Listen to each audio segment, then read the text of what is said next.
Shalom, shalom. Welcome in, y'all. Welcome, welcome, welcome. I am so glad to know that it was the Father's will for you all to join me here today. Listen, we got a few things that we definitely need to discuss and talk about. As a lot of you already may know or may have had heard or watched, we have to address a few things, but also there are people out here who obviously are fleecing the flock of Yah, who are taking advantage of people, even people who are not even the flock of Yah. You understand what I'm saying? So we're going to address a few things when it comes to that. But, of course, we're going to address those things right after I cue this intro, y'all. So let's cue the intro. Is the sheep preaching hate, he says, I'm not going to let the wolf eat me anymore. If the wolf comes in here, next time he comes in here, I'll do whatever I have to do to keep him off my back. Is the sheep violent or is the wolf the violent one? He wasn't teaching hate, he was teaching common sense. You know, somebody's knocking you over the head, stop them. Do whatever you have to do to stop them. You know, the ones that were knocking him over the head were afraid of the fact that he might swing back. So they said, no, he's teaching hate, he's violent. All right, y'all. Listen, we're going to go ahead and we're going to ramp this thing up. We're going to turn this thing up a couple notches because we got quite a few people who are out here getting taken advantage of it. You already know what the deal is nowadays, okay? And it's been happening for quite a long time. Let me get my microphone out the way because that's not the center of focus. And it's been happening for quite a long time. But listen, you already know what age we're in. We're in the age of truth. We're in an age where everything must be exposed, okay? And we all know that this is what the truth is that the Most High is moving in such a way that every wolf in sheep's clothing has been revealed in major ways. Now, I'm going to keep it 100. I'm going to keep it a buck, okay? These three individuals that's on the chopping block today, one of them, of course, is consistently on the chopping block on this particular channel, okay, on this podcast. And we have one new individual that we must address. You understand what I'm saying? And then one more who's a returning guest on the podcast. Hallelujah. And if you guys are doing okay with hearing me, listen, I just need you to drop some 7s in the chat, please. And my thing is this, right? If I have all of my Rams in here today, you understand what I'm saying? I'm going to change the acronym. My righteous alpha males, my righteous alpha men. If you're a righteous alpha men and you're a ram, please put a ram in the chat below, right? And for all my sisters, my ewes, it's spelled EWE, which is a female sheep. If you can be able to drop, and if you are an elevated woman who's inspirational, please put a sheep in the chat below. Please. I want to make sure that we all flocking together here today. You know, we get the rams and the sheep in the chat room, you know what I'm saying? And that we're able to know that, hey, this is what we're on. This is what type of time we're on. We're going to separate ourselves from the pack. We're the righteous alpha men. Drop a ram in the chat. For all of my elevated women who are inspirational, drop a sheep in the chat. We're going to get this thing rocking and rolling. Let's get it. All right, let's go ahead and do some shout outs real quick. We're going to get into this thing. We're going to start with some scripture here today before we even address any of the rest of the nonsense. We're going to start with some scripture just so we'll have a clear understanding as to what we're doing and why we're doing it. Hallelujah. All right, so shout out my mother, Sister Shay. Welcome in. Good to see you in here. Hallelujah. Brother Briggs, Chris Briggs. Good to see you in here, my brother. Season to Journey, #1 on platforms. Hallelujah. Welcome to see you. Good to see you in here. My brother Z Manning. Welcome. Good to see you in here. Shalom and blessings to you as well. Mama Clay. Good to see you in here, Mama Clay. Shalea. Good to see you in here, my sister. Bless you. All right. And we getting them in here. We're getting the sheep. We're getting the rams. He said he a grizzly bear. Bless you, brother. We getting the sheep. We getting the rams. All right. So let's go ahead and get this thing rocking and rolling, y'all. We are going to go ahead and get this thing going. First of all, I would like to say this, right? That everything that we're doing when we're exposing anybody who is being wicked or unrighteous or maybe fleecing the flock of Yah, there's always going to be a woe on them, that individual, right? Because there's a woe on them who lead the shepherd sheep astray. There's a woe on them that, treat the shepherd sheep like their prey, who's preying on them, not only just financially, right? But also just physically in all kind of different ways, right? That they choose to prey on the sheep, the flock of the Most High Yah. You understand what I'm saying? And of course, ain't nobody safe, right? Even the ones who are not a sheep or a ram. You understand what I'm saying?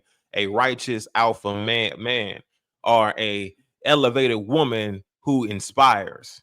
Even though they are not those and they're of the world and they don't even believe in the Most High, they are still being taken advantage of. They're still being led astray. They still are trying to seek a level of truth and spirituality and growth that some of these individuals are destroying their walk, their journey to the Messiah, if it's going to lead them there, right?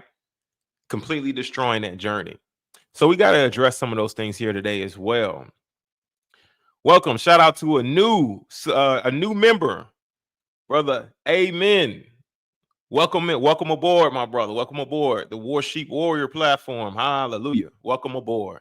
Thank you. I'm glad to have you, and welcome in today. And my brother Eric, left lane 980 18. Bless you, my brother Eric, out here, man, dropping a nice little donation, man. Bless you, my brother. Thank you so much for donating to the cause and donating to the platform. I really appreciate you, my brother. Hallelujah. Thank you so much.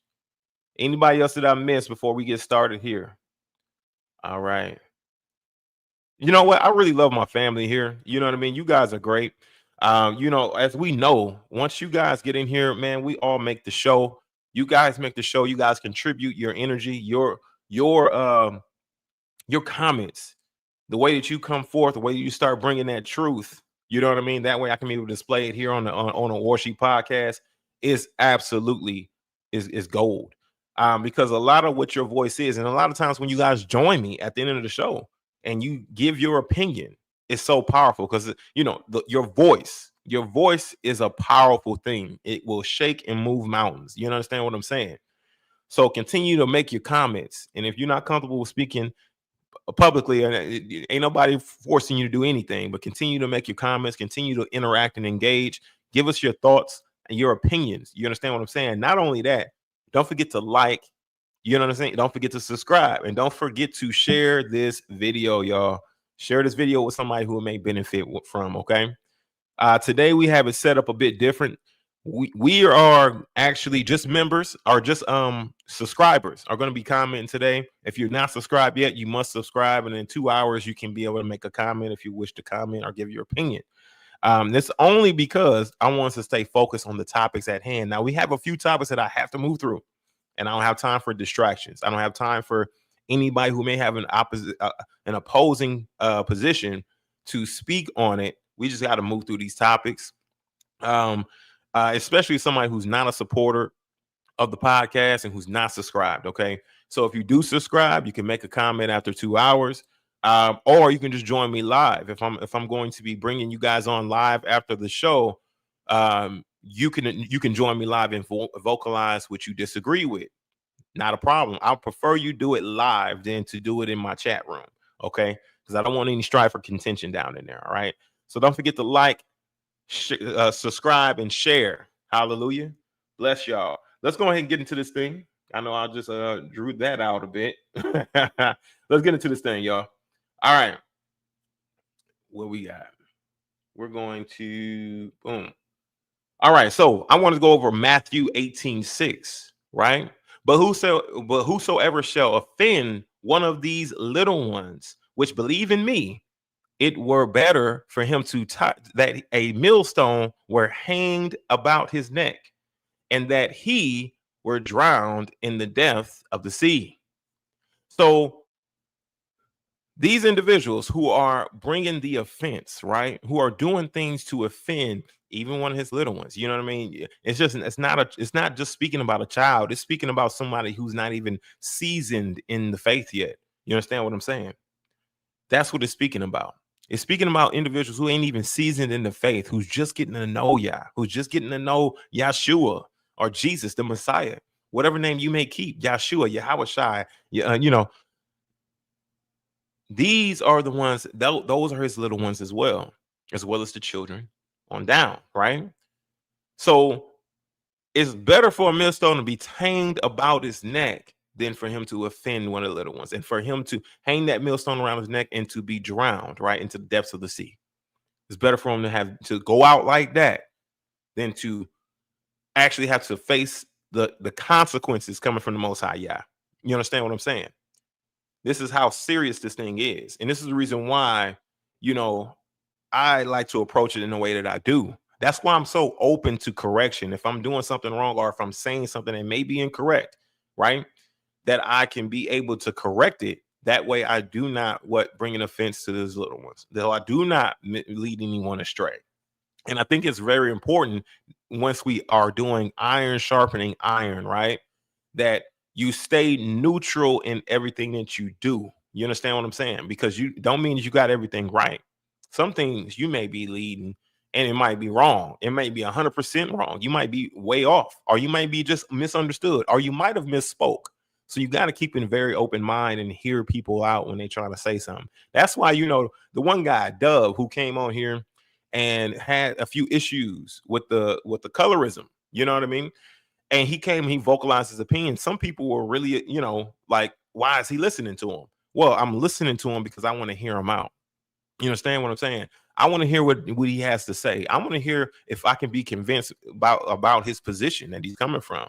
He didn't really be able to convince too much. Now, the one scripture that he did bring up about the young lady who was describing herself as being black and hair that is ruddy, he had a point there. It was speaking about a woman. It wasn't speaking about Solomon. You know what I mean? And a lot of times, a lot of these camps and things like that will misuse that scripture and abuse it and try to make it fit Solomon, but Solomon wasn't speaking during that time. He spoke a little bit later. You understand what I'm saying? So that right there, when he pointed that out, that was definitely a great thing that he pointed out. So, that's one thing that he definitely was able to get right. The rest of it, he just was not able to defend it. He was unable to get it right. But this is the reason why it's important for us to hear what individuals have to say. You understand what I'm saying? Because no matter what, we can still get some meat off the bones. All right. Let's go on to the next scripture here. We're going to go to Ezekiel. Shalom. Yah daughter Shina. Welcome in. Welcome in. We're going to go to the next scripture here. All right. That's going to speak about our topic here today. Boom. Let's get to it. All right. So Ezekiel 34:2. Now, this one's very important as well. Hopefully you guys can see that. Okay. I'm going to zoom in a little bit. All right. So, son of man, right? Prophecy against the shepherds of Israel. Prophesy and say, prophesy against the shepherds of Israel. Prophesy and say unto them, thus saith the Elohim Yah, unto the shepherds, right? Woe be to the shepherds of Israel that do feed themselves, Should not the shepherds feed the flocks? And I ask the rest of you, I ask all of you, should not the shepherds feed the flocks? Woe to these shepherds who feed themselves, right? Who's getting filthy lucre, who's getting fattened off of the backs of the saints. You understand what I'm saying? Who are taking advantage of their kindness, who are taking advantage of their level of giving. You understand what I'm saying? The ones who feel as though they need to enforce, right? And forcefully take control over men in their homes, right? When their authority or anything that they can say, it should stop right there at that man's home. Should stop right there at that man's family. No, I mean, is there a hierarchy? Is there positioning? Yes. We're not saying it's not. However, we are saying that any pastor or any individual that's in a leadership within Israel is a servant to the people of Israel. You understand what I'm saying? Not only is it they are servant, but they only have authority in the spiritual realm, in the spiritual walk of each individual. So if they come to you and ask you for advice, they better not waste your time and not take your advice after you give it to them. They must obey and submit to those who do have the rule over them at that point, because you're operating as a spiritual authority. but it stops at that man's family. It stops at that man's door. You are not you're not able to control what that man is doing with their family unless it is infringing upon the rest of Israel, unless it's infringing upon the rest of the community, right? And changing the atmosphere with the rest of the community. Then at that point, you must speak into it and try to help guide them along to where you guys can be on the same page. But however, if it doesn't affect you, it doesn't infringe upon whatever you're doing, you should keep it right there. You should not be trying to take control of this man and his family. All right, stops at the door. And I joined Prince of Power. Prince of Power, had me on as a guest, which I really appreciate you having me on, Prince of Power. And we spoke about this intensively, like what is separating the body of the Messiah? What is separating the body of Christ? And in order to really get a good understanding of that, we must first start with the head. We must start with the ones who have that woe on them, right? Woe be to the shepherds of Israel that do feed themselves. Should not the shepherds feed the flocks? You understand what I'm saying? I appreciate y'all flocking with me here today. Hallelujah. Should not the shepherds feed the flock? Meaning that we should always be available. If you're a shepherd in Israel, if you're a leader in Israel, you should always make yourself readily available to be able to help or give help or whatever it may be to the flock of Yah. You understand what I'm saying? You shouldn't be enriching yourself off of their backs. You understand? Preaching sermons about how they need to give more tithes and how they need to work harder, work double shifts, work 2 jobs just so they can be able to tithe you, give you more money. You understand what I'm saying? I understand you saying you're preaching the gospel and saying, okay, you know what? I don't have to work because I preach the gospel. Okay, great. Then guess what?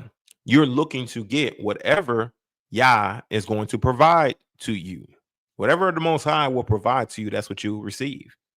You understand what I'm saying? But you don't go and start to harass the flock to enrich yourself. So you can take 5, 10 trips a year.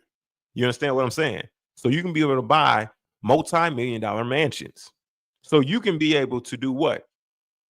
Just be a multi-millionaire, right? In your deception. So let's keep it real. That's mostly of what's really going on out here.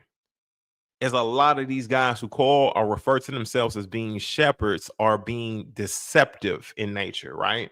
And they do what? They do what? They feed themselves rather than feeding the flock, right? And there's a woe on them, meaning destruction is coming upon them. Let's go to the next one real quick.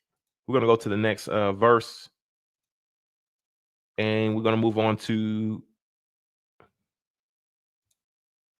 everything else. Let's go ahead and go to the next verse. I think we're going to do Jeremiah 23. Let's go to Jeremiah 23, y'all. Jeremiah 23:2, right? Therefore, thus saith the Elohim Yah of Israel against the pastors that feed my people. Okay. Ye have scattered my flock and driven them away and have not visited them. Okay. Behold, I will visit upon you the evil of your doings. Okay. Saith the Elohim. This is thus saith Yahweh. He will visit you upon the evil of your doings. So that means you're going to reap what you've been doing to these individuals. Is that not what we're seeing with Pastor Dowell? Is that not what we're seeing? Everything that he's been sowing for how many years now has come back to bite him in the rear end. It has come back to revisit him. Now all of these things are coming back to revisit you. Regardless on if you believe you're going to live a long life, only Most High Yah can be able to make that decision. You, Dowell, you don't have that choice you can make. You can't boldly say that you're going to live out the rest of your years. You can't say that. You know why? Because Yah says don't even think that whatever you feel you finna do tomorrow is going to come to pass. And that's not verbatim what was said. I'm paraphrasing. You should always say, be it Yah's will, be it the Father's will, that you would live out those years. You're taking Yah right out the equation when you say, I'm going to. You're speaking very, very arrogantly when you say that I'm going to. You don't know if you're going to or not. You understand what I'm saying? Be it the Father's will, you will. You know what I mean? So a lot of this stuff is revisiting you. Same thing with other individuals who are, I guess, fleecing the people, fleecing individuals who are seeking the face of Yahshua, who are seeking truth. Because we all know that truth is Jesus. The truth is Jesus. The truth is Yahshua HaMashiach. You understand what I'm saying? So anyone who's a truth seeker is actually seeking out Christ. They're actually seeking out Christ, whether they want to admit it or not, whether they want to actually say that's what they're seeking or not. That's who they're truly seeking. That's the reason why, the Most High, Yahweh, has given them the mind to seek truth. It's because he's been wanting them to seek Yahshua, to seek his laws, seek his commandments, right? And then seek the faith of Yahshua, of Jesus. It's the reason why they have that mindset. They don't know it, right? And they want to ignore it. But the truth is, they truly are seeking Jesus. They truly are seeking Yahshua. You can't deny that fact, right? But as this one says, right? It says, therefore, thus, right? Saith the Elohim Yah of Israel against the pastors that feed my people. Ye have scattered my flock and driven them away. You understand? And have not visited them. Behold, I will visit upon you the evil of your doings, saith the Elohim. You understand what I'm saying? So when you just put people out of the ministry, are you put them away? Are you say excommunicado? You're scattering his sheep. And you're not trying to go back and visit them. You're not trying to go back and trying to help them, right? To help build them up, to help them show them how their wrongs could be improved. You're not going back to visit these individuals. You're just putting them away. You're not trying to go back and pour into them to try to help them more along. I mean, I understand separation, right?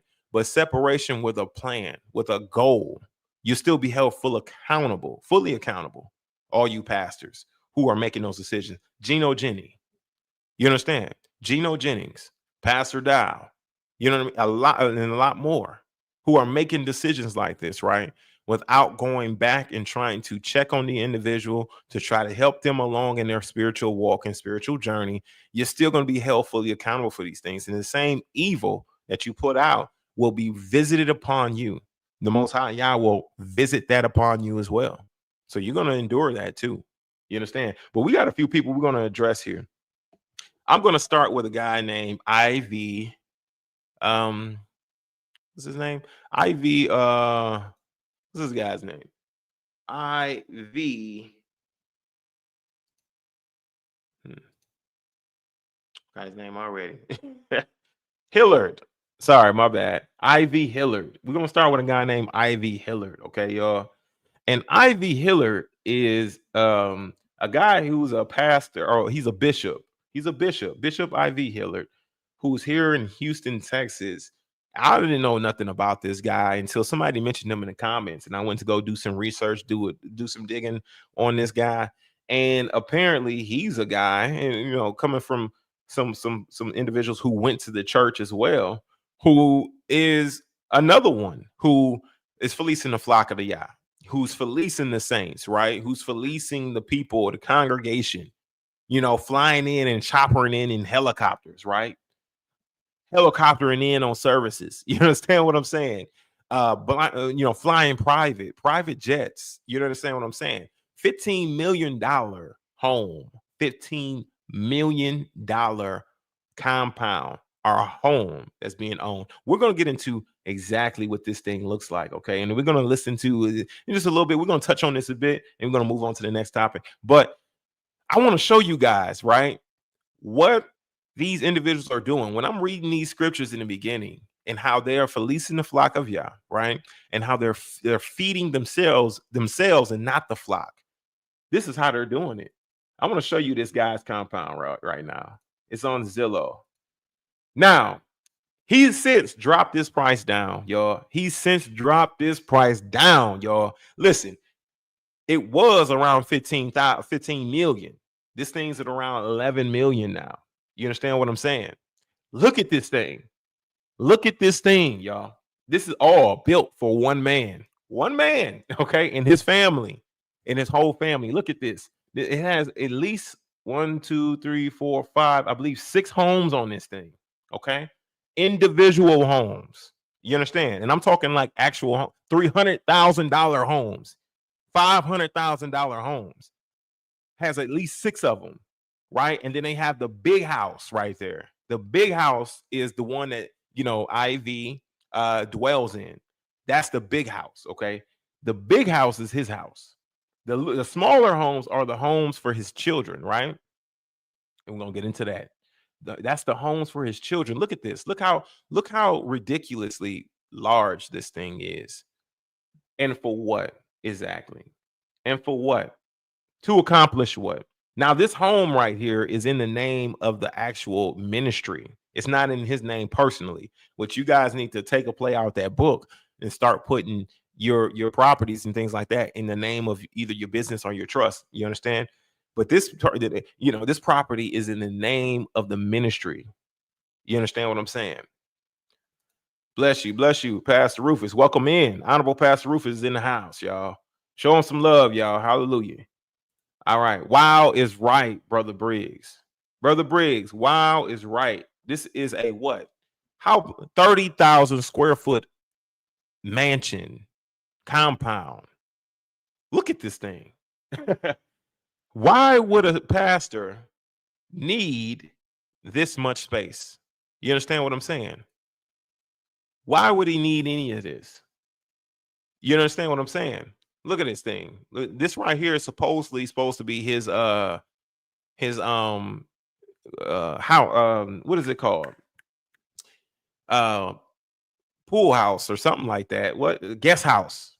This is his guest house. Welcome in, Sam. Sister Sam, welcome in, sister. Bless you. Good to see you in here. Yeah, that is crazy. Brother Eric, that is crazy, man. That is crazy. This is his guest house right here, y'all. This is his guest house. And of course, he's got a tennis court on that joint. They like to play some tennis. Look at the pool up in this thing. Think about this, y'all. He has people that's a part of his congregation that's giving a last dollar, right? And they're going back home to eviction notices. You understand what I'm saying? They're going back home to empty refrigerators. You understand what I'm saying? They're going back home to things that are just crazy. And look at him with a 30,000 square foot home, mansion, property. You understand? Valued for over 11 million, right? He first priced it at 15 million. So, I guess he's really trying to get it sold, y'all. And the reason why he's trying to get this home sold is because he's going through a divorce currently with his with his woman, with his wife or whatever. And so he's trying to sell the property off, I'm pretty sure, so he wouldn't have to give it up. So that's the main reason why. But this is in Spring, Texas, y'all. This home is in Spring, Texas. Look at this thing. Look at this thing. That room alone could sleep at least, oh my gosh, how many people can sleep in this thing room? At least 80 to 100 people up in this thing. This thing is huge with a large eagle out front and some blue suede carpeting. Looks like it looks like blue suede. I went to his church back in 1998, 99. I took you with me, and I didn't like it. It was too over the top.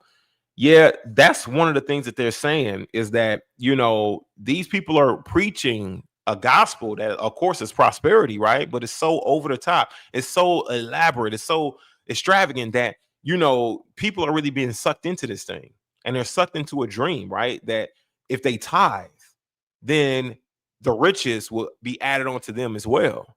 But it doesn't always happen that way, right? Maybe for some individuals, they tithe and they put in the work, and then it happens for them, right? And a lot of other individuals, they're tithing, they're giving all, right? And they're giving up their tithe money, and they're not going to reach that level of success. It's all an illusion and being preached on, right? They're being preyed on by individuals who obviously are using that money to pay for stuff like this. There's no way that Hilliard's net worth or income, right? If he works outside of the church, there's no way that he could be able to afford this $15 million, right? $15 million home. There's no way. If you see this thing is crazy. Look at this thing. It's absolutely crazy. Look at this. Just for him and his family, y'all. This is just for him and his family. The Christian church makes billions of dollars, yet the ghetto still the same. Absolutely. They have billions of dollars they're being made, and then the surrounding area is trash. Not only that, there's crackheads walking around, homeless people that could rob any of them at any point. But they claim that they serve the Most High. They claim that they serve Jesus. How can you serve Jesus when you are paying for $15 million homes, right? And you're not improving the surrounding area around you? The surrounding area around your church, the rest of the people should be flourishing. The rest of the people should be thriving right along with you. You understand what I'm saying?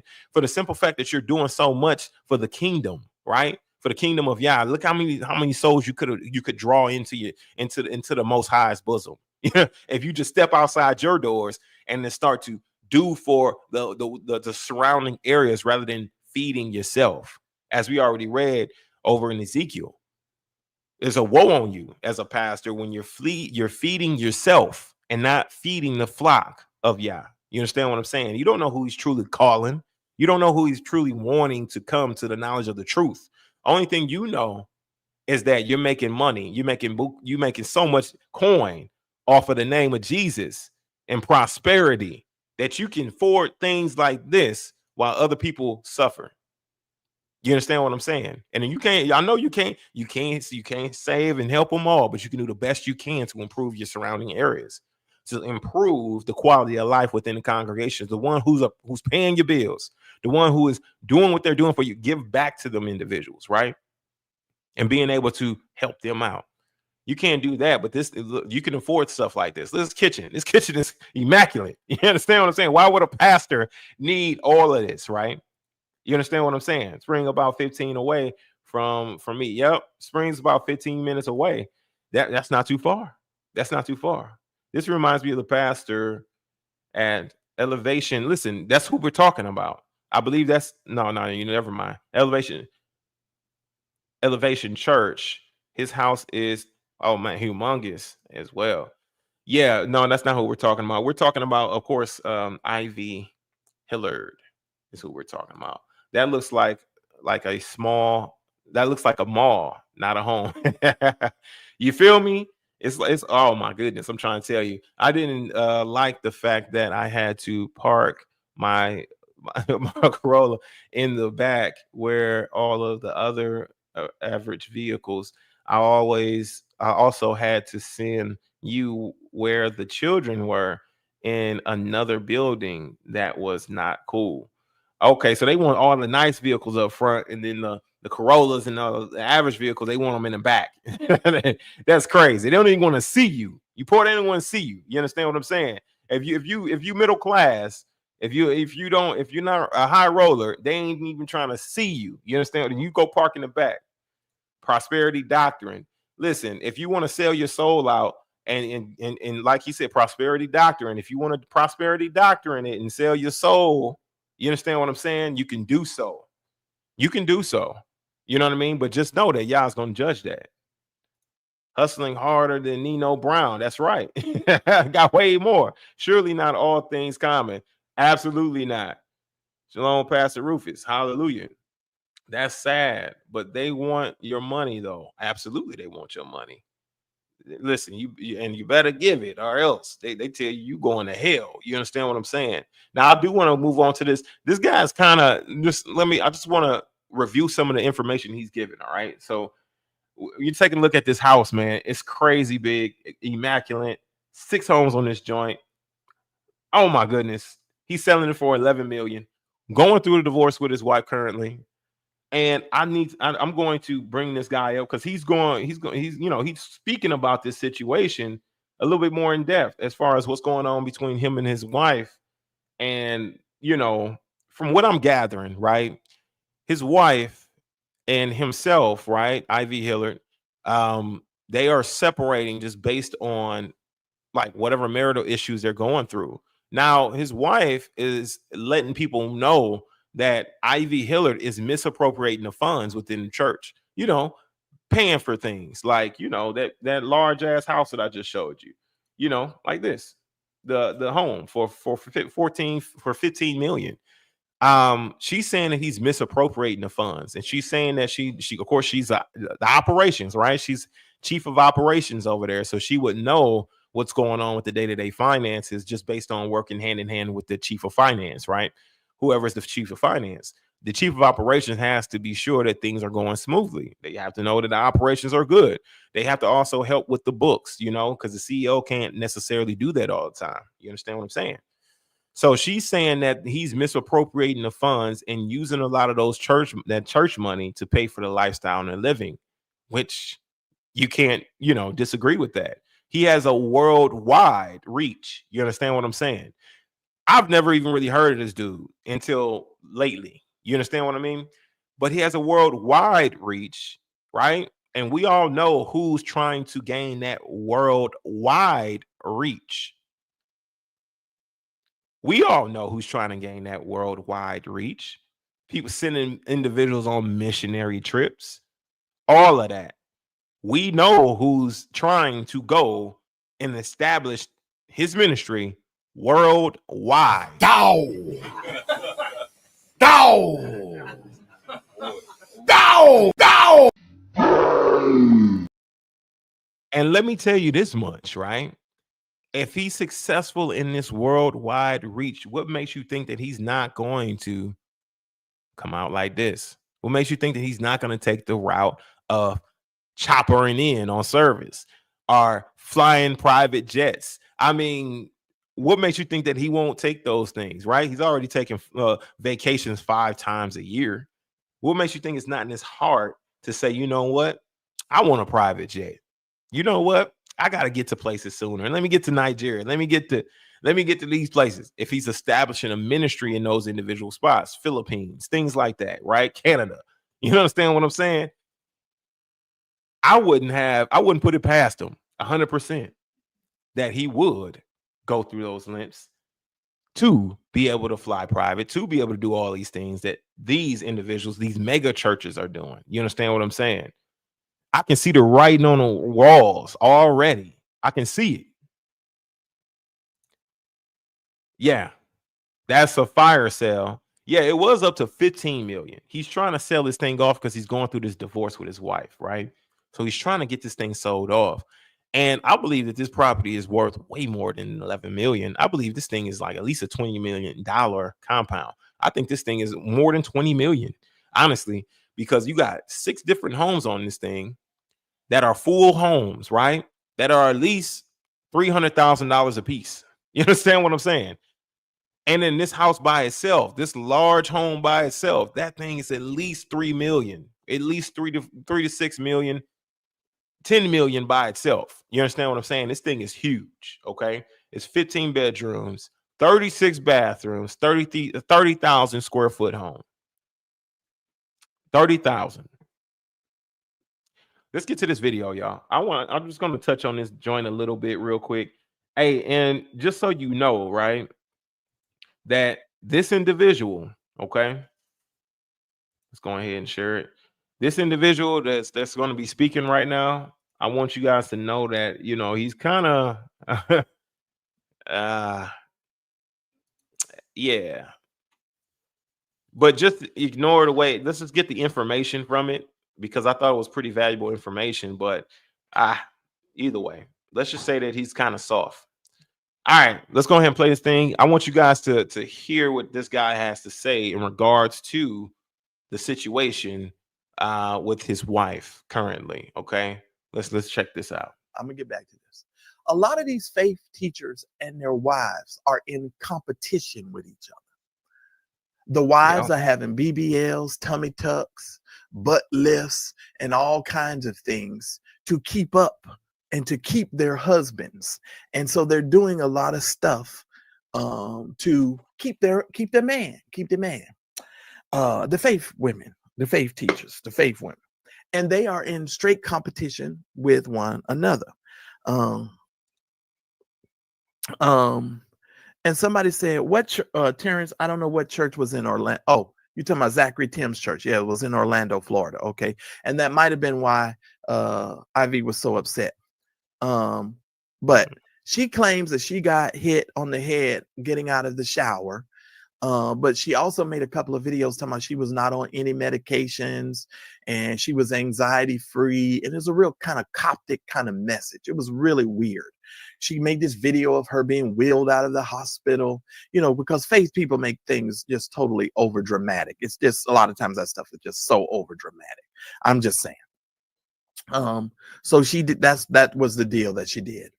But there are a lot of them in competition. The night Fred Price raised $1 million, I was in the service, and I'm gonna put the video up for you guys to see it coming up here soon. And I might even have to edit it if I use this portion of the video. When I edit up the new version of the video, I might slice it and put it in here. So just make sure y'all come back and watch the video. I'm telling you the seating arrangement. It was Bridget, Ivy Hilliard. There was some person in between me and Ivy Hilliard, me, Pastor Philip Gradeau, Fred Price Jr. This was the seating arrangement for the meeting, the night that he raised the money. Philip Gradeau's son was sitting somewhere behind us. They had us to all march in. They tried to make it like this whole big old, holy ceremony. All right, so let me catch y'all up. So they're raising money, y'all. They raising money for Ivy Hillard's wife, who's currently in the hospital. Okay.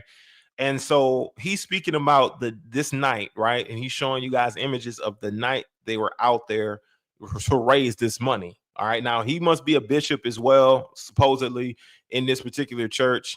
Ivy Hillard is pastoring that, or is the bishop at as well. And they raised over $1 million, y'all, to be able to help Ivy Hillard's wife. You understand that it was in the hospital. Y'all tell me, who needs that? Who needs over $1 million, right, for somebody's wife to be in the hospital? They literally raised, and he's speaking about how they were able to finesse this out of the people, right, within the congregation, within the church. $1 million, y'all, raised $1 million to be able to help, to be able to say that it is going toward helping Ivy Hillard's wife. You understand what I'm saying? So let's continue to listen. Ceremony, because he was being elevated as an apostle and all of this stuff. Now, what I'll do, in all honesty and transparency, Dr. Frederick K.C. Price, one of the reasons why I respected him and Bishop Blake is because they did a lot of stuff for the inner city. So I can only respect that, right? I respect them for the work that they've done in the city. Bishop Charles Edward Blake has done a lot for the city of Los Angeles. So even though he spent $80 million for that darn church that they got, which I think was way too much money, but y'all got to keep in mind, he has a lot of celebrities and a lot of people committed to paying a lot of money for that. So $80 million in the current church that they're at. You understand what I'm saying? Now, this church is in Houston, of course. I guess Lakewood is also in Houston. Man, we just got some wolves out, ravaging wolves out in Houston. Like, we got goddamn Lakewood, we got the Ivy Hillards, we got all kinds of people who are just looking to siphon money out of vulnerable people, y'all. All right. So $80 million for this church. He has over $15 million compound or home that he's selling currently for $11 million. He has private jets. He has also a helicopter that he can chopper in. Funny thing is, right, is that I had someone tell me about their experience with Ivy Hillard and going to their church, and Bishop Ivy Hillard choppered in on a helicopter and landed that plane, right? And she told me, she said that her father was like, "Hey, we ain't never coming back to this church again. Come on, let's go." got the hell on up out that church because he choppered in for the service. You understand? He didn't drive. He didn't get on his donkey. You understand what I'm saying? The brother helicoptered in for the service. The brother, Ivy Hillard, helicopter choppered in, man, the chopper for the service. Talk about arriving in style. Talking about pimping and fleecing the flock. You understand what I'm saying? Ivy Hillard. Wow. You can afford that gas for that chopper. That's crazy. Choppered in for a service. You're local, sir. Sir, you live in Spring, Texas. What are you doing choppering in for a service? That makes no sense to me. How can these people actually be okay with that? How could they be okay with a man choppering in for a service when they can barely afford a loaf of bread? And they're still showing up and giving their last. How? I just don't understand that. That'll make me want to leave right away. Like real talk, just like as they did. Let's continue. Stuff. And that's a whole nother matter. You know, when you got church members like Gladys Knight and Denzel Washington and Stevie Wonder and all these actors and actresses, you know, it's a little bit different of a kind of church experience. But he could do that because a lot of people supported the ministry, etc. So it's a whole nother thing. So I go to this service, and you guys need to understand something too about 80 million was in LA. Where Fred Price's church is located. It's in the hood. The hood. That's why there's gates all around the whole place. It used to be Pepperdine University. Saying the surrounding areas is trash. He said that church is located in the hood. $80 million church located in the hood, and the surrounding areas is in the middle of the hood. Surrounding area is absolute trash. This is how the Christian mega churches deal with their people. Balling on a budget. This is how they deal with their people. This is how they treat their people. This is how they fleece the flock. You understand what I'm saying? This is what they do. This is the reason why so many are fleeing these mega churches as well. But we got to understand, like, a lot of these individuals came up around the same time that Dowell did. All of these individuals that came up in that era just seems like they like to take advantage of the people. How is that even something it's just crazy to think about? How is it? It's not a coincidence. It can't be a coincidence, right? Because you got so many individuals who are just brought up, just taking advantage of everybody around the same time. RG Stair, same situation, taking advantage of individuals, taking advantage of women, young women, taking advantage of people who are seeking Christ, who are seeking to make it to the kingdom, using fear-mongering tactics to be able to keep them. You understand? Making them think, oh, I'm Yah's anointed. Oh, I'm this, I'm that. I'm this, I'm that. Well, he can still judge his anointed, can he not? Just look at what he did to David, a man after Yah's own heart. He literally took his child from him, and he had no other choice but to just receive the punishment because he committed adultery. What makes you think you won't be judged? You can say that all you want, but you still will be judged. I don't care if you feel everybody here, everybody who's a part of Israel, right? Everyone, you listen, are anointed. You are anointed spiritually. Walking in that. We don't have people that we got to put up on a pedestal, but he still can judge his anointed. You're not void of judgment coming from the Most High Yah. So you being anointed don't mean shit. Honestly, nobody here cares about that. Nobody, Most High don't care about that shit either. Just as well as he can anoint you, right? It's just as well as he can judge you. Let's continue with this. We're about to be done here with this one pretty soon. But Pepperdine University moved, and they bought it in the 80s. Y'all need to understand. So it's an old Pepperdine, and it's a nice facility.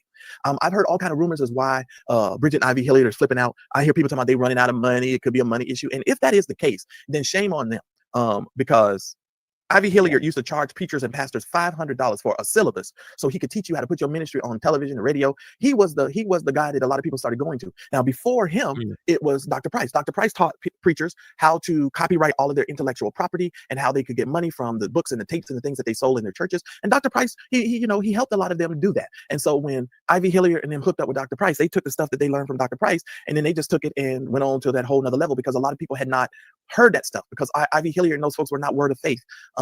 In the beginning, they were different types of pastors, and then they became word of faith. And then when they became word of faith, they just started teaching all of this crazy stuff and making a lot of money. But this is another thing that I want to say as well. God, you reap what you sow. Let me tell y'all that you reap what you sow. Let me tell you something. You reap what you sow. Y'all need to understand something. When you mistreat people and you treat people poorly, and that's you're nasty to them, I've been a Lighthouse. I remember Lighthouse. You reap what you sow. Now, let me go ahead and tell y'all a secret. Let me tell y'all a secret. A lot of these other content creators don't know. Ivy and Bridget Hilliard disowned one of their children because she wasn't willing to go along with the grift. You heard it here first. So they disowned one of their children because she wasn't willing to go along with taking advantage of people, right? Taking people's money. I understand what I'm saying. Pimping people out. You understand what I'm saying? Like, she wasn't willing to go along with the pimpery. You know what I mean? So they disowned this young lady. Okay, disowned her. So one of them houses that you seen on that $30,000 square foot mansion that he owned, that property, one of them houses probably was hers, and it probably was left vacant. Okay, because she wouldn't go along with the routine. She wouldn't get with the program of policing the people, so they had to get rid of her. And if that don't tell you that somebody's unrighteous or just really prove the position of the individual, right? I don't know what is. How you disown your own child because she's not willing to take advantage of people. She's not willing to take advantage of people. That's actually something that really is disturbing as well. But she wrote a book, and you heard it here exclusively on the Mad Church Disease channel. Her name is is it Cremisha Hilliard? Don't have me look it up. Lord, help me look it up. Hold on. I'm gonna show y'all a picture of her. They disowned her. They disowned her. She wrote a book about it. And y'all help me make sure, for those of you that know this, y'all, because I know some people don't know this, but let me see. And I love Cremisha. She used to be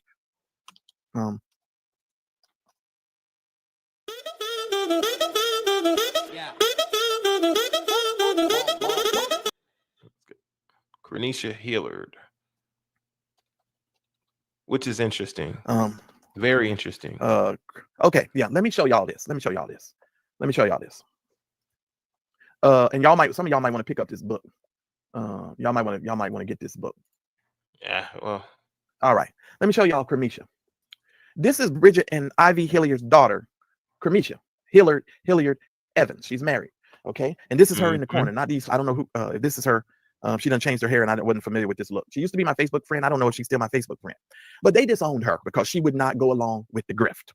And why is Larry Reed's? Why is this heifer coming up? Ain't this a mess? That ain't even her. So start talking about getting into other people's algorithm. She might be the oldest, and she might even have a different father. I'm not really sure, but because I don't forgot, because it's been years since I remember this. But she wrote a book entitled "Going to Church to Catch Hell." Y'all, if you never heard of this, y'all need to go. Y'all need to pick this up. But you reap what you sow. And if old girl is going crazy and cracking up and going cuckoo for Cocoa Puffs, I'm not surprised. And yeah, isn't that a trip, yours truly? Because I'm like, they always talking about they using somebody else's name and getting in their algorithm. Why the hell would she come up? But okay, anyway. Come on now. I'm just saying. But this is Cremisha. That's either way. Yeah, he kind of sassy. But either way, my thing is this, right? Using somebody else's name to get in their algorithm, of course, that's usually the number one defense of any individual who's doing some wickedness out here and who wants you to stop talking about it. Stop putting their name out there like that so you won't give them a bad reputation and bad rap. But well, stop doing your wickedness, all right?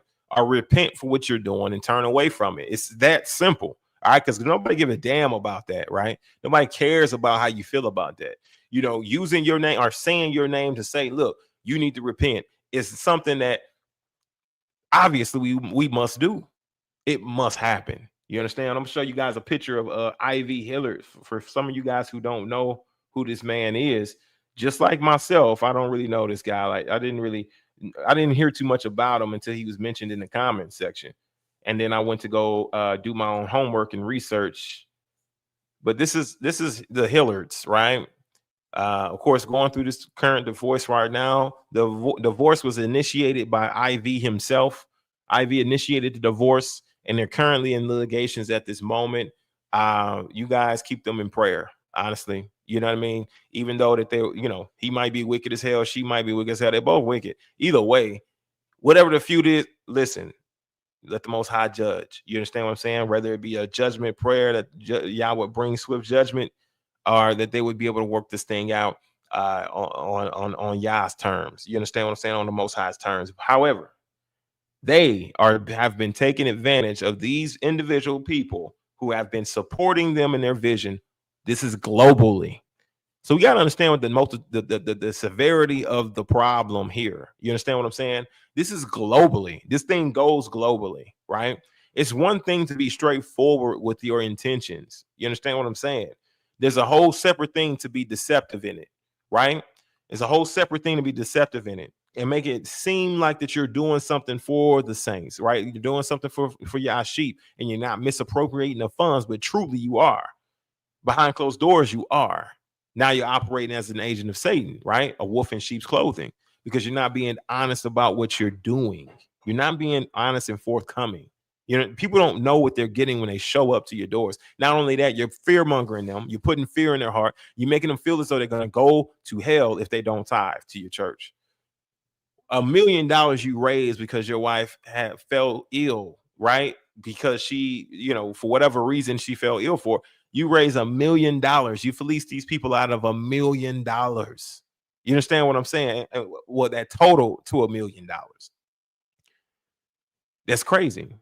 That's crazy. The amount of power and pull that's coming from individuals, and he's no better, right, than the rest of them who's out here doing the same, and they're mind warping, brainwashing the people.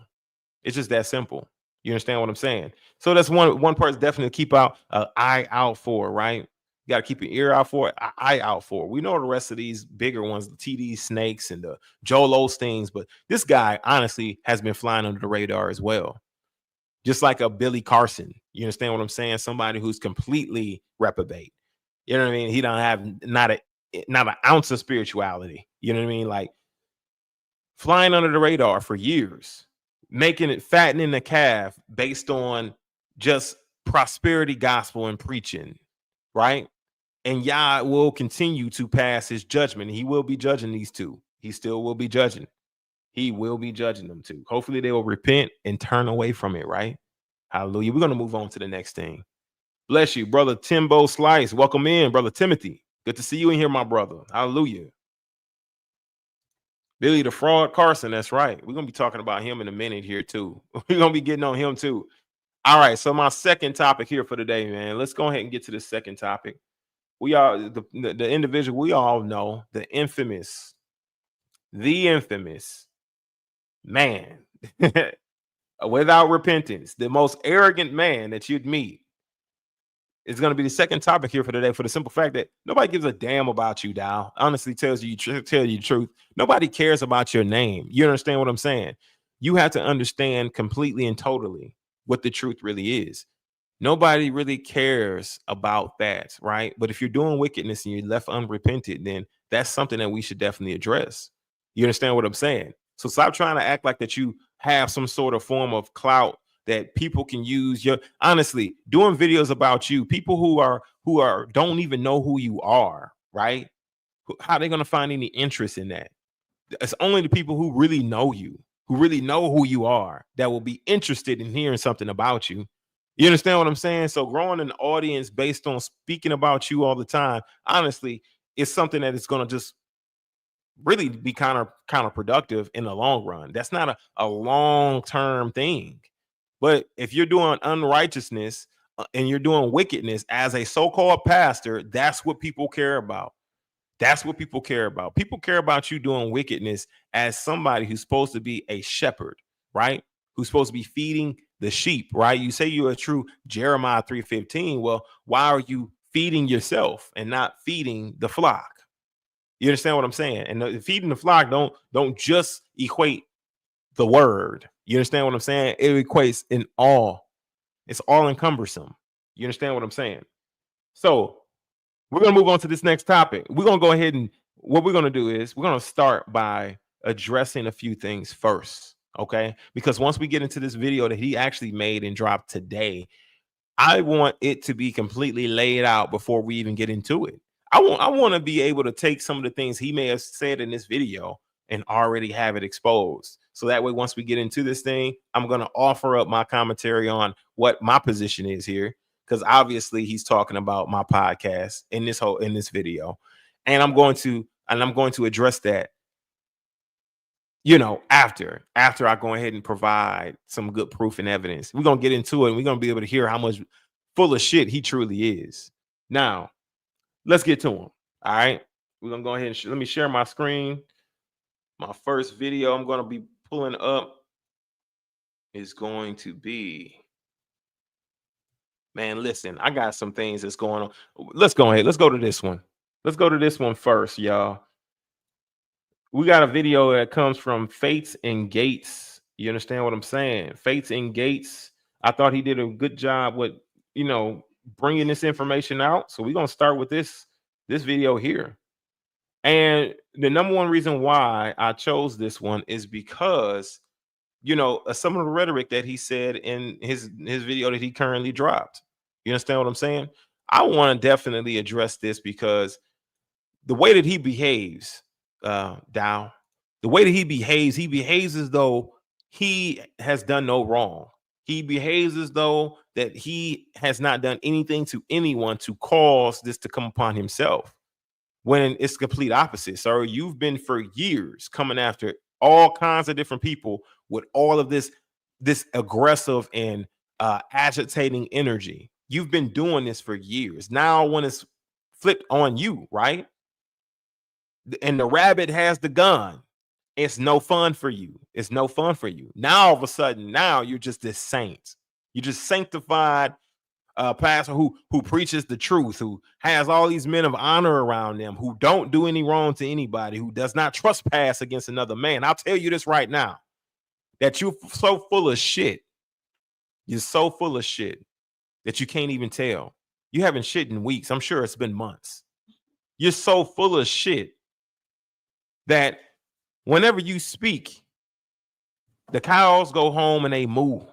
You understand what I'm saying? You have to understand your level of bullshit and got to understand that nobody gives a damn about how you feel about it, because guess what? You've been coming for people all this time. Let's go ahead and play this video real quick. This is Faith and Gates. This is not going to take very long. It's a 12-minute video. Let's listen in to what Faith and Gates had to say or take on this whole situation.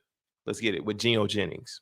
I want to show y'all how another man of y'all, now Gino Jennings, now y'all all know that we've had our disagreements in the past. I like to see you, Gino Jennings, get your weak, sorry, wet noodle ass out here and work with us a half a day. Not one day, I'm going to cut it a half a day. And guess what? Pastor Dowell ain't going to take no damn jab to get there either. I ain't taking no damn jab to get there. I'm not taking a ball for the big. That was just a damn prelude. That transition is crazy. Come on, I'm gonna have to start it over, y'all. That transition is crazy. Now, Gino Jennings, now y'all all know that we've had our disagreements in the past. I like to see you, Gino Jennings, get your weak, sorry, wet noodle ass out here and work with us a half a day. Not one day, I'm gonna cut it a half a day. And guess what? Pastor Dowell ain't gonna take no damn jab to get there either. I ain't taking no damn jab to get there. I'm not taking a mark of the beast. That was just a damn prelude. Yes, sir. I'm not taking a damn mark of the beast. You got a compromising, weak ass, spineless, damn preacher that would justify every damn thing you said about like a bunch of damn mindless ass minions shaking and bobbing your damn head. Watch him, he's preaching like this. That damn demon transition is crazy. Because I just exposed y'all that damn lying ass preacher. You damn anti-Messiah bitch. You anti-Messiah bitch. Hey, listen, y'all. This is crazy because now the whole energy of this man, right, who you just saw, called him an anti-Messiah bitch, talking. Now he's saying he's a what? A man of Yah. And I know I had my disagreements in the past, but his energy towards this whole situation and all of these individuals coming at his ass, you understand, stumping mud holes in his ass, his whole energy towards this is not the same. Now, all of a sudden, he's this guy who, oh, I've addressed it a few times, but now look at him. Now look how he's behaving. Why didn't you have the same energy? Like, why such a huge switch or shift? You understand what I'm saying? Why? Makes no sense to me. Makes no sense to me. Where you at? You understand what I'm saying? Where you at? I totally remain unconcerned about the sideshows. But I don't dislike Pastor Jennings. I don't at all. We have disagreements about certain things. That's about it. He's doing his thing for the kingdom of God. That's and crazy. I'm doing my thing, and that's just the double-minded man is unstable in all his ways. Before he was a what? A bitch, antichrist. Am I the only one hearing this right now? I'm about to go. Listen, he's gonna make me have to hit the streets. He's gonna have to make me go downtown and play a couple videos and then ask just random people what they think about this individual. Like, what just happened? What just happened? Just the switch up is crazy. It is The scripture for is the Most High Yah. But Pastor Jennings, as disfellowship the minister, somebody by the name of Jefferson went from First Church because of some of the things that he was going around and doing behind the scenes. Pastor Jennings is 100% spot on and on point concerning excommunicado, the removal of this particular minister. This dude is sad. That is absolutely sad, Pastor Dowell. It's obvious that both Dirty Low Dow and Gino. That is sad. How are you being exposed to be a double-minded hypocrite in everything? It's just so easy. It's not difficult. You don't make it difficult. You don't make it hard. Like, damn, I'll really pull a goddamn needle out of the haystack. Listen, you don't got to do shit. Like, you make this very easy to be able to prove how hypocritical and how double-minded you truly are. Dow, come on, man. How many times we got to go through this? How many times we got to continue to speak about this, Dow? Dow! Dow! Dow! Dow! An old man who just will not repent. This is crazy, yo. Stubborn old goat. Ain't he? Stubborn old double-minded hypocritical goat. Don't do well, Dow. Don't know no good, Dow. You understand what I'm saying? The don't know no good, Dow. Just out here with his rhetoric. One, two, three. Don't you know no good? Don't you know no good?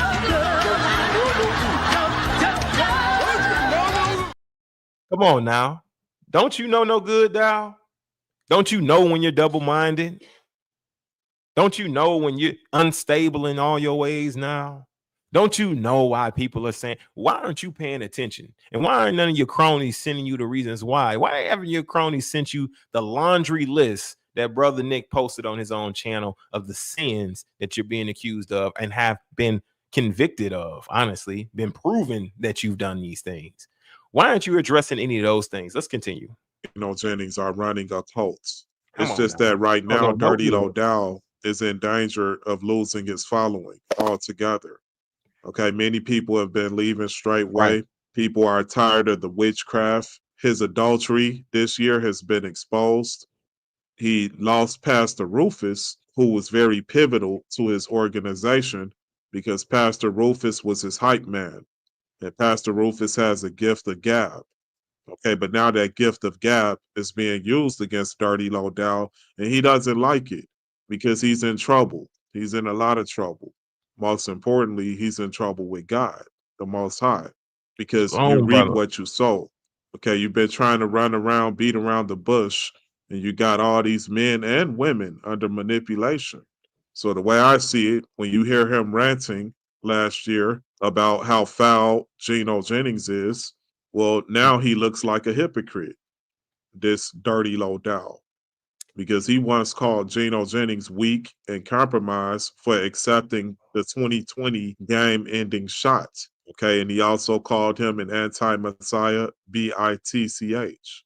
But evidently, for him to come to the defense of Gino Jennings and evicting Jefferson Went or excommunicating him from First Church, that shows how desperate Dirty Low Dow is. Because deep down, he knows what he did to Pastor Rufus was evil. He knows what he did to Eric Gonzalez, stealing Eric Gonzalez's wife. That was evil. Evicting Pastor Rufus from Straightway, Georgia, then going to boast about it on social media was wicked. But as you're going to see in the clips I'm going to play, these guys here at Straightway, Tennessee, they're under a spell. They're under witchcraft. Okay, and the scriptures say that God hates a false witness. So I'll be doing a series of videos talking about cult worship, okay, because First Church under the leadership of Gino Jennings is a cult, and Straightway under the leadership of Dirty Low Dow is a cult. Okay, they just have two different leadership styles, but the devil is using them both. We just purchased our land. People say that he's a tyrant. He takes all our money. He does everything. Now to get the gab thing, hey, you know, some of these people, my thing is this, right? You gotta really break down that gift of gab that they talk about. You gotta really break that down, dissect it, and see what that really is. Just get to the nucleus of it. You know what I'm saying? Because that right there has been a thing that Dow has been saying, right? but Facing Gates has also mentioned it. You understand what I'm saying? So I'm curious about that. You understand what I mean? Not to say that, Pastor, that the Pastor Rufus has the gift of gab. You understand what I'm saying? But I'm curious about that because it just seems like, I would put that on, I would say Joel Osteen, or I'll put that on Pastor Dowell. You know what I'm saying? Like, these individuals are able to influence people to literally give everything out of their whole, selling everything, houses and all that shit. I don't know if I'd be brave enough to tell a man to sell his house and all his assets and give me all the money. That's kind of alarming to me. You understand what I'm saying? Like, that's alarming. That's something that is, but he does it, and he does it successfully. You understand what I'm saying? And then his cronies around him, Elder Becker, you are guilty of this as well. You've influenced men to sell all and give. You've built the Straightway machine. As far as you've helped build the Straightway machine as well, as far as how much is being built. You know what I mean? They all have a part to play in this, in building this machine called Straightway. You know what I mean? So that's my biggest thing. Let's continue though on what these guys had to say in regards to this. He handed Brother Steve and Brother Ron $50,000 in cash. If he was so selfish, why would he do that? Yeah, misappropriating funds, they say. Misappropriating funds. They say this man right over here, Steve, is a tyrant. He doesn't do nothing for nobody. Anytime you ask that man for something, he gives it to the best of his ability. There's people here that left the faith that was in his house for an entire year, didn't pay nothing. So stay hard. You can take that either way, right? Stay hard. I mean, this is a house full of they live communal. Okay, they live in a communal home, and every day they get reminded by Straightway to stay hard. You know what I mean? Hey, stay hard. Hey, why are we thinking about this? Like, what? My thing is this, right? Because you don't want to be a soft target. I guess it's a play on that.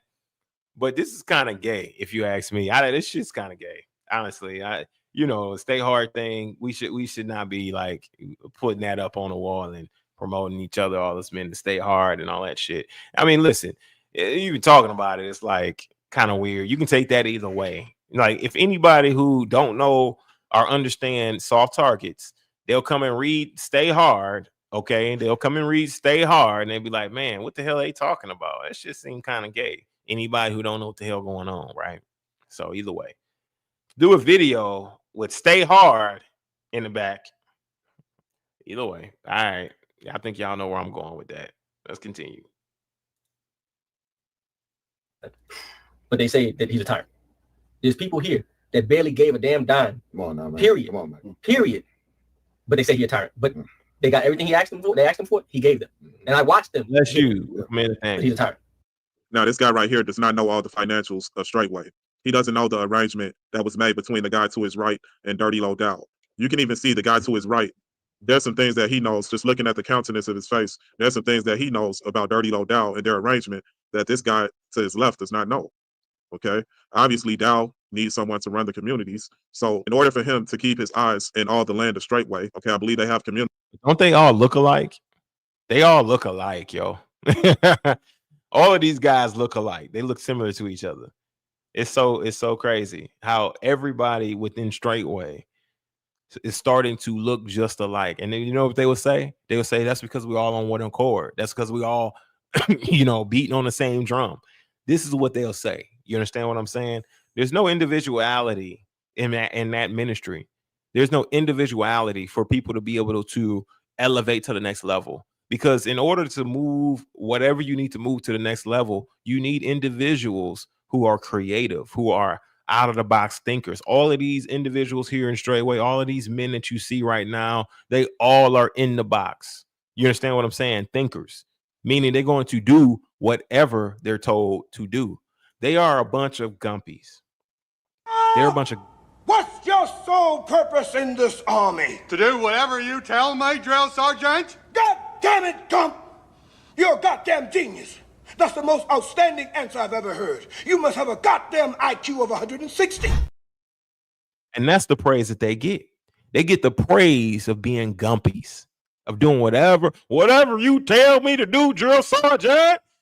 For that energy They get praised, they get acclimates, they get, get put in the front of the line, they get multiple wives, they get exalted beyond anything. Just look at Fat Boy Ellis, he gets spoken about as though he's this guy who honestly is going to be the next in line. You understand what I'm saying? That's how he speaks about him. Like he's going to give him a position of leadership. That boy Ellis lead tomorrow, he's going to be all kind of fat bastards. You understand? Same thing that he is here at the War Sheep Podcast. Ellis the fat bastard.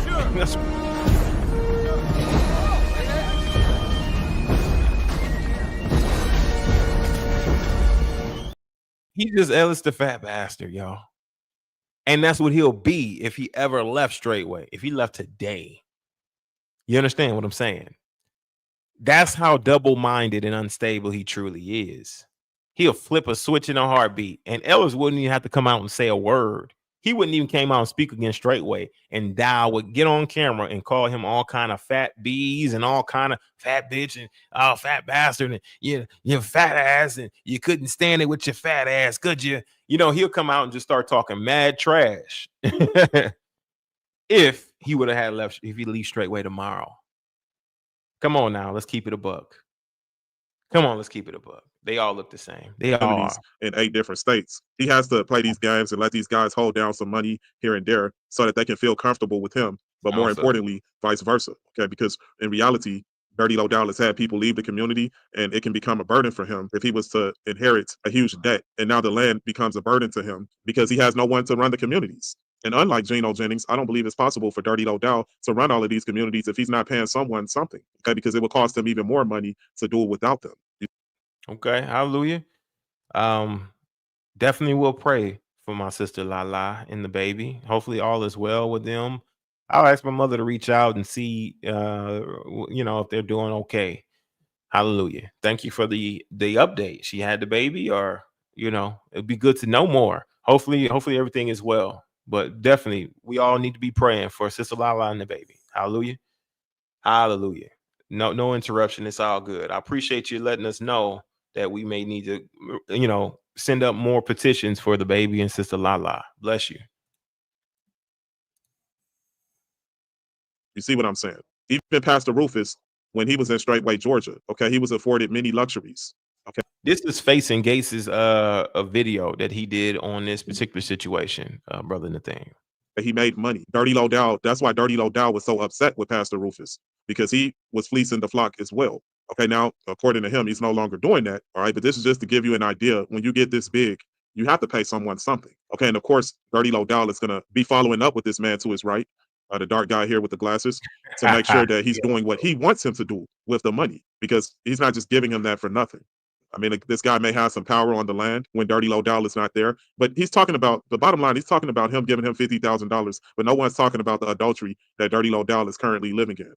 All right, but continue. You could look to Pastor as an example, and if you follow him as he follows Messiah, you will get into the kingdom. Mm-hmm.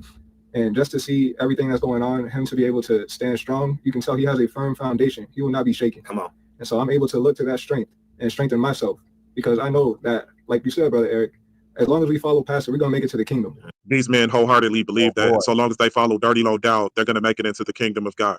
And they're mistaken.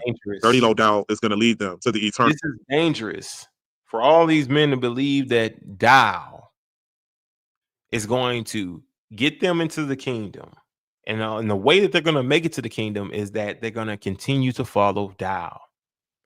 That is dangerous to your salvation, because this is nothing but a mere mortal man. And despite how he wants to view me or view any other man, right, as mere mortal, mechanical men who cannot judge him, he is truly just a mere mortal man who has made many mistakes, many, who have taken himself and multiplied himself wives that may have belonged to another man, betrothed that may have belonged to another man.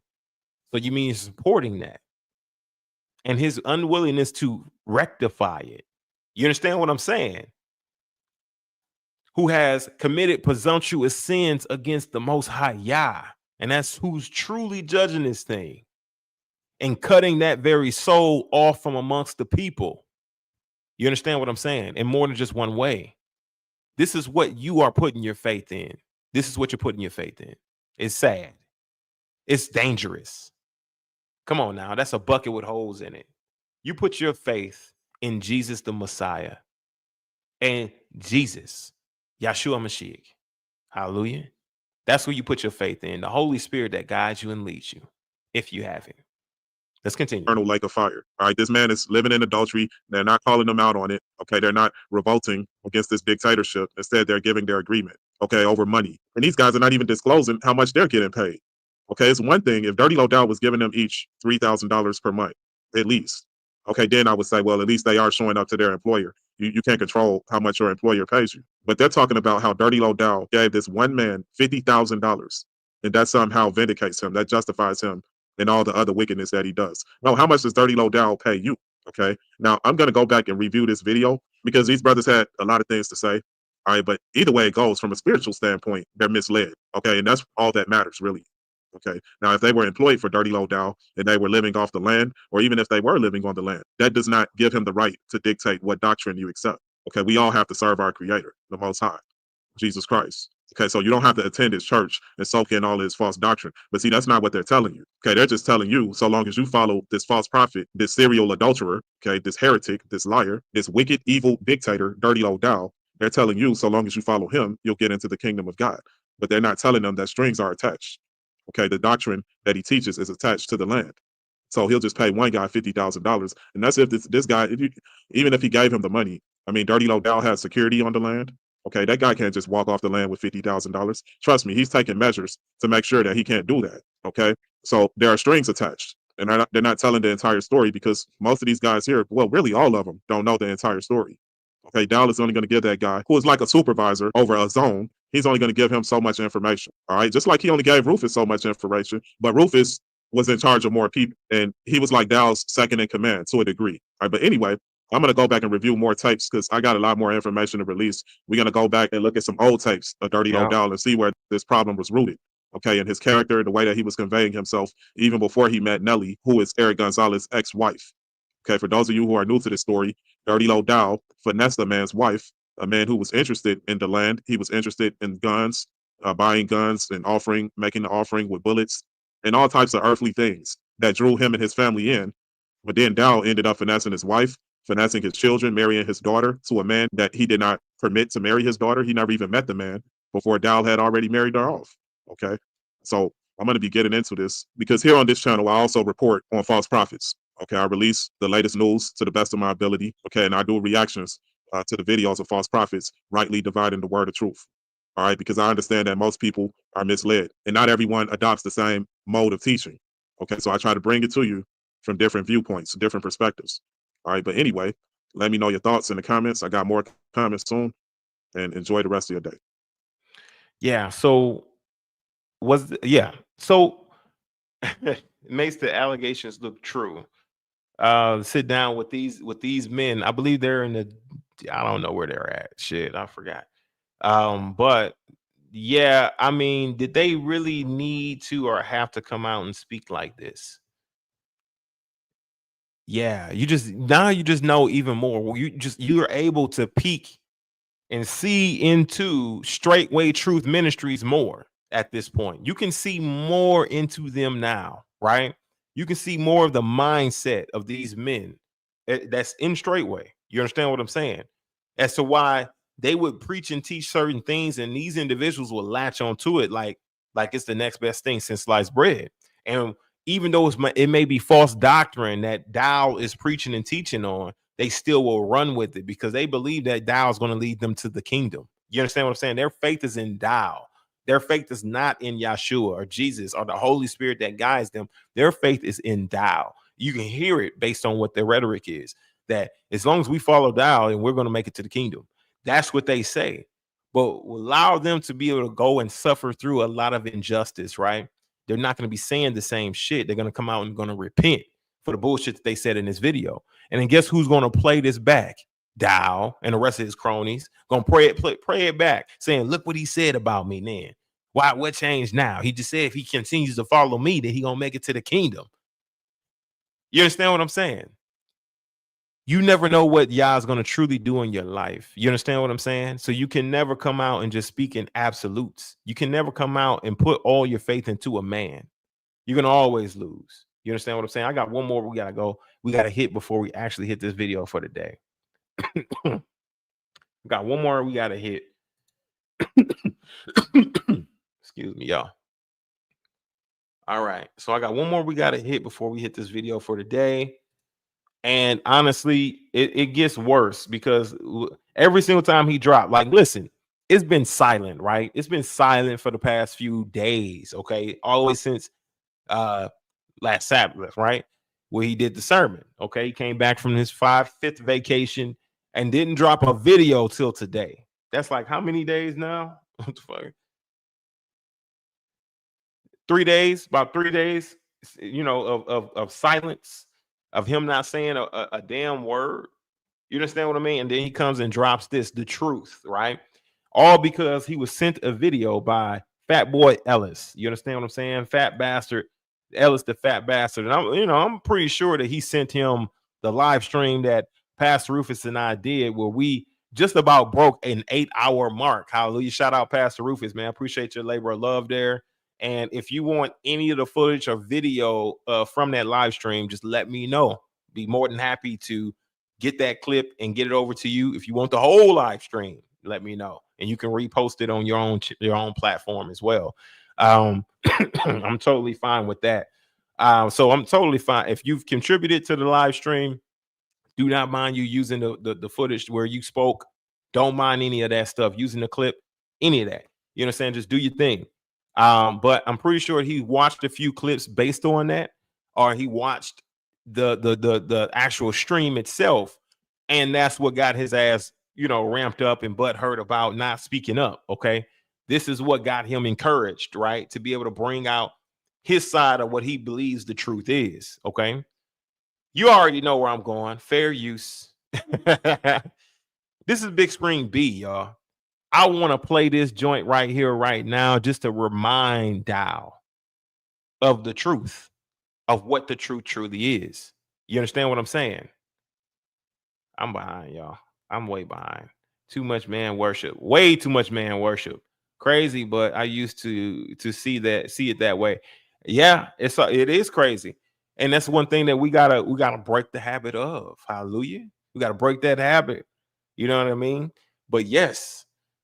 Because he ain't gonna be able to. What if he leading you straight to hell? You don't even know it. You think that this man is righteous and all that you do. Nah, he's doing some wickedness behind the scenes, just like RG Stare, who's trying to hide and cover this shit up. You know what I mean? You never know. These are just men. You understand what I'm saying? Lord, hallelujah. Beloved saints, hallelujah. Bless you. Welcome in, Sister Thomas. Good to see you in here. Bless you, bless you, bless you, bless you. All right. So let's get to this thing real quick. We're going to play this thing through. Let's do it. But today, people want to talk and don't want to be judged. I want you to judge everything I say. I want you to judge everything. All right. I got to be fair to that video today. He ain't backing down. Seemed like his hand forced. He was clearly talking about Rufus and you. He said Rufus by name and some guy that used to be in Straightway with a pod. Yeah, with a podcast. Absolutely. Okay, so now not backing down.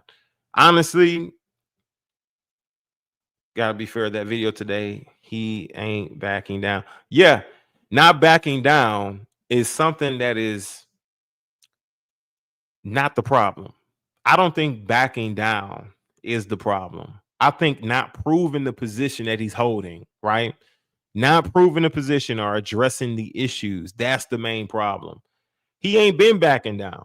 You understand what I'm saying? He's mentioned and talked and did sermons about Pastor Rufus. He's done all these different things. He hasn't been backing down. You understand what I'm saying? It ain't like since this whole thing has started, that he has not been trying to say something or talk trash, right? Or talk shit about Pastor Rufus or talk shit about anybody else who's speaking against him, right? Brother Nick or myself, you know what I mean? He's been talking settled shit, right? throwing shotgun methods, not really naming names like that. He's been doing a lot of that. He hasn't really been backing down. But this is the first time he's actually said he's going to bring forth proof, right? Evidence, receipts. I give him credit for that, for at least saying that he's going to do that, right? Bring them. That's what everybody's been waiting on. You understand what I'm saying? So let's continue. But backing down, like he hasn't been backing down. He has been talking trash. If he was backing down, he wouldn't be saying nothing, right? He would be, you know what I mean, backpedaling. He would, you know what I mean, all of that.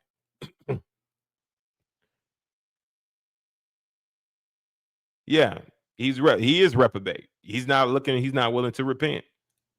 Thanks, Chris. Repentance is the problem. That is the problem. Repentance is the issue. That's the main issue right there. Only new thing you said today in the video was that he's going to release the tapes. That's it. That's it. That's the only thing that everything else has been the same. He will never address me calling him out multiple times to go before the people. Never. We're going to go into that right now. Let's get it. I say. I want you to judge everything I say. Yes. I always say, man, the ones who bark loud and act like they so damn tough, them the ones that you can count it off. Man, ain't barking about nothing, man. More about Gino Jennings, right? All of a sudden being the man of Yah. You understand what I'm saying? Somebody who don't even keep the commandments. A man of Yah. Can you believe this? Ain't hitting on nothing. But the sad part about it is that ain't hitting on nothing. You got people. Now, personally, if I was sitting in that congregation and another pastor challenged that pastor, my pastor, and he said that, I tell you, I would have did even as a young man. I'd have watched it. Then I went off. It wouldn't be too long. I've been over and knocking on the pastor door. Pastor, I need to talk to you about something. Well, come on in, brother. That what you got? I said, I watched that will this be found thing out. So, a young man, Dowell says he would watched it. You know, watched it. Meaning he would have watched both sides. Yeah, he would have watched both sides. The whole everything. He would have been listening in on everything. Something that he's telling everybody not to do. Don't go listen to them. You understand what I'm saying? Is what he's screaming. Let's continue.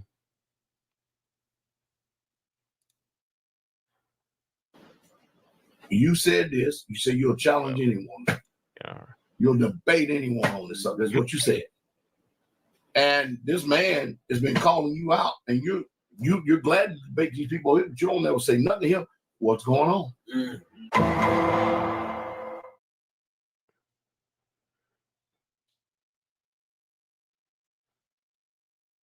Yeah. Well, we don't want to give nobody like that no time, but hey, that ain't what you said. Yeah. Honor is at stake here. True. Well, we ain't got no time. We ain't gonna fool with that, but you got time for these people over here. Right.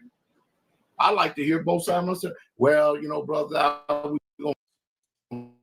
we done talking about this subject. You know what I've done? I walked out them doors and never came back again. That's it. I'd have walked out them doors and never came back again. That's it. I'd have walked out them doors and never came back again. I said, I'm hooked up with a sissy.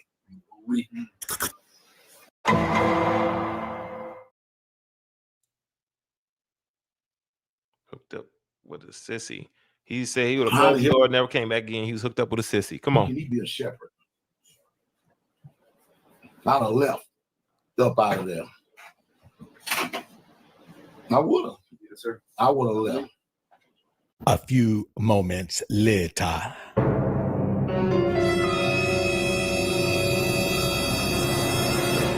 What I will do, and I guarantee this, somebody can clip this, you can send it to him, it ain't gonna matter. Hey. I guarantee he won't do this. So he said he's gonna post it on Patreon 100. Man, listen, we're gonna get there. We're gonna get there. And not over the computer. Like he said, he don't want to do a debate over the computer. He wants an open forum. I want an open forum, Dowell. Let's me and you get up on that stage and let Israel question us. How about that? Bring your ass up here, pull up. Fair enough.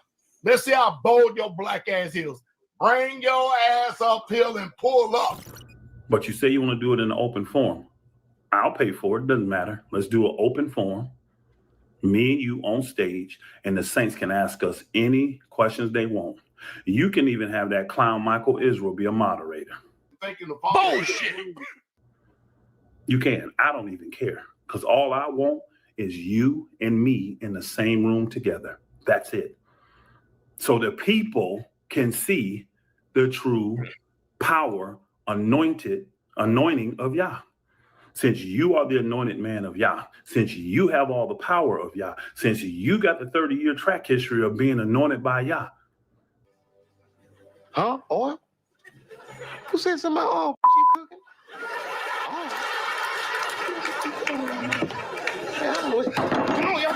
Now, y'all heard what I said. Somebody clip it and put it out there. Let Dowell know. Bump the debate on doctrine, because all you're going to do is try to confuse the masses anyways. All right? Everybody knows your doctrine is flawed and it's not biblical. We don't even need to talk about that. What we need to talk about is let the people that are hurting from your lies, from your bitterness, from your envy and your jealousy, let them ask you questions, man of Yah. Throw yourself down like Moses did. Since you want to compare yourself to Moses. Well, Moses ain't here. Pastor Dowell is here. And the prophets and Jesus and all this. Where's the humility that they had? How come you don't possess that character that they do? Moses would have threw himself down on the face and on his face in front of all the people if anybody came at an accusation against him. If we apply today, Moses is the general. If we apply today in Straightway True Ministry, Pastor Dowell is the general. You understand what I mean? Pastor Dowell is the general. Y'all hear that? He said in a video, I'll pull up on Pumpkin Town Lane. Bring your ass up here and pull up. Let's see how bold your black ass is. Bring your ass up here and pull up, you black funky ass crusty ass. Bring your ass up here. Let's see how bad you are. Now, I'll say this, right? Out of all this shit he talking, right? Talking about some funky, nasty, cracky ass or whatever he's talking about, calling people bitches and things like that. I cannot say that Pastor Rufus has taken this position as well to where he's just like ripping his ass like this, right? Doing things like that. He might have done it a few times, but he ain't been doing it on this level. You understand what I'm saying? Not only on this level and not providing actual proof and evidence of what he's talking about, but Dowell's talking like this and he ain't got no evidence. He ain't got no proof out. He ain't addressed none of the allegations. He ain't done none of that shit. But he's talking like this. He's talking real boldly as though, you know, I don't know, like he can't be touched. You understand what I'm saying? Like he can't be touched. Like he's in the right. Like everything he's doing, he did it right. He did it appropriately. Bro, it's been proven facts that you have not been operating this way. You understand what I'm saying? And my thing is this, right? So how can you take this position without any facts, without any proof, without any true tangible evidence of anything? Makes no sense to me. Let's continue. Do you go look for trouble? No. But you ready to answer the call when it comes? Be peaceful. Peace. But if somebody don't want peace, you bring war. You bring a heavy stick. And you never apologize for it. And you never apologize for it. And you never apologize for it.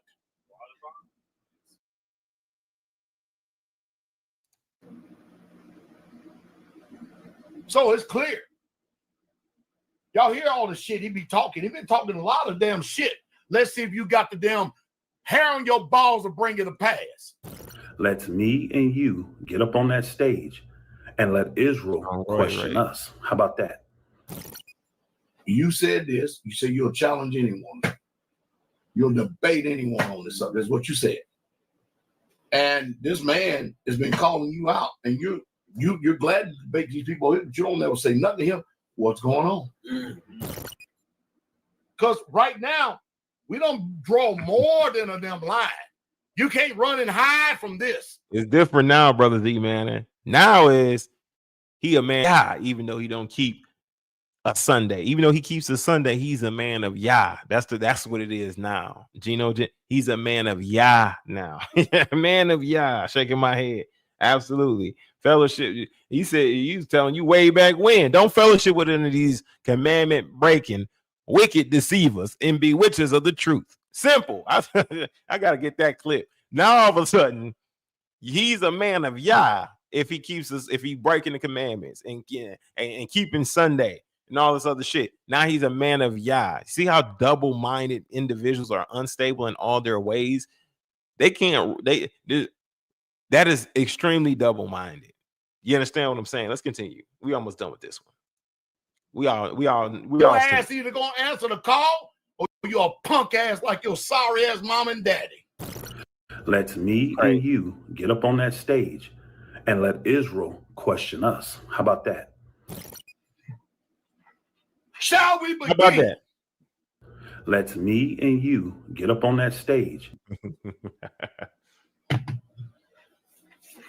I'm sorry. Shall we begin? Shall we begin? This dude. This is sad. This is sad.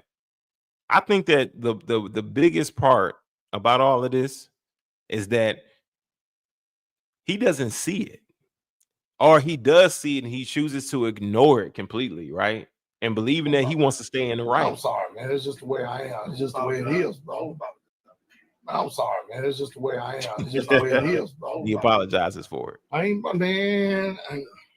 He just said you never apologize for it. Did he not?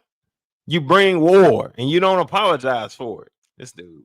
Come on. And let's get Ranger, he actually this is sorry. Put a great quote from the Art of War. Mm-hmm. To win 100 victories in 100 battles is your not supremacy of skill. To subdue an enemy without fighting is supremacy of skill, art of war. That's true. I believe that. But this damn punk ass faggot, he ain't gonna sit up there and do that. Now, so this is back in September where Pastor Rufus was kind of shouting in the wilderness, trying to expose some of these things, some of the injustice that was done to him, right? And he was alone, I believe, in September. I believe he was alone. He wasn't really saying, Brother Nick ain't come out and start speaking against anything until a little bit later, you know, and then myself, then I came out a little bit later after that. But at that time, Pastor Rufus was kind of speaking about some things, but also, of course, Ringo, he stopped speaking on it. Then New Breed stopped speaking on it as well. And some of the other people stopped speaking on it. And Pastor Rufus was the only one who's really just talking about it, though, still, right? And so and New Breed and Ringo wasn't really truly like backing Pastor Rufus up like that. Like they were just speaking on the things that Pastor Dowell was doing, right? That Dowell has been doing, all the sins he was committing, and also, of course, adultery, right? So at this point in September, I believe that he saw that Rufus was like vulnerable or alone and still speaking on some of the things and topics, being alone, right? Didn't foresee anybody else coming up and actually stumping a mud hole in his ass as well, right? He didn't see that. He didn't see that coming quite, because his rhetoric really started to simmer down and change when he saw that people was coming out and giving him the business. You understand what I'm saying? Giving him that work. All of a sudden, now we ain't at war no more. Now, all of a sudden, everybody needs to stop listening. Everybody needs to shut up their ears, you know, and stop listening to what they have to say, because this, that, and the third. Well, why don't you come, like we've been telling you, bring them receipts, come with your war, whatever you feel you want to do. You tried your best, and I believe that you're getting your ass kicked in every aspect, okay? Bring something that's facts. Bring something that's worthy. Let's continue. We're almost done with this one. Therefore, we got to go to war. So therefore, we got to go to war. So therefore, we got to go to war. Thinking that he's alone. He thought that Pastor Rufus was alone, and Yah was like, nah, Pastor Rufus is not alone. No, the Most High Yah is with him. You understand what I'm saying? You understand what I'm saying? And the injustice that he had to suffer, it is what it is. When you got to make atonement for it, and when you got to make amends, it is what it is. You got to make amends, but still, Yah is going to have your back, regardless. If he know he has somebody who's reprobate, and he got to deal with them, and bring judgment on them, oh man, he gonna support your position 100%. Double-minded joke. Yep. So that's right. be it. Oh my God, bro. Let's find out how tough. Let's see if his words line up with his ass. That's what I want to see. This thing crazy. There we go. We're gonna prove it too. Let's test it. Glory to the King. Hey, this is crazy, yo. Because I'm a man of few words. These words, I don't like talking words behind this stuff. That's the battle that they like fighting. And not over the computer. Like he said, he don't want to do a debate over the computer. He wants an open forum. I want an open forum, Dowell. Are you following me? But something, damn it, got to be done. I get people murmuring against me all the time, and I get wind of it. I only just called out one case, and I said I wish it was a greater case. Meaning a man of more renown. See, what I want a smoking gun. I want a pastor, an elder, a preacher, a teacher. I want somebody like that murmur against me and let me get wind of it, and I'll show what to do about it. You see what I'm talking about? Read that again. Bring your ass up here and pull up. Although he looks like he's when jacked. you make these statements, you don't think that you're going to be called on the stuff. Now, we can't go on to refute anything that I'm about to say in this about this video that he recently made today. You understand what I'm saying? Now, there is no excuse. There is absolutely no excuse for this behavior. You understand what I'm saying? The answer, the truth. We're going to get into the answer. We're about to get into the truth of the matter. This is so funny. This is so funny to see. And, you know, he won't say the name of the podcast. He won't say my name. He won't mention me in these videos because in fear that individuals are going to come check it out. They're going to come look at it. They're going to come watch this live stream. They're going to come watch other live streams that have been done about him, and that he will be exposed even more. He's looking at it like, oh, I don't want to make him any bigger than what he is. So if I say his name, he's going to be bigger. Listen, ain't nobody worried about that. Nobody's worried about you saying my name, saying the name of my podcast. I don't give a damn, Dowell. You don't got to say it. You understand what I'm saying? The Most High Yah is going to make it be known for me. I don't need you to say it. All I need you to do is continue to make a fool out of you. You continue to make a fool out of yourself. Continue to be reprobate. Continue to be unrepented.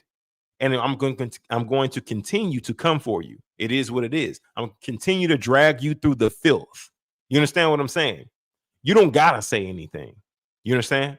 Don't. In fact, don't say it. You know what I mean? Because I don't want my name or the name of this podcast to even come onto any of your videos part ways from your list or any of that shit. I don't know what is gonna happen after that. So please don't say it. I would prefer you not.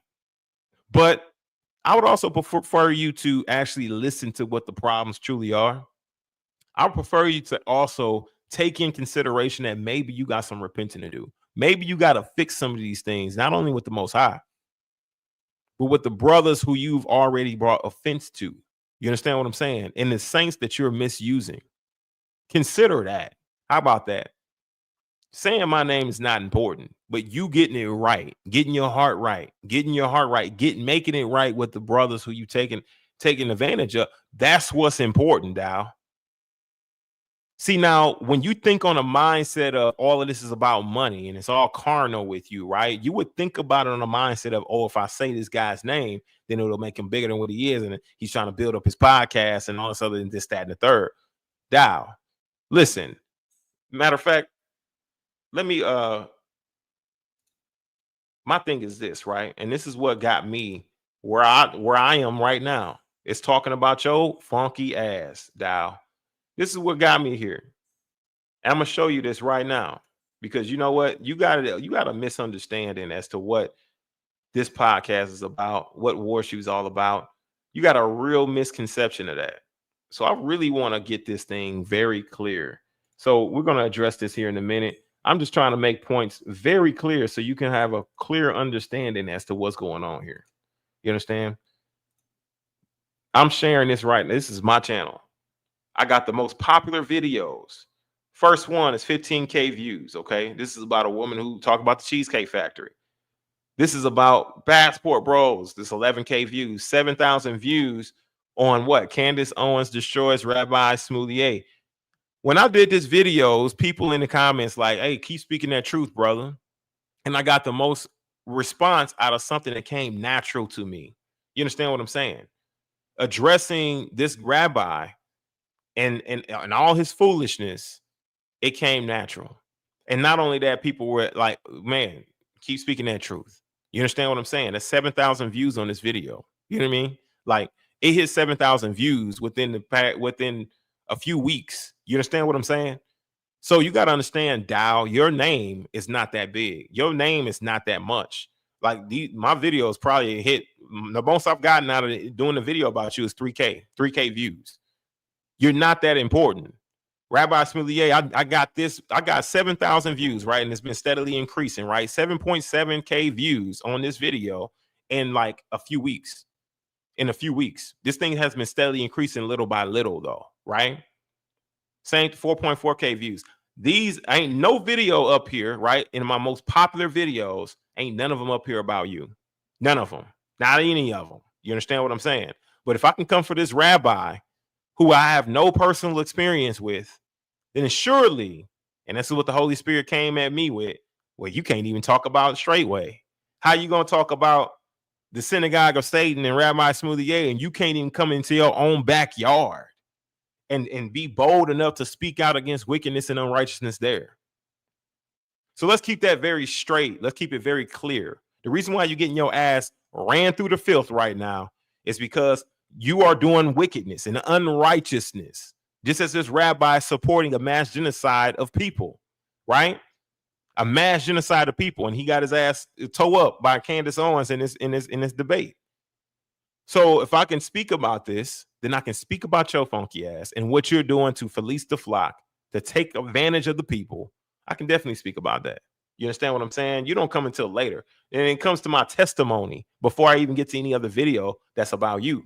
When I start doing live stream videos, that's when you started to really come into the picture. I start doing more live streams about you. And that's when I really start doing a lot of lives, because I really enjoy conversing with the audience in the chat. You understand what I'm saying? Hallelujah. But this is what I really want you to know. Now, if I flip over to live stream, it's pale in comparison in views. I go to the most popular one, 3K views on Killing Them Softly. Hallelujah. I mean, you my videos over here, if you match them up to each other, we got 15K, 11K, all this other stuff. But over here, I haven't even broke 5K views. So we can't, I'm doing this just based on exposure, to expose you and your wickedness, to be sure that other saints do not have to endure what I had to go through, what Brother Nick had to go through, what servants of Yah, Pastor Rufus has had to endure, so they can have a choice, so they can have an option, to make a sound decision for themselves and their family. You understand what I'm saying? That's obvious, right? Because I could be talking about other topics, and I can be having a much broader reach than just small ass Pastor Dowell, who doesn't have a worldwide reach, not that much of an influence worldwide. But for some reason, he thinks his name is just bigger than everybody's. No, I mean, you got a rabbi here, Rabbi Smollett, whose name is bigger than yours. And then nobody really knows him like that. Candace Owens' name is bigger than yours, sir. I could be talking and discussing other topics, right? But no, we're talking about your wickedness, right? It is what it is. Let's continue, though. Let's get back to this thing. I just want to prove a point that you're not that important, sir. You're important to me because guess what? I got to warn people about you and how reprobate you are and how unwilling you are to repent. That's what I got to do. I got to do that. There's no other choice. I got to. You understand what I'm saying? Same thing with this 15K view. This has been steadily growing, but I did this a year ago. You understand what I'm saying? It hit like 10, 15K in a matter of a month or a few weeks. You understand what I'm saying? Like, that's what it did. Like, we got to keep it a buck. You're not that important to people. You're just not. You're not that important. Like, for real, if I really want to get a broader audience, I'd have to talk about other topics. You understand what I'm saying? In order to expand my audience more, if that's what I really want to do. But if I'm talking about you, I'm not going to have that rapid growth. I've only been doing this for about a year or so. About a year taking this thing seriously. yeah, I've been able to do pretty well for about a year taking it seriously. So let's continue. Let's go ahead and get back over here to this video. I'm not gonna waste more time with explaining this to this guy, but we're gonna go ahead and get back to the main video here. I just wanted to make that point very clear for him because he thinks his name is just everything. Like, oh, you using my name to build your whole life, or Pastor Rufus is using me to increase his whole life and build his whole life up. No, absolutely not. Your name is not worth that much, bro. We just trying to save souls and keep people from making the same mistakes that we have. All right, it's just that simple. It's just that simple. Let's continue. Let's continue. And look at this. 2.4K views, right? In 7 hours with 300 likes. Let's continue. But we the ones who chasing for views. He the one who shouting now Gino Jennings, talking shit, doing all this other stuff, right? Trying to get attention for more clicks, more likes, more views, for people to leave Gino Jennings' ministry and come and join his ministry. You understand? This is the reason why he was going at Gino Jennings so hard and trying to debate him, because he wanted to get his following. He wanted to get past 213K subscribers. That's the reason why he was going for Gino Jennings so goddamn hard. He wanted that subscriber base. He wanted people to leave his ministry and come and join him. Same thing with Yaki. Yaki, he was coming at him so hard, and out of nowhere, for both of them, out of nowhere, never came, called them and had an issue. He did for both of them because they had large followings, and he wanted their following. He wanted those people to leave them and join his ministry, right? So he can be able to make the money off of them. You understand what I'm saying? So he can grow his YouTube subscriber base, so he can grow his channel. The same shit he talking is what he's been doing for years. You understand what I'm saying? He has no room to talk about anybody coming on here trying to grow a podcast, trying to increase or level up on anything, because it's what he's been doing on people off of people's backs for years. We ain't even gotten to this video yet. I'm sitting here already on his ass about some shit. Already on his ass about some shit. You understand what I'm saying? Let's go ahead and we'll get into this thing real quick. I had to cook on his ass real quick though. Let him cook. Let him cook now. Let him cook. I said let him cook. Had to cook on his ass. We have to bring out them receipts first, because we're going to address this video, and now everything he's saying in this video, y'all going to be able to hear what he's saying and know, oh man, this video is full of shit. Why is he even talking? What the hell is he even talking about? Let's go ahead and play this thing. Let's go ahead and play this thing. Listen to all right. Good morning, good evening, good afternoon, ladies and gentlemen, citizens of YouTube. Well, Ellis the Hebrew just got finished seeing him over this past weekend too. He sent me a video about anyway. It's just, let me see. It's about a man that at one time that used to be on my jock, my hotel, and everything else, and you know, Pastor Dowell batting 1,000.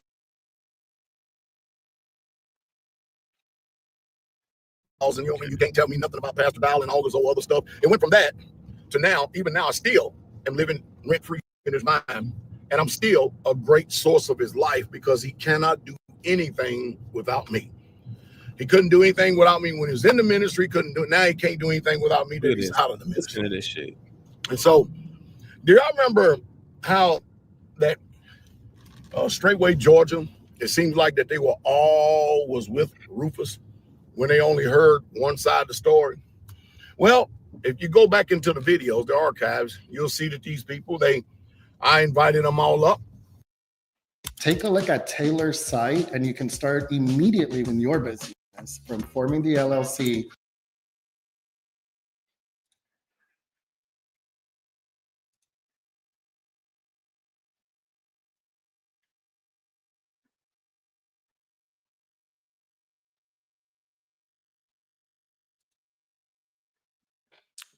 Man, what's happening? This thing's been acting a little weird. And had all the elders up here. We played videos, we played facts, and then we let them hear, as Paul Harvey says, the rest of the story. And of course, once they heard the rest of the story, I think about this. What do you say if you are a leader of a community and you've been a leader of a community for 10 years, all right? And while being a leader of that community, and you start levying all these allegations, these charges and everything, because a lot of people don't know what happened, right? And then all of a sudden you come to find out that you've been manipulated. So listen to how he's speaking, because a lot of people don't know what happened, right? No. You are keeping people in the dark about what truly happened. And you don't believe that people are coming to getting the scoop, getting the truth over here, right? Listening in on the Warsheep podcast, message sent, servants of Yah. You don't think that they're coming outside of your bounds to actually gain the truth. A lot of people already know what the hell's going on. They already know what the hell you up to.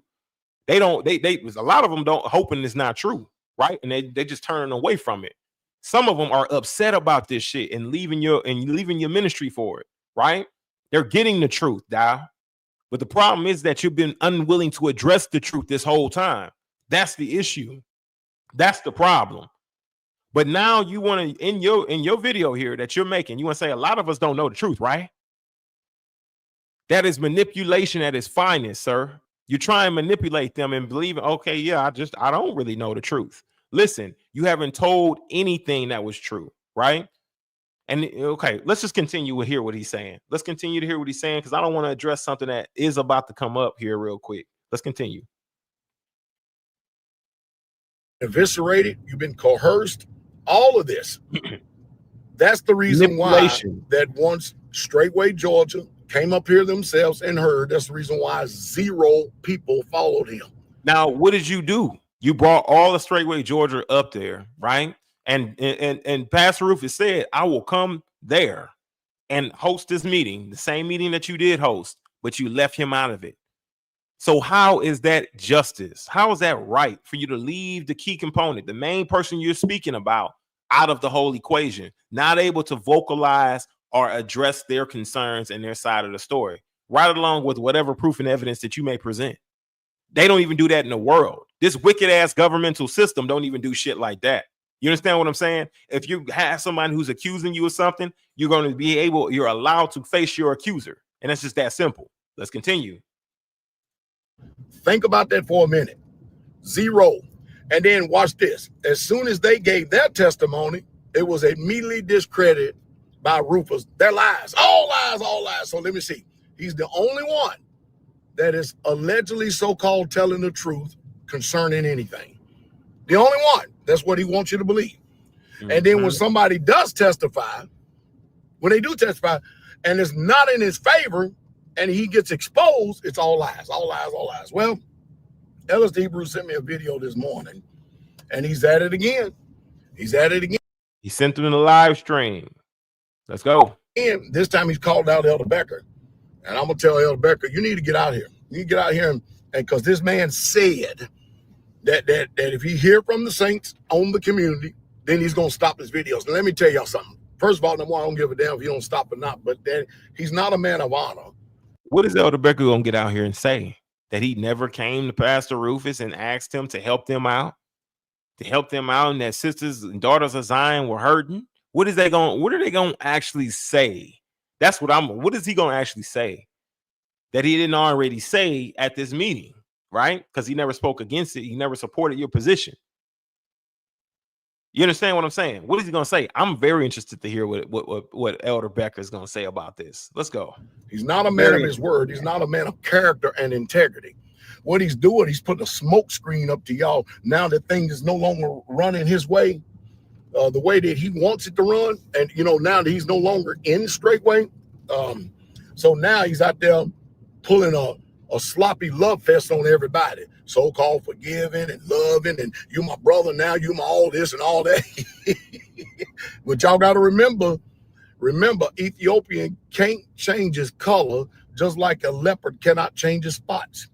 This man tell you something, you better believe the way his past behavior has showed you what he is. This man has showed everybody what he was: bullying, putting fingers in people's eyes, pushing them and carrying on and all kinds of stuff, constantly getting reprimanded and stuff for that mess. But let me tell you something. So apparently that video has got to a couple of brothers because they don't listen to it. And they'll say, Pastor Dowell, I'm more than happy to testify. I'm more than happy to give my testimony. And of course, he's falsifying information. He's twisting. And what y'all going to get is this. This is what he said. He actually said he wasn't going to say anything about Straightway. I got that on audio. He said he wasn't going to do this and that, and everything he said he wasn't going to do, he did. He went and did the direct opposite because the man is now demonically possessed. Let me ask y'all a question, all right? So I understand that some of you out there, you're going to get upset because I'm actually responding to this. But look, there's a thing out there in the world called silence is a consent to an agreement. Sooner or later, you're going to have to speak and talk. Now, what I'm going to do is I'm going to let these people out here do the talking, but you know what they're going to be, right? They're all going to be liars. By the time they tell the truth of their experience, they're going to be liars. And some of you out there who have believed Rufus and his lies, you're going to actually feel ashamed. I don't even know if people can feel ashamed that you even believe that mess, because there's nothing that's going to be in his favor whatsoever at all, because he's just out there holding the truth in unrighteousness. You know, you can tell a small truth about something and then add a whole bunch of jelly, a whole bunch of peanut butter, a whole bunch of sugar, and a whole bunch of lies. And then you believe that because you heard that one little morsel of truth, you forget about all the twisting, the warping, the distorting, the deceiving. I mean, for instance, look at the fruit of my life. Am I still preaching Jesus? Am I still working for the kingdom? Am I still doing what I've always been called to do? Yes. And what is he doing? His life is all about Pastor Dowell. Every bit of it. He preaches and teaches. But let me go on this route. So envy is as rottenness to the bones. The man is envious of me in every way, shape, fashion, or form. Every way. Every way. But watch this. Now he's at the second stage, which jealousy is the rage of a man. How long has he been raging? Man. Wondering if the car accident you were in last year is even worth pursuing? The truth is, you could.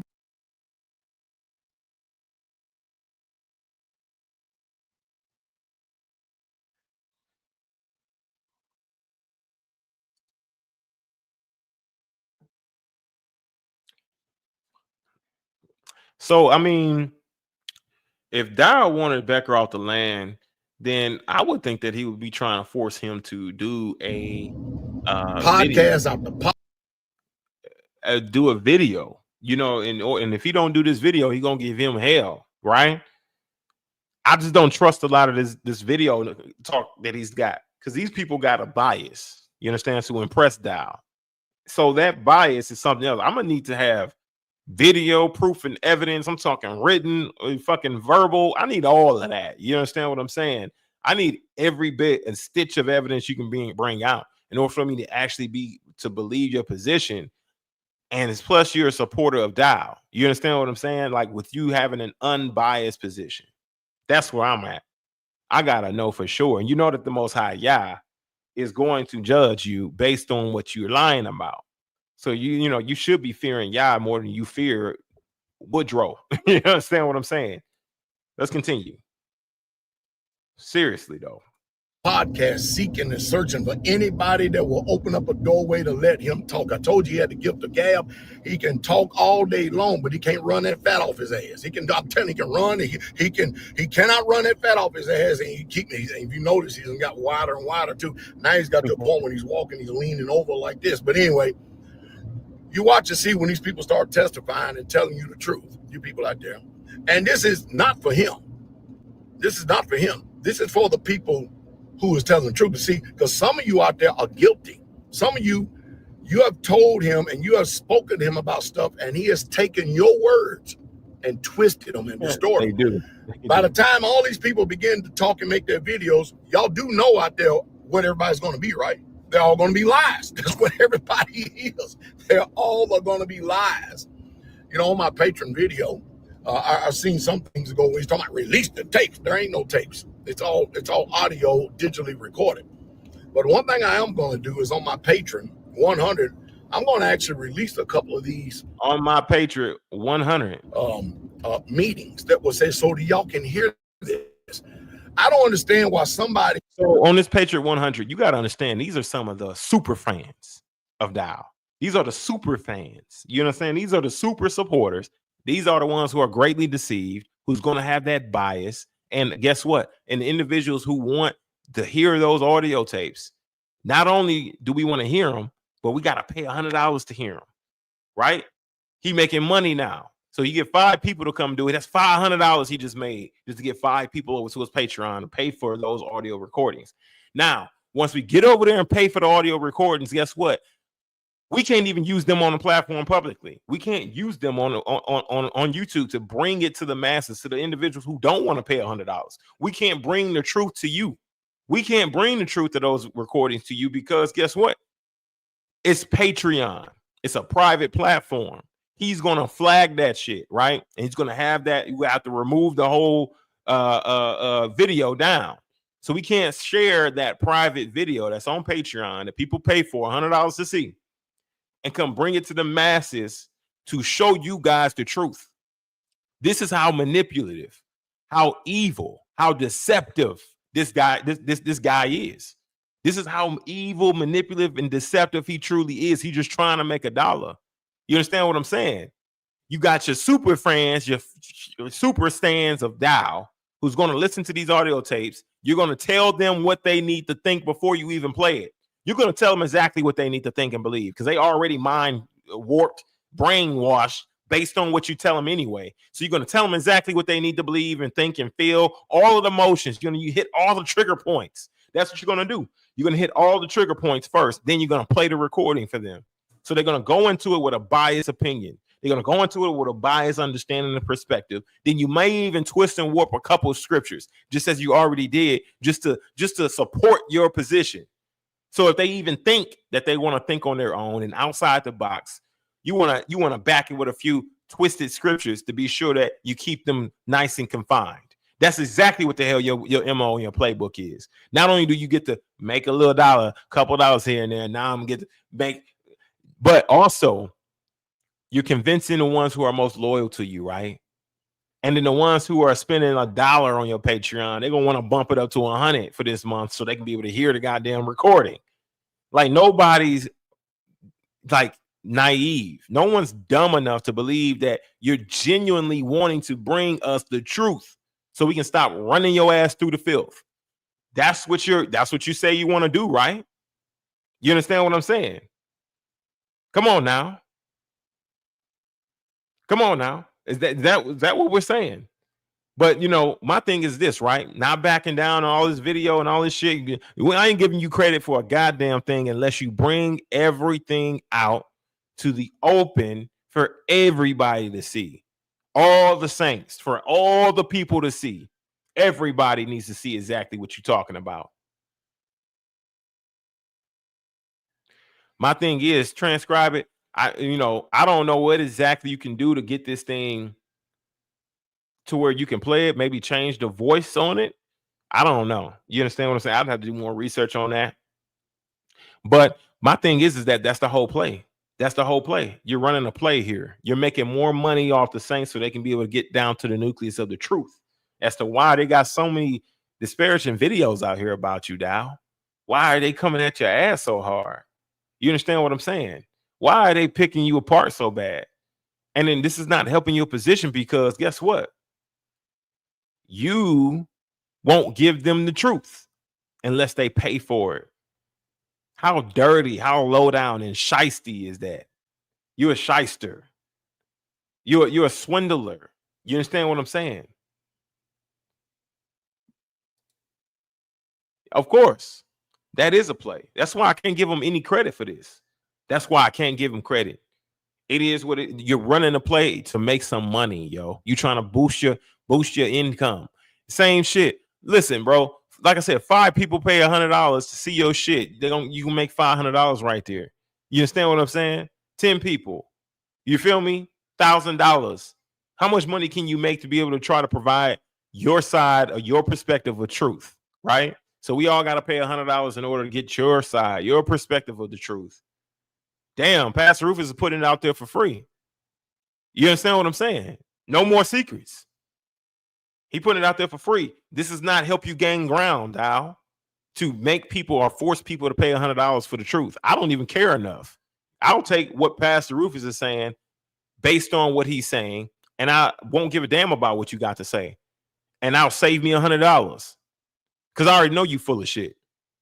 You understand what I'm saying? I will save my $100 because I know you full of shit. Just by even presenting it this way, I'm gonna put it on my Patreon 100. You premeditated this. You premeditated this because you already know you don't want to release the tapes, Dowell. You know why you don't want to release the tapes. You know what happened that day. You understand what I'm saying? You know what happened that day. You knew that whatever was done was not what you're making it seem. You know that it was been something that you could have worked out, and you knew you twisted and warped the scriptures to make it fit almost as though, right, that he said he was presumptuous. So you can be able to try to make it seem like this presumptuousness was warranted for you to completely put him out of the ministry indefinitely, right? This is what you wanted to do because he wouldn't agree to your terms and conditions to stay in the ministry, right? So you twisted some scriptures around to force him out. You understand? And gave the people, this was for the people, y'all, a biblical reason why when it didn't even fit you.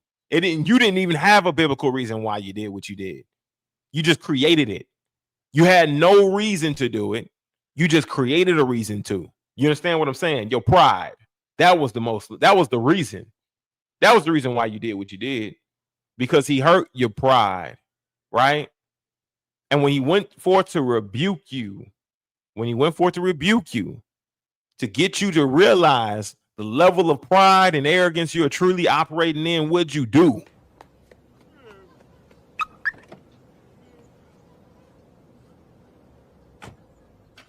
You ran and you cried in the car. You understand what I'm saying? You ran and you cried in the car. That's not how men truly handle shit, Dowell. I don't give a damn what somebody's saying about me or to me. We're going to sit there and we're going to hatch it out. It's just that simple. It's just that simple. Let's continue.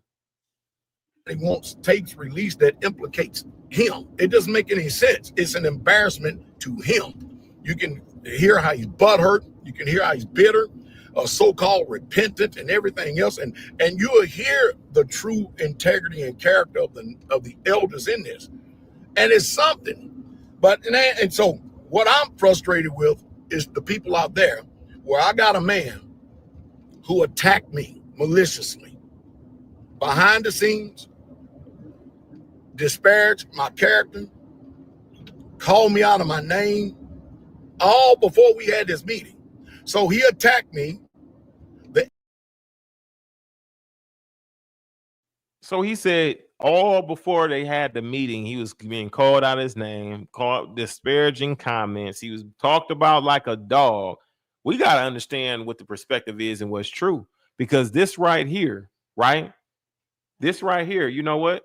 And this is what we're going to do. I got you right now. Let's go. My thing is this. The way that he's presenting this, it sounds ridiculous, right?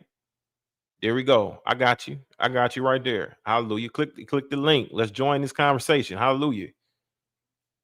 This is what's really, really interesting to me, because he's saying a lot, right? And he's got a mouthful to say. I promise you. He's saying that he was talked bad about. And I need to know, because that right there, I never was privy to. You understand what I'm saying? Bless you. Welcome in. Bless you, bro, Ron. Can you hear me good? Yes, sir. Yes, sir. All right. So, cool. Of course, he just got done saying, Pastor, got done saying that you were talking to him bad. He said you were calling him out his name, doing all kind of shit before the meeting even took place. What he said was, what he said was behind the scenes. I was speaking about him. Remember, he says I'm oblivious, right? Y'all, I want everybody to remember this stuff. Because this, I can tell we getting to a point where this is going to come out. Let me show you how disingenuous this dude is. Because he said Ella sent him this video today, right? Now, y'all remember how long ago this video was that we did.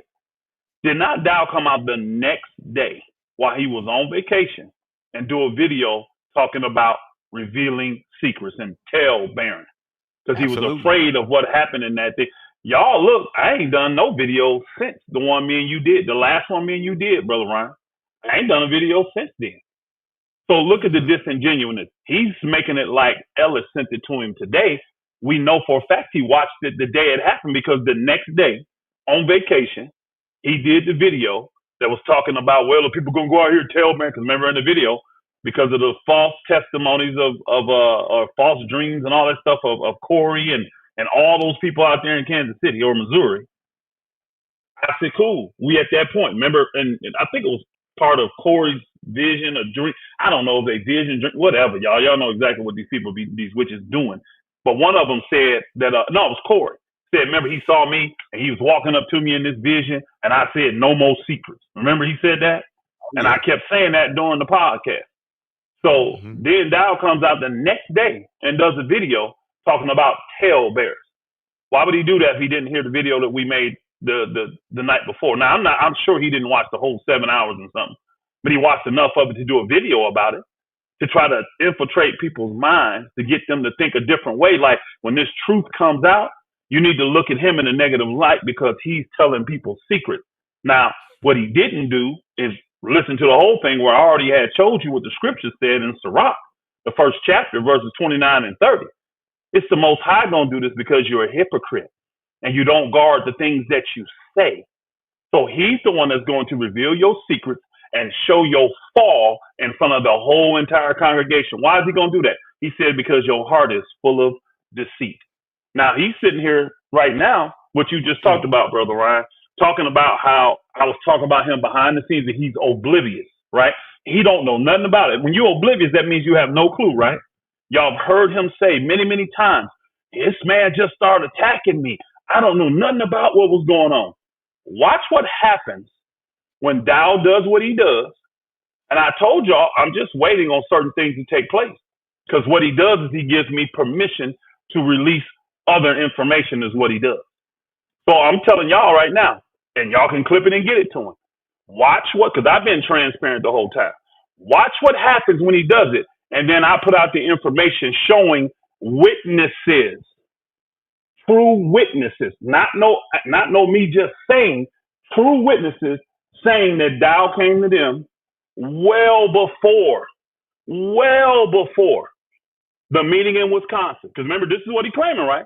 Before the meeting in Wisconsin, I was talking bad about him behind the scenes. He was oblivious. He didn't have no clue. Then he gets to Wisconsin. All of a sudden, they want to meet with him. He don't know what the hell going on. And I just attacked him. Watch what happens when these people come out and tell you weeks and weeks before the Wisconsin meeting. Dowell had already told people how he was going to decimate my character, the stuff he was going to do to me. He had already told multiple people, y'all. Multiple people. So watch what happens. Let's just see. So you put your information out. And again, for those that don't understand this policing of the flock, he needs more money, because the money's really been jacked up.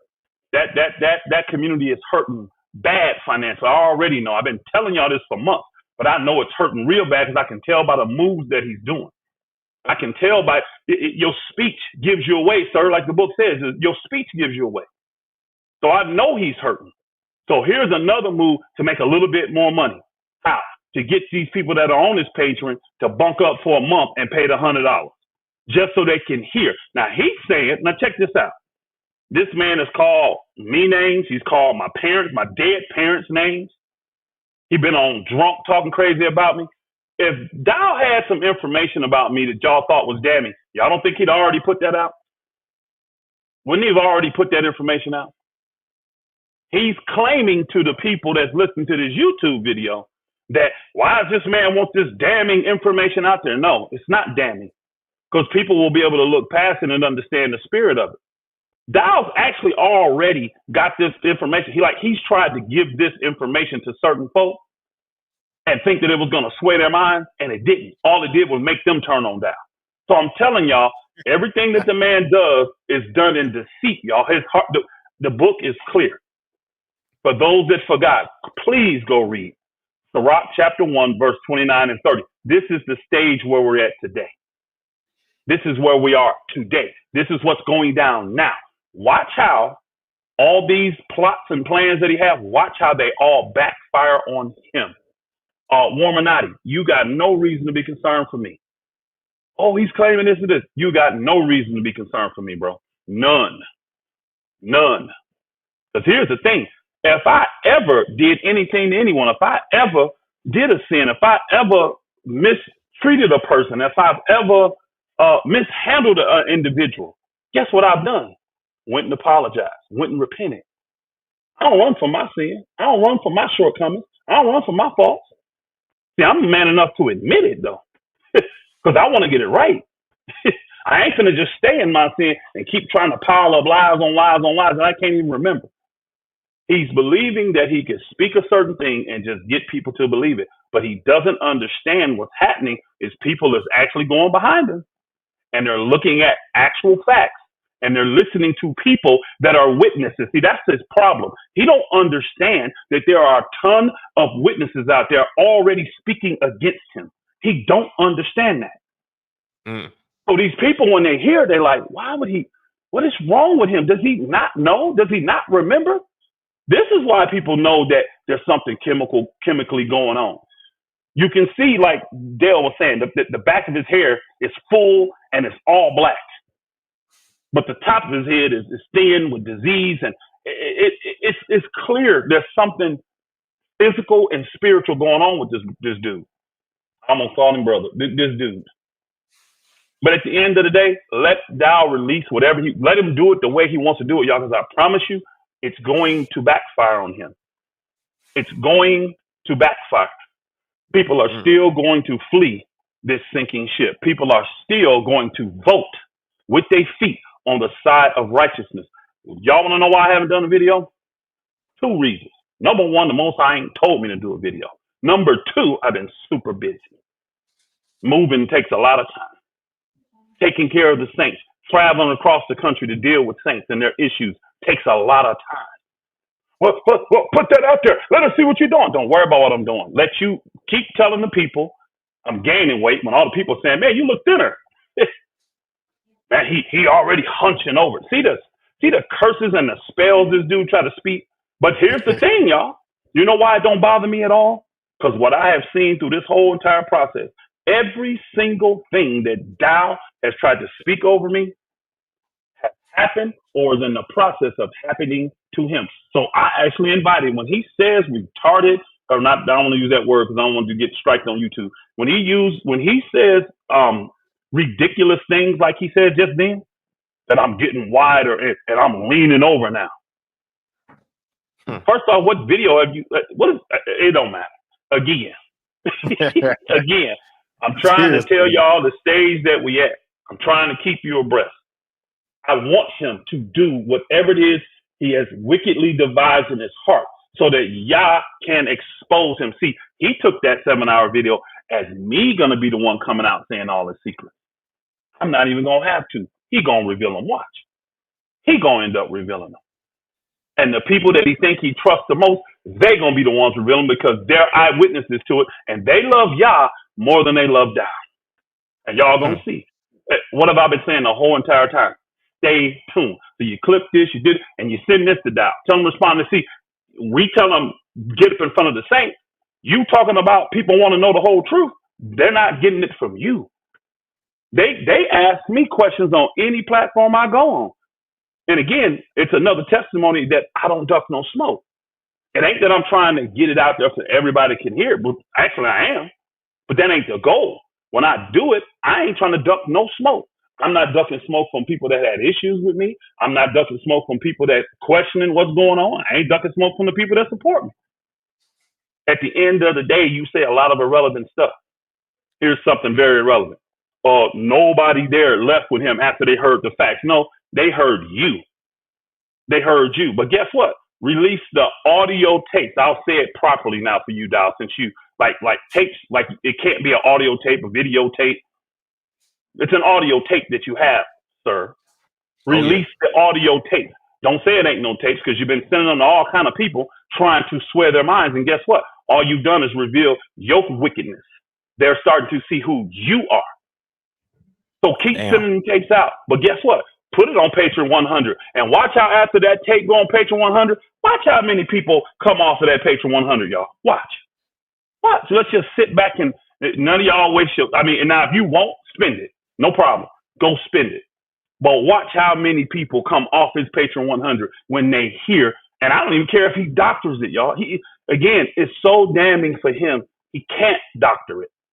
He can't. He can't doctor it, especially the Wisconsin one. He can't.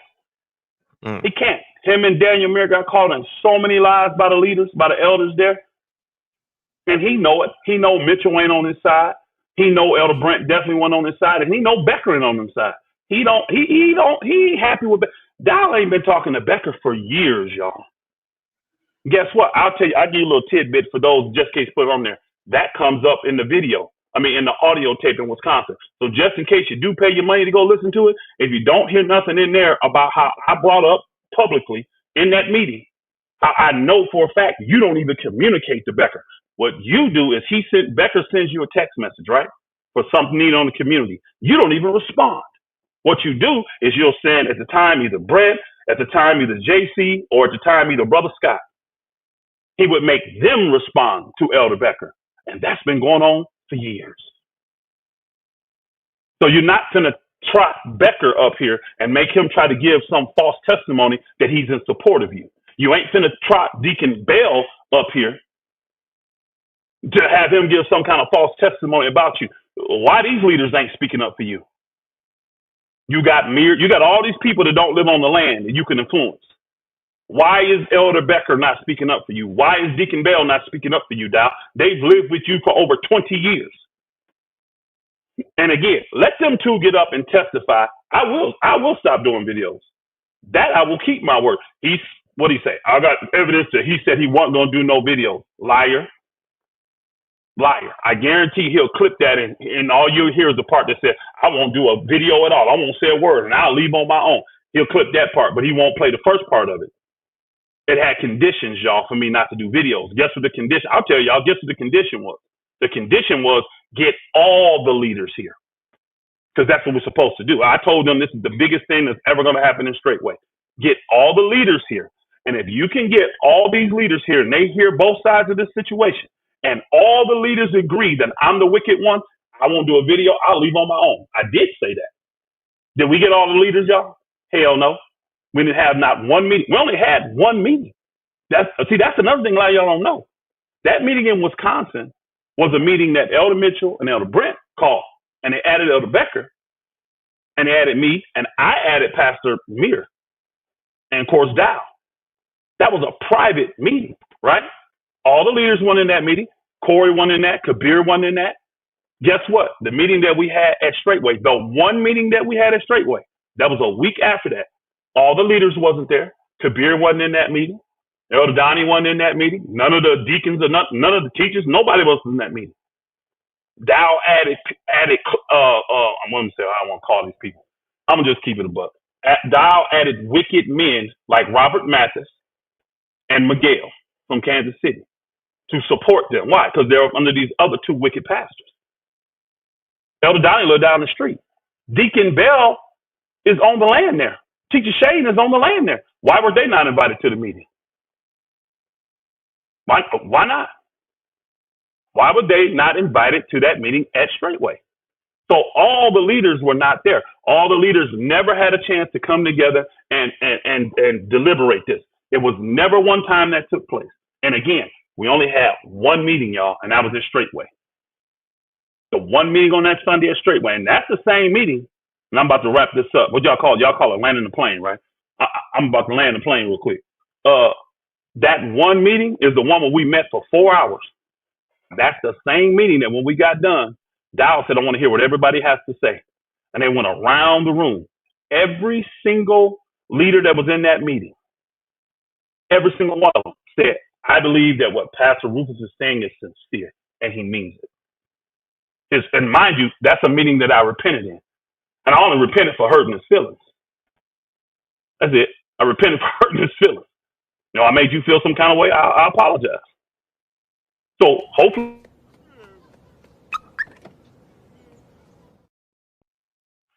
he plays that in the thing so y'all can hear it.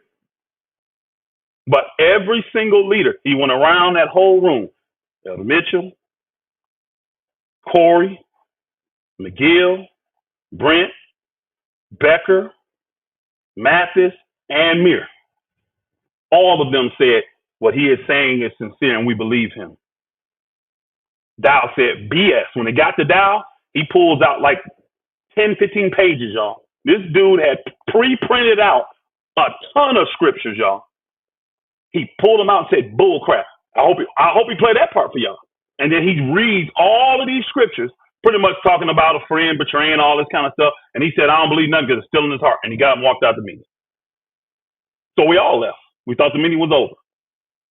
And then this meeting landed in the plane. Then that's the same one where he tells Elder Mitchell, when Elder Mitchell was down the lane getting some stuff and to go to his community, he said, what's the punishment for him? What's the discipline? He said, what do you mean? We don't even have a sin for him, Pastor. We talking about? The meeting's over. We left when you left. He said, all you leaders get back up there until you get a judgment for this man. How are you a part of this and you demanding a judgment? We don't even have a sin. The man told you they don't have a sin. They ain't agreed on the sin, but he demanded them. They went back up there, y'all. Them leaders came back, went back up there and met for 4 hours. 4 more hours. We already met for 4 hours. Wow. This is when he tried to add the last. I did 3 audios, meetings I had with the Georgia brothers. He tried to add the last one in there, and he sent it to them. Now, mind you, he didn't pull that out when I was there, but he sent it to them while I was gone because he let me leave, made all of them come back and then meet for another 3-4 hours. Then he said, here's some more evidence. And guess what? That's the evidence he claims, right, that I was sowing discord. And that's when Elder Becker was wise. He said, hey, why are we deliberating on it? Because we saying, well, we may hear this and we don't hear nothing on this. Why are we doing that? Let's just call the brothers. He said, Elder Brent, you got their numbers? Yeah. They called Vernon.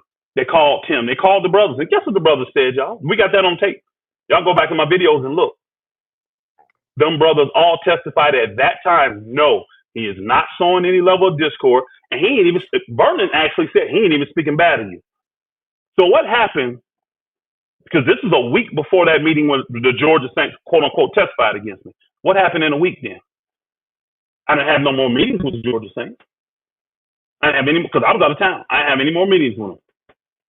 So after my 3rd meeting, one of the Saints get it to Dowell. He listens to it. He says, I'm sowing discord. The other elders call the Saints and ask them, is he sowing discord? And they all said no. But then they get up there, and you don't get all of them because you didn't get Tim to ever say that, and Mike to ever say that. You ain't getting all these Saints say that. Miliano didn't say that in the meeting, so let's keep it a buck. The only 2 Saints that actually said some dumb stuff was Vernon and 2 old fools, Vernon and Hillard. When you really look at it, that was it. You gotta listen, man. You gotta listen with spiritual ears. I don't landed that plane. I wanted to bring context to that, brother, so you can understand what this lying dog was saying. Absolutely. So, in your opinion, why is it that now, after all of these videos come out, right, after all of this, since he's removed you from Straightway, why do you think now he feels as though now's the time? Now I got him where I want him. I'm gonna go ahead and drop all of this. He don't, brother Ryan. He don't. This is like think about what he's saying. I mean, I really want y'all to listen because that's how people will see it. But when you listen to it, what is he saying that's new? Besides the fact that he is finally now saying, I'm going to, and then he even say all of them. He said, I'm going to release some of this. I'm going to release some of this on Patreon 100. Why not all of it? And why has it got to be on Patreon? Put it on YouTube. Put it on YouTube.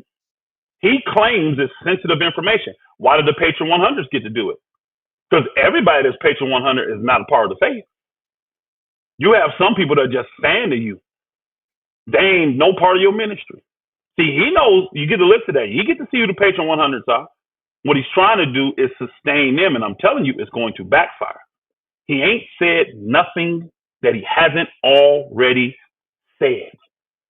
I'm a liar. I'm the only one telling the truth. Everybody else is a liar. You know what? Everyone that listens to you is a liar. And guess what? The most damning information for Dowell, and I'm just telling all y'all this now because I've been transparent the whole time. Wait until these witnesses are exposed that will tell y'all how Dowell plotted against me well before the Wisconsin meeting. See, that throws everything he says out the water. Because remember, we just heard in this video, I was oblivious. I had no clue. He was speaking to people before the Wisconsin meeting. No, sir. You were. The people I spoke to before the Wisconsin meeting were already the witnesses against you. Their names were Elder Brent. Their names were Elder Mitchell. Those are the people I spoke to. Then the Most High told me, warn these brethren so they can get their houses in order. And this is another big fact I forget to put out there, and I'm going to keep saying this. He keeps using that line, nobody followed me. I hope he puts out the audios. Do you know why? You will hear on the audios where I tell them many, many, many times, y'all.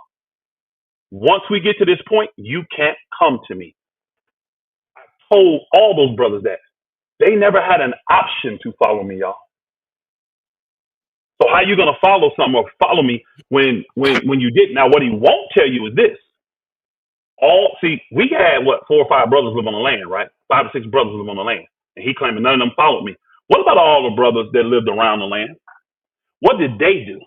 See, that's a more important question. Find out what the Reubenites did.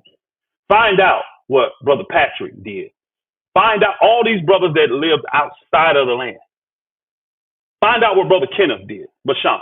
These are brothers that lived outside of the land.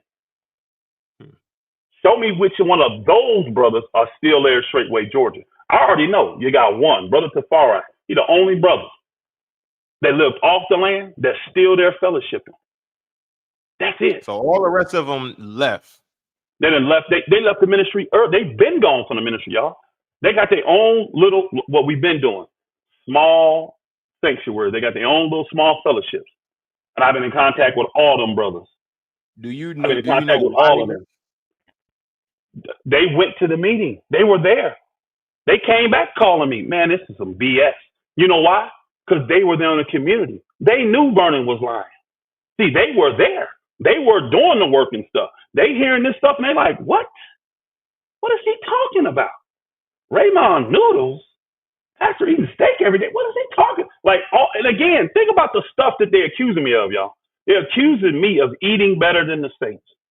They're accusing me of having a shoe collection and a gun collection. That's why I'm like, what luxuries? What luxuries are they talking about? My 2013 Audi? That's a luxury? I'm just asking y'all, a 2013 Audi, is that a luxury? If that's a luxury, I'm guilty. Because I still got that car. I still got that car. It's far from a luxury. It's not a luxury. A 2013 Audi, that's luxury? Now, you mad because I can take care of myself and still make a 2013 look as nice as a 2024? You mad about that? I mean, I don't understand. He said that the one guy said that Fates and Gates, that he was taking advantage of the luxury. What? Tell me what those luxuries were. Mm-hmm. See, you never heard about any brothers in Georgia being accused of being rebellious. Do you know why? I wasn't commanding them to submit themselves to me. They didn't have orders to obey me. They never heard me say, obey him who has a rule over you. No. We were brothers in this together, and they knew it. And I never interceded or just impeded on their homes. If I did anything when it comes to their homes, it's because they asked me to. I'm not getting in your home. I'm not getting in your bedroom. That's your job as a patriarch and a priest. Now I gotta ask this, right? Go ahead. The guy from Fates and Gates, has he ever come in fellowship in Georgia? No, he's never been to Straightway.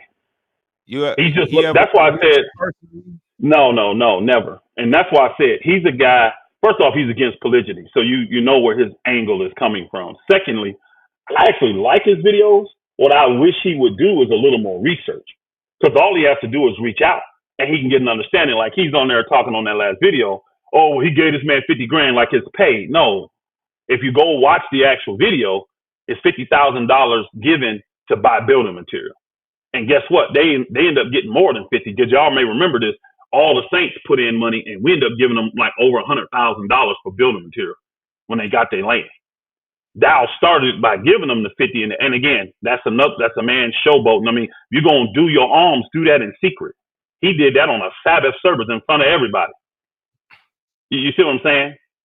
But the rest of us, then he commanded us to help out and all that. So we did. You know, again, it's a new community. All of us want to help anyway. So we sent a bunch of funds, and I think it was another 100 and something, another 50 something. I know it was a little over 100,000 that was totally given to that community to get started. You see what I'm saying? Because they got bare land. They don't have nothing on that land, y'all.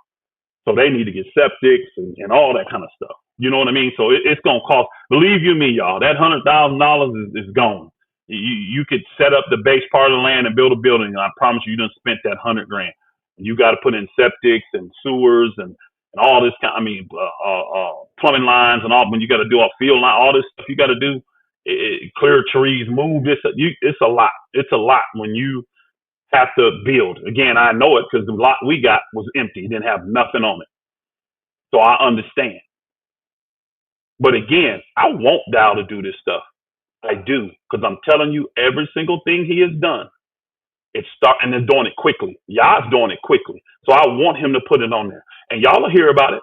Watch how he get on here and start crying about money, about something. You'll be able to know then that means that the Patreon doesn't fail down now. Because see, he's trying to think of ways to build the money up. The tithes and offerings ain't coming in.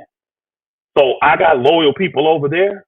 Well, how's the way that I can get more loyal people over there? Oh, I'm going to release information that's damning the Pastor Rufus. Oh, this will support me. Now, but you got to get to the Patreon 100. Some of you are paying $20. Some of you paying $5. Some of you paying $50. Get to the 100 and you'll get to see what I've been talking about. He's acting like he's preserving something. He's not, because you can hear his hatred in his voice towards me.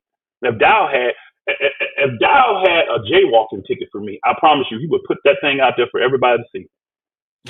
If he had I'm telling you, if he had anything concrete on me, and watch, he said he's gonna bring people with videos. I guarantee it ain't Elder Becker.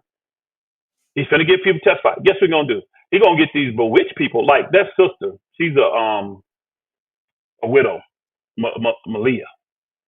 He gonna get her and McNabb to get up there. But again, here's the facts, y'all. She's never once lived on the land this Straightway. They gonna get up here and testify how Dowell, he buried my husband. You don't want to hear the stuff he said about your husband, sis. You don't want to hear that. You don't. And you know it, McNabb. You don't want that information coming out. Then what has he done? What did he say? She's living in McNabb's house. She's living in McNabb's house. It's Straightway. Tell me what Straightway's doing. Hopefully in their video, they'll say Straightway's giving this amount of money to help take care of them. What they'll probably say is, well, whoever needs anything, Dowell told us he'll be right there and he'll do this. What he does initially, like I guarantee in the beginning, he might have gave him $3,000, $4,000, $5,000. Hey, look, go get her what she needs, blah, blah, blah, blah. But again, you're ducking the responsibility because she should be at Straightway. Why does she got to go live at McNabb's house? He don't live on Straightway, y'all. He lives off the land. And so he's had to bring this. Yes, she still lives at McNabb's house. But they'll get up here and give this testimony like Dowell is the reason she's being sustained. That yes, they do have a video together, they, Widow, and McNabb on the video. So Chevelle just confirmed it. They put a video out. I ain't seen it. But I guarantee you got to listen to it close. I want to know what Dowell is actually doing for the widow. Because she ain't living on the land. You ain't providing financially for her. This is another thing he did, y'all. This is why Dowell is telling people now he's backpedaling on the Social Security numbers and all that stuff. You know why? Because all this stuff is going down, and these people got children that don't have birth certificates and stuff. So guess what? They can't apply for Social Security. They can't apply for food stamps for the children. They can't get none of these benefits.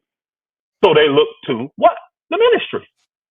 And he literally said in the video, I ain't responsible for their daily. Wow. I could have swore that the Greeks were coming at the Hebrews because we were neglecting the daily administration of the widows. Is that not what it said? Am I mistaken, y'all? Am I misquoting that text?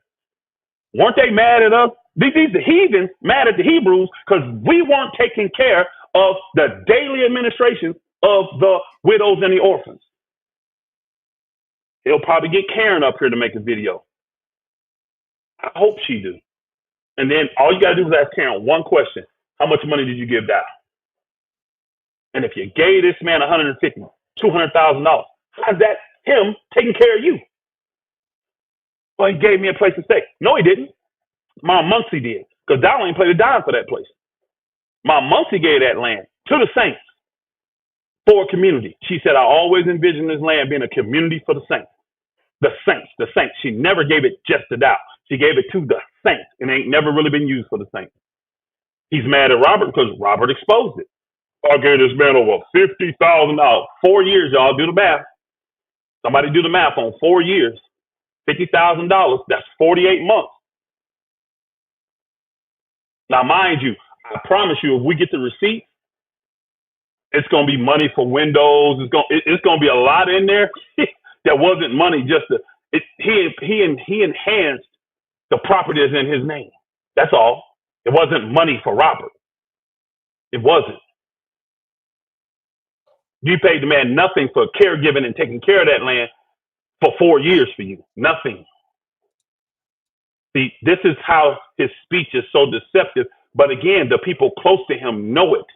Y'all hear him talking. All these questions. I hear it.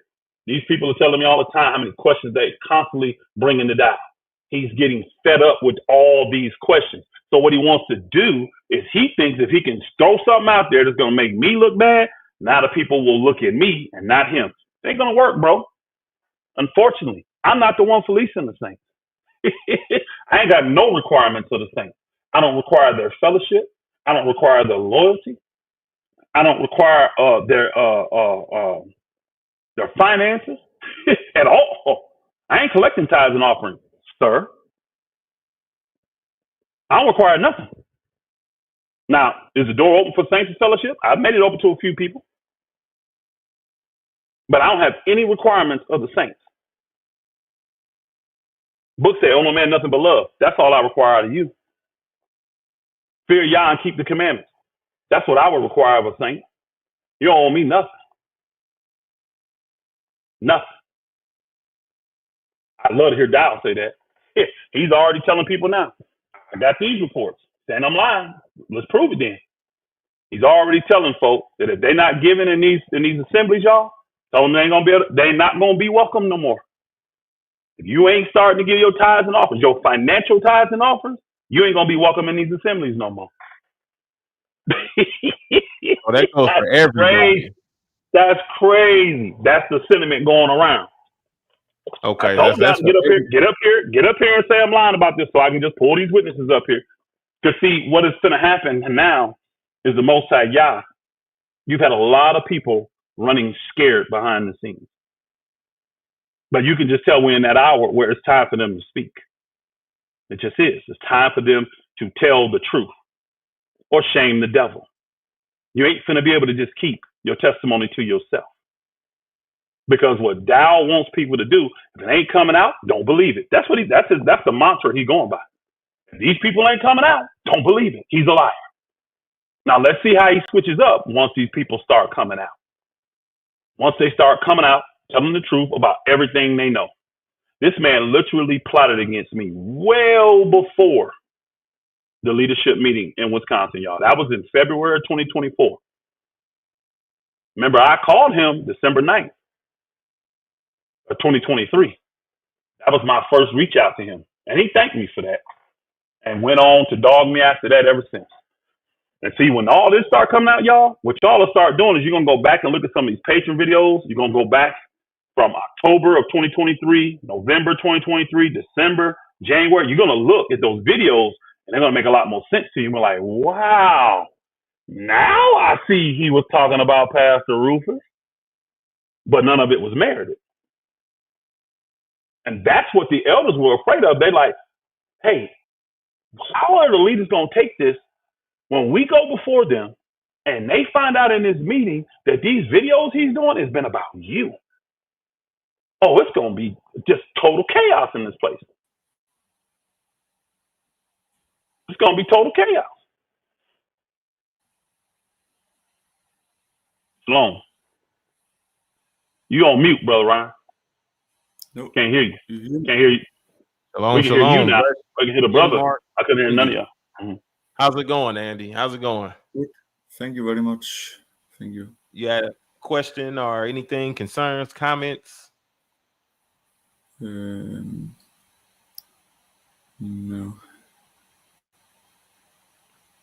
Not at the moment. What you got? I don't know, man. I just want to be a part of this show, you know. Okay. You ain't got nothing to add? Yes. I don't know what we're talking about. This guy. Okay. I'm mad to get him All out right. here. So, click the link if you understand what the conversation is about. If you got something you would like to add on to the conversation, if you don't know what's going on, sit around, wait, listen in on what's happening, and then proceed to hit that link if you have something to add. If you ain't got nothing, don't touch the link. If you got something, click the link. This is how we're going to do that. I'm looking at what Sister Angela Neighbors just put in there. She said McNabb said that he's taking care of her under the direction of Dowell so that he can handle the word. What a joke. And that is so true. Again, I'm glad y'all can see the reality. He has punned the responsibility on someone else. I promise you, if she was the type of woman that Dowell was attracted to, he would have had her on that land. Yeah. If he didn't feel the way he felt about her husband, Dowell would have her on that land. If he saw in his mind about her husband, again, I'm not gonna. Nope. All right. Nope. You know, I gotta ask. I'm curious, man. I'm gonna let them put that out there. But again, if you listen, see, y'all gotta listen closely. When Dowell made that video, he started talking about the widows. Remember, and you can tell. He even knew it sounded like he was bad-mouthing his husband. And he said, well, I'm not trying to bad-mouth the husband. Yes, you are. You got a negative connotation look at Sister Melina's husband. And you definitely got a negative connotation and look towards Sister, what's her name? Zakina, Brother Ray. Yeah. Yep. Definitely. Now, see, he can't say a word about Sister Karen's husband because he don't know him at all. He has no idea who that man is. He never met him, never spoke to him. He has zero understanding of that man. He don't know nothing about him unless somebody like Karen or Gideon told him. Dowell has no idea who this man. Again, remember what Elder Brent? Did this man come to you when your husband was sick? Nope. Did this man come to comfort you when your husband died? Did he come do the eulogy? Did he reach out and give his condolences? Nope. This woman's husband died, y'all. He was sick for a while. Dowell never reached out, ever. Wow. The only time Dowell reached out to her was when all this went down. Karen was living on the community up there, Straightway, Cleveland, with Elder Brent, right? And he knew that thing was going to be dissolved. Then and let me tell you exactly how he reached out, because he'll try to lie and say, I never called her. He had Hezekiah contact her and say, get in touch with us. Same thing. But see, he'll play the word semantics. So I'll tell you how it went down. Did he call her? No. He had Hezekiah reach out and tell her to get in touch with them. Same thing. But the only time he wanted to talk to that woman is once he knew this thing was dissolving. Straightway Cleveland was going to be done too, because Elder Brent left.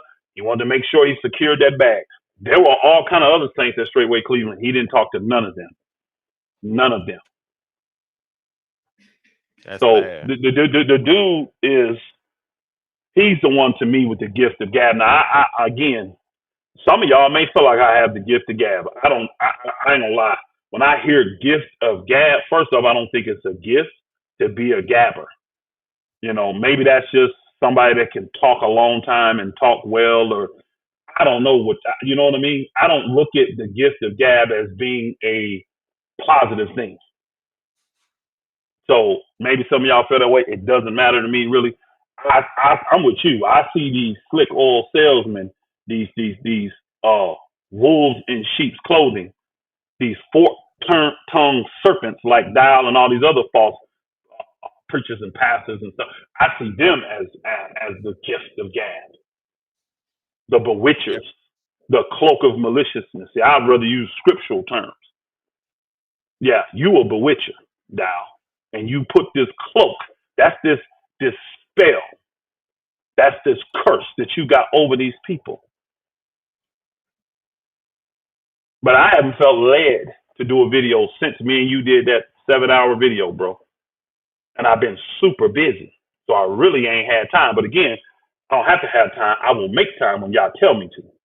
But honestly, I'm going to just tell y'all, I really believe he is going to be trying to preserve these people because he see them slipping and he see them leaving. And the wickedness that he's going to try to use to preserve him is going to backfire on him, and it's going to make it worse for him. He still wants to blame me for a lot of this. And a lot of these people, when they leave, guess what they tell me? When I do contact or they get in touch with me or whatever, guess what they tell me? They hadn't even watched my videos. By the time they make their mind up, they still hadn't seen my videos. A lot of them hadn't even seen them. If they did one or two. My videos is not what's influencing them. Brian's videos is not what's influencing them. See, this is stuff that's going to go down for generations, y'all. People look at these videos 10 years from now and be like, man, I knew something was up with that place. I'm not going. See, back then when we came, who had these videos out about Dowell? There were maybe one or two people that made testimonies about him, but it was well before YouTube, so they got suppressed. We didn't even see them. We didn't even know they were out there. The amount of information out here now, he can't do nothing about. He can't do nothing about. So those that want to know, guess what the Holy Spirit will do? Lead them to one of Ryan's videos, lead them to one of Nick's videos, lead them to one of my videos. That's what they're going to do. Lead them to a Ringo video, lead them to one of these saints' testimonies, because the testimonies are still going to come. These saints ain't going to have a choice but to testify for Yah. They're going to have to. Watch. They're going to have to. They're going to have to. So, now I'm going to say this publicly because he said this to me. He said this to me when me and him talked. Because a lot of people, not a lot, a few people have come to me and asked me about certain people that live on Straightway, right? That lived there and then left. The only person that is given permission is Brother Victor Rice, Jordan's husband. He told me when we talked about this situation, because he came at me at the wedding, and he wasn't happy with me because he felt, the way I was going about it, he didn't like that. Hey, I kind of feel pressure about. I said, I get it, bro. I get that. What you're saying makes sense. I repented to the brother, but he also said this: tell anybody that wants it, they can call me, and I'll tell them. Now he's against putting a video out publicly, but he said anybody that wants to know, give him my number. Tell them to call me. So if somebody wants Victor's testimony, we can get you in touch with Brother Victor, because he said if you want to know it, call him and he'll tell you. So, Brother Victor. Salute, Yoga. Shalom, my brother. Salute, Pastor Rufus. Salute, War Sheep. I'm gonna chime in. I'm gonna let Pastor Rufus finish up. I got a question. Go ahead, my brother. I just got some thoughts I've been thinking since the other night when I came on the show, but I got a lot of video production people, editing people, YouTube, what we do out here, the creative space. But I got your number. I think we gonna talk offline. I'm thinking about a documentary. And see, this is gonna be a documentary like no other. Because this documentary, we ain't gonna wait till the full crash out. This gonna be a documentary that is gonna be a documentary where we're gonna try to save these people and the situation. See, you get all them documentaries about all the different cults after they crash out. And see, I thought about this the other night. I said, no, we need to do a powerful documentary. I need to get with Pastor Rufus and the other saints that have left, and Jordan and Tammy and people, and we need to put together a powerful cinematic, with the production in that documentary before the crash out, and that's what it's gonna be before the crash out. So that's all. I'm down.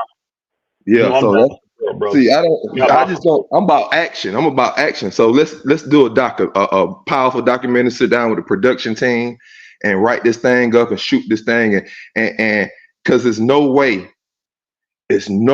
all this attention. Straightway they made it all the way to the ESPN with the NFL players and on national news, and there's no running water on Straightway, Tennessee, and some of those facilities where the families are staying at. And I really thought about that, and I said, yeah, I'm gonna do this documentary. I'm gonna land the plane there. Yep. My 100 support. You got me. You can get anything you need from me. I'm here. You all mute, Brother Ryan. My bad, y'all. All right, so what I really want to do, and I think the documentary sounds great. I think it'll be a great insight on a lot of this shit, right? Not only because, if he ready, right? Because he's saying he want to drop this and do that.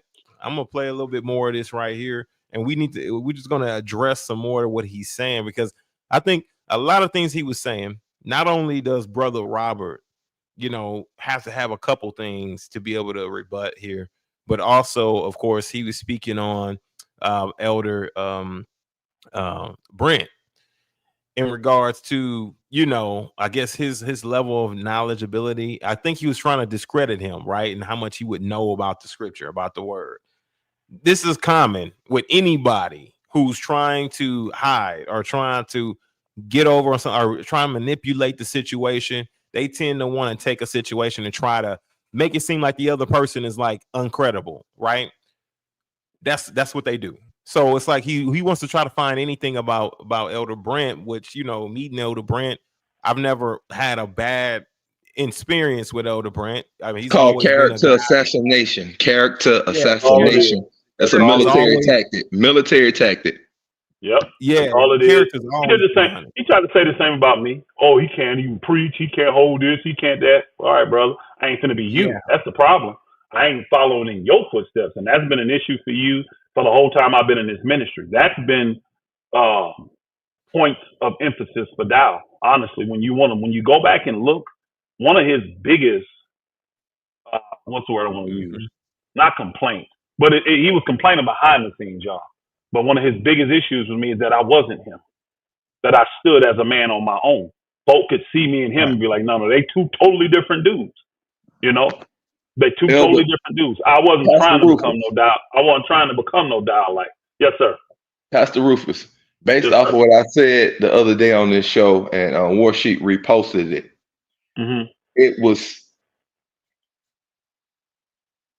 it was not following the scriptures when you came to him and said, you're doing all this internet beef and let's focus back up on the communities. And he did not go by the proper adjudication, and he just cut you off and put you out and stop going by the so-called laws of how to adjudicate from the scriptures from the Old Testament. And he just cut you off and put you out and defamed you. Yep. That's facts. And by the way, an awesome breakdown. I know I said it in the video, but awesome breakdown, brother Yoga. That was beautiful. That 30 minutes of dicing him up, bro. You sliced and diced that dude up. I mean, again, you just dropped raw truth. That's all you did. If I sit down and had a conversation with him face to face, that's what I wanted to do at the Dry Bones conference. But he kept directing me over to you, and then I met Kabir, and then I met the other lawman. And then I went, and then he went back up on stage. And I approached Dowell again once he came back down off the platform. And this is what these are the type conversations I want to have. Like, hey, you came to the light after you got into that military, the war machine, the industrial complex machine. You got out there and saw the world. And then you saw what these corporations are doing, what it is, and how they use the military, and how they go against the scriptures and what they got us doing. And then you came to the light and said, hey, I need to come up out of the system. I'm being used as a pawn to help the system get bigger as a soldier. He saw that. I got the kind of same awakening once I went through the divorce and child custody stuff, and I started researching the law, like how you just gonna jump up and go to the other side of the country with the child just to make it harder for me to see the child and be involved. And then that got me to traveling the world. And so I traveled the world, and people see me on that passport bro stuff, but that was me. I need to go and see for myself. And when you go and see for yourself and go to the sites and see what's going on and how they play with the money, it's the same system. And I saw what Dowell saw. See, once you get out there as a soldier, and you'll see it. Once you see what's going on the planet, and I saw the same thing he saw, and that's what drew me on YouTube. I'm looking up other brothers who was connected to that Baldwin guy, the law guy who was at the Dry Bones conference. I'm looking at their YouTube videos. And then once you start looking at real private and public law on the internet, the algorithm feeds you more of that. You know how it goes. So what came up with that was it goes into that alt-right stuff. Then now I'm getting feeds from the alt-right type white guys. And at first I didn't know it was alt-right. I'm listening because they talking the same white nationalism. They talking to being free, but then you hear them start talking crazy. Then the gold and silver came up off of that. And then that's when the Dowell videos came up. And that's when I saw that, and I said, okay, I saw the world. He saw it in the army. I see what's going on. And And that's what attracted me, and that's what attracted other people. Like, hey, we know that this system is oppressive with the advent of the internet, and now we can piece it together even more how they treat us in the US. Okay, what's our first steps of breaking away? So logically, we all think logical. We say, well, they raise the prices of the rent, and they play with the mortgages and the loans, and they raise the prices of the gas and the food. So our first logical step is, can I produce my own food, and can I have it where I don't have this mortgage or this rent? So that's everybody logical thinking. And so it's gonna be millions of us that think that first. And so when we see that, and then he demonstrates that, then it draws us in. So okay, they're producing their own meat, they're producing their own food, and they got their own land where they're not charging rent. All right. So that's what I saw as the sales pitch. I'm giving you my psychology of what I saw from the outside, and what even attracted me to the point where I'm meeting all y'all and I'm there and spending money. And so with that, that's everybody. See, that's a general thing. But when we think about it, we think, oh, it's just to us. No, everybody, no matter what religion, they're tired. They know that they've been slaved by the rent, and they see that they've been playing with the food prices and the gas prices. So when we all go and we look for that and we see that, and then I saw, okay, you, Pastor Corey, Kabir, this and this, and I'm saying other grown men that I can kind of relate to. Then I say, okay, Elder Rufus from down here from Georgia, where I'm at. Okay, he grew up like me. I grew up playing basketball, AAU football, Jordans, Deion Sanders, stuff like that. I'm from the A. So I'm like, okay, these brothers that are close, like more like me, they even rocking with Dowell. And okay, he done the producing, they building the houses, they're trying to go mortgage, buy cash, build their own houses. I'm with that. I'm rocking with that.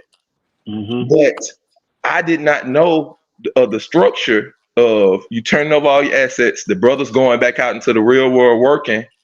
I didn't know those structures, and I didn't see the Eric Gonzalez videos, the other people that left. I never saw any of that. I didn't see any of that, right? And so I just was like, well, I kind of got a curveball. I keep trying to go talk to him, and they keep saying, no, go down here. So I was like, all right, cool. So with it, okay, you got that piece right. So I got to give credit where credit is due. Dowell got that piece right. Okay, that's the first logical thing, the food, the shelter. But it cannot be a situation where it's a false advertisement because you got the food, water, and shelter. See, that's my thing. So I'm gonna give a little bit more clarity. It's a false advertisement. He's doing that right. The food and the shelter, that's correct. That's the route I want to take. That's what attracted me. But the false advertisement is not fully disclosure of everything or how it's running. You got people on there, no house, no water, no running water, and you turning over all your assets. One of the biggest things is that back then, honestly, there wasn't a whole lot out there. Like, it wasn't nothing that was really actually popping up. There were people who made videos about Dowell, right, and about the situation, but it wasn't like out there. You know what I'm saying? That's one of the biggest reasons why a lot of people was not even really privy to it, as you he mentioned. beefing with everybody on the internet, so it's drawing attention. He going at Gino Jennings, he going at this, and it's coming up on the national, on the big algorithm because of the drama beefing, because people want to see the beef, go at it. That's what it was. But yeah, the other ones were easy. The testimony videos against him were easy to suppress. And I'm gonna tell you too, a lot of them videos, and not a lot, because I mean the ones that were, let me say, a lot of those videos, you could see and hear different things coming from these people, and then a lot of them just wasn't like eyewitness testimonies as well. You know what I mean? Because they didn't live on the land. They didn't. It was just their experience with that. You see what I'm saying? That's like, us meet somebody at work and they're giving their testimony about us, but they never lived in our house. They didn't live in our community. So that's why they didn't have the sting and the staying power, because Dowell, again, if you got one person making 1 or 2 videos, then you get Dowell to get us to make, at the time, 10, 15 testimony. It's going to ground that out real quick. And then you got a channel with 400 subs and he got a channel with 200. It would easily ground that stuff out. But the reason he can't ground this out is because we eyewitnesses to it. We were a part of the ministry for a long period of time. A lot of these people that was giving those testimonies back then, like even Eric Fun, who lived on that land in 99, he only lived there 3 months though, y'all. And he put that out well before YouTube even came out. So it made sense to me why this was suppressed so long, but it also making sense to me why they can't stop what y'all's doing right now. They just can't.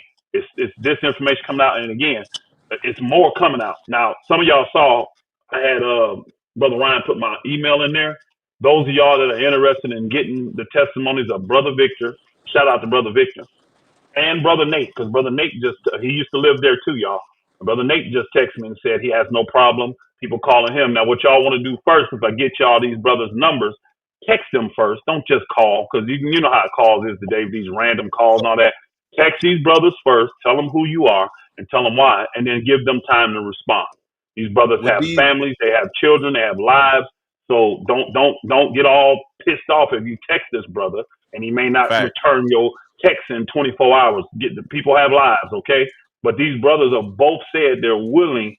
If you want to hear it, and you can do it. So I'm saying email me, and then I will get the information to you that you're looking for number wise and all that. But if you're gonna call them, text them first. Don't just call their number. Text them first. Okay? All right. So will one of them brothers be willing to come on and talk about their testimony? I doubt it, because they don't want to do public testimonies for some reason. That's on them.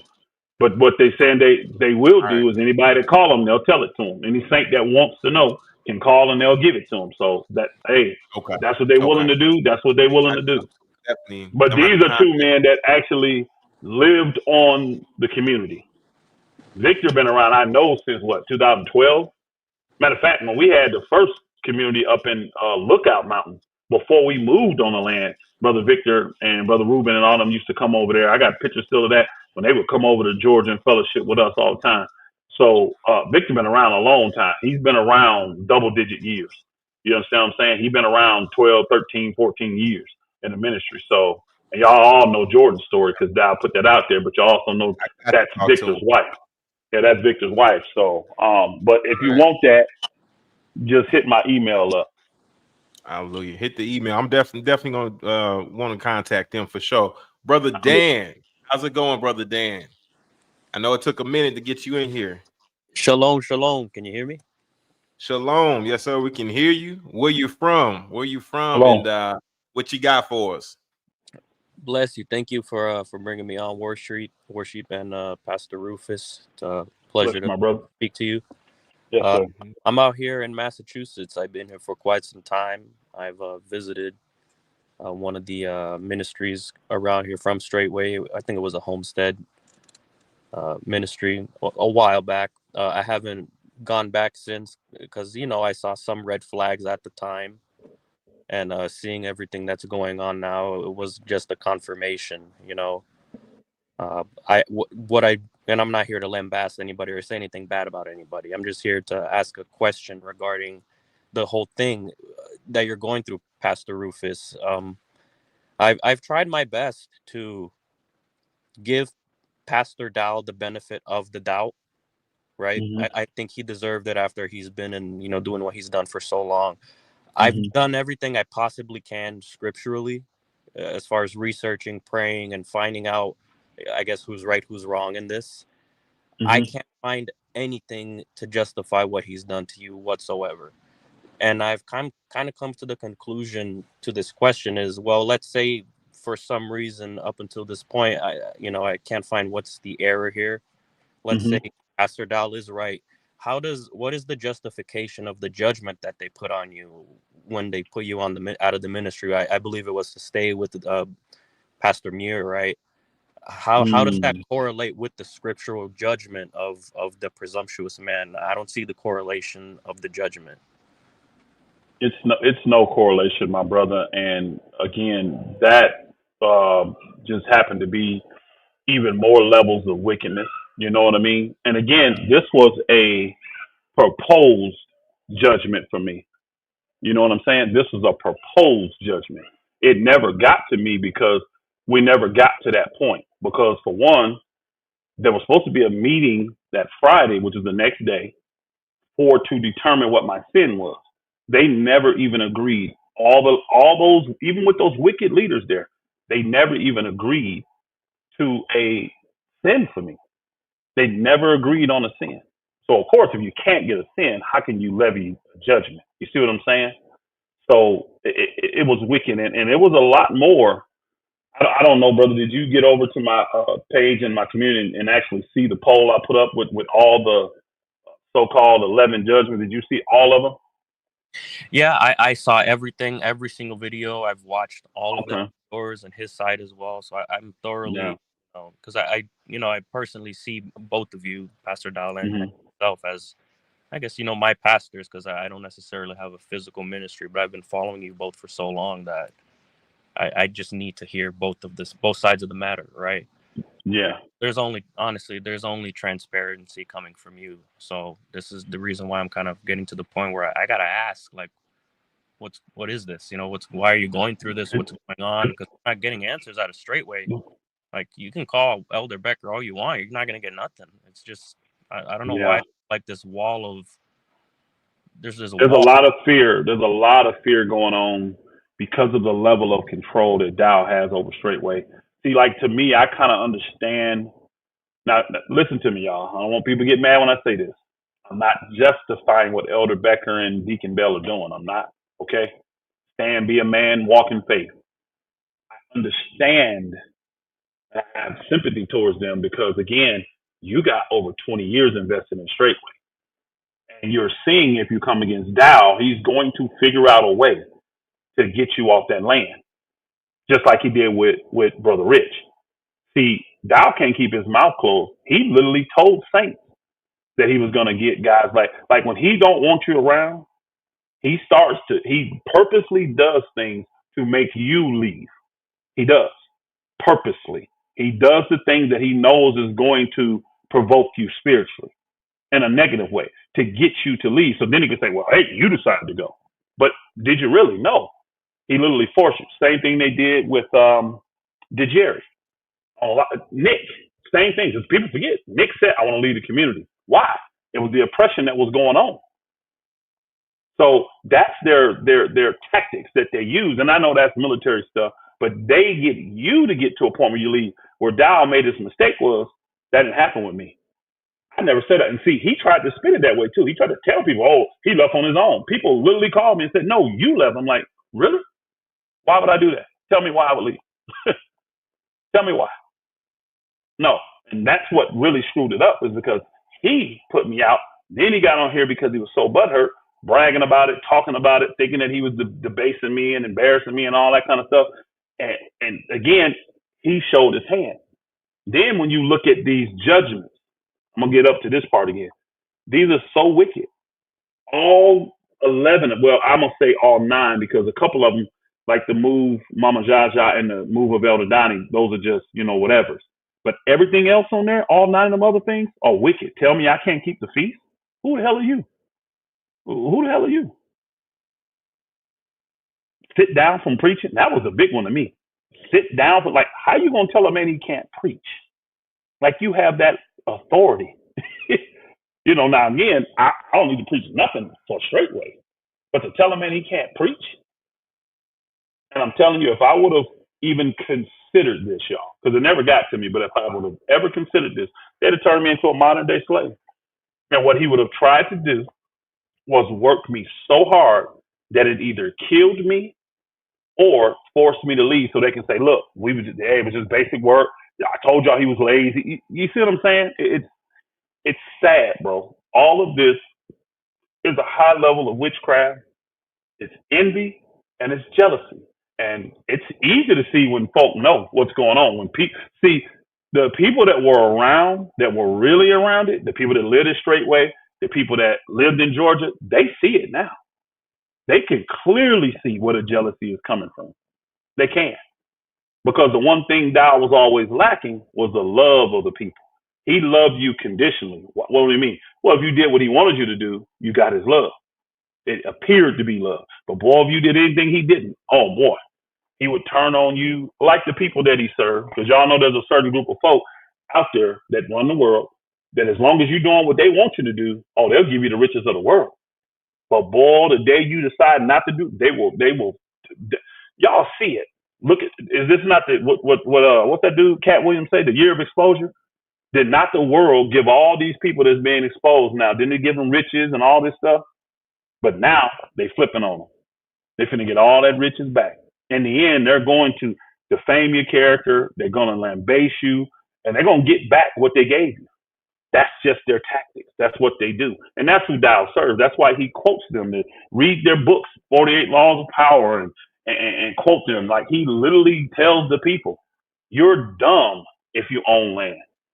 You're supposed to own nothing and control everything. When did y'all tell you to control anything except yourself and your tongue?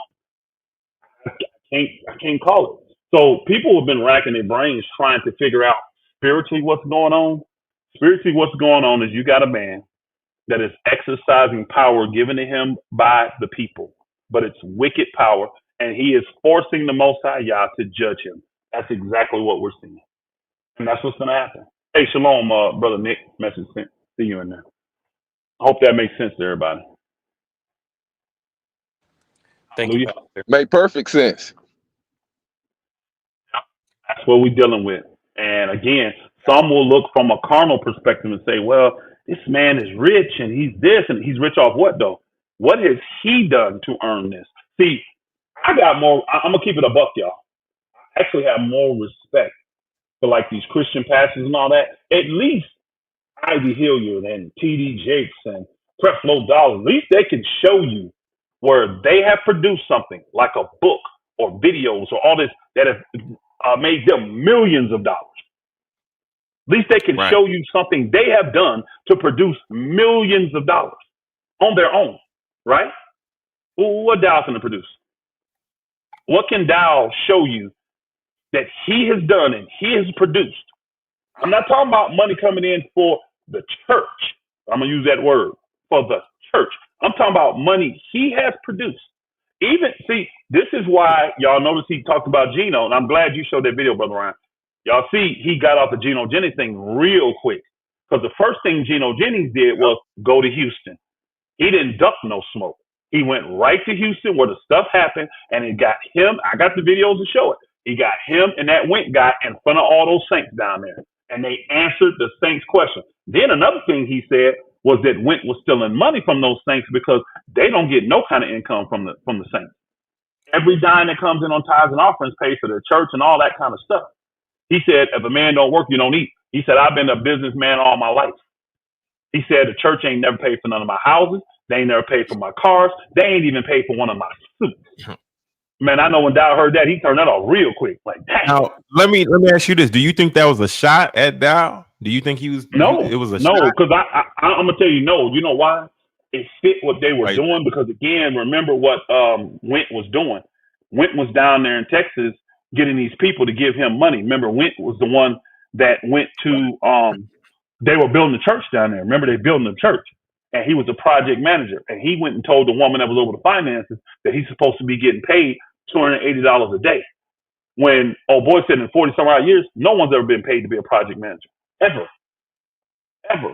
He said, when we go build these churches, when we go help, we roll our sleeves up and volunteer our time. Nobody gets paid for that. Never in 40 years of their ministry. You see what I'm saying? So I got more respect for a guy like Gino, even though he don't keep the commandments. At least he ain't policing the saints like that.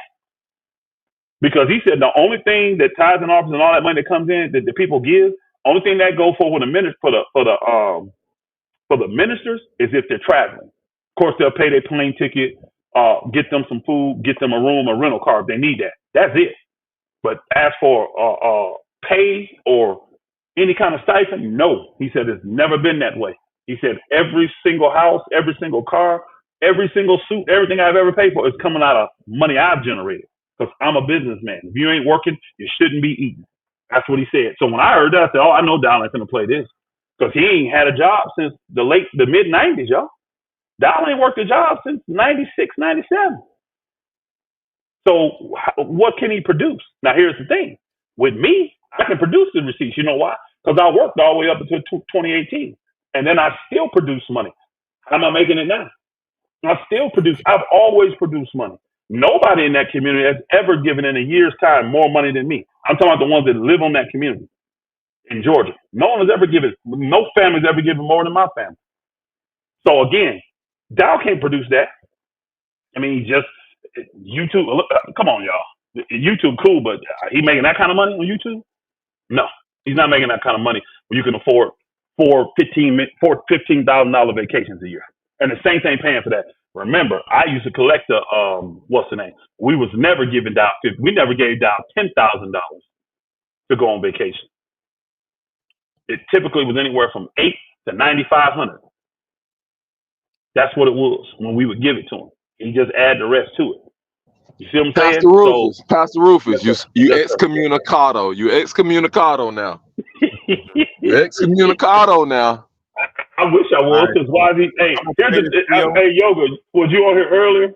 Because Dowell came on in this video talking about, how this was sent to him by Ellis the Hebrew.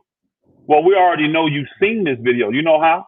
Because the day we did it, the next day, Dowell was on vacation, and he put out a video talking about tail bearing and all that, because that video was talking about secrets, no more secrets, no more secrets. So the next day he does a video talking about tail bearing, that people do this, and they talk about telling people secrets, blah blah blah blah. So we knew you had already seen the video, sir. Now you trying to tell everybody you just got it yesterday from Ellis, and now you want to address it, you lying dog. See the deception, just something. Think about it. See, if I want to deceive somebody in something that simple, what else would I be deceiving you in? Something Exactly. That act like you just got this video when we see the proof that you saw the video when we did it a week ago. How old is that video, Ron? How old is that video? A week old?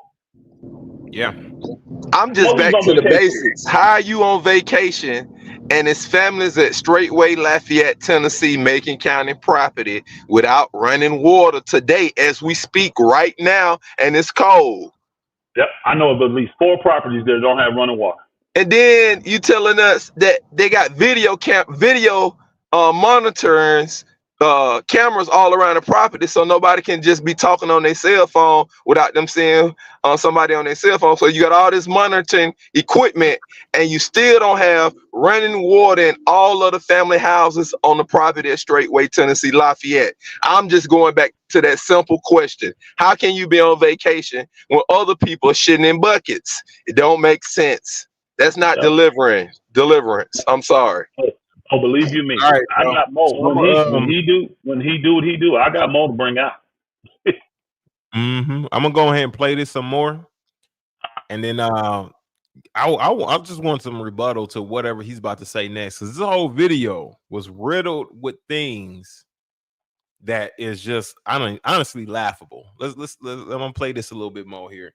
Let the people, and then we're gonna address it, right? Because yeah, we got to get some commentary on a lot of this stuff he was saying in this thing. Let's go. Evidence shows that he is the one that is bitter. He's the one that is offended. He's the one that's got the accusing spirit. He's the one that is. Okay, so what evidence is that shows that you are bitter, Pastor Rufus, that you have the accusing spirit, that you have what evidence? Because he hadn't put any evidence out yet. Okay, there's no evidence that he put out there in regards to his accusations against you being bitter, you having an accusing spirit. There is no evidence that he actually did. So what evidence can you provide for him to say that you are bitter? Are you bitter? To be truthful. I'm sorry. Are you bitter? Are you bitter about the situation? You accusing him of things? Okay. I'm sorry, bro. Right? I'm thinking about it. Of course, I'm like, this dude tried to get me to confess against myself. Self-incrimination. Yeah, self-incrimination. I love it. But no, I'm not bitter. And again, if I had to make up something in his mind, like if I tried to think like him, which I can't do, but I would think he would say it's because of all the videos made about him. That's what he would say is you can clearly see. He would be using that as his evidence, saying, look at his videos. You can see he's bitter. Why is he still making? Well, he said it earlier. I'm sorry. Let's go by what he said earlier. He said that my life revolves around him. Y'all remember when he said that earlier? He thinks that. He thinks that my life revolves around him. He thinks that I don't do nothing else except make videos about him. He thinks that's my entire life. And again, I'm back with what you said earlier, Brother Ryan. Bro, you're not that important. You're not that important, Dowell. Your name ain't that big. Nobody cares about you like that. What the reason we do what we do is because we love the saints. And we know that there are still saints being oppressed. They're still being intimidated. We know they're still living in fear. This is why we do what we do. But if I had to put a defense together for him, that's what he would use against me and try to say it proves that I'm bitter and it proves that I have something against him. The only thing I got against him is the oppression of the saints. Let the people go. That's what I got against him. Well, you're effective, Pastor Rufus. You telling your story and what you've done and the time that you've been at Straightway, when you speak, is effective. So that's why he's still giving you attention. And it doesn't make sense. He said you was such a peasant and so small, and said all these things about your weight and talking about you lazy and all of this, and nothing. He's still making reference to you. So that means you're effective, and you're the most effective. I'm gonna land the plane there. Let me say this real quick before we move on, Brother Ryan. I had a dear saint tell me recently, and I had to really, because it's simple, and you're like, yeah, I get it, but I really had to. The Father made me meditate on it even more and more and more and more and more. But this brother said to me, and me and him talked for almost 5 hours, right? And I was able to do that because I was traveling back and forth to the new place and doing some stuff. And so I had that much time frame in there. But he said to me that and he threw me at first, he said, I have realized that the Most High Yah is without question speaking through Pastor Dowell in these days, in this hour. And I said, really? He said, yes. Because every single thing that is coming out of Pastor Dowell's mouth, Yah is actually using Dowell's own voice to reveal to the people what he is doing. And I know Mama Neighbor said all the time, she's been screaming this for months, but she said when Dowell is talking, he's saying it to me, but he's actually talking about himself, and it is just true, y'all. I really had to make, because he said the Most High revealed it to him. Like he said, I know Most High speaking through Dowell. So when he's talking, he said, that's the Most High. But what the Most High is doing is warning his people, and he's using the same voice that Bewitched spoke to set them free. I said, look at here. And guess what? It lines up with the text and the scriptures that we've been going over here lately. We go to Jeremiah 34, we go to Isaiah 2, when we go to Sirach 1. I mean, it's all of this. But when you're hearing, he's literally telling you every single thing that he does. He's just trying to deflect it and say it's me. But that brother was like, that's the Most High speaking through him. Just so his voice can warn the saints. I said, wow. And I believe it. That's facts.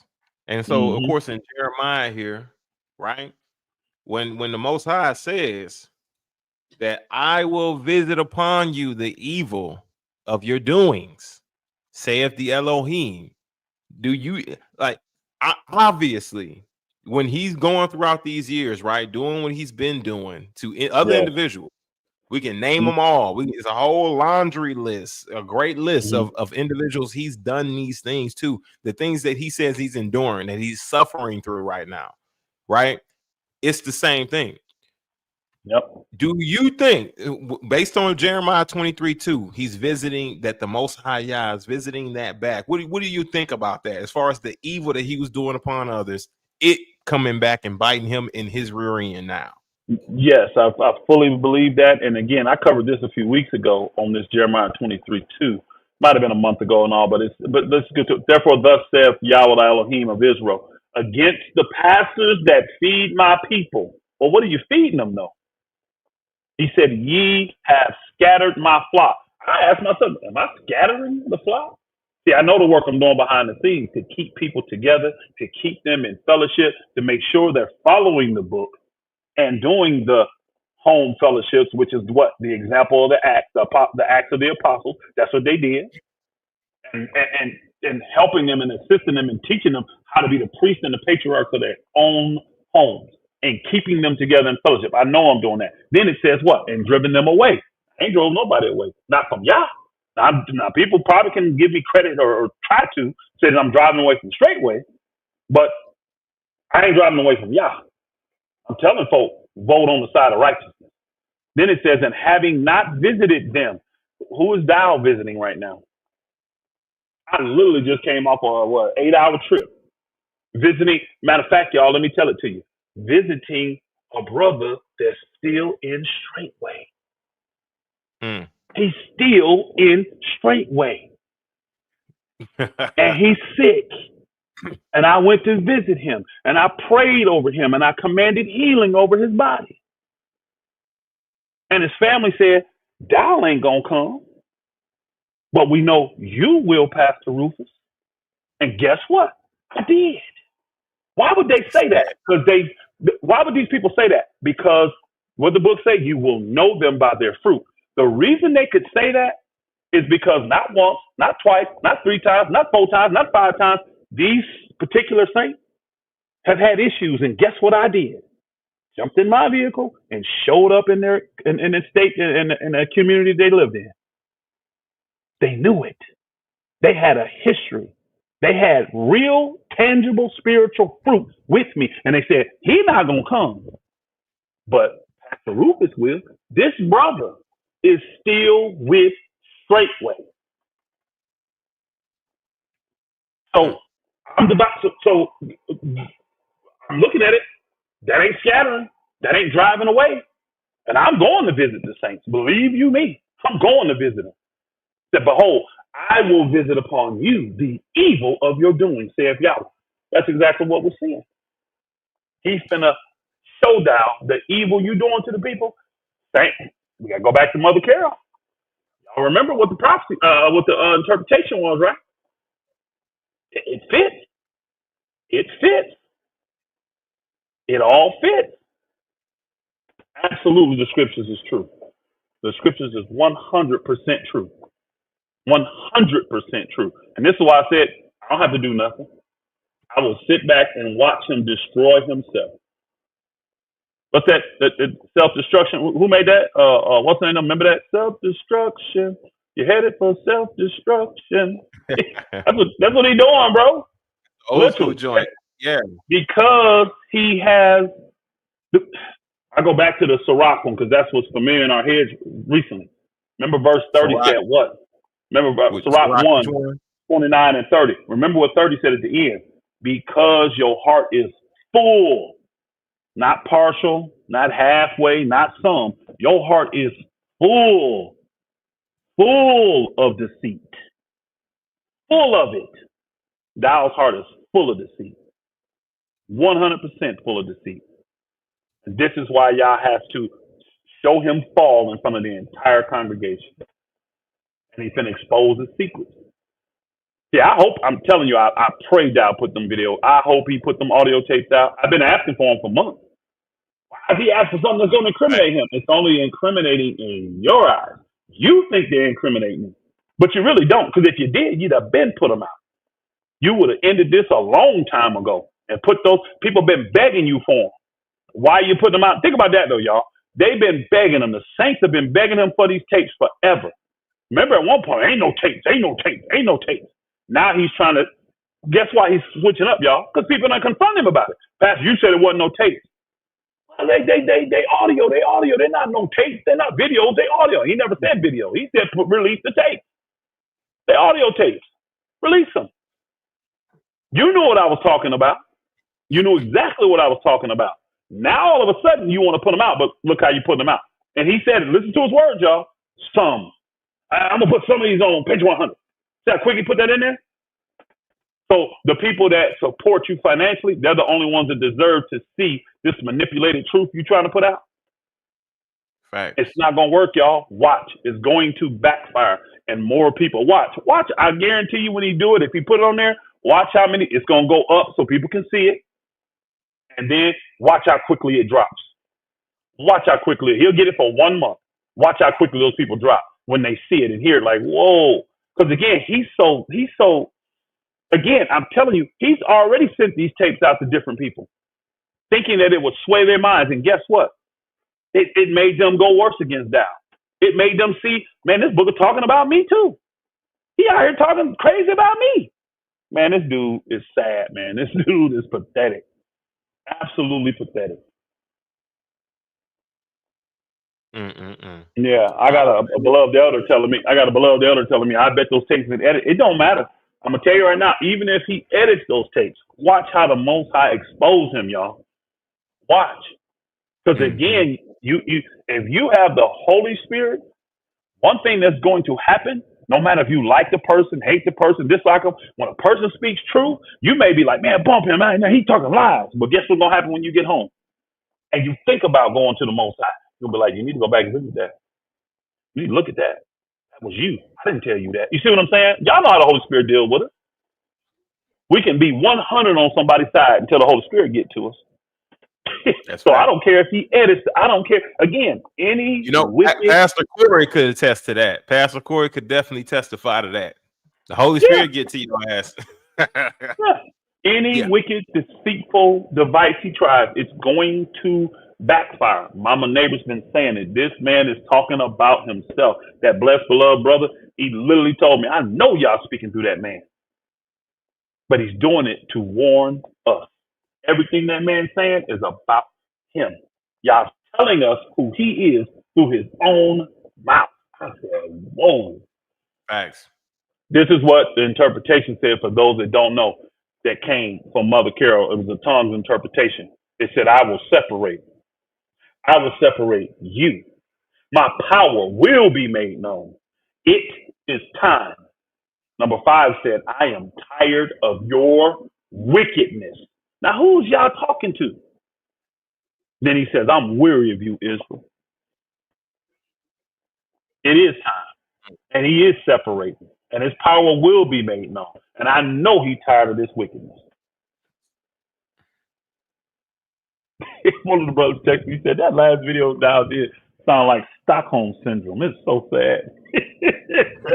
I'm sorry, man. I haven't even watched this. My first, what you putting on the screen, this is my first time seeing it. I didn't even watch it today. I've been too busy. I had a couple people send me messages and saying, oh, this is not like, okay, I get time, I get to it. So all right, I'm gonna play some more. This whole video is just it's sad. All right, let's continue with it real quick. Presumptuous. He's the one that has been showed that he is out of order and out of his own mouth, including the elder that was with him, said that he was presumptuous. No doubt about it. Now, I really need, this is what I'm saying about that part, right? We're going to spend a little time on this because I already know you addressed this multiple times, right? I have. He keeps resting on this, you saying that you were being presumptuous. And I keep saying, reiterating, that this presumptuousness may be an offense against Dowell, but it's not a sin against Yah. What saith you? Again, I've covered it too many times. Anybody that needs to hear it again, you can go over to my video. It's called Numbers 15. I think 12,000 people have seen that video. A lot of folks got understanding and ran away from this ministry after hearing that video. I'm telling you, it is very clear. When you're being presumptuous, you have to be presumptuous in an area that makes you do a specific thing that will get you cut off. And these things are against, pull it up, Brother Ryan, please. Just pull up Numbers 15. Hold on a sec. Yeah, pull up Numbers 15, verse 30. Because I don't want to just say it. I want people to see it. I want people to see it. Hey. Hot off the press. I got something hot off the press, baby. Hot off the press. We about to get this thing in right now. This thing is hot off the press. This video here, at this point, ain't gonna really matter much. I'm gonna see what's up. Let me Numbers 15, right? Yeah. All right. Verse 30. Numbers 15, verse 30. Yeah, we're gonna read this real quick, y'all. It ain't gonna take long, but I want y'all to see how the Most High explains everything. You don't need no private interpretation. It's spelled out clearly when you go to Numbers 15, verse 30, and read down. It's real simple. It's real simple. All right. If I need to, I can pull it up on my. You're gonna need more than just that. We're gonna need to. I can pull it up if I need to. It's easier. I'll pull it up because we're gonna need we're gonna need probably 4 or 5 more scriptures. 15, okay, that's fine. 30. Yeah, we're gonna need to go down to verse 36. All the way to 36. I can't move this bar. Let me see if I can move the bar. I can read it. I can read it, brother. I can read it. But yeah, can you click on that and it just pulls up that right there? There you go. Yeah, right there. There you go. There you go. Numbers 30. It says, but the soul that doeth aught presumptuously, whether he be born in the land or stranger in the same, reproaches Yahweh. And that soul shall be cut off from among his people. Verse 31. Because, it's going to tell you why, y'all. Because he has, number one, it's telling you why. Don't forget that. Because you can be presumptuous, you're going to get cut off from Yah. Now it's going to tell you why. Because he hath despised the word of Yah. That's the first thing. That's the number one thing you got to do when you're presumptuous. You got to despise the word of Yah. Where did I despise the word of Yah? Didn't happen. Number two, and hath broken his commandment.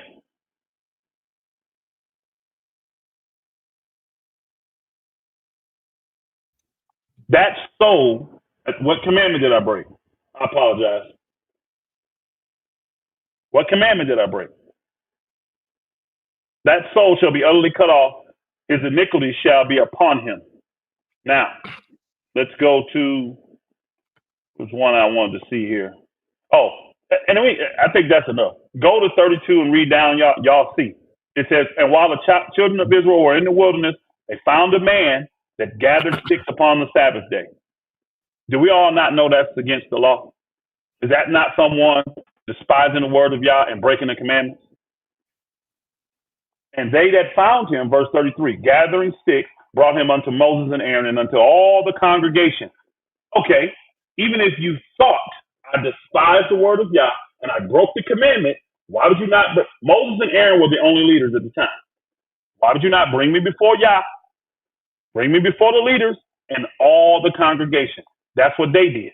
Why would you not follow that? It said, and they put him, 34, and they put him inward because it was not declared what should be done to him. And Yahweh said unto Moshe, so this is the Most High telling him what to do. The man shall be surely put to death. All the congregation shall stone him with stones without the camp. And all the congregation brought him without the camp and stoned him with stones, and he died. As Yah commanded Moses. Did Yah command Dowell to do what he did? And if he did, why did not all the saints get to participate in it? All the leaders should have been there, and all the saints should have been there, and the instructions should have came from Yah if we're following this book. But again, where did the despisement of his word come from? Didn't happen. I didn't despise Yah's word. Me telling Dowell who he was and coming at that spirit in him, that don't despise the word of Yah. And I didn't break any commandments. Which one of the 10 commandments did I break? Thou shalt not offend Dowell. Thou shalt not speak to Dowell like a man. I mean, are these commandments? This is why folk have started to come at Pastor Corey now. Saints are questioning him and saying, hold on a second. They looking at it for themselves and saying, I'm sorry, I can't. Like the brother just came on with his name, Dan. I have looked over all of this. This don't make spiritual sense. What did he say? I can't justify spiritually why they put you out. They don't have a spiritual reason to put me out. What you got was a bunch of jealous, envious men of me. People say, why would these pastors be envious and jealous of you, Pastor Rufus? You would have to be a part of the congregation to see. There was a lot of love for me because I put a lot of work in and I showed a lot of love to the saints. And I had real fruit, y'all. Real fruit is spiritual. Let's just keep it a buck. This stuff you do with your hands, y'all never said that was fruit. He said, I will bless you for the labors of your hands. Mm-hmm. Real fruit. When Jesus was talking about you will know them by their fruit, he was talking about the spiritual works that they do in people's lives.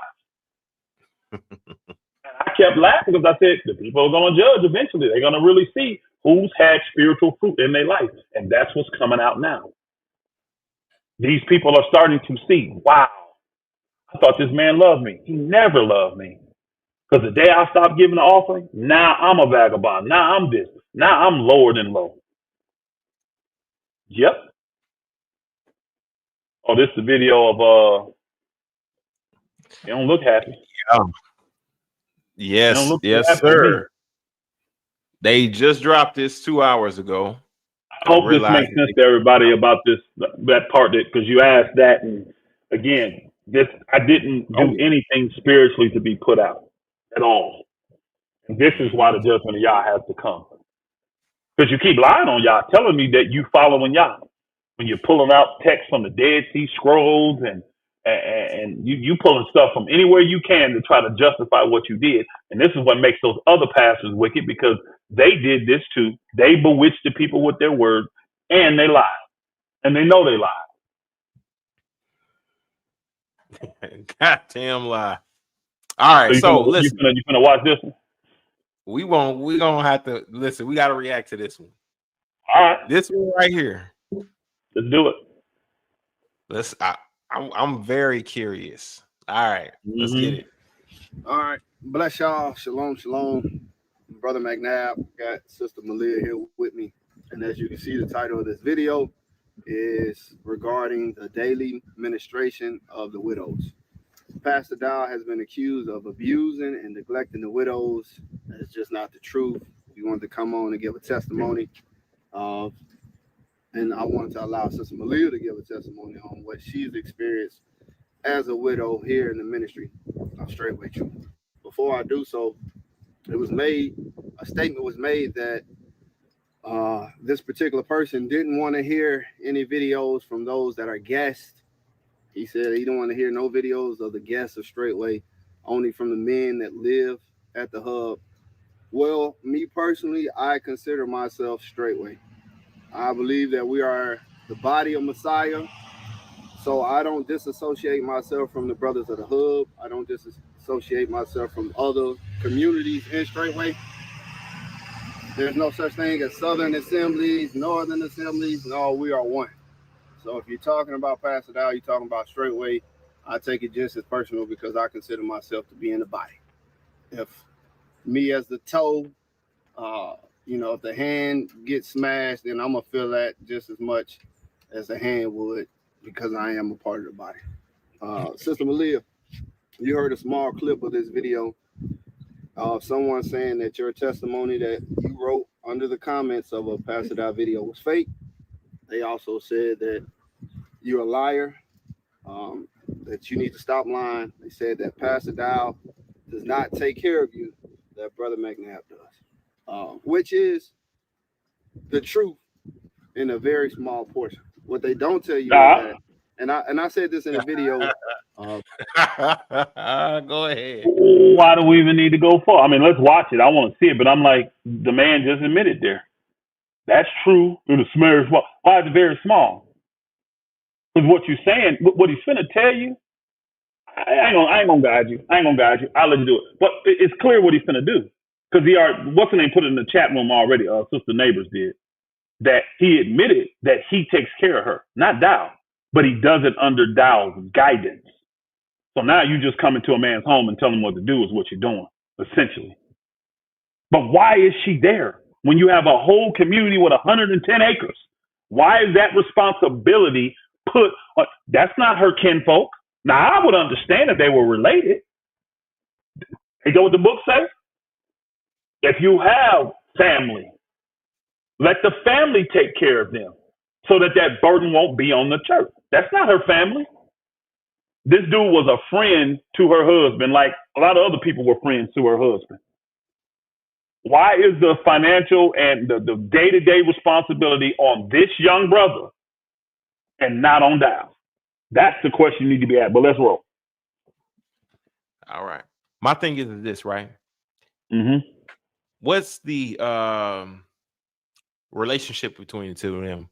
Are they together or are they like just living in community? No. Okay, so they're living together. No. At one point, he was interested. It didn't happen.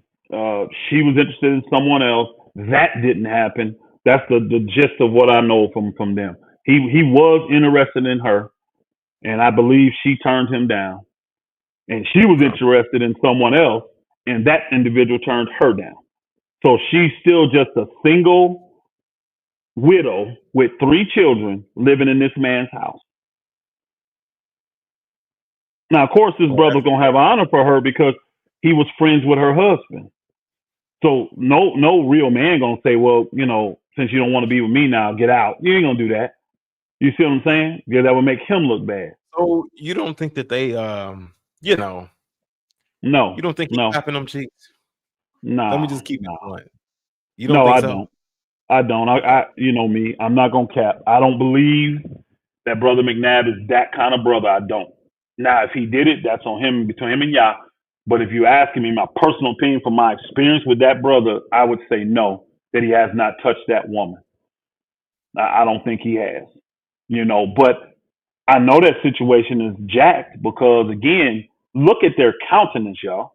Look at her face. She may be mad at me. Like, I know the other widow, Karen, mad at me.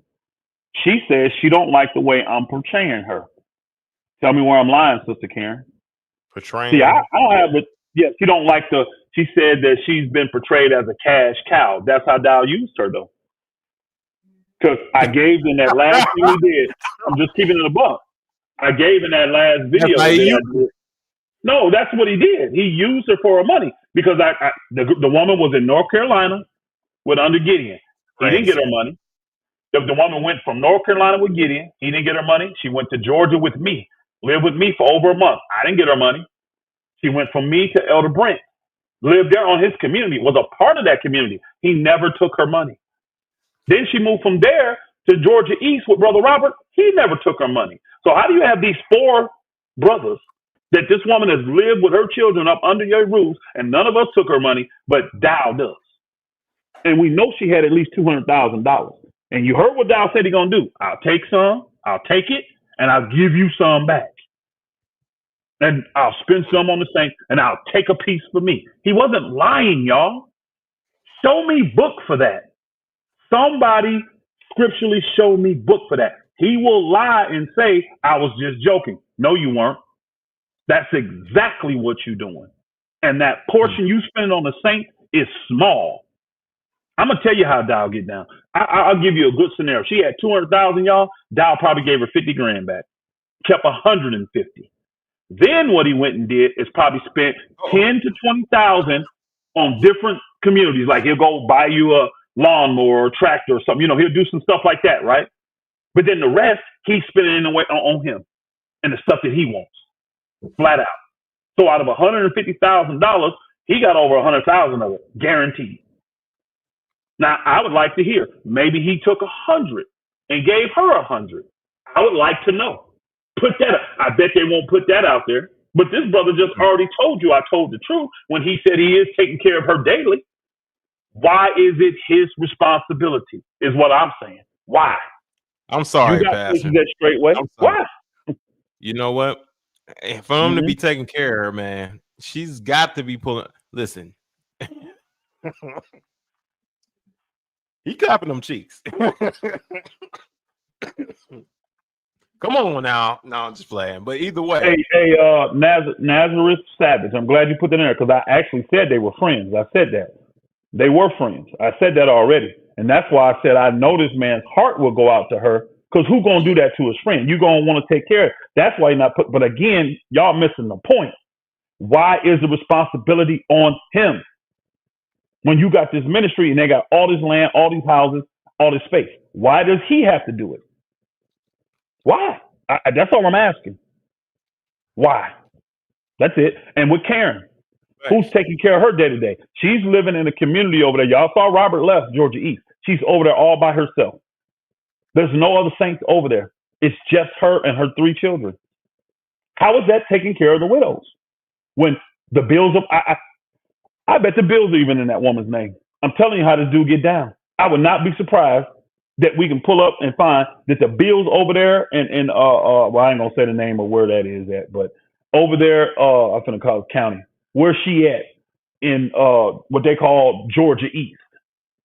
I bet all the bills and everything in her name.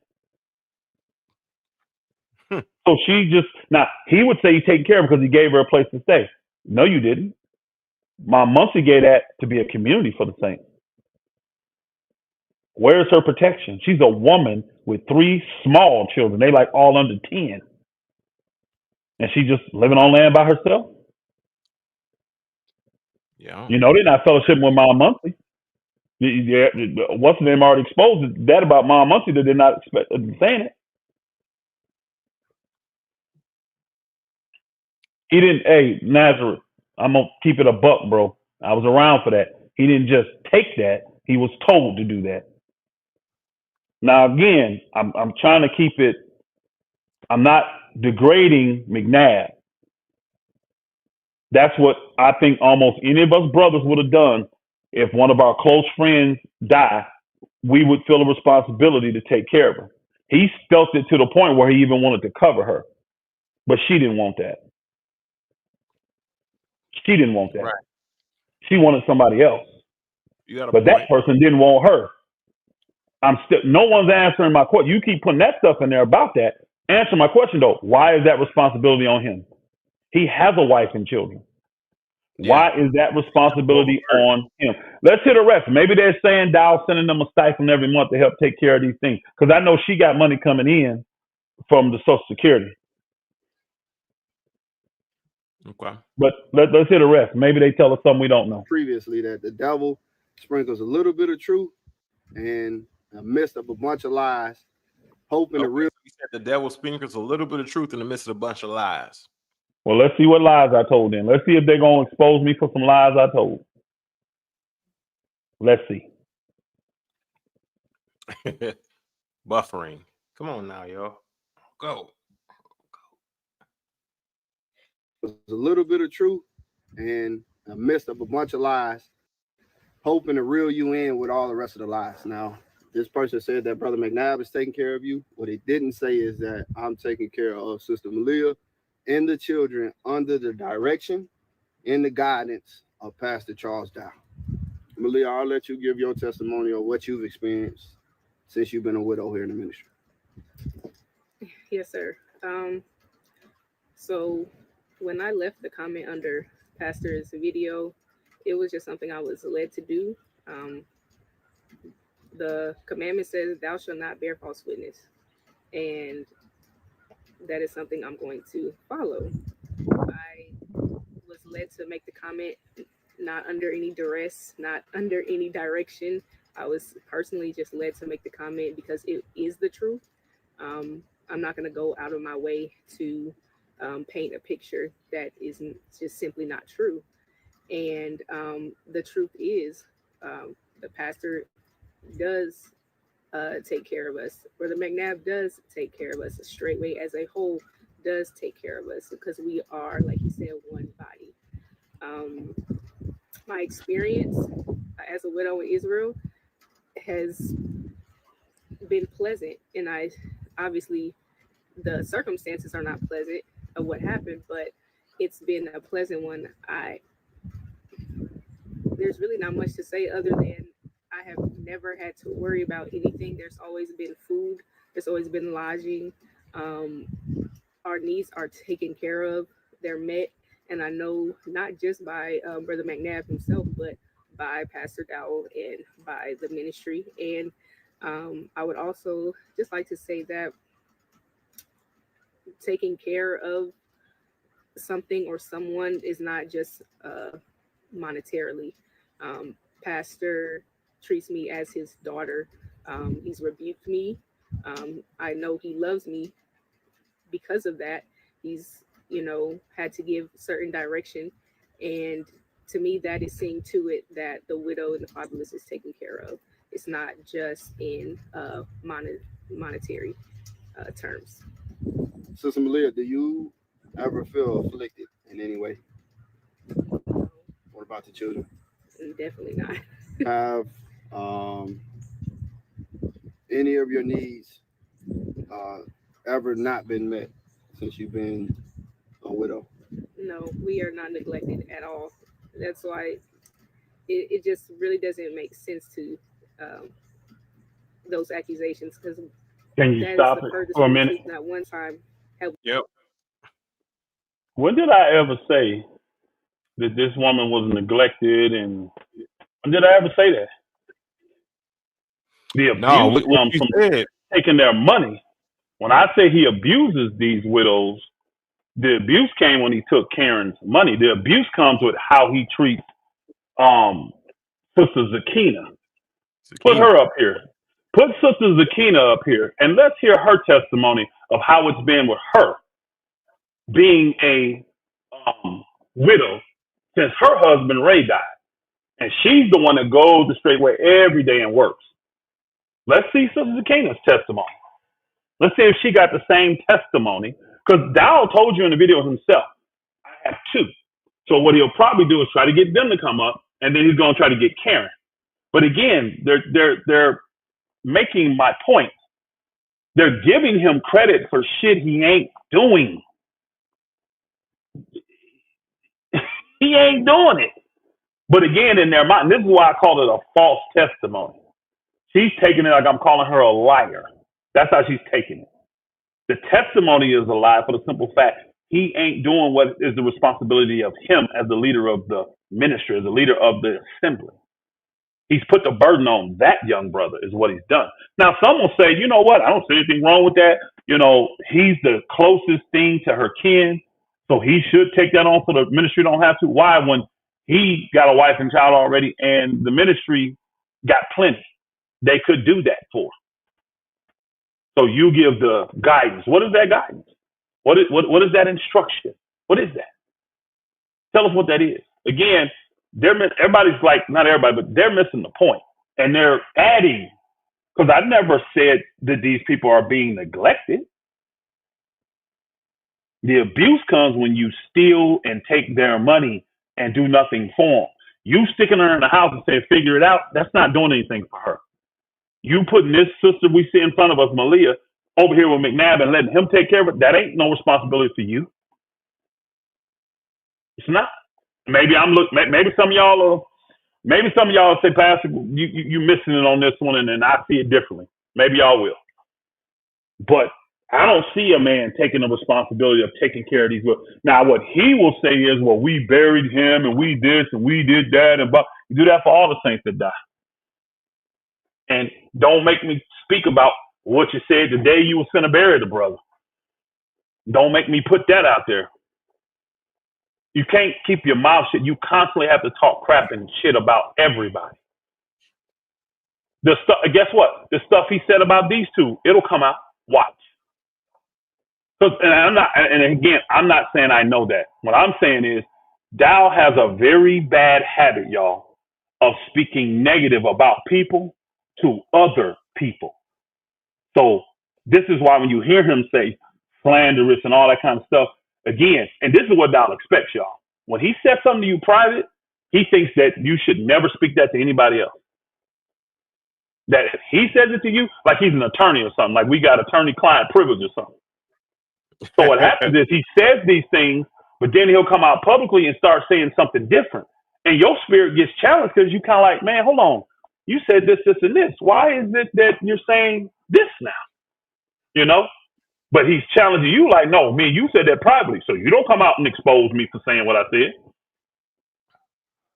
That's why I know all the stuff he's doing is going to backfire. And people are going to know, man, this man been dogging us. He been talking about us too. Man, he been putting us down. Wow. He been slandering us. He never came to me with this. All the stuff that he's accusing, it's going to come out. You'll see.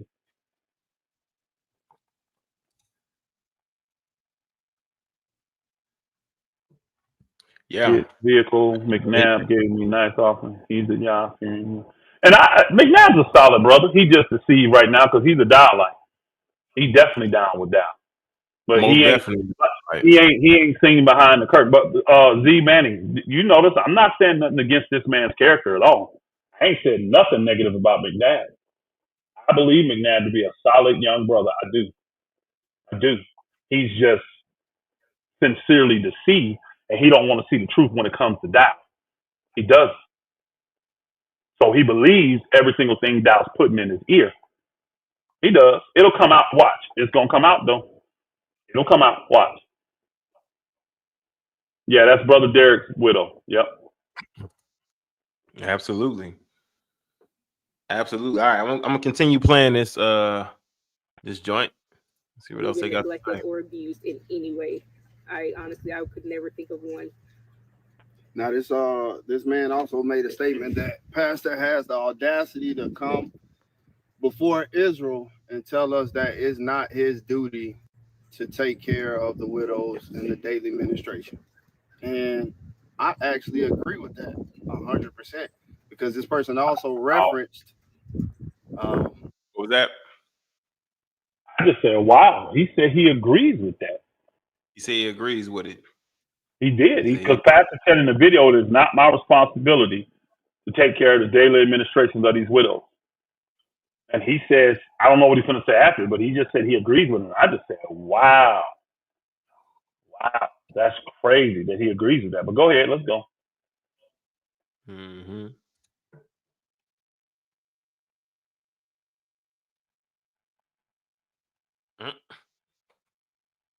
Acts chapter 6, in his accusation against Pastor Dowell, saying that Pastor has neglected the widows, he made a reference on Acts chapter 6. But when you go to Acts chapter 6 and read it in context, and I'm going to read it here. It says, I'll read it with it.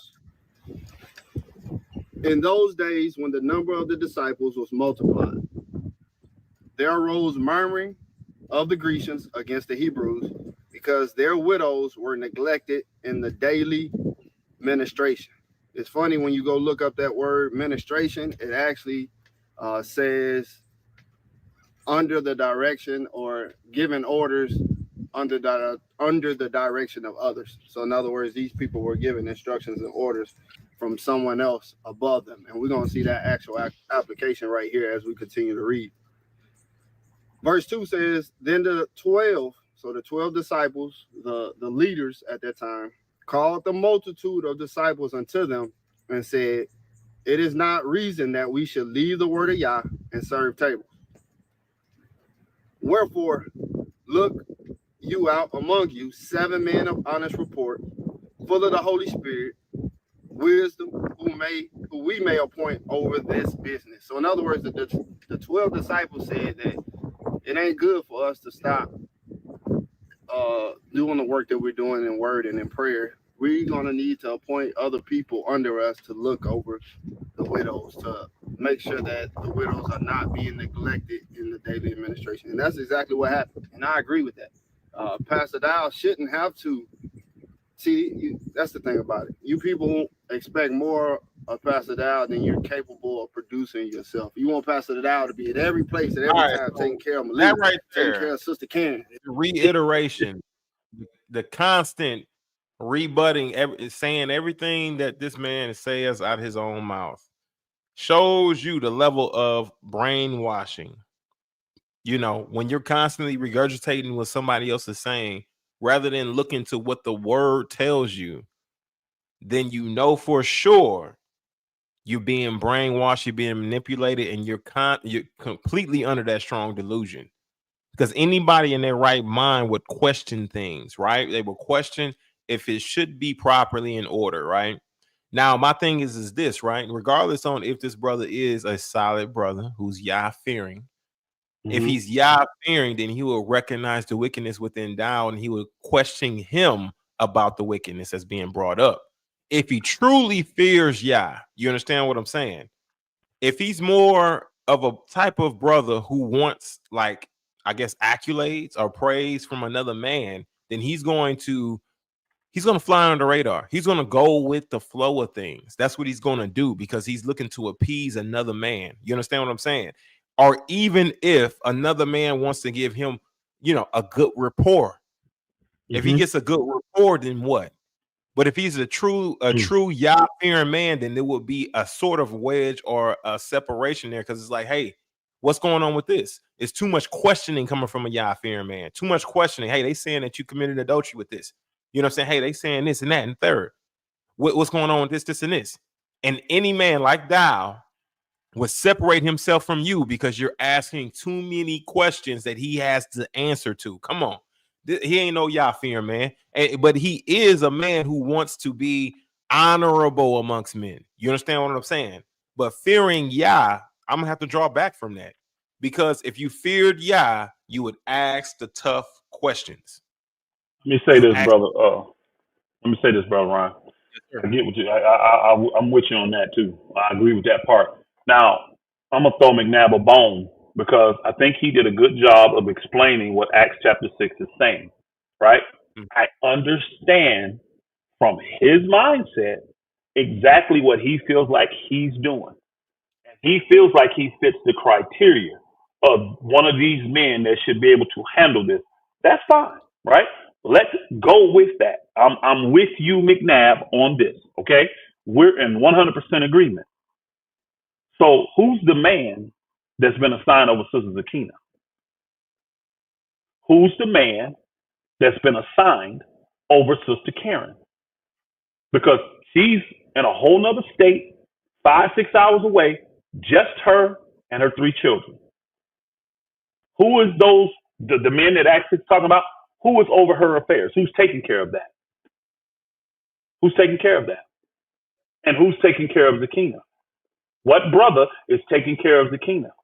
See, the problem I have with Dowell is he presents himself like he's taking care of the daily administration of the widows. That's the problem. He wants to present himself and take credit for things that he is not doing. Now, again, that's not a slight at Brother McNabb. I actually agree with Brother McNabb in this case. He would fit that bill because he is a brother, what the scripture say, of good rapport, what it say? Full of the Holy Ghost, wisdom, 7 men of honest report. That's what I want to get to, the honest report part. There's an honest report about that brother. Now, I understand he's younger. This would typically be older, but I get it. He would fit this bill. What about these other 2 sisters? Who's the brother that's over Sister Zakina that fits this bill? Who's the brother that's over the other sister? And why do we take her money? When you had 4 other men that she lived in their home, mind you, she's never lived in Dowell's home. Dowell didn't even know her husband. She's lived in Gideon's home. She's lived in Pastor Rufus's home. She's lived in Elder Brent's home. And she lived in Brother Robert's home. Why didn't we take her money? Why did Dowell take her money? These are where the real questions come. Again, I agree with you, brother. When you watch this, I agree with you, Brother McNabb. And you do fit this bill. But what about the other 2? We ain't just talking about this sister. And the problem I have with Dowell is because he presents himself like he's doing it. The only reason he came out publicly and said that ain't my responsibility is because he knows he's being called to the fire for it. There are still widows out there that have needs. You can't tell me that sister's fine by herself, living 6-7 hours away from the hub. What saint can get to her? The Georgia Saints, they're 3 hours away, y'all. And that's if it ain't bad traffic in Atlanta, 2.5, 3 hours away. Oh, South Carolina Saints, I got it. He gonna say Brandon. Brandon's about an hour and a half away, hour and 20 minutes. He can come down to South Carolina and check on him. Honestly, though, y'all, something going down. You want your brother an hour and a half, 3 hours away, 6 hours away, 7 hours away? Do we really want to consider that taking care of the widow? Will we just put them in a place and let her and her children be there by themselves? That's taking care of them? That's not taking care of them, in my opinion. Because guess what? I didn't do that with Karen. I had other places I could have put her, but I put her in my home. I put her in my home. She ate with my family. Now, did the whole community contribute? Yeah, when you're in the community, that's how it's supposed to be. But she stayed in my house. Same with Elder Brent. Same with Brother Gideon. Same with Brother Robert. So did the 4 of us get it wrong, Brother McNabb? By putting the woman in our house and making sure everything she needed was taken care of by us? What prayer is Dowell giving himself to? What prayer? Quit presenting yourself, Dowell, like you're dealing with this stuff on a day-to-day basis and try to get the credit for doing that when you're not. You should have said McNabb is doing an awesome job taking care of this so I don't have to. Then I wouldn't have said a word. I get why the sister may be mad at me. I do. I get why she could look and say, why are you saying that about me? My testimony is real. I get that. I do. These testimonies coming for Dowell, though, are false because he ain't who people think he is. He ain't doing all that. And again, this sister's covered by Act 6. Let's just say she covered, right? What about Zakina? What about Sister Karen? Put them up here. Where's the brother that's going to be able to say what McNabb said? I want to see that brother. Let's go. All right. That's Z Man. You know that you said raised widow. That's Zakina. That's what I'm saying. Yeah, it applied to here, but who's the brother that's doing it for her? Who's doing it for Karen? But the thing is, when you were with us, yep, when you were 100% for Pastor Dowell, when you were an advocate for Straightway and Pastor Dowell for the 14, 15 years that you were here, I never heard any murmurs of complaining that Pastor Dowell wasn't taking care of the widows then. We had widow Sister Kyrisha. She was Sister Kyrisha. When was Kyrisha a widow? I should have let it play more, shouldn't I? I don't remember Kyrisha being no widow. Kyrisha was a young woman that lived in California, moved to Texas. Elder Mitchell took her in, and then she moved with them to Kentucky. And then they thought it'd be best if she go up and help Elder Kabir because she had the dad and she did that kind of work, you know, took care of people and stuff. Well, I didn't even know she was a widow. But let's go. Let's hear if we got more. Let's go. Was under I know she was a widow. Under the leadership of Elder Mitchell. He took care of her and her children. And then she went up to Elder Kabir before she got married. And Elder Kabir took care of her and her children. We never heard murmurs or complaining that Pastor Dowell wasn't taking care of the widows then, even though we know that he was under. These men were taking care of these widows under the instructions of Pastor Dowell. So here you pause that for a minute, bro. Ron? The Hebrews were charged yeah. We're gonna have to get clarity, but one of my shies is telling me now, she said, because I didn't know the girl was a widow, but she said what happened was the girl was a single mom. And then the baby daddy died, I guess. That's not no widow. Let's just keep it a buck. Because if you ain't, you know, a widow is someone that's married to the man, and then he dies. He's your sole provider, and then he dies. So now someone has to take care of you. From what and I have to find out, I never remember Kyrisha being considered a widow ever. Kyrisha, matter of fact, Kyrisha was out there in California, and I thought the one brother following Yeshua, I thought he was trying to get with her at one point. So she couldn't have been under this brother that died. And I don't know if this guy died while she was in the, put it this way, I was around 15 years. I never heard that he died during the ministry. You see what I'm saying? It ain't, it's not a. So hold on, basically, she wasn't a confirmed widow. She was a single mother with 2 children. Hold on in a minute. Yeah. Because I'm trying to get this info from my family. She in the ministry when he died? To see again, if this, like, let's just say, and I don't know this for a fact, I'm trying to find out. I don't remember her. I know this didn't happen. She didn't come to the ministry with this man and was married to this man. Then he died. And then, you see what I'm saying? That I know didn't take place. Yeah, I just got that confirmed. Because, see, one of my wives lived in Texas, so she didn't.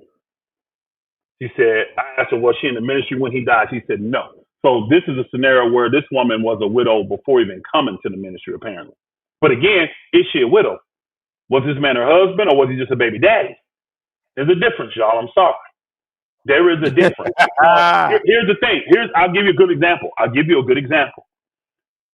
Sister Charita, she's married to Brother Tim in Georgia, right? She's married to Brother Tim now, right? She's got Malik, Jayden, and little Samuel, right? Jayden's father died. He paid child support. Is she a widow? You understand what I'm saying? Is she a widow? No, she's not a widow. So now, see the deceptive though? He's accusing. See, now I got to come at your head, McNabb. I was honoring you before, brother. Now you're acting like the snake and the dog that you serve. It's rubbing off on you now. This is where Proverbs come into play. When your leader hearkens to lies, all the servants are wicked. Man, let me pull it up. Hold on a second. Let me pull it up. Pull that up. I'm pulling it up now. You can pull it up too.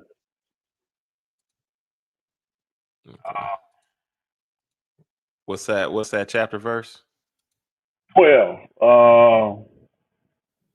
2012, 2712? I think it's something 12. Let me look. 2912. 2912. Thank you. Yeah. Proverbs 29:12. It says, if a ruler hearkens to lies, all his servants are wicked. All of them are wicked. Now, where have I misled the saints when it comes to what I said publicly about Dowell and what he ain't doing for the widows? Now what McNabb is doing is saying, well, you was with us for 15 years. You never said a word. What was there to say? What widows did we have? What widows got neglected? What widows got their money taken? I have nothing to say. But now you're trying to present a woman as a widow that there was never once in my whole time being in Straightway where Tyresha was said to be a widow. I never heard that. This is the first time I have heard of her being a widow. Even if, let's just say this. Let's just say before she came to the faith, she was married to this man and he died. That was before the faith. And when she came into the faith, if they took her to Texas and took care of her, that would be the same scenario as you, Brother McNabb. So why would I have anything to say about it? Think about it. That means Elder Mitchell fulfilled Acts chapter 6, right? So say she came into the faith and they said, oh, your husband died? Oh, you're a widow. We're going to take care of you. And then Elder Mitchell and them took on responsibility of taking care of her. You just made Acts chapter 6. Why would I have anything to say? It got fulfilled. You didn't take no boatload of money from her. I know that. You never put her in a situation where she was spending on her own. Again, brother, now you presenting this sister. Maybe I just don't know, y'all.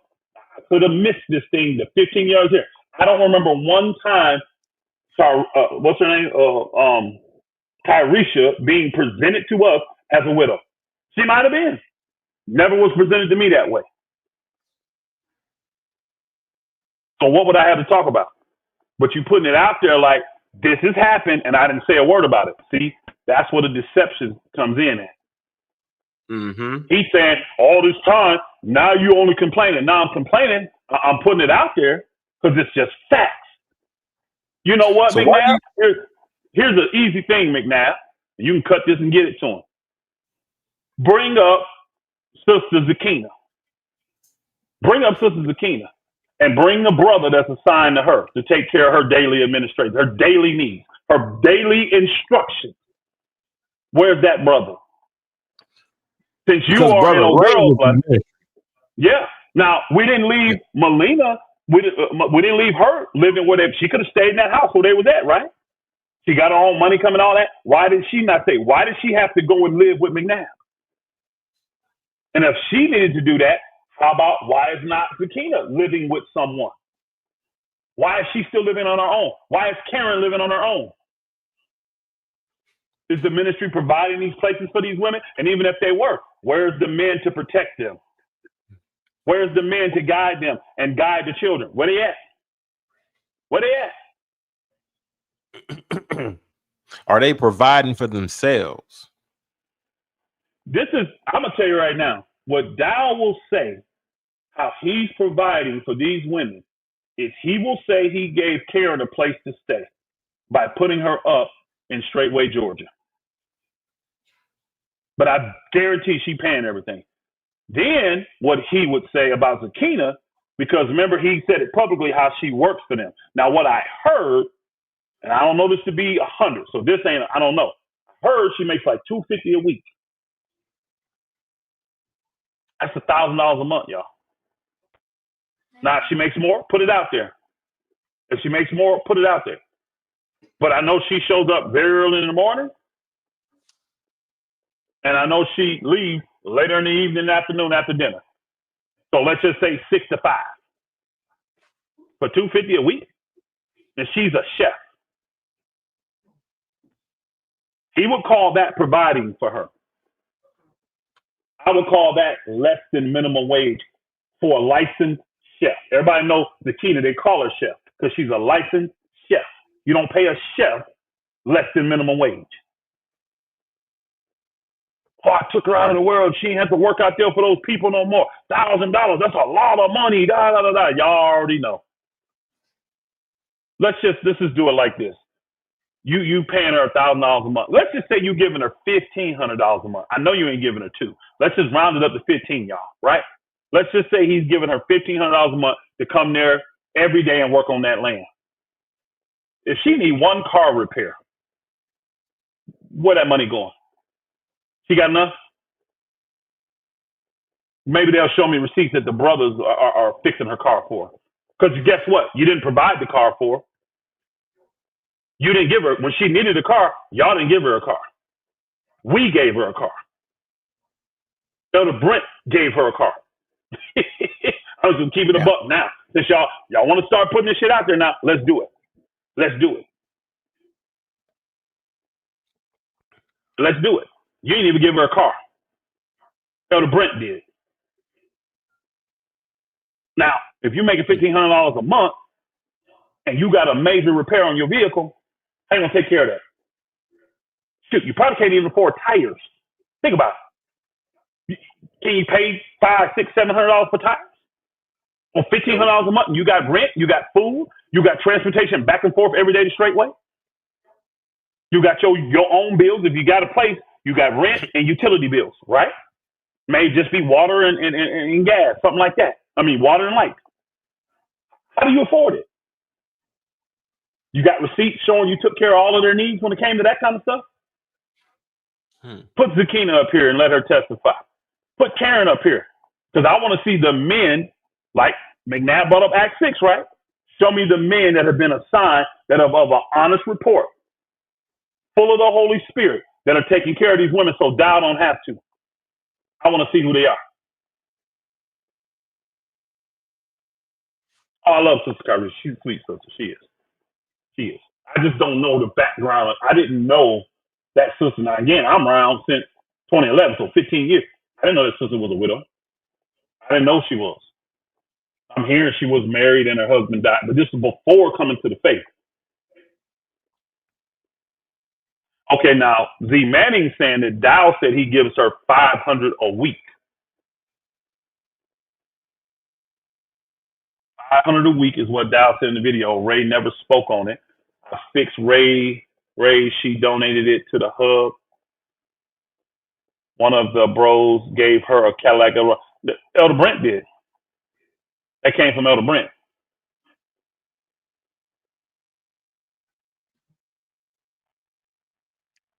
Yeah. That came from Elder Brent. So you give her $500 a week so that you don't have to move her on the land. You move this young lady with her children. Why has she got to live on her own? Even if you're giving her $500, I don't know if I believe that or not, but I don't know. He said that. If he said it publicly, I would think that that's what he's doing. Then see, look what Nick said. He says Zakina wanted to raise if I recall, and Dowell blasted her publicly. I kind of remember that too. That's a lot to prepare meals for saints over 20, especially like over 10. This sister's a chef. She can easily go out and get a basic job and pay her way more than $500 a week. Way more. She's a chef. So you're not doing her no favors by making her live out there on her own. She should have easily. It's just her. They don't have no children. She should have easily been moved on your community, especially yours, because you got her there working every day. Why is she not moving on your community? We leave her out there by herself. She has to go home and stay in the house by herself all the time. I ain't trying to hear it, man. Dowell ain't fooling me. And you got old girl living out there in Georgia East all by herself. But you taking care of her. That's all I'll say. But again, McNabb being malicious now, saying, well, the whole time you were here, you never said nothing about Carisha. I didn't know Carisha was a widow. Ryan, you've been around. Do you remember any talk about Carisha being a widow? Not at all. Now, I got a wife that lived there in Texas. So nobody's she classified remembers. Carisha as now. Nobody's classified her as being a widow. Not even when she was looking to be married to Kabir. Like nobody's classified her as a widow. Yeah. Till My now. wife is saying that she was not in the ministry when this man died. She wasn't. But she was married to him. That's what she's saying. She was married to him. But he wasn't in the ministry, nor was she. No, they weren't in the ministry at all. But even so, if we saw her and said, look, she's a widow, it got fulfilled because she went to Texas.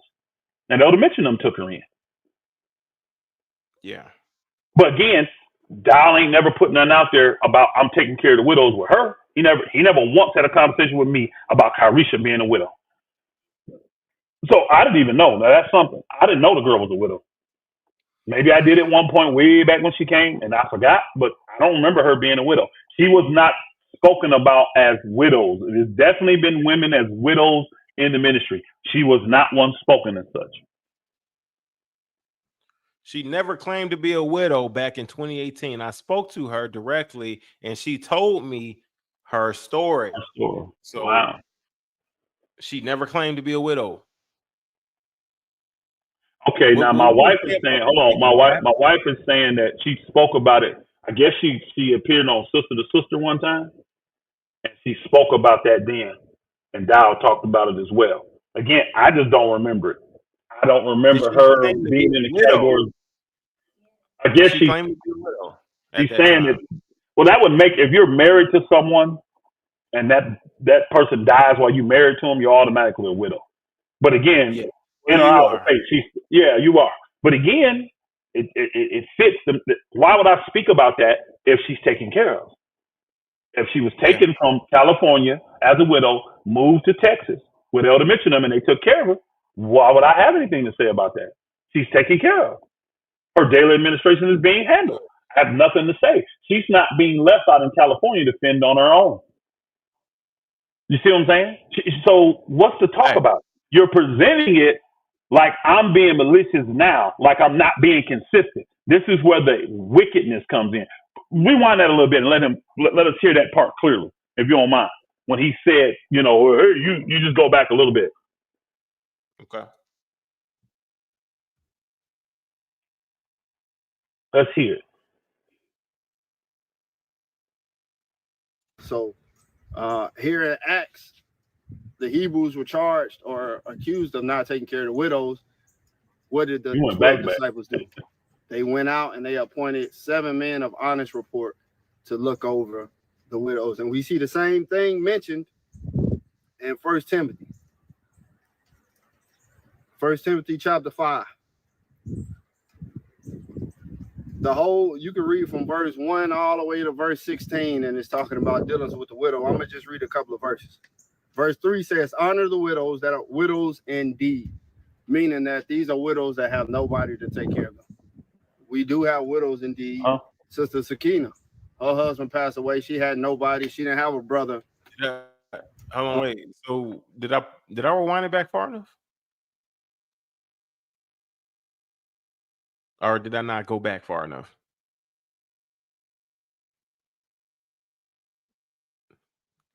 Pastor, you there? Yeah, I'm here. I'm sorry. I was talking to one of my shies, and I don't want to give out bad information because I had said a second ago that Carisha spoke about it on Sister to Sister. She was talking about Zakina at that point. She was talking about Zakina. Zakina got on Sister to Sister speaking about being. Now we know she a widow. Yes. Yeah, she definitely a widow. Brother Ray I just was in the didn't know. Absolutely. I just didn't know that Carisha was a widow. And again, even without knowing that, even if I did know it, there would be nothing to speak about because she was taken care of. She wasn't left out in California by herself. She was brought to the Houston community and they took care of her. So why would I say something about that? She's taken care of. There's nothing to talk about. Her children, ever since I've known her, have been taken care of. She went from there to from Texas to Kentucky, from Kentucky to Wisconsin. She's always been taken care of. Now she's remarried. What is there to talk about? You're trying to present it, don't make mad, like I'm being inconsistent, like I'm only bringing this out now, and I never said nothing about it before. No, he ain't doing now what he did then. Honestly, the more I think about that, he had nothing to do with that. That was just his own Elder Mitchell and them heart to take care of that sister. But we can roll. Let's go. All right, I'm gonna use the bathroom real quick. The Sakina, her husband passed away. She had nobody. She didn't have a brother, or Ray didn't have a brother or anybody else to look over Sakina. So she's a widow indeed. So there are such things as widows that are widows indeed, and we actually see that being fulfilled with Ruth and Naomi. On that, he breezed past Sakina. You see that? He just breezed right past Sakina. Again, he called her a widow indeed, because she indeed, for y'all that don't really get and understand, I'm gonna break it down. Did not speak on it really. Huh? No, he didn't. But a widow indeed is simply just a woman that is obedient. She's gonna submit herself. That's all. Her deeds are still godly. That's it. Because you'll get some that won't submit. So they won't be a widow indeed. We've had that before, where women, we say, look, you're going to come here and we're going to take care of you, the ministry. We may place you somewhere. You're going to have to be willing to go where we think is best for you. You're putting your care in the hands of the ministry. So let the ministry dictate that. You don't get to dictate it. And we've had widows that have said, no, I'd rather handle it myself. That would not be considered a widow indeed. It would not be considered that. So this is actually looking kind of bad in my opinion, because again, Dowell is the one presenting himself like he's getting all the credit, like he's taking care of these widows, but he's really not. He's not. And again, even if he shouldn't have to, let's give the credit to these men that's doing it then. These men that are of honest report, that are full of the Holy Spirit, that have taken on this daily responsibility so you can stay in prayer. How about saying it that way instead of, oh, I do this for the widows and I'm taking care of it. You ain't doing shit. You ain't doing nothing. You providing places that you didn't provide yourself. They were given to you for specific reasons. See, this is what I mean by the elder abuse, y'all. When you get someone, like people will do this all the time, say, look, hey, I want to be a blessing. I want to help take care of the saints. And they'll send an offering. I take that and spend it on the saints. Why? Because that's what they said they wanted that money to go to. Some people say, look, Pastor Rufus, Elder Rufus, Brother Rufus, I just want to be a blessing to you and your family. And guess what? I normally get that money, send it there, and let my family spend it. If you give an offering for a specific thing, if that's what Yah placed on your heart, guess what? That's what that man should be doing with that. This is why Gino Jennings feels like tithes and offerings is to take care of the church. It's to take care of the assembly. It ain't for you to live off of as a pastor. Show me that in the book. Because Paul made it very clear that he wasn't putting no burden on none of these people. None of them. He made it very clear. When these saints get his money, it's not for that. He would take money from one assembly and go bless another assembly because they had needs. That's what Paul was doing. He wasn't living off of the money that was given, the offerings when they would pick him up on first day, y'all. He wasn't living off that. He said, I made sure I didn't put a burden on you. If my livelihood and my rent and my mortgage and all this kind of stuff, my living is off of you, that's a burden. The video you showed earlier, bro, the woman gets sick. They raise over $1 million. That's a burden you just put on the saints. Yeah. That's a burden. Because guess what? When their wife gets sick, can we come in there and raise money for her too? If we're doing that for y'all, why can't we come in and raise money for every single person that gets deathly sick or ill? Why not? Exactly. We got all things common. We got all things common. No, see, Dowell is a slick, forked tongue serpent, and he talks real slick, and he spits that in these dudes' ear. And I could tell that triggered you earlier, Brother Brown. It triggered you when you heard him repeating stuff that Dowell says. You know how the bewitchment goes on. You know how this brainwashing goes on. They will get up here and repeat stuff, and then down the road, they're going to feel stupid because they're saying stuff that this man done said, and they believe it at 100%. And it ain't that. Absolutely. Bring Zakina up here. You just brought her up. Bring Zakina up here, and let's get her testimony about Dowell. I want to know her testimony of how things have been since her husband Ray died. How does she feel? Has the ministry taken care of her? Yeah. And I'd like to hear Karen too. Because again, I'm being honest with you, Pastor. I wouldn't even go based on Elder Becker's testimony. Rather, you should stop going at Pastor Dowell with videos or not. I wouldn't even go based on his testimony because of the simple fact that he has shown himself to be a coward in ways, right? And don't get me wrong. Let me say this. Let me say this. He really care about Elder Becker. You know what I'm saying? Let me say this about Elder Becker. One thing Elder Becker has done, if you got to have good spiritual discernment. Elder Becker has left it wide open to let you see where he really stands. You're not going to find any testimony out here on any video of Elder Becker backing Pastor Dowell. Since this has went down, you're not going to find one. When he does videos, if you have discernment, you can tell what he's talking about.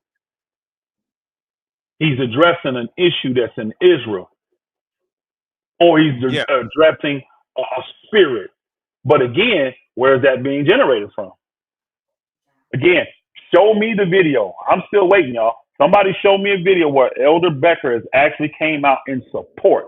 Y'all watched him sit up there with those elders, and you heard Dowell say all the elders agree. You didn't hear Elder Mitchell agree. You didn't hear Elder Becker agree. The ones you heard agreeing was Mir and Corey. Right. That's it. Now, again, should they have more backbone and come out and tell what they truly feel and what side they're on? Yes. Yes. But I can't sit here and say that I've seen any kind of testimony, any kind of videos or any evidence from that Elder Becker or even Elder Mitchell have actually come out and said they 100% support Dowell and what he did was 100% accurate. Because here's the thing with Elder Becker. Y'all know Elder Becker is definitely a theologian. He's a student of that book. And Elder Becker can't answer a question without it being scriptural. So if he did support Dowell, he would show you scripturally why he supports what Dowell did. That's the video I want to see. Not a coerced video where Elder Becker will come up and be like, well, you know, I love it here at Straightway. This is our home. We built it here. I have no desire to leave here. Y'all, did I not tell y'all that? See, that's the kind of video Elder Becker would probably do if he's being forced, but you have to look past it. That ain't no testimony to Dowell. This is their home, y'all. They've lived there for over 20 years. Would you want to leave your home because one man is in his feelings, one man is wicked? Would you want to leave? Or would you just want him to be dealt with? So I can see him coercing and trying to get Elder to come up there, but give me a testimony from Elder Becker, Deacon Bell, somebody like that, and then show me through scripture where they believe that what Dowell did in this situation. I want to hear them say in this situation, Dowell was the one that was righteous. If they get up and say, I support Pastor Dowell and his decision to remove Pastor Rufus and everything that's went forward, I support him 100%. See, that's what Hungry Hippo done. That's what Michael Israel done. See what I'm saying? That's what Vernon did. That's what these people did, these false witnesses. So why can't you get the guys that live on the land there with you to do that? But why can't Elder Becker make that same kind of video for you? Why can't Deacon Bell make that same kind of video for you? You love to put Ashley up here in front of the women. Have her get up here and testify for you. Or can they speak freely? See, can they speak without being intimidated? Because if they tell the truth, what are you going to do to them after that? What level of oppression are you going to put on them in their own homes? Yeah. Man, you ain't fooling me, Dowell. You ain't fooling me. And there's a reason 9 months went by and all these people been silent the whole time. You don't want their testimony. You're going to keep getting people like McNabb. You see the house right there, y'all. You can tell that's not a house at Straightway. That's McNabb's place, I think. Yeah. It's You gotta can be. keep getting these outside people all you want. The reason I said I don't need to see any outside folks, we got a bunch of us on the outside testifying against Dow. I don't need y'all to testify against them. Me and Ryan on the outside. Nick's on the outside. I got plenty of people on the outside testifying. I don't need no more testimony. I need people on the inside. And I'm talking spiritual people. Don't put Bud up here. Don't put Bud up here. Don't put Dow like Brother Scott up here. Put JC up here. Let me hear JC. Hear Dow like, right? Put JC up here, Dow. Put JC. Put JC. Put Brett. Put Brett up here, Dow.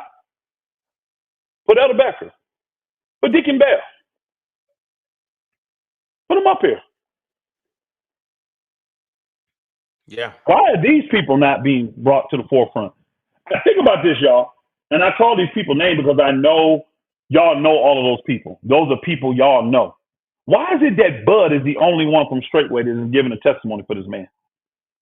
The least spiritual man that lives on that land, he's the only one that's come out and testified for Dow. Why is that? When Dow begged the people on that video, did he not beg them to come out and testify on his behalf? Where my friends at? You would think the whole community would have lined up to testify for this dude. No more bullshit.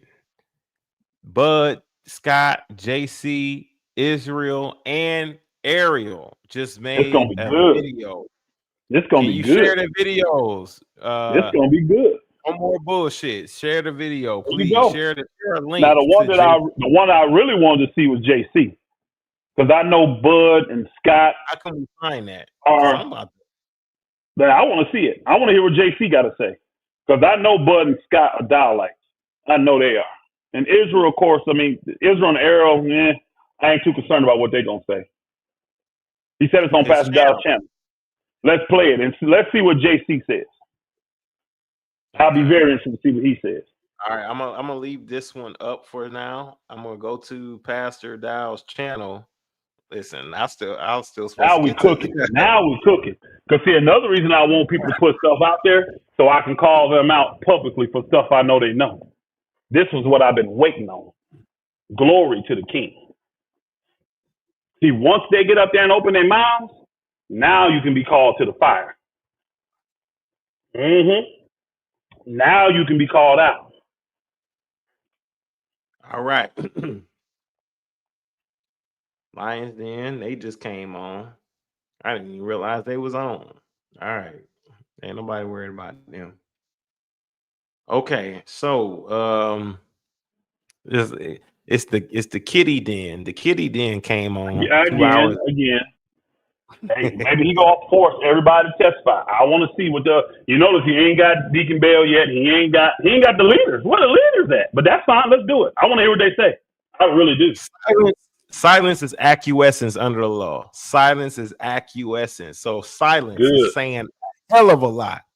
When somebody is not speaking on nothing, then you know for a fact that something's wrong. All right, so I have those who live at Straightway. Those who live at Straightway. That's another video that's also posted. That's new. They just did that video. Those who live at Straightway. There's 2 new videos here, and I believe JC, they're all in one video itself. Do you want to switch over? You want to finish this video first? We done with this. This is good. Let's go to the other one. Let's see what the brother's saying. Let's see what the people living on Straightway saying. All right, so we got Scott and JC in this video, as well as Ariel, with Shalom, saints of the Most High. Here we go. Just happen to look in on this private moment of what it is to live in Yeshua. So a video was sent to us from Rufus, and Pastor had told us to give our testimony, to answer. And I was thinking on that, and I agree with you, Rufus, that the testimony of the men that live and work with you has great weight. Now, it doesn't mean that it's true, but where 2 or 3 witnesses agree, the matter is established. And so you're about to hear the testimony of the men 16 and up, of the brothers here on the land. I also want to point out, you put this as a standard to judge Pastor Dowell. I think it's a good standard. Let's hold the mirror up and look at you. And what do the men say that have worked under you? And for all you that don't know, it's in the archives. You can go back when the brothers from Georgia come down and we had a meeting and everything was discussed. You had their testimonies all on tape. There's not one good thing to say about Rufus, and none of them stood with him. In that whole meeting, I want to say the only good thing that was said about him was from Shep himself. Yeah. Shep said, if you all remember, I'm not saying everything Rufus has done has been bad. He has done some good. And so the only person that had any good thing to say about you is the one man that you seem bent on destroying. But enough of that, on to our testimonies. You had asked in the video, me, the least spiritual at Straightway, is my testimony changed? And yeah, I suppose in so much as it's gotten stronger, deeper, and more beautiful. I see the word fulfilled. It's coming off the pages. Everything I read about in that book, I see being fulfilled before my eyes. And it just strengthens me to know my Yah is among us and with us. I knew you said something about you couldn't even remember what it was. So many have left. What did he say? I can't hear him that good. I can't hear what he said that good. You can't hear him? Not that good. I don't know if everybody else can hear him that good. It's because they're in that building. It's like echoing. What did he say that made you laugh? He said the strength of his Yah, but like he's trying to be super spiritual. You feel me? Like he's trying to tap in. I got you. Bro trying to tap in. Let me just say that. Bro trying to tap in. He said, the strength, I know that the strength of my Yah within. He's trying to tap in because, he said the least spiritual brother. Yeah, I get you. Everybody sounds like that. Nobody's saying anything. It's probably me because I got this earbud in. So just go ahead and play it. Ain't nobody in the chat saying it. They saying they can hear it. Well, I mean, nobody's saying they can't. So go ahead and play it. That is Brother Bud right there. He's the one who does all the building on the land for Straightway. He is the one who is the, proclaim, obviously being described as the person who drinks often. And that's all he does all day is build. You know what I mean? He doesn't really do much spiritually. So he's trying to tap into spirituality in this post. We'll see if it comes off as being genuine. So far, based on what I heard, this is not genuine at all as far as spirituality. This is not accomplishing the goal, Bud. You're not, Bud. Let it roll. Let that being footage roll. Let's hear him. I want to hear him. Yeah. Go ahead. Yo. You're right. Of all Israel, 1 out of 1,000, that'd be 1/10 of 1%, right? 1 out of 1,000, if you want to do the math. It is a remnant. And maybe my brothers agree, disagree. I'll let them speak for themselves. Every time this purging happens, our fellowship in this community and the harmony in the spirit becomes more beautiful and more beautiful. What do you guys think? Is there less contention and less things in the camp now? And we don't have to call names and do all that. But, right? When the wicked are removed, we rejoice. Yeah. That's true. And so, here in our rejoicing, no, my testimony has not changed. I found a man in God, and the Master of Jesus Christ has brought me into a place more than I deserve, and I am so thankful to be here at Straightway and to have my life here. And for that, I'll turn it over to any one of you all that want to say next. Scott, you're next on this. Yeah. I'll start by just my testimony started at Straightway, living here on the land. I'm almost at 10 years now.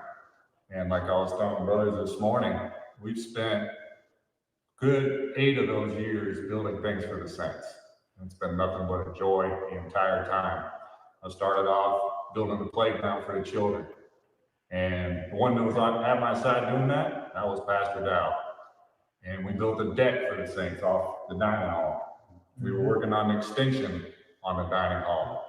The fourplex, building a home for Sister Vicky. Now Teacher Shameless in one of them.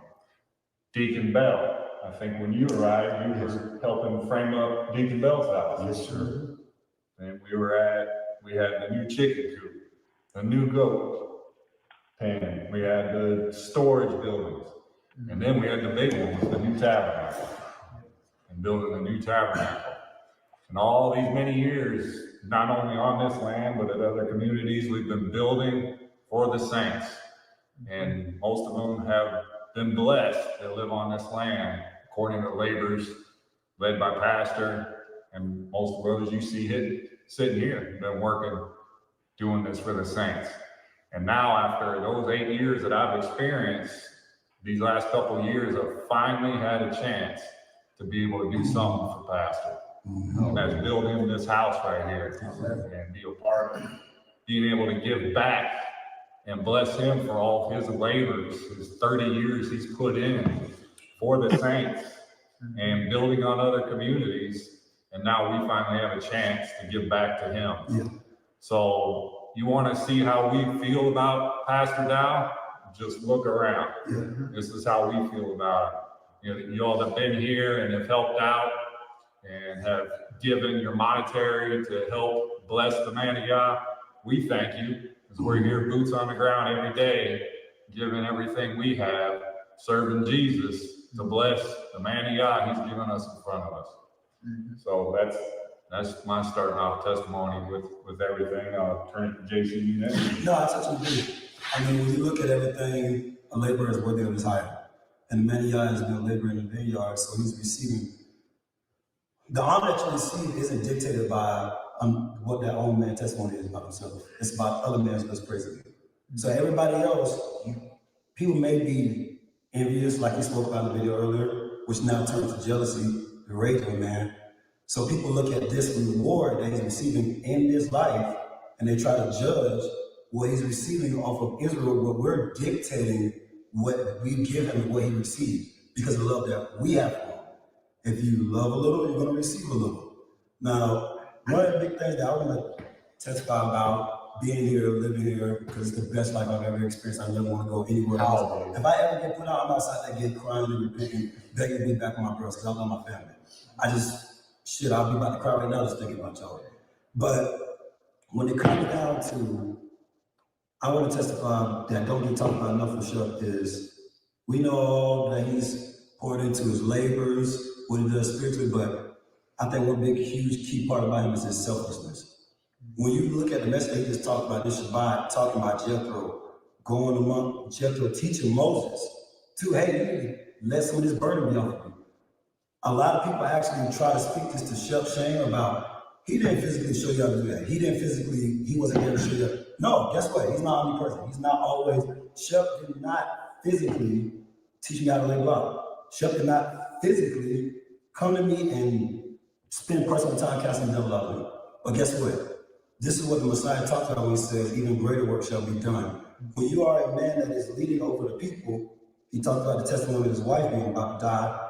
When he first got into deliverance, he was able to teach others deliverance. And we are beneficiaries and also recipients of doing and receiving these blessings that we've been taught from the man of God. That to me screams selflessness, because when you have these other men out, these other dudes out here putting out these videos, they want all this attention on them.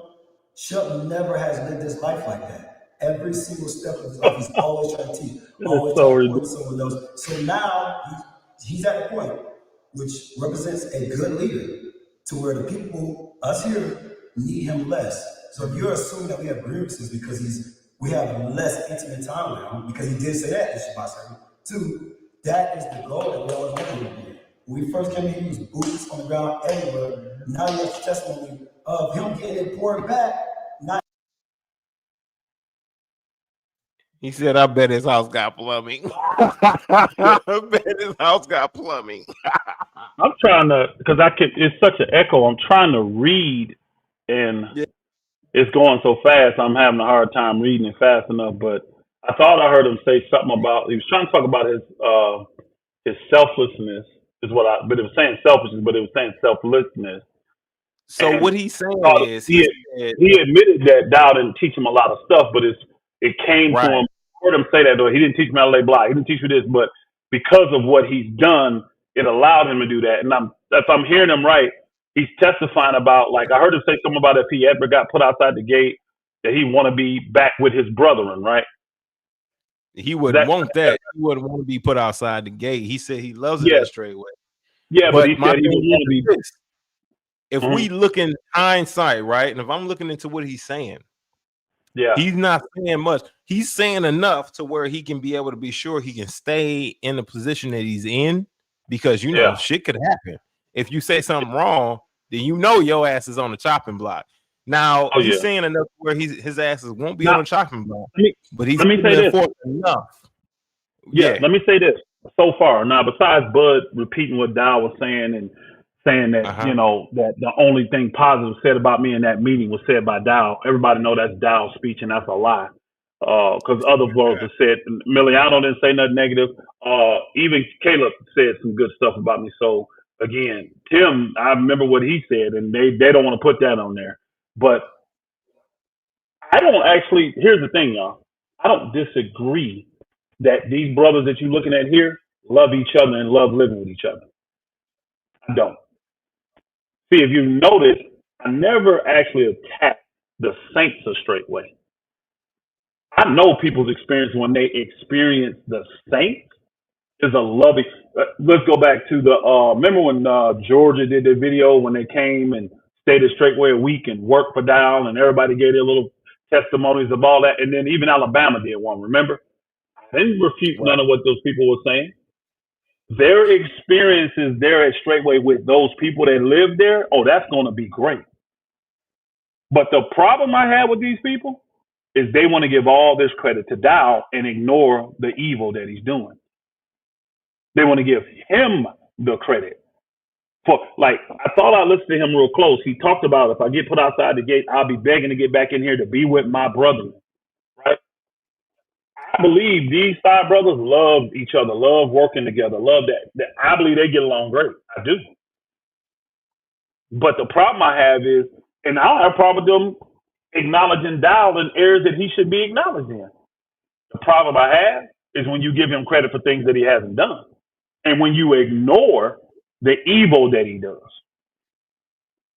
So let's hear the rest of it. I want to hear the rest of JC. It's hard because he's talking and it's like, to me, it sounds echoey. Maybe because I got my earpiece in. I don't know if it's clear to y'all or not. It sounds echoey to me. Is it clear to you? You hearing it clear? It's because they're in Dowell's house, his mansion. Yeah, you know, the one overlooking the pond with the Polaris out front. You know yeah. You know the joint. They're in his house, and so it's echoing. That's the reason why it sounds the way it sounds. But I can hear what they're saying.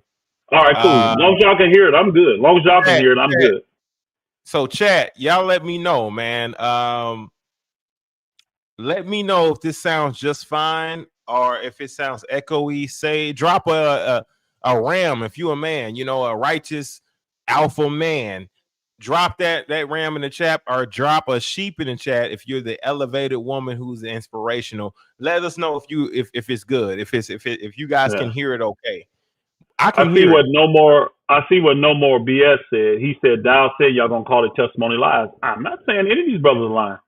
If you're listening to them close, they're talking about living their own straightway, how they love living their own straight. What people don't really know is that they don't have to deal with Dowell a lot. First off, he gone most of the time. He ain't doing none of the work on the land with them, y'all. So he's not with them all the time. So their testimony about each other, I believe that wholeheartedly. Just like I said, when Bama went there, when Georgia went there, I ain't have no problem with their testimonies about the saints that live there. The saints that live on that land get along well. They do. So I believe their testimonies because that's all I'm hearing. The part that I would differentiate is, okay, you want to give all the praise. What's the bad stuff then? Tell me where I've lied. Tell me what a lie is at. Because guess what? The people, here's the thing too. I named 4 families, right? When they asked me in the beginning, who are 4 families that you're hearing about? I actually told them. 2 of those families are already gone. You're actually hearing the testimony of Brother JC right now saying that he loves Straight when he wants to be here. I have a problem with that. I just told y'all a second ago that Elder Becker don't want to leave. That Deacon Bell don't want to leave. Get them men. They won't change. Improvement. That's the part they won't talk about, though. This is how the narrative gets changed. That's the part they won't talk about. I believe these brothers, all 5 of these brothers sitting here, I believe they love each other. I believe they love living with each other. I believe they love working with each other. They don't have to deal with Dowell that much, though. They don't. And again, like you said, you're going to get on here and say something semi-negative for Dowell can start oppressing you. It's going to be interesting to see this. I want to see if he can get Elder Becker and Deacon Bell to do a video like this. Because guess what? I'm going to be a man of my word. I ain't tell them to do a video recently anyway.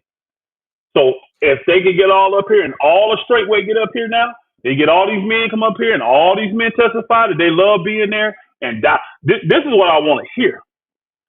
I want them to say that Dowell did righteously by me.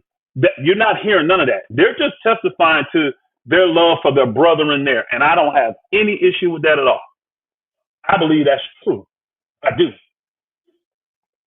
But did he treat me proper? Did he deal righteously with me? I would love somebody to interview these brothers and say, from your personal opinion, do you believe Dowell dealt righteously with Pastor Rufus? And if you say yes, tell me from a scriptural standpoint why you believe that. Let's see what they say then. See, that's the answers we're trying to get to. I'm not questioning that these brothers love each other. I'm not. And that's all I'm hearing here with their testimony. We did this. We did this. We worked together. We worked this. Okay, we know that. We know that. And Bud saying, oh, these brothers didn't have nothing good to say about it. That's a lie. Because I got plenty of videos up there with even you and all them brothers you got sitting there saying good stuff about me. I can put the video back up if you need me to, Bud. They talked about me then. Only time these brothers ever said something negative about me was once Dowell got to him. So that part that Bud said, that's the only part that I'm going to disagree with. Let's roll, though. Let's roll this footage. Let's roll. Now, one thing I want to add on to that, right, is this, is that, you know, while JC's talking, I understand the plight of a young man, right, or a man who is in this living predicament or situation. And the way that he's speaking, he's not speaking as though he's for or against anything. He literally said that Pastor Dowell has not done anything to really influence his life like that, right?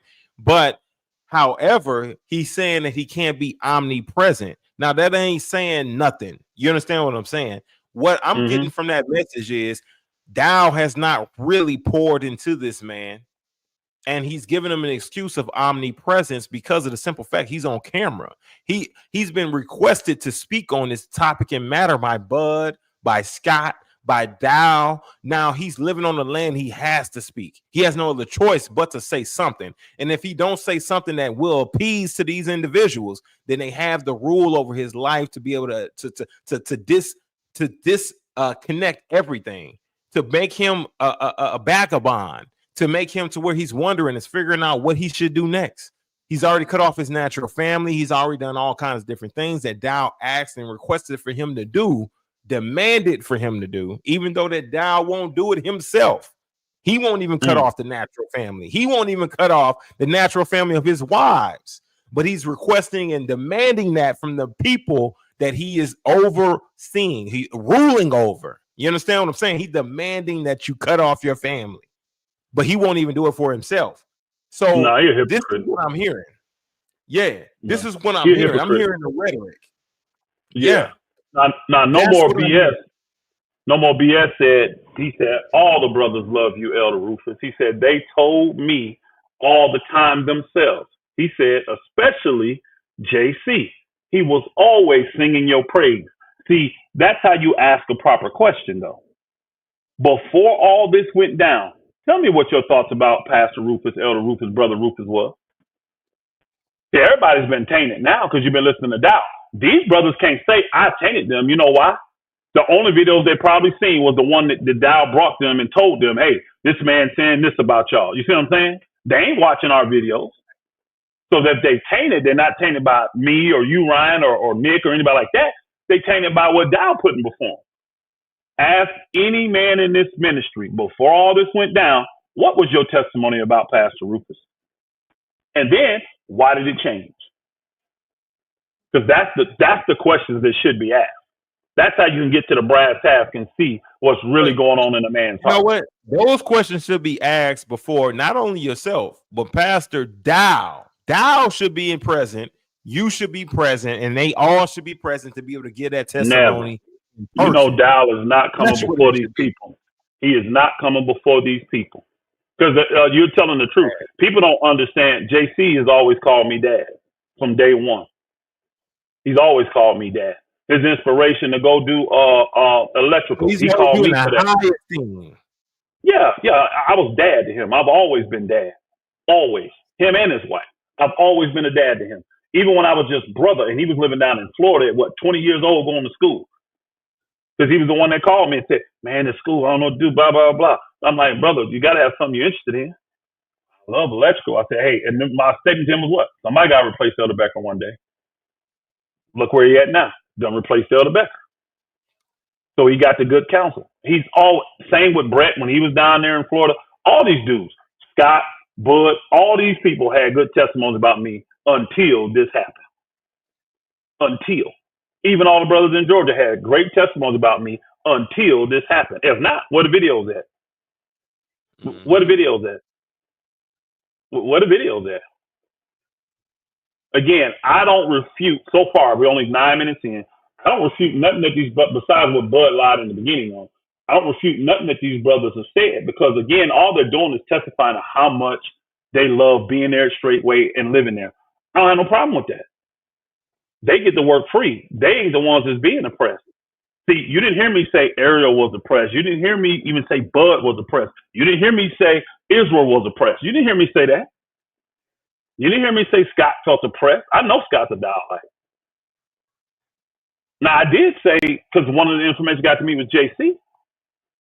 And now I got some stuff for JC now. Since he up here giving his testimony, I got questions for JC. Let's see if Dowell will allow JC to answer my questions when I put them out there. I'll do a video on my channel specifically for Brother JC. And I'm going to see if he's going to answer these questions. Or watch what happens, y'all. Or will they ignore it? Because what will happen then, when those questions come out, guess what's going to happen?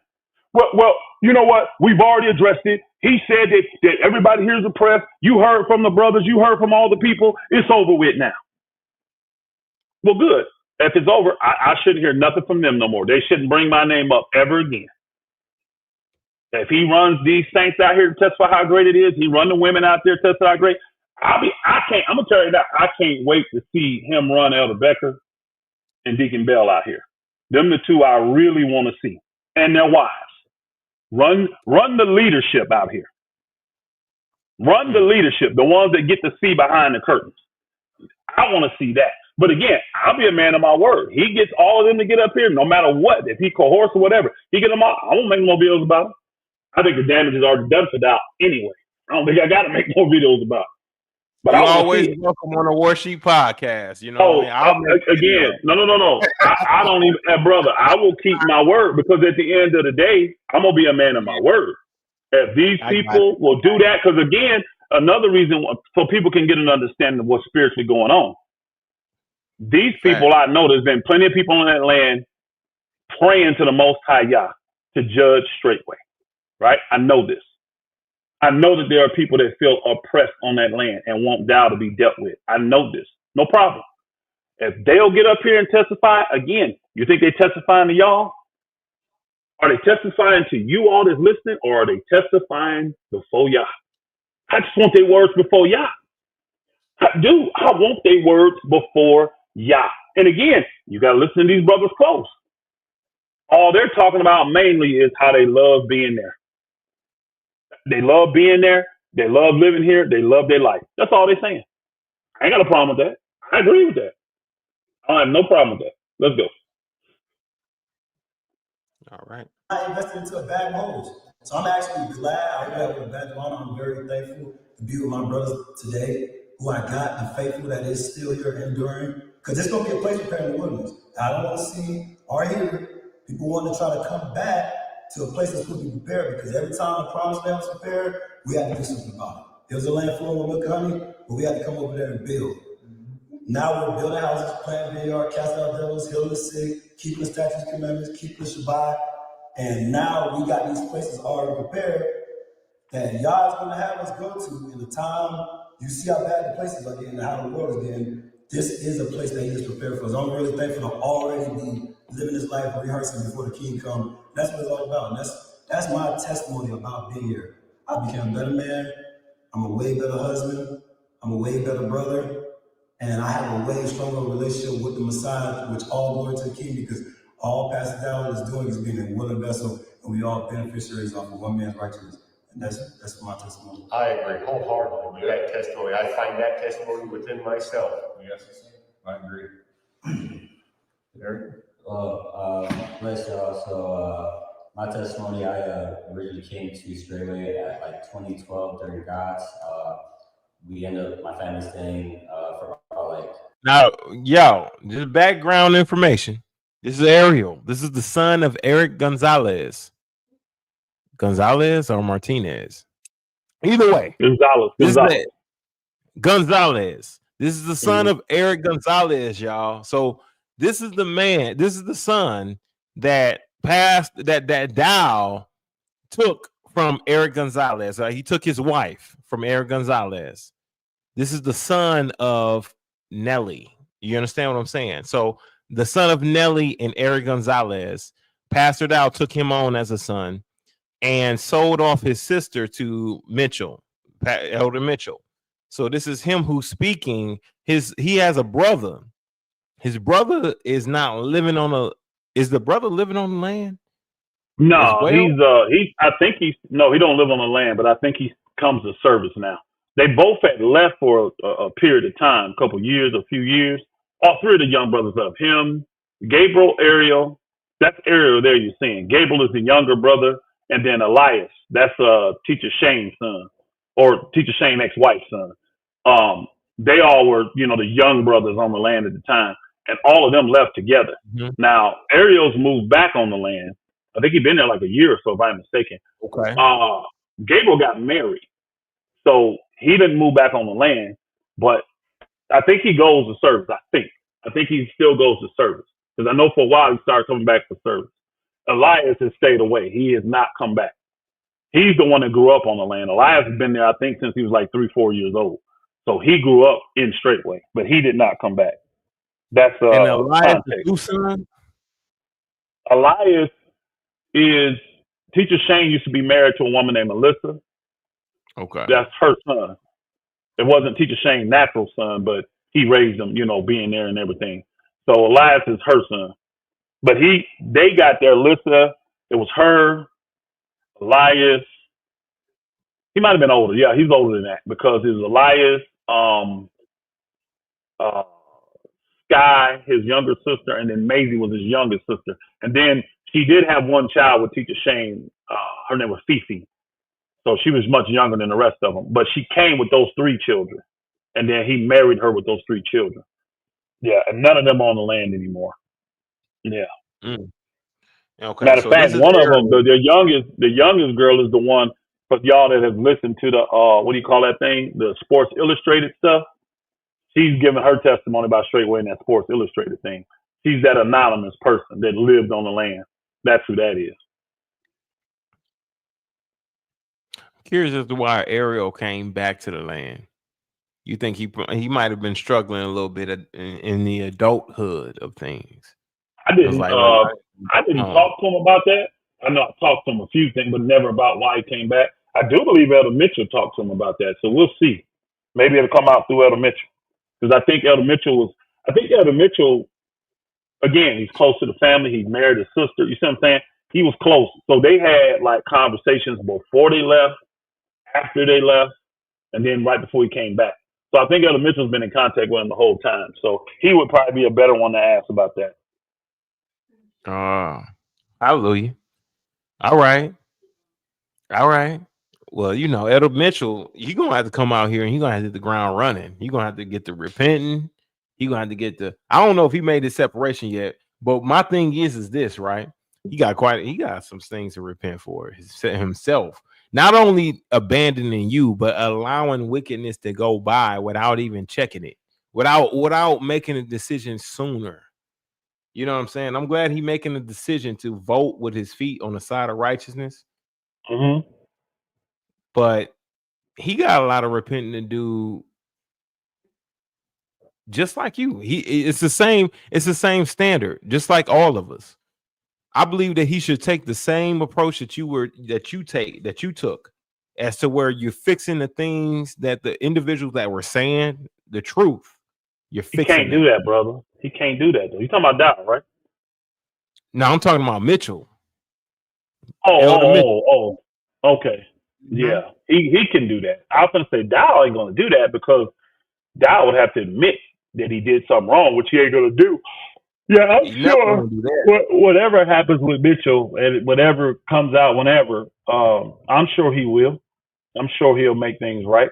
I mean, any righteous man will. When you see your flaws and you see your errors, all you can do is repent for them. You know, that's all you can do.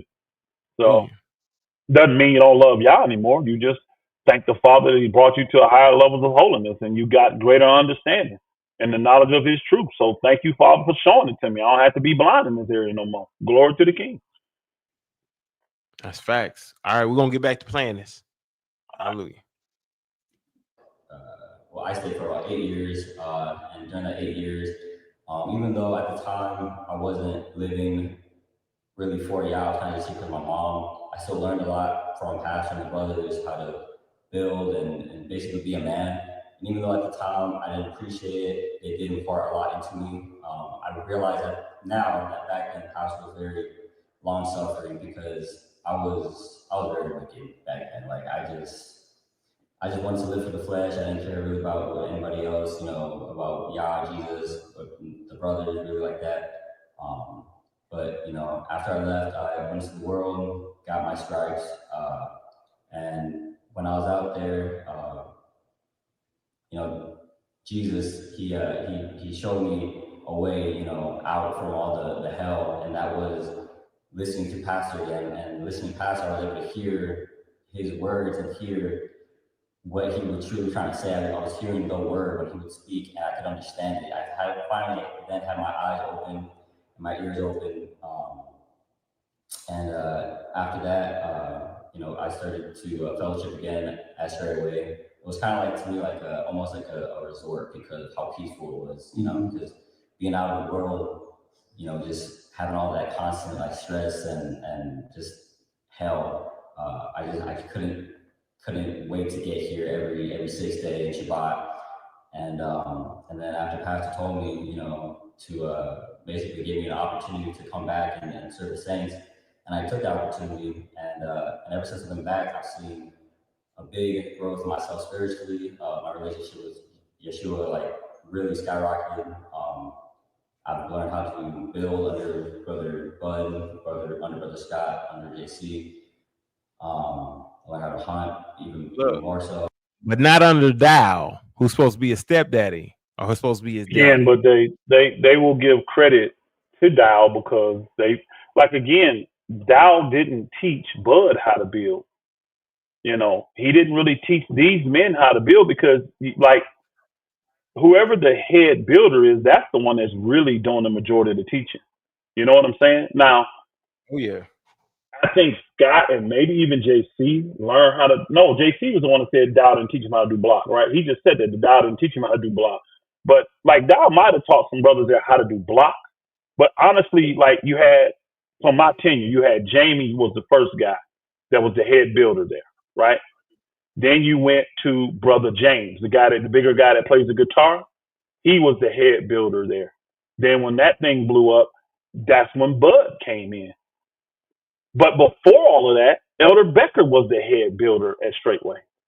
He was the one that came already knowing how to build. So Dowell was getting a whole bunch of help in the beginning. Did Dowell learn block stuff? Yes, he did. He did learn block stuff. Dowell has pretty much been the main block mason on their land. I will say that, right? But teaching other brothers to do it, most of the, again, like Elder Mitchell, never got the opportunity. If you ask him, he went. He went to every single, he said he was flying, he was doing every time they did some kind of concrete, he wanted to learn. And he would be there and he'd be a gopher looking, doing this and that. Dowell would never let him build. And he said, skip it, I'm gonna start doing it on my own. And he built a small little like a freezer building on his own. Didn't say a word to Dowell, just did it. You know what I'm saying? Then Elder Mitchell went out and started doing like the two people that I have to give credit for that actually taught me, three. I'm gonna give three people that actually taught me how to lay block was my son-in-law Brett, Elder Mitchell, and Brother Jonathan. Those were the three that I learned the most from when it came to block. I never got a chance to do block under Dowell. When I came to do work at Straightway, first I was on mud. I progressed past that and got to the point, and this was I think the last time I had to do it for him was when we did Kentucky's well, not that multi-purpose, what they call their building, their dining hall. But I was a gopher for like the same thing you see McNabb doing now. Follow behind him, butters block, get all things ready. You know, I did that for Dowell for about 3 or 4 projects. You see what I'm saying? That's the highest I got. But I never got to lay block under Dowell, ever. But when they came and we did the multi-purpose building, then we did our own building, the freezer building, then we did a few more buildings that we did, you know what I'm saying? Then I knew how to lay block. But I didn't learn that from Dowell. I didn't learn how to lay block from Dowell. But see, guys will take that and give Dowell credit. I'm not giving Dowell credit. I'm going to give credit to Brett because he took the time and actually taught me. Elder Mitchell, he took the time and taught me. And Brother Jonathan, he took the time and taught me.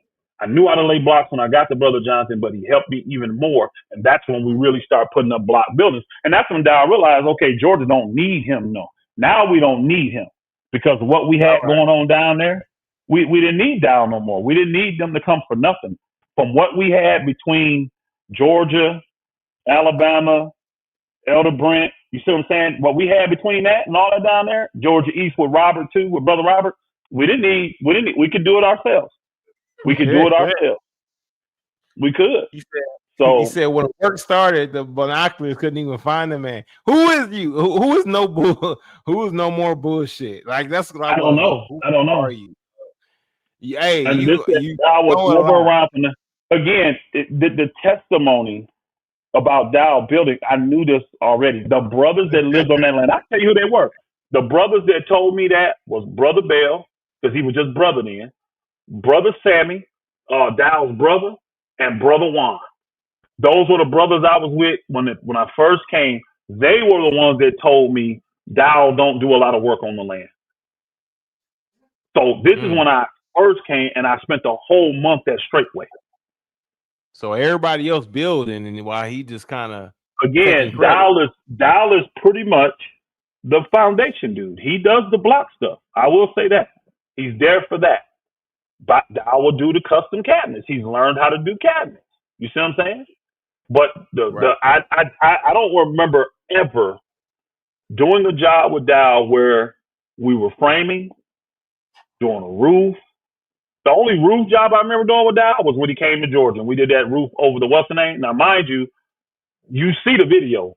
Vernon and James are the two men up on the ladders. Dowell was just the cut man. We were all gophers that day, but I mean, the cut man, I mean, let's keep it a buck. That ain't the hardest job in the world. They yell down 41 3/4. You cut the thing, you measure, put your line, and cut the thing at 41 3/4 and send the board up there. That ain't, you see what I'm saying? I'm just like that. I was already a cut man even then. I was a cut man then. Cut man, one of the easiest things to get. You just got to know how to handle the saw just in case something get kinked up or something. You know, you still do need to know how to handle a skill saw. But that's what he did. He didn't get up on no ladders. He didn't do none of that stuff that day. But does Dowell know that stuff? Yes, he's learned all that stuff. But I've never done electrical, never done plumbing. I've never done any of that with Dowell, ever. But I've done that with Elder Becker. I've done that with Brother Scott. I've done that with Brett. I did that with James, because I didn't get a chance to work a lot with Bud. I didn't get a chance to work a ton with Bud. I really didn't. But I've done stuff with Bud when he first came, like them houses. I was there when they built the house that the Bells are in and the house that Nelly got. I was there putting them LVLs together. I was there helping with the framing. I remember when we added to the schoolroom. But Pastor, you lazy though. You're lethargic. Again, bro. You ain't know how to tie your shoes. Again, bro. Again, that's ridiculous. I remember being there with Elder Becker when they added to the schoolroom up top. That's Brother Scott's house now. Me and Elder Becker was mainly on that project together. We did some of the framing. We framed out the closets. We put the exterior walls on, all that stuff. It's crazy. I was there when they did the extension. Georgia was there. I was there when we did the extension to the old tabernacle. They call the chow hall now, or the chow hall. I was there when they did the extension of that. It was us running back and forth because we felt that whole thing was sand. You see how high that is? We felt that whole thing was sand, bro. We were walking back and forth. You lazy. I know we lazy. What you mean you was there? You was there for the extension? In the new, yes, for that. Hey, we were there for the new building. We was there for the new building. Georgia, we did a lot of the drywall in there, a lot of the mudding and taping we did in the new tabernacle. You see how the tabernacle sits down in the ground and there's a ditch that goes all the way around it? We dug that whole entire thing. Georgia did. We dug that whole entire thing. And then after we got done digging it, who was it? I want to say Mir. They came by and they put that black tar, to seal it. No, they put the ceiling on. But we did the whole trench all the way around that whole building. Of course, we were there for other parts. I was there. I remember being there for because the foundation got laid in different parts. They didn't do all of it at one time like we did in Bama. So I was there for that. So brother, I ain't thinking about these dudes anytime about lazy. that shit roll off me. So I don't give two shits. But I can tell you this, Dowell never appreciated my level of work because I wasn't a skilled laborer when I came in. He was talking shit about me from the beginning. He was. Dowell don't really have a lot of respect for people that ain't skilled laborers. If you ain't a builder yourself, he don't really have a lot of respect for you. And I just never felt led that that's got to become who I am. Do I know how to do some stuff? Do I know how to build stuff now? And Brother Vernon, everybody heard me give Brother Vernon credit because once he moved there, he couldn't get a job for the first year and a half. And I made sure when I got off work, me and Brother Vernon was going to work. And he taught me a lot. I'm just keeping it a buck.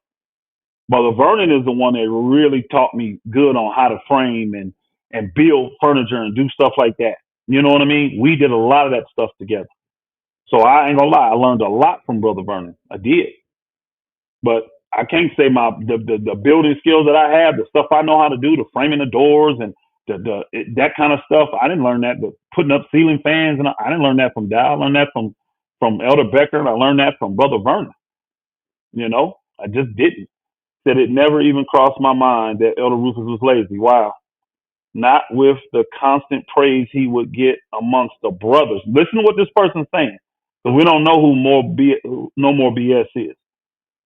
He said, constant praise amongst the brothers. It was news to me when I heard that he was lazy. This was their consistent testimony of working with me. So they say they don't do no work, but why was I at all these jobs then? So I'm showing up in Straightway, but I ain't doing no work. I touched every building on that land that they called out for work on. We've been a part, Georgia has, and I have been a part of working on that building. Only pretty much the only ones I ain't touched is the new stuff, like the boat buildings and the big garage they just built, and then the Dowell's house. I ain't touched that thing. I ain't done one thing on Dowell's house, and I'm happy that I didn't. I ain't gonna lie, I'm happy that I didn't. But this brother testifying, he said it never crossed his mind that I was lazy. and it was constant praise. I would show up for everything, y'all, and work my ass off just like everybody else did. In Kentucky, in Indiana, it didn't matter where we were going. So, and still had a job, y'all. Don't forget, I worked all the way up until 2018. Had that second job. I need to rephrase that. I've been saying I had 2 jobs in 2018. That second job I let go in 2017. Man, I ain't thinking about these dudes. Let's go though. Let's hear what Arrow got to say. So yeah, no, I've definitely grown, and Pastor, even though back then I remember being very, very bitter and offended at him because he wouldn't let me live my life and fulfill the lust of the flesh. Now I could see where he was coming from, and really appreciate the man that he is. You know, he doesn't buckle or anything like that. He stands on truth and he stands for Yeshua, you know, so that has been a blessing that I've had him as my father because I have been very stubborn in my life. And yeah, there was something else I said earlier. Join the stubbornness club, man. Yeah. He wasn't a little stiff-necked and hard-headed. He probably wasn't Israel. And that's why it takes a man like Pastor Dowell. Oh yeah.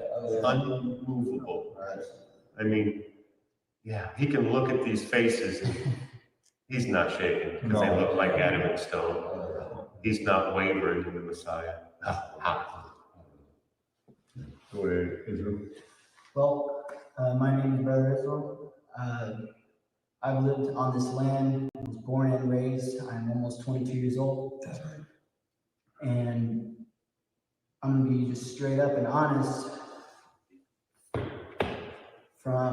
He said he was born and raised. I don't respect his opinion on anything at this point. This is all he knows. Honestly, he used to be the one who says before we even got into the sermon, he used to say, of course, the scripture of the commandments. He used to recite the 10 commandments. You know, before we got into the scripture, I don't respect anything he has to say in regards to an opinion because he doesn't know anything else. There's nothing he can add to this whole equation. Now with Ariel, he's literally saying that he had to come to an understanding as to what Dowell was doing for him to want to return back. But he experienced things in a world that made him feel some kind of way. So that's the reason why he went back to Straightway. You understand what I'm saying? He went back to Straightway for the simple fact that he experienced some things in the world. And at that point, he felt like he was being rebellious or whatever, but he submitted himself. Who knows what his true intentions are, whether it would be to just kind of go with the flow of things until he can build himself up enough to where he can sustain himself on his own, or if he's back there because, you know, it was a little too difficult for him to be able to sustain himself by himself. You know what I mean? He always got a place to go, which may not have been with his father, Eric Gonzalez, but it might have been with his mother, right? Nelly, you know, it was Gonzalez, but with Nelly, Sister Nelly. So now he can go back to Nelly's house, right? He can go back and live with Straightway, but maybe Eric Gonzalez wasn't available or an option. I know that they go and visit him, right? And they do go and see him, but they might not have been an option there. So let me speak on that. Yeah, Let me speak on that because I wouldn't just necessarily like put down or disallow their testimonies just because that's all they live there. And with Ariel, Ariel there, I'm sure. Think about this. You know, parents, it's tough being parents. I got 6 daughters, and you teach them in the way they should go. That's what you should be doing. So he admitted, from what I heard there, how he was being taught.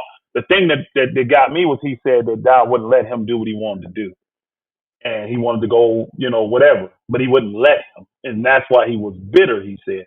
So that makes sense to where you feel like, I know this, I want to go out there in the world. And see, people forget they came from the world. Ariel and them were teenagers when they got to there. They had been living in Miami all their life. You know what I'm saying? So it ain't like they didn't have a taste of the world. Israel, on the other hand, he don't know what the world is like. He's never been outside of Straightway. He was born and raised there on that land. That's Brother Rich's oldest son right there. So that's all he knows is Straightway. I still wouldn't discount his testimony because it doesn't make it not true. Like if he loves that bit, again, think about it. This is a young brother that when his parents left, he decided to stay. So I kind of want to hear what he got to say because he did. He decided to stay. And I've seen many young teenagers, women and males and females leave Straightway. So the majority of the people that grow up on Straightway, they don't stay. He's one of the few that have. You see what I'm saying? Ariel's another one who, you know, grew up a few years there, left when he got of age, then he's coming back. Again, I think his testimony is authentic because he said, hey, he pretty much admitted the world whooped my butt out there. You know, it whooped my butt. And I know they did rekindle their relationship with their dad. They spent time with their dad. I think their dad live over in Kuwait or something. He lives overseas now. So I don't think they have the option to, you know, go kick it with him and all that right now. Yeah. But I believe what he's saying when he said, hey, I was bitter when I was first here, but when I left, now I could clearly see some of the things that Dowell was telling me, you know, that could hurt me. Now I see the light in what he was saying. So that sounds legit to me. And that's what a parent should do. If you're a parent in your child's life, you should warn them of things. But again, because they had a taste of the world, he wanted to go out and get it. Now, what's his name? Elias is a little different for the simple fact he grew up at Straightway too. Pretty much. I think he got there really young, y'all. So really young. So he grew up there. He ain't came back. He hasn't come back to my knowledge. So I want to hear what Israel got to say, actually. I wouldn't just 100% discount him just because all he knows is Straightway. Okay. All right. Yeah, let's get back to it. And hey, if you have not liked this video yet, please like this video right now. All right. We need maximum effort from you guys. Okay. Maximum effort.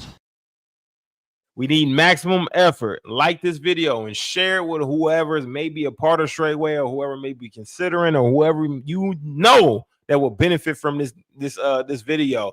We need maximum effort.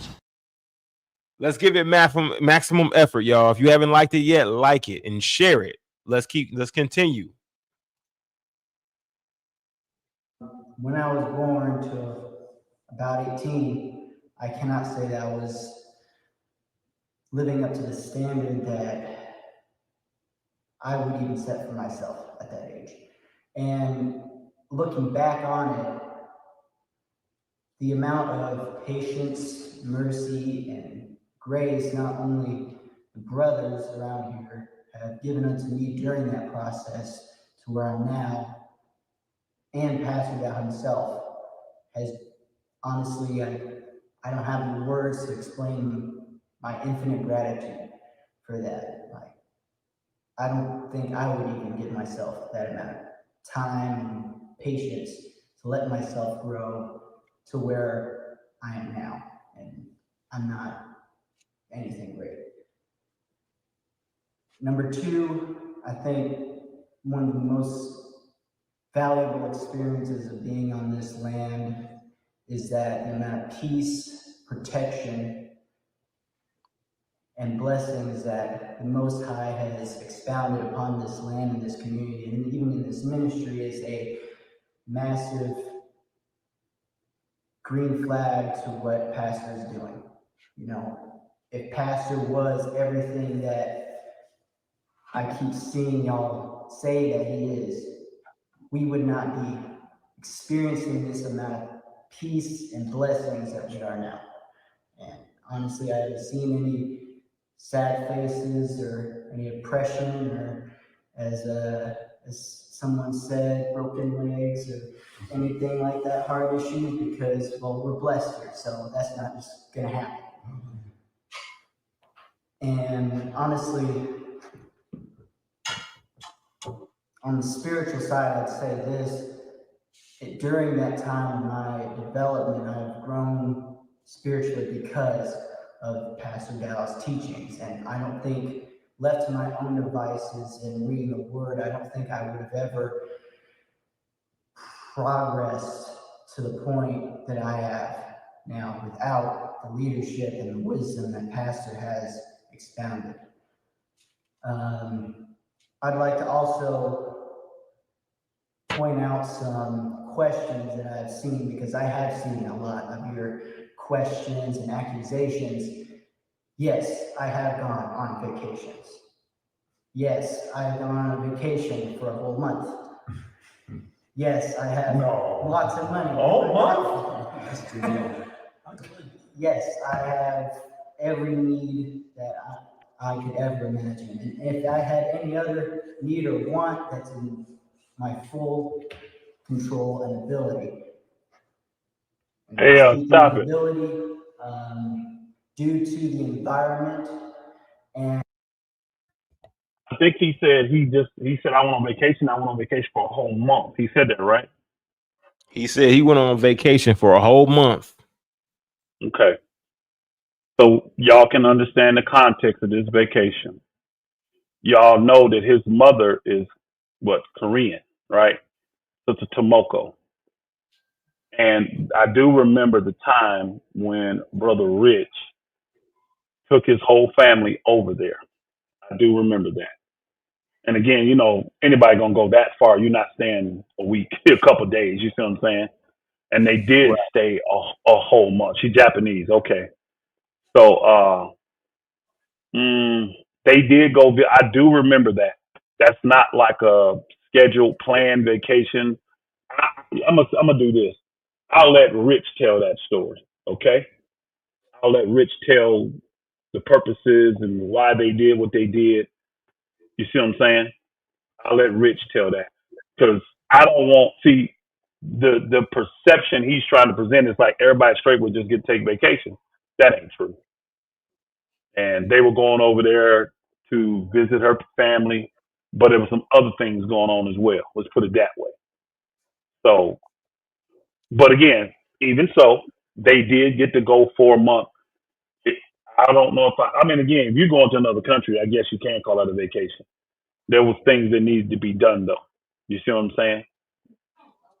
Right. And then, see, no more BS. And I don't think Straightway paid for that. I think it was her family that paid. So that makes sense. That makes sense. If a family says, I want you to come visit, and they willing to pay for that, I don't see Straightway stopping people from doing that. I don't know who, I ain't no more BS. I don't know who that is, but they know more than me, it sounds like. And they go straight, but they know a lot. I know there was more to it. No more BS. I know it was more to it than just going on a vacation. But again, even if it is, great. He went on one vacation. They were gone for a month. How many other vacations have you been on? Where are the rest of these brothers with their testimonies of vacation? Now, I saw Scott shake his head and laugh, but I don't know no vacations that these people been on. I'm not saying people don't get to leave Straightway. I'm not trying to present that to people like they're trapped on the land, but they're not going on vacations. They may get to go visit family members or get away for a weekend or something. I've seen things like that. They're not getting what Dowell's getting, though. I can tell you that now. They're not taking their wives away for a week at a time, going out of the country. They're not doing that. They're not doing that at all. And again, I'm not saying everybody has to do that, but there's a far cry from, okay, we went on one vacation. Yes, Rich told me the family paid. Okay, so Brother Robert confirmed it. Brother Rich's family paid for, Sister Moko's family paid for that. So that's why they were able to go. And if that comes up, I don't see Dow stopping people. If the family is saying that and you go to him, I don't necessarily see him stopping you from doing that. I don't. But I do know there was more to them going over there than just a vacation. It wasn't just to visit family. So, and if Rich wants that out there, he can put that out there. But I thought I heard that. Let's go. Yeah. Yeah. Bless you, Brother Robin. Bless you. Bless you. Bless you. Hey. Shalom, my brother. Shalom, shalom.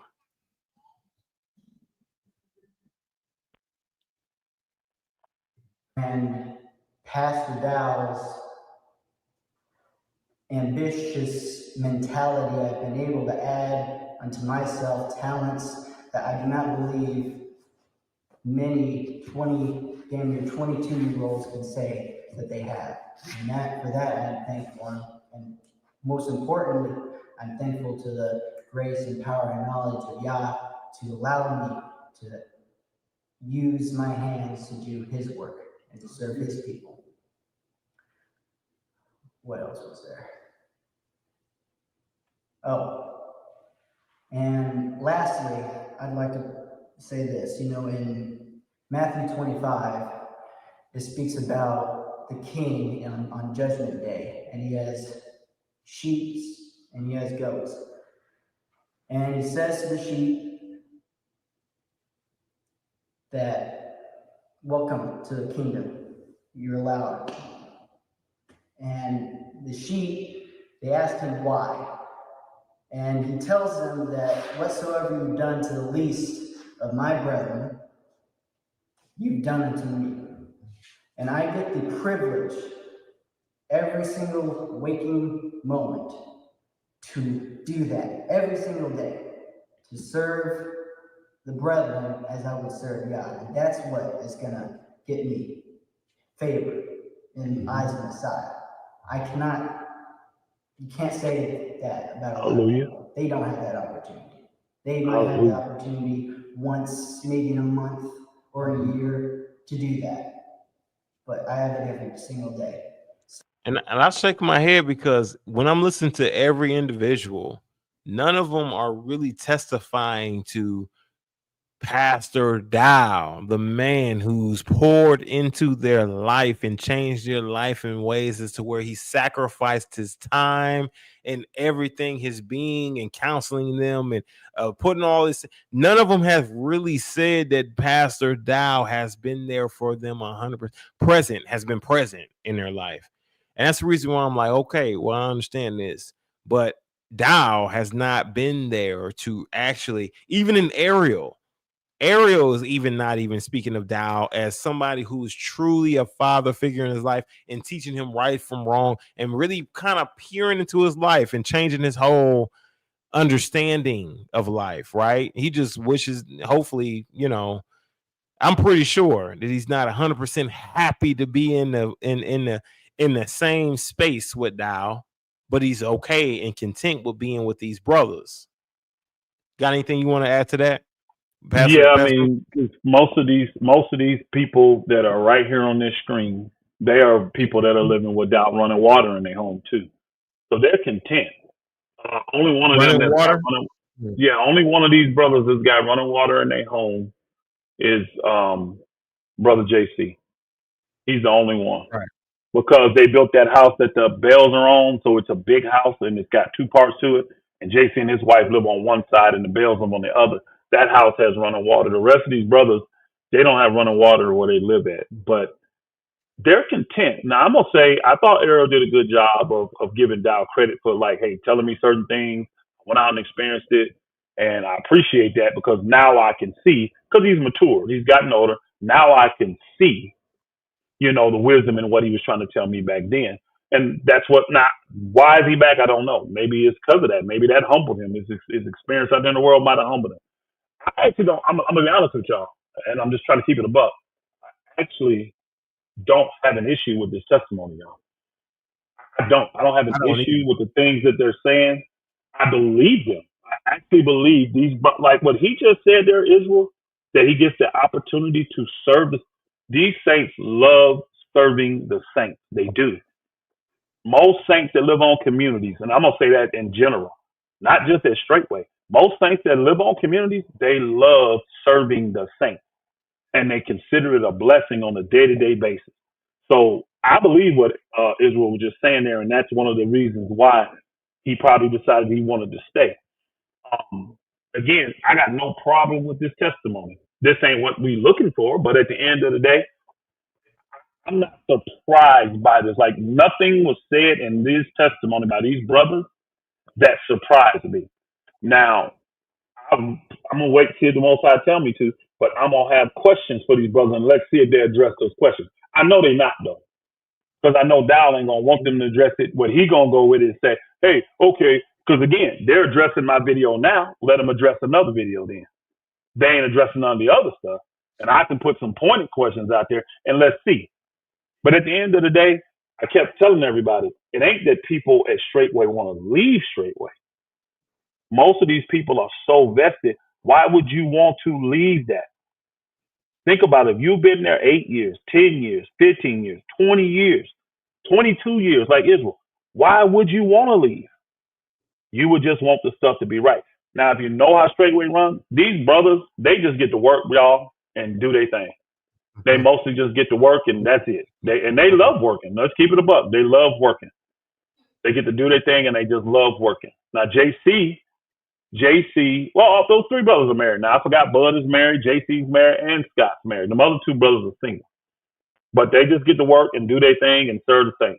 They think this is a blessing for Pastor Dowell to be able to bless him with this house. I don't have a problem with a man being blessed with a house. I don't. I have a problem when it's a mansion, and I have a problem when you have 4 of the 5 brothers right there that are working on your house. They don't even have running water in their house. They don't get to go on vacation. They don't get to do none of the stuff you do. So this, like my man said, the Prince of Power, man, this balance, it ain't. Yoga said that. It ain't balanced no more, man. You can't call this all things common. You can't. Now, my thing is this: these brothers content and they want to stay there. What have I said? Have you ever heard me tell anybody leave Straightway? I tell you what, fleet is sinking ship, because that's what Jordan put out. And I say, vote with your feet on the side of righteousness. Those that want to stay, stay. I got no problem with that.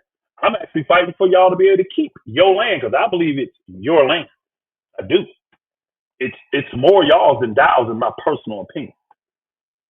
So I don't have a problem with this. This video is fine to me. I have 0 issues with this video. Now I'm looking forward to Elder Becker. I'm looking forward to Deacon Beth. I'm looking forward to the leaders coming out.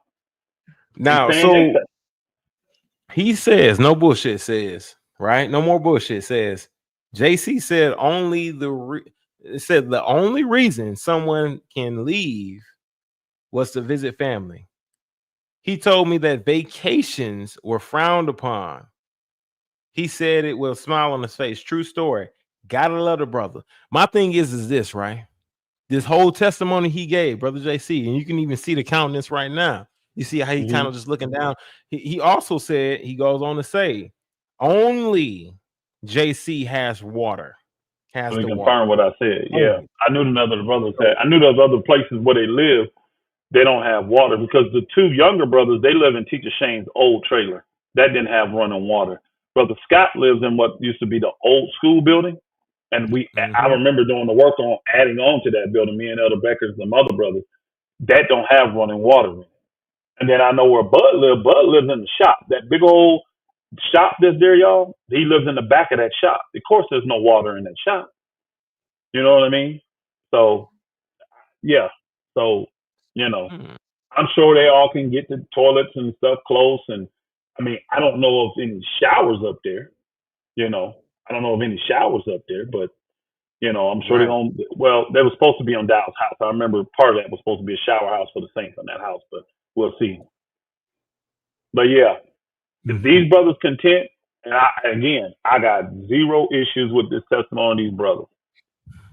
So I got 0 issues. And that's all I said. If these saints from Straightway come out and start testifying and tell me they love being there and that Dowell is righteous, all that, I'll shut up. Shut up. Ain't no problem being quiet about it. No problem. Still don't eliminate the fact of what he did. Still don't eliminate the fact of who he is. I think you should. If all of these brothers that invested in Straightway, I would not want to leave that either. I wouldn't. Yeah, sure. That would be my main motivator. I can tell you now, the main reason why I didn't put up any kind of fight at Straightway, Georgia, y'all, is because I owned all of it was in my name. Besides the first 1.5 acres, the rest of it was in my name. So people, you were out at home, but I could go across the street and go in that house. You know what I'm saying? So it was never that. It was never that as an issue, ever that. You know, if I really wanted to, I could have kept that, converted to multi-purpose building. I could have done a lot of stuff. I left because I didn't want my family to be around those saints. And I knew Dowell didn't love them enough to get them out of there. He was going to stuff them all in that one little piece of land. And if they don't make a way, they're going to stay there. Watch. He ain't finna do nothing for him. Watch. He ain't finna do nothing. I told them that though. When y'all get to hear those videos, those audio tapes. I brought up some of this in the audio tape. He don't. Right. I've been telling him he don't love y'all like that. He don't. I gave Dowell an option in the beginning to get all of that. And guess what I told him? Give Elder Brent back what he got invested, and you can have it all. That's all I told him. Pay Elder Brent back everything he invested in it, and then you can have it all. And they definitely had the money. Nope. Turned it down. He said, sell it all, split it with the brothers. Okay, cool. And that's what I did. No problemo. How much longer we got on this? 8 more minutes? Oh, I want to see what they got to yeah. say. Something like that. Yeah. We can play this, finish it out. So that, in my opinion, is priceless. It's more valuable than expensive cars, or money, or 10,000 hours of vacation. Like, there's nothing more valuable than that. For me, that's pretty much it. I agree with that statement. I got a question. Yes, sir. Does Pastor rule over us? Not even. Taskmaster? No. Anytime he even sees me looking a little tired, and I'm supposed to be the master builder.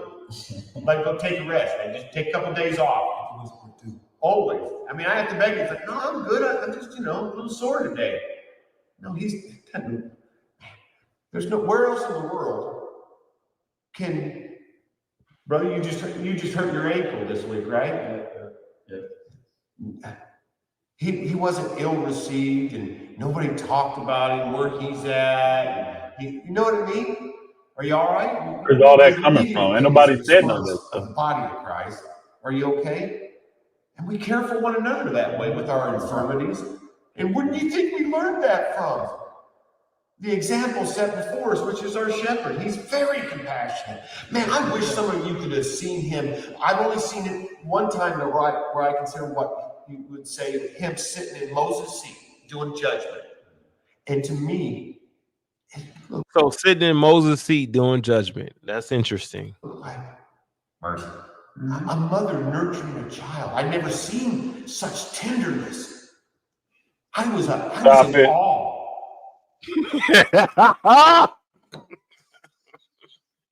Did I just hear that properly? Did he say that I saw Dowell sitting in the seat of Moses judging, and all I saw was compassion and tenderness and mercy? And he said, I've never seen such tenderness. I've never seen such tenderness. He was very. So I would look at him in his face. Okay, bud, no problem. What about me then? Why didn't I get that tenderness, that mercy? Why didn't I get it? Since you saying it, because again, I'm not acting like I've never been in a judgment with Dowell where we had to judge a situation and I didn't see compassion and mercy go forward. I'm not saying that. We all had that. Because again, this is a serious matter when you got to go before the Most High. Why didn't he have it with me?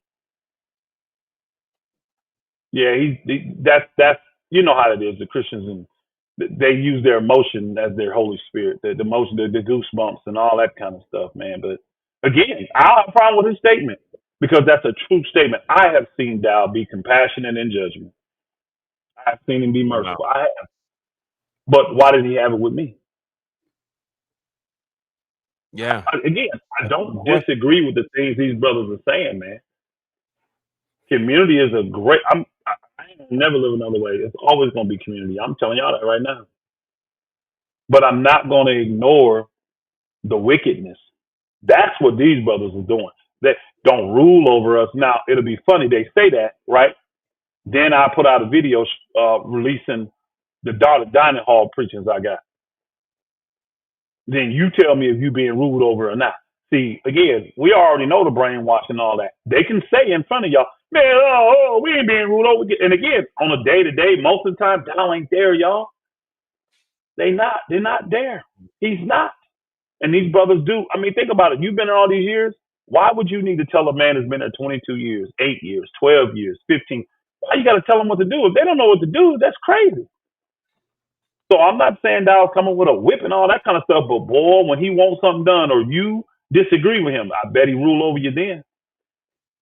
Because here's the thing. Why don't Victor got this testimony? Why don't Brother Ray got this testimony? Why don't Brother Nate have this testimony? I'm still waiting to hear Elder Becker's testimony and Sister Diane. I'm still waiting to hear Deacon Bell and Sister Ashley's testimony. I would love to hear what they got to say. Since you got everybody out here. This has gone exactly how I thought it would have. These brothers come up, because again, I knew Scott was a Dowellite and I knew JC was. Everybody saw Bud with his little weak testimony before. You're not a Bud. That's in love, brother. That's not me trying to speak negatively or crack on you like Dowell would do for me. You're not a very spiritual brother. You're just not. You're not a spiritual brother. You're not a brother I'm going to for spiritual understanding. You're not a brother I'm going to for deliverance. You're not. You're not that brother. I mean, I will go to Ariel or Israel for deliverance before I came to you, Brother Bud. Yeah, like I said all that earlier. I said all these brothers. Where's Brett's testimony?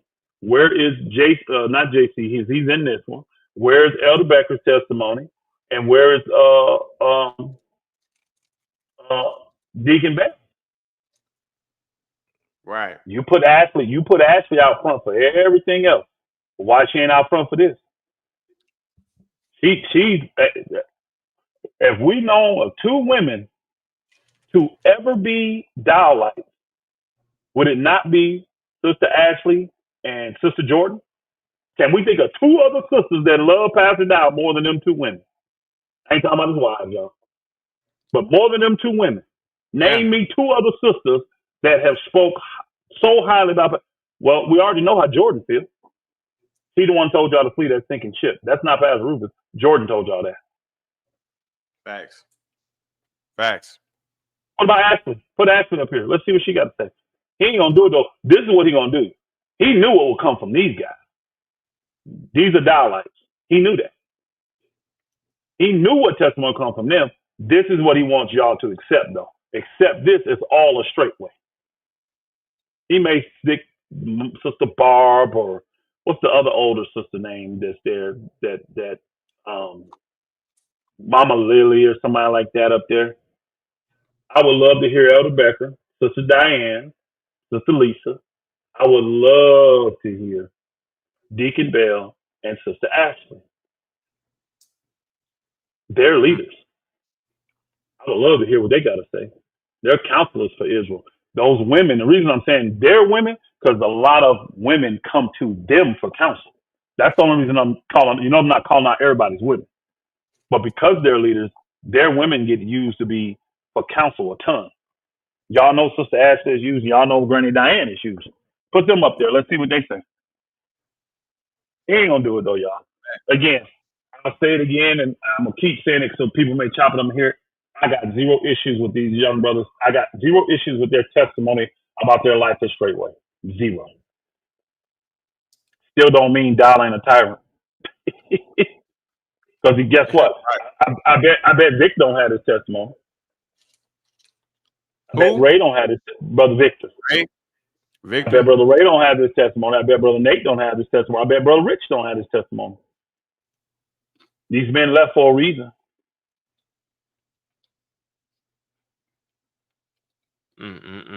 But again, they do that. I said if you put Straightway up here and they testify, I'll be quiet. So I guess it's only going to be Elder Beck and all them left. Once they get done, hey, if they give the same kind of glowing testimony, I won't say another word about Straightway. Another word. I'll keep my word. I actually know spiritually the work has already really been done now.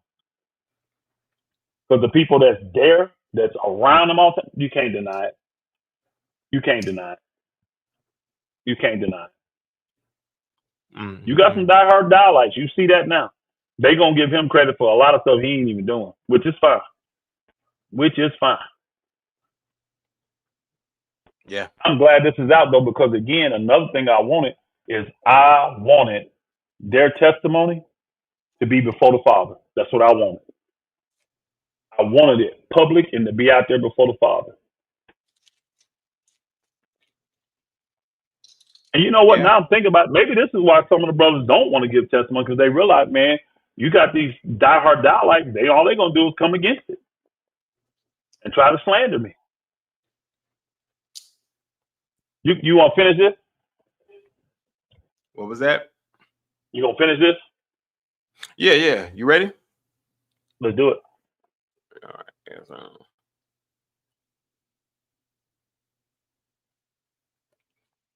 yeah, you ain't lying.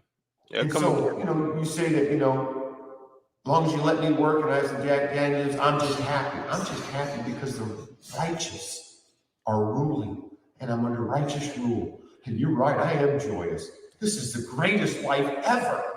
I did want to add to that a little bit too. I've heard Taskmaster micromanaging and stuff like that. And I was talking to Shep earlier today on the phone. I said, there's been brothers who just feel like, hey, maybe this life isn't for everybody. And sometimes it's a culture shock for people. And they may feel like they still have needs or wants. And they say, I want to go out and work. Shep let them. He never condemns them. Yes. Let them go out, do what they want to do. Other people, they want to start a business or whatever. I sell wood projects on the side. And my helpmate, she does deliver babies and stuff like that. And I've gotten offers. And every time I bring an offering to Shep, I'm just going to say this just to be good measure. I really can't remember one time. I'm just going to say I believe maybe once Shep took it. He always doesn't take it. So when people are talking about you can't go do what you want to do, you gotta live. These are preconceived ideas or fears that people just deal with, having a fear of man, not even mentioning things that they may desire to the man of God and see where his heart is at, because he's never been like that with any one of us. No. Any one of us. You have not because you asked not. You have not because you asked not. And that whole money thing is a lie. I mean, since I've been here, I've gotten some big offerings when I go to the community. You know what I mean? And do some work for a week or a couple of days. And it's just keep it. Stop it. Right? So I got some inheritance. I give it to him. This dude is sad, man. It is sad. Now, this part right here is really sad. This part is getting sad. Did he say that the whole money thing's a lie? Yeah. Did I hear that right, Brother Ryan? You did. Yeah. That's what he said. Wow. And it came from this dude. Wow. He said big offering like $150. I mean, again, when you're gonna go do work on the communities, you're not gonna. I mean, they're gonna make sure you got enough money to take care of everything that needs to be taken care of. But to sit here and say the whole money thing is a lie, this is just sad. I mean, these brothers got them tested. I mean, think about it. The two brothers that he used in that video, that Georgia video that was supposed to be against me, that they testify how much money they get there. Why they leave? Why they leave? They were both planning on leaving at that time when they got up and he tried to use them as a testimony. Right. He said Kabir posted a 2-minute Deacon Bell testimony. That's probably that old thing that he did years ago called Berean moment. That's probably what that is.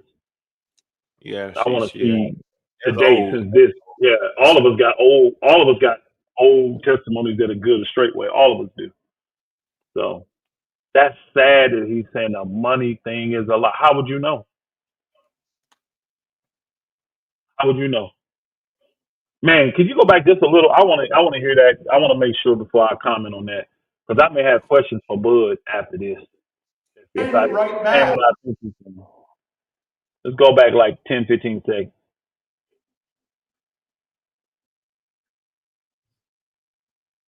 All right.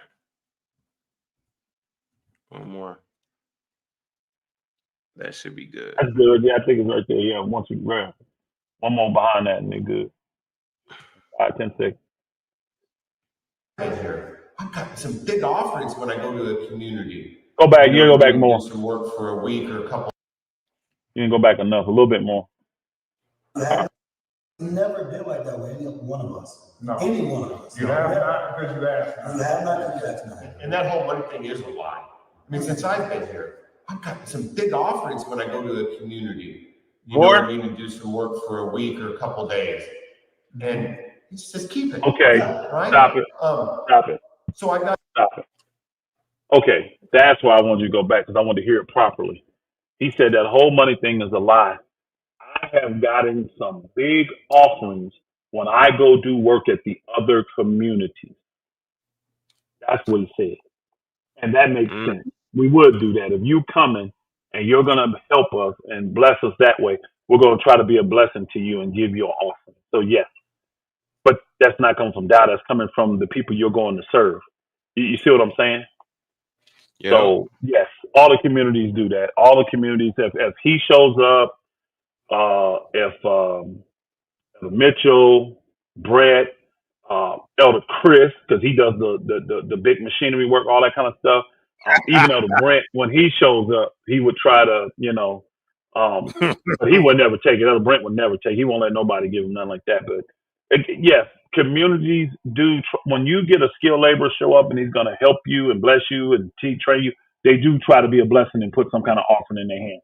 All the communities do that. So that is a 100% true. I thought he was trying to say like the money thing is a lie, like Straightway ain't having no money problems. That's what I thought he was getting, but he wasn't. He wasn't talking about that at all. Okay. That's why I'm glad I had you go back.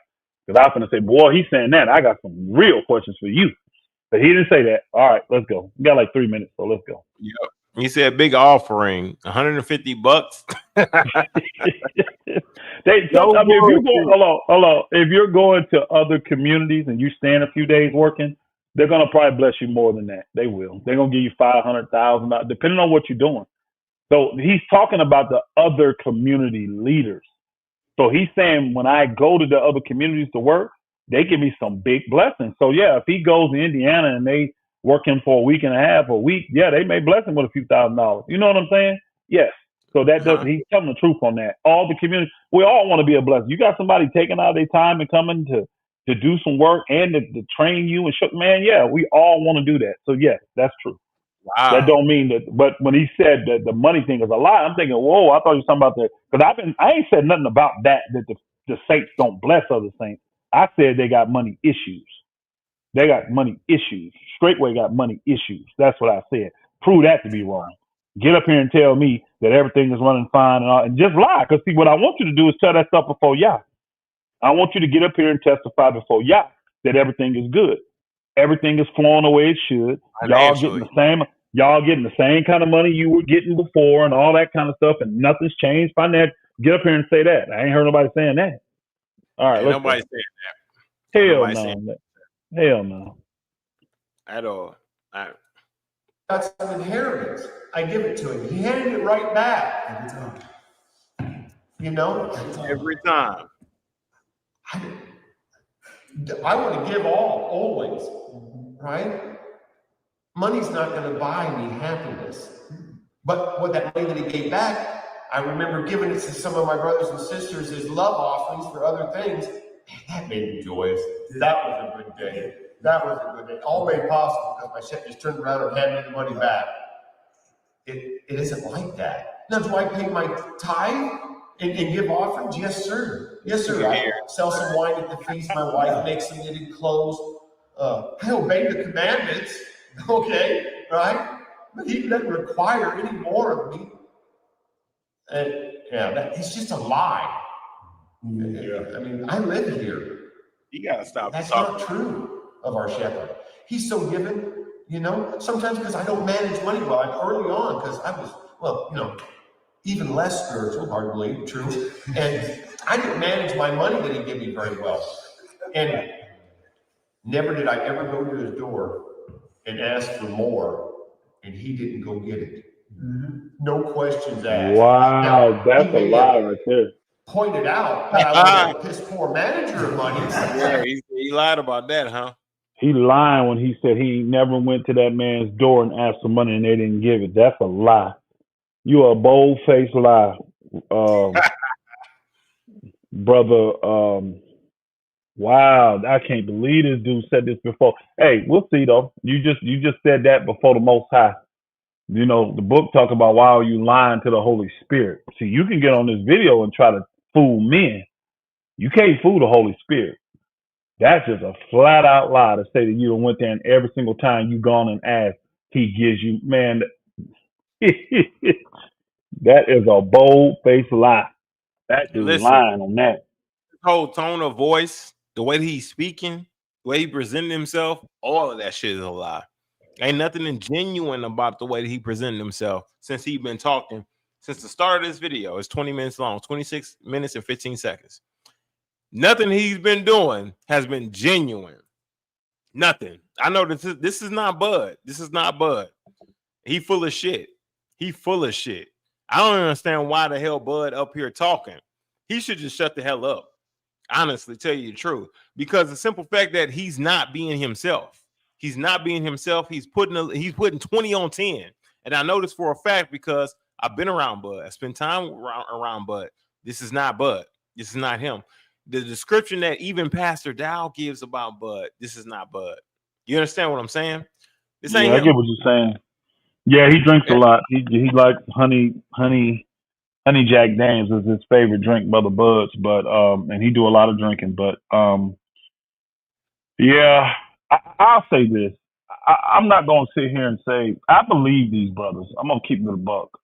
This testimony, I'm gonna say it over and over. I don't have an issue with what they're saying. Do I believe the saints that live on that land love each other? Yes. These are Dowellites right here. You can tell. I've been Scott, Bud. I mean, obviously Israel has to be because he would have left with his family if not. Ariel going to have a level of gratitude because it's been his father and he had to come back and he humbled himself and came back. All right, JC, we'll see because I got questions for JC. I sure do. I'm going to find out if he going to answer them though. I'm going to find out because I already know Dow going to duck them. Dow going to make sure that JC duck these questions. I already know. But I'm looking forward to, since he put 2 videos out today, that's all I saw. Other folk were saying he put a bunch of videos out. I only saw 2. But I hope he got more coming with Elder Becker and Deacon Bell. And I think their wives should be able to speak for the simple fact they're responsible for counseling the daughters of Zion. They're the ones that everybody go to for counseling. You see what I'm saying? Mother Diane and Sister Ashley. So they should be able to speak with their husbands, in my personal opinion. Now, Bud's wife and JC, somebody, these guys here, none of these dudes' wives are because they're not leaders. So nobody's really going to them for major counsel. I'm not saying they don't go to them for certain levels of advice, but they're not going to them for counsel. They're going to go to Elder Becker's wife. They're going to go to Deacon Bell's wife, first and foremost. So I like to hear what they got to say. I know Dowell ain't putting them up there, though. And again, I hope he does, because guess what? I want everybody to be before Yah. I want everybody's testimony to go before Yah. And then when y'all judge, we'll see. We'll see where the wickedness at. We'll see where it's at. This don't surprise me at all, though. This don't surprise me at all. Yeah. Yeah, we got like just 3 more minutes left of this. I'm gonna play it through. Let's see what else they got to say. Mm-hmm.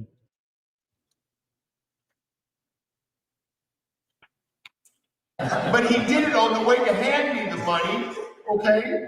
He didn't hold it back because I am not very good at it. He tried to teach me to be better at it with a good scolding, like a good shepherd would do.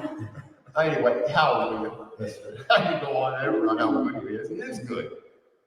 I can't tell you how many times I've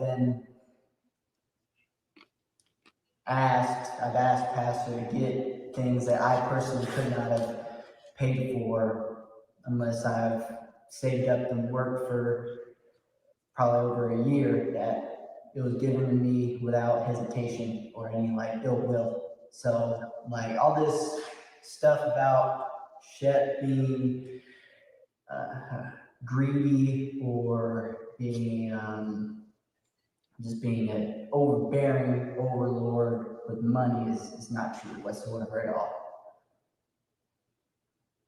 No, and when it comes to the work, more often than not, you and I have to track him down and see what the priorities are, so we have direction to make sure we're accomplishing everything according to him. He's never micromanaged. No, I gotta chase him down and just to make sure, 'cause he's not telling me everything. I want this, you're gonna do, you're gonna do none of this. Whoever He said expects that us Dowell as his top micromanages guys to them? be Whoever said that? self-motivated, driven, Yeah. diligent in work.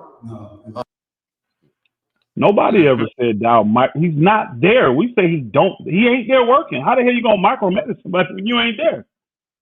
So I don't understand that. That's how you repeat what's being said. That's what Dowell is saying to them. I'm being accused of micromanaging y'all, blah, blah, blah. No, nobody accused you of micromanaging these brothers. We say you ain't doing all that work you're claiming you're doing. You want to present yourself to the people like you out there getting it hard every single day, and you're not. Not like this, not the physical stuff, Dow. You got plenty of ministry stuff to do. Just say that, though. Ain't nobody going to trip on that. But see, you got to present yourself a certain way so that you can justify the things that you're doing. And because of the level of freedom these men have, they don't care. And they just got love for you, Pastor Dow. I mean, nobody, again, I'll say it like he said. I'm not saying that everything Pastor Dow did was wrong. I'm doing a lot now because people are saying, well, I got to relearn everything. No, you don't. No, you don't. I'm not telling you everything that Straightway did was wrong. Now, it might have been a wrong spirit behind the majority of a lot of it, but a lot of stuff you learned was true. You just can't hold the truth in unrighteousness. You just can't be wicked. You just can't close your bowels of compassion. Because I'll go back to Bud. He said that when he saw this man in the seat of Moses judging, he saw the most compassion and what else did he say? I saw compassionate, forgiving, loving, all this kind. All right, what happened? Why did you do that with me then, Brother Bud? That's my one question to you, Bud. I won't call you out on the money thing and all that because I'm going to let y'all do that. I'm going to let y'all show you since you got up here and lied before all these people and told them that every single time you go ask for money, you get it. That's a lie. I know that to be true. So I'll let y'all deal with you with that. But I'm going to ask you, Brother Bud, why was that loving, compassionate, sympathetic brother that you saw in Dow when it comes to him judging, why did he have that with me on this case? Answer that question for me. From the and Bud, do it from the book. Do it from the book, not from your warped opinion, because your opinion gonna be sloppy anyways. Do it from the book, Mr. Spiritual. My God, because you don't just do it. he Please just don't. testified, all right. Hey, didn't he just testify in front of all of creation? See, the Most High listening to this, Holy Spirit listening. He just testified that this man is compassionate. This man is loving. He's caring. Why wasn't he that in this situation with me? How many times have you asked yourself that? How many times have y'all asked yourself, was this necessary? Did he have to do this? I know I ask myself that every time. Man, come on. That's his mistake. That's his mistake. Because what he typically does is when he don't like you or he got issues with you, he'll do the stuff that he knows will irritate you and then make you leave. And then he can say, well, they left. Then he can go point out their sins. And then think about this. Why am I going to track somebody down and get their side of the story when they chose to leave? They don't owe me an explanation. Think about that. Like, I didn't feel need to call Teacher Eric. Y'all know why? First off, we weren't on that kind of level where we were talking like that. I didn't have that kind of relationship with Teacher Eric at all. You see what I'm saying? Right. So for me to call him out the blue and say, brother, if you want to explain to me why you left, that I didn't even, for what? He don't owe me no explanation. He doesn't. He doesn't. So, and I felt that way about most of the people that left. I'm like, hey, it's their choice. They left. How am I going to get mad when they decided to leave? But when you put somebody out, now, because last I checked, it's the Most High that adds to the assembly daily. And if he's the one that adds, he should be the one that separates. Yeah. He should. And he got laws and statutes and precepts and commands that have to be followed. And that didn't happen in this, and this is why Israel's hurting. Y'all can give this utopia that everything around there is loving. Now, honestly, between each other, y'all, I bet they are happy. I bet they are cool. I bet they are at peace. But what about the other saints? Because why is Dowell talking about it then? All these people hurting. All these people hurting. Everybody hurting. Y'all fight may be good. What about the rest of the saints? Y'all telling me y'all don't see this? Y'all don't hear this when these people come? Hmm. But what you do is you believe the BS Dowell tells you and say, oh, well, these people been bit. A lot of these folk ain't even seen Ryan's, mine, Nick. They ain't seen nobody's videos. But they ain't seen nobody's video. Now, I'm surprised. I'm going to see what happens. Israel said he's seen a lot. Remember, I heard him say that earlier. So it sounds like he's watched a lot of the videos. I bet out of all these brothers, he's the only one that done watched a lot of them. I bet Bud ain't watched nothing. Scott, yeah, he said that earlier. He said, yeah, I've seen a lot of these. I've seen a lot of what's going on. I'm like, hey, cool. I don't think the rest of them brothers is watching at all. Because again, they don't want the wrath to come down on them. And they actually don't want their minds to be swayed. If you want to live there, why would you take in anything like that would even have you question Pastor Dowell? So he can start. Listen, you don't think these men know, especially JC and Scott. I would love to ask them face to face, or just ask them, how is Pastor Dowell's relationship with Elder Becker? How's their communication? What do you think, Pastor Dowell? How does he feel about Deacon Bell? Now, don't forget, you're asking this, and the Most High is listening. I try to remind them to help them. I'd like to hear those kind of questions. Again, you can put this unified front up here all you want. This don't surprise me. He said all the elders, right? He said it. I'm still waiting on all these elders to testify. Let's see. But again, I did say if he can get all the Straightway to get up here and do it, I'll stop. So I'm waiting to see Elder Becker, Deacon Bell. I'll be done then. Yep. Because I don't have to have a women's testimony. I already know how they, you know what I'm saying? I don't have to have a testimony. Most of them are older women anyway, so I don't need that. Put Deacon Bell up here. Put Elder Becker up here. Put Brother Brett up here. Those are the men. Did I miss any other men? Can y'all think of any other men that live on that still part of Straightway live there? Put them up here. Let's see what they say. Let's see if they feel like these 5 brothers feel. We already know 4 brothers don't. We know Rich don't. We know Vic don't. We know Nate don't. And we know Ray don't. And those are brothers that lived there for a long time and was around for a while. You know, from 4 years to 20 plus years. Everything's covered there. 25 years for Rich. Shit. I love to see it. I hope that's what comes out tomorrow. He's probably going to sit back, see what kind of response and reaction he gets from this. Dowell told Becker to make a video in his earlier video. Yeah, we'll see if he makes one. I'll look forward to that. I'll look forward to it. Again, I don't think them saints should have to leave that land. That's their home. That's their home. Yep. Yeah. But anybody that's oppressed there, they shouldn't have to be under the oppression. The oppression should stop. I'm sorry, what you supposed to say, Ryan? What was that? I thought you was going to say something. What was you saying? I cut you off.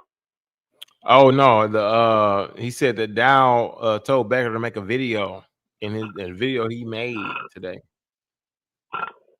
I saw him kind of haphazardly throw that out there. I saw that. Let's see if Becker makes the video. I look forward to it. I look forward to hearing all the people of Straightway, the brethren at least. I don't have to hear the sisters. Only reason I want to hear them other sisters is because, again, I know the sisters go to them too for counseling. That's the only reason I would like to hear them. But again, he may not put them up there. He may not. I would love to hear them too. All the people there people going to come there and ask you a lot of questions. You know what I mean? Everybody's going to be inquired of that lives there. But I'm talking about the ones that the sisters go to mainly for counsel. I can't trust that. I can't get Dowell's house. I already know how that's going to go. You already know how that's gonna go. Actually, I'd like to hear it though. You know what? I would like to hear Dowell's house. I'd like to hear his wives do a video. I would. Yeah. I would love to hear his wives do a video with him. Mother Carol. I want to hear her do Everybody want to hear Mother Carol. Everybody want to hear Mother Carol. They sure do. I'd like to hear all of them though, because what I would like them to do is put those confessions out there before the Most High. He said, I'm tired of you, Israel. I'm weary of you, Israel. He tired of, again, Jah is tired of this crap in Israel. He is tired of it. And we out here playing church and we out here playing like we holy and trying to hide behind carnal man's works. Not the fruits of the spirit. I'm glad these brothers are happy at Straightway. I'm glad. Enjoy your life there. Enjoy it. I'm telling you right now, brother, I'm really debating because I got some dining hall preaching. I'm really debating if I'm gonna just do a video where people can hear the dining hall preaching, and I may put it up there, oppressed or not, with a question mark. I may not even say a word. I may just play the dining hall preach and let the people hear what they go through in these dining hall preaching, and then you tell me if the people are oppressed or not. I ain't got a clearance yet, but boy, if I do, y'all will see it. Because I got some dining hall recordings. I do. Mm-hmm. It'd be nice to hear at least. Since they talked about how they're not oppressed, right? They talked about it. Let's see how they get talked to. Let's see how they get talked to. Because I mean, all I'm doing is because then Sister Jordan come in here and testify. She said, "Man, them dining hall them dining hall preachings were oppressive." She said, "Oppressive." One of the last ones she said she was in. He talked so harsh about them. People ran up out that dining hall afraid that he was going to put all of them off the land. That's crazy. And Damn, do you have that one? Yeah, I think I do. So I may put that one on. That shit down. Yeah, I think I do have. I think I do. I got to go double check. I think I do have that particular one. And we're gonna see, because they say it. But they say it. Let's see if it's true before the Most High. Let's see. Let's see. I mean, only reason why they're doing this video inside of his house because they've been working. They just stopped. They just stopped to make this video. And I'm sure they wanted to make a statement that they appreciate Dowell to the point they feel privileged. They said it, to work on this and bless him for all the work that he has done. They feel he deserves that. And again, when you hear my testimony about it, I talked about it. They put it out there on the video. You go watch their video. They put it out there. I talked about all the things that were supposed to be done for the saints in that house. And I said, if that is going to be the case, shoot, we need to make it 3 times bigger, because he was telling me all these things that were supposed to be for the saints. None of that stuff is going to be in there now. None of it. Yeah. None of it. So if that's the case, hell no, I don't want that. And I definitely don't want that when you haven't done all the other stuff you should have done with that money first. Instead of going out and buying $60,000, $80,000, $100,000 vehicles that you don't have to have, you could have took one of those vehicles away. Take away the luxury 9-passenger conversion van you got. Take that away, right? Because you didn't have to have that. You just bought that because I rented one and I drove it up to Wisconsin and you was drooling over it. And I told you that I'm thinking about getting one for my family. And you had to rush out and get one yourself before I could. That's the only reason he got it. If he didn't buy that, I promise you the money that he spent on that, he could have used that, and the brothers on that land could have done the work, right? And got the septic taken care of and got running water on all those homes. And I already know what he's going to say. Well, I don't think these homes are worthy of that. Well, tear them down and build new homes then.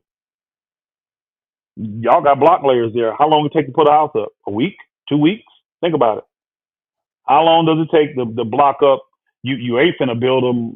None of them gonna be more than 2,000 square feet. I had it was 40 by 80, y'all. That's 3,200 square feet. We did that in 7 days. 4 days the first time, 3 days the second time.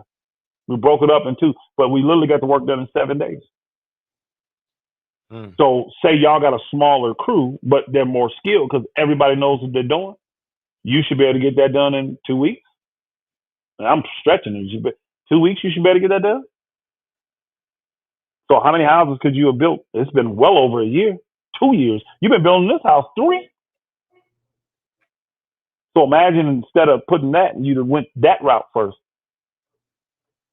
Instead of buying all this stuff, doing that, you'd probably have 4 or 5 more new houses on that land. Guess what? Probably wouldn't have the people saying nothing down.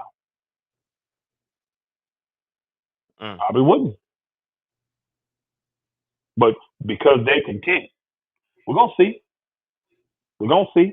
I guarantee you right now, he feels good that these videos came out. Till y'all respond. Till the Most High respond. Till the Most High respond. Because see, these brothers didn't say nothing in this video that Dowell didn't already know.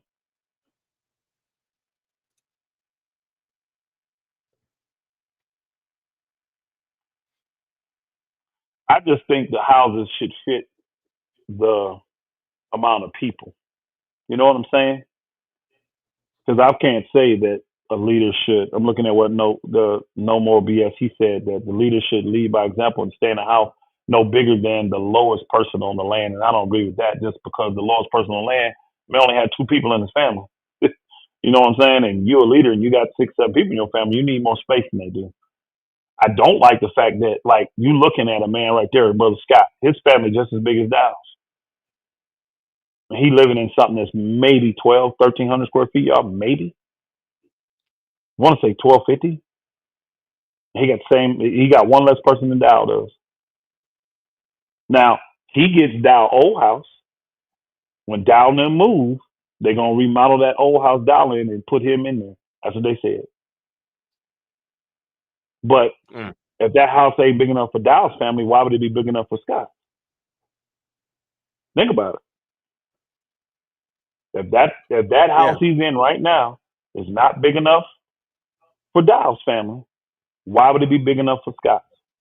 And he's got a wife and 4 children. It's only a 3-bedroom. And that's if you take away the office. 3-bedroom, 2 bath. So that's gonna have to be adequate enough for him to be able to deal with, but not Dowell. Dowell's gonna be fine. Think about it. Dowell's got himself, 4 wives, right? And 2 children and 1 on the way. I'm not saying the man don't need more space. I'm not saying he don't. But to sit here and tell me that 13,200 square feet is too small already for your family? Man, come on. Crazy. Come on. I'm trying to hear That's that. crazy. Man, gonna finish this little minute and we can get up out of here, man. Yes, sir. Yeah, we can land this Just in plane case after you- this. Mhm. All right. I think that we micromanage him. We dictate more. He's testified to that. I'm bothering all the time. I'm wearing the man out. Probably needs another vacation is what I told him. But I know none of you seem to like that out there in the world. You hear that foolishness? Wow. Man. I suppose that wraps it up. Joy, and more joy. That's it. How good. I'm actually glad they happened. It is brethren that dwell together in unity. Taught to us by our shepherd. And we're so thankful to him for showing us the way. And we're following him as he follows Yeshua. Praise God.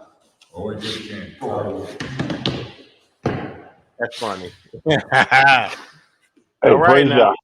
I ain't mad at him at all. I don't agree with a couple little things that was said, but I ain't mad at him at all. I mean, that booker said, I hope you go on another vacation. I said, wow. Wow. Hey, That's crazy. this is why, when this is why, before I let you go, brother, like you Yes, hear sir. from people like that would be considered the Black Hebrew Israelites and the other Israelite groups, other groups. This is why they don't feel sorry and won't fight for the people at Straightway. When they hear videos like this, they like, see, this is why you wasting your time. These people deserve what they get.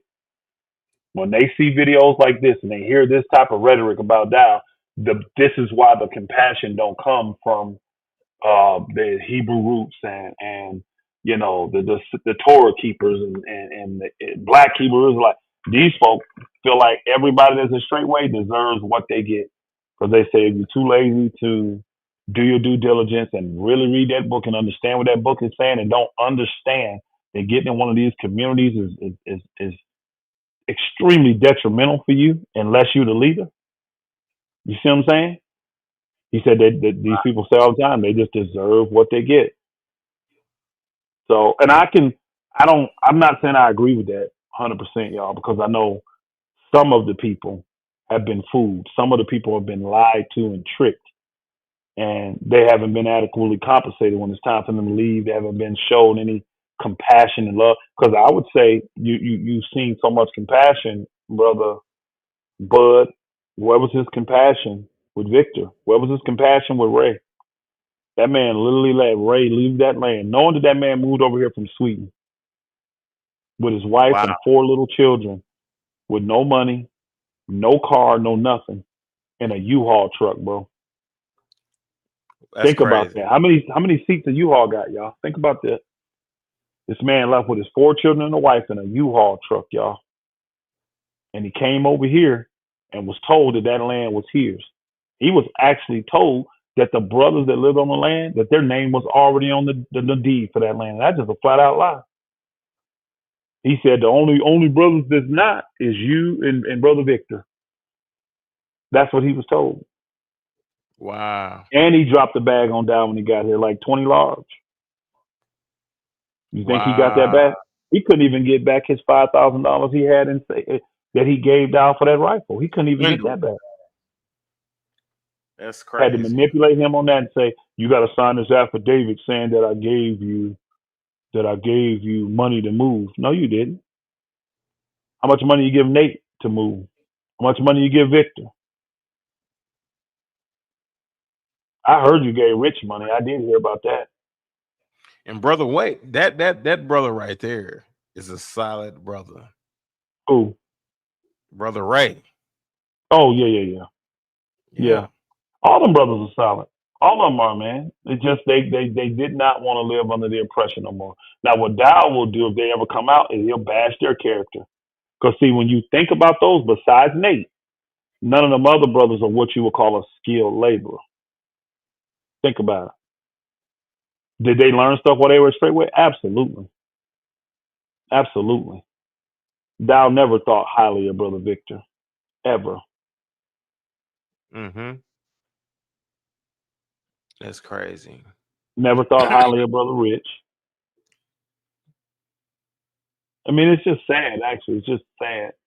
It's just really sad. I'm glad they're doing it now. Good. I've been waiting on these testimonies. Let's go before y'all. Let's go before y'all. Hallelujah.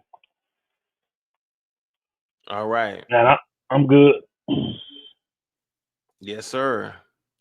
One thing's for sure is that, you know, I got a short from Deacon Bell.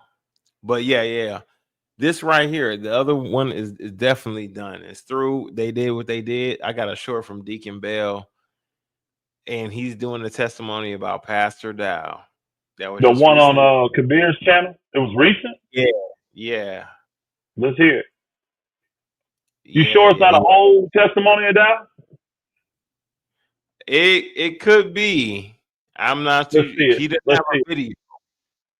Yeah, he don't have a video. He just has a short. And let's watch the short is what it's doing. All right. So let's see.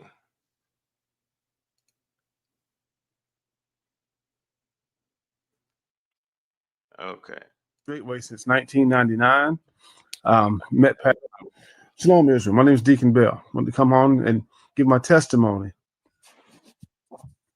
I've been a part of Straightway since 1999. Met Pastor Dowell through a man named R.G. Stair and his ministry. And sometime after meeting Pastor, fellowshipping for a little while in 1999, I moved on the land, because I believe the vision of communal living, which I still believe to this day. And I, just support this work wholeheartedly, support Pastor Dowell in it. And I just want to say that, it is my will, my pleasure to do so, because this is how I believe that the Most High would have me to serve him. And also, my brothers and sisters that whom he puts in their heart to do so. And hallelujah. And so I'll just say, Shalom, Israel. My name is Deacon Bill. It ain't much. That's it. That's all. That's it. So he pretty much said that it's in his heart to serve the saints from the communal side of it. And I mean, I don't have a problem with that. That's true. That ain't Deacon Bell. That's Deacon Bell. He's always been this way. He's always been that way. He's the one that's been very meticulous. And inside of the tabernacle. You know what? Hey, I'm gonna be a man of my word. All I gotta do now is see Brett's testimony, and I gotta see Elder Becker's. I see them two, and I'm done. Because remember, I just said the men on there. I'll even accept that. I think everybody can see that. And I'm wondering why this one got put up on Kabir's and not on Pastor Dowell's channel. I'm wondering if Deacon Bell made a full testimony and he just put up a clip of it. That's what I'm wondering. So now I want to know how long ago was that recent? Did he do that recent?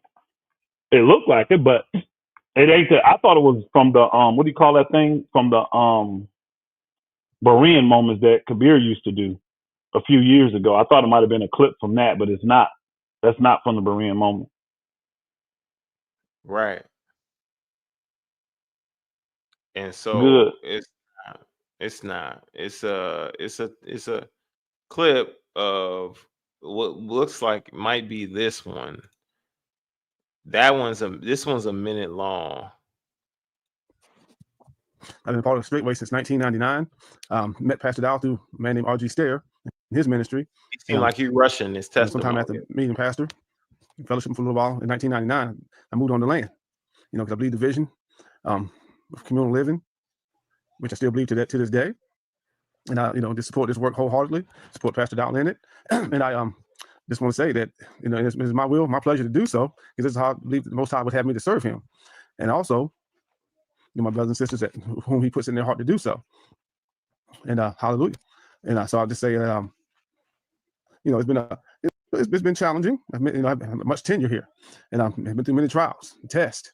Test of patience, test of love. All kinds of things that'll help. I'll say develop spiritual maturity and stability. Which I know a lot of people are lacking, who probably can't even conceive of having to endure and live that way to even get to that level, to this level of, I'm gonna say, faith. But excuse me. But I just want to come on and just say, this is the way that the Most High has put in my heart to do. This is what I'm doing until the Most High takes me home. And so I just appreciate the work that the Most High is doing. Appreciate Pastor Dowell and my brothers and sisters. That's it. I take it. Take a look at Taylor's site, and you can start immediately in your business from forming the LLC. You'll take it.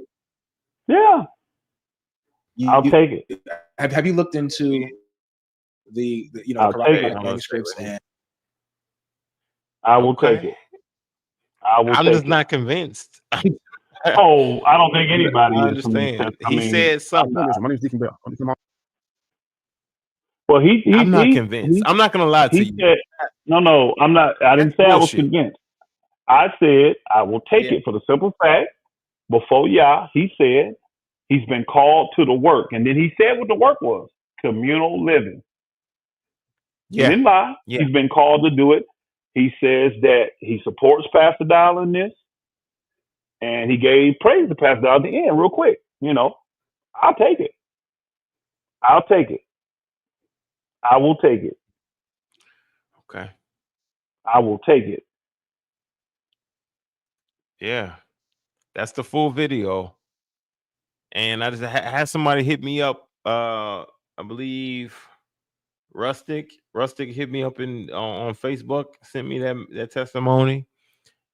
It's a minute, not long. It's not long at all. I'm shocked that maybe he'll put it up on his channel tomorrow, because I'm shocked down and put it on his channel today. Yeah. Kabir put it up. I think he knows people will see through what Deacon Bell's saying. But again, his words was play it one more time. It's so short, and don't fast forward. Just play it so people can hear. Shalom, Israel. My name is Deacon Bell. Here, let me see if I got it sped up. I do. Yeah, you do. I do. I got it sped up. Let me okay. Shalom, Israel. My name is Deacon Bell. I want to come on and give my testimony. I've been a part of Straightway since 1999. Met Pastor Dowell through a man named R.G. Stair and his ministry. And sometime after meeting Pastor, fellowshipping for a little while, in 1999, I moved on the land, because I believe the vision of communal living, which I still believe to this day. And I, just support this work wholeheartedly, support Pastor Dowell in it. And I just want to say that, it is my will, my pleasure to do so, because this is how I believe that the Most High would have me to serve him. And also, my brothers and sisters whom he puts in their heart to do so. And hallelujah. And so I'll just say that, it's been it's been challenging. I've much tenure here, and I've been through many trials, tests, test of patience, test of love, and all kinds of things that'll help, I'll say, develop spiritual maturity and stability, which I know a lot of people are lacking, who probably can't even conceive of having to endure and live that way to even get to that level, to this level of, I'm gonna say, faith. But excuse me. But I just want to come on. Let me just say this: that existing in a situation or circumstances is far different from having to stand up and speak and vocalize how you disagree with something. Like, if you're vocalizing your disagreements, your life and way of living is completely challenging. But if you're just content and you're just moving forward and you're just going with the flow of things and you're not vocalizing anything, even though you do disagree, it's so easy to be able to do that and then hit 10 years in something with disagreements, but just not vocalizing. It's difficult to hit 10 years in something when you disagree with something and you constantly vocalize in it. You understand what I'm saying? You won't go very far if you're constantly speaking on your disagreements. But if you ain't saying nothing, you're allowing shit to just go by, it's easy to hit 5, 7, 10 years. People do it in their marriage all the time. Just ask any of these brothers who got recently divorced and they've been with a woman for 12 years and they were miserable the whole 12 years. Shit, me, myself, I was married for 7 years and I was completely not happy with the woman that I was with for 7 years. It's easy to be not happy, right? And have your own opinion in a situation for years, but you don't really vocalize it. It's easy to do that. You know what I'm saying? So I can't, that's why I can't buy it. That's why I can't buy it, because he ain't vocalizing nothing. He ain't saying like, hey, I don't like this, Pastor Dowell. He's like just going with the flow, making sure everything, whatever, the communal living is the thing that's it for him. And you're right. Why the hell didn't Pastor Dowell post this on his channel? It'll probably go on there tomorrow. Let it finish real quick. Just say, that this is the way that the Most High has put in my heart to do. This is what I'm doing until the Most High takes me home. And so I just appreciate the work that the Most High is doing. Appreciate Pastor Dowell and my brothers and sisters. For my brothers and sisters, and he just said, that's what I wanted to hear again at the end. He said, I appreciate Pastor Dowell. I appreciate my brothers and sisters. He just said, I appreciate everybody. Yeah, Deacon Bell, he may not put his up, but he might as well. He's going to think it's going to help him, but I think people can really see through that one a lot easier than they can the brothers video and even McNabb thing. But good. I'm telling y'all, I'm excited about this. I'm happy about this, because again, I would rather have the resolution of this thing. If these people are happy and they're not oppressed, and all of this is for nothing, I'm doing it wrong, let Most High judge me. I know what Elder Becker told me, though. And I know what other saints have told me. I do. I know. So, but again, now these people are being brought before the Most High. Now their testimonies are out here publicly. And again, His will be done. This ain't about me. This has never been about me. So I'm glad. I hope Elder Becker puts one out tomorrow, and I hope Brother Brett put one out tomorrow. I'm happy. Because then I don't have to do something I don't like doing anyway, which is what? Making videos. I don't like making videos. I do them when most I tell me to do them. I would be glad to not have to make another video. And you know what? It wouldn't surprise me if they came together and said, you know what? We're just tired of the back and forth. Let us all just give a quick little testimony video since Pastor Rufus said he'll stop. Let us just testify that we love living here. Let's keep it basic. And then that'll get him to stop making videos. Yeah. And if that's what they want, that's what they're going to get. That's what they're going to get. So I'm happy. I'm looking forward to tomorrow. Hopefully we get Elder Becker and the rest, whoever else needs to testify. Because I can't think of no other men besides him and Brett. Who else is there? Am I missing somebody, y'all? Am I missing a brother? Nah, that's everybody, really. That's it. Yeah. Yeah. The men of the men of Straightway have spoken. And guess what I'm gonna do? I will do another video. I'll do one more video saying that they have spoken. They have all said they love being there. They're not impressed. And I told them if they all got out and said that I will stop making videos about it. And guess what? I will. Praise Yah. And I'll be done and I won't make another video about it. Won't have to. Becker. That's it. Elder Becker. And Elder Becker come out and speak. Yeah. I think those only two brothers left, Elder Becker and Brett. I think them the only two. And Brett. Yeah, they're the only two that are left that are part of Straightway. They're the only two that are left. So, yep. And honestly, I don't even know. They ain't got to do one. I heard enough already. I heard enough already. I know you ain't convinced on. You like hell no. I'm not convinced. I'm not convinced. I know you not. I know you not. I know you not. I know you not. Let's see though, because again, I'll be able to keep my word. I'll be able to keep it. Watch how many comments and statements and videos still be made about me though. Watch. They again, like I said earlier, watch how y'all take the deceitful plans, the wicked plans. Watch how he flipped them and use it against those. Watch.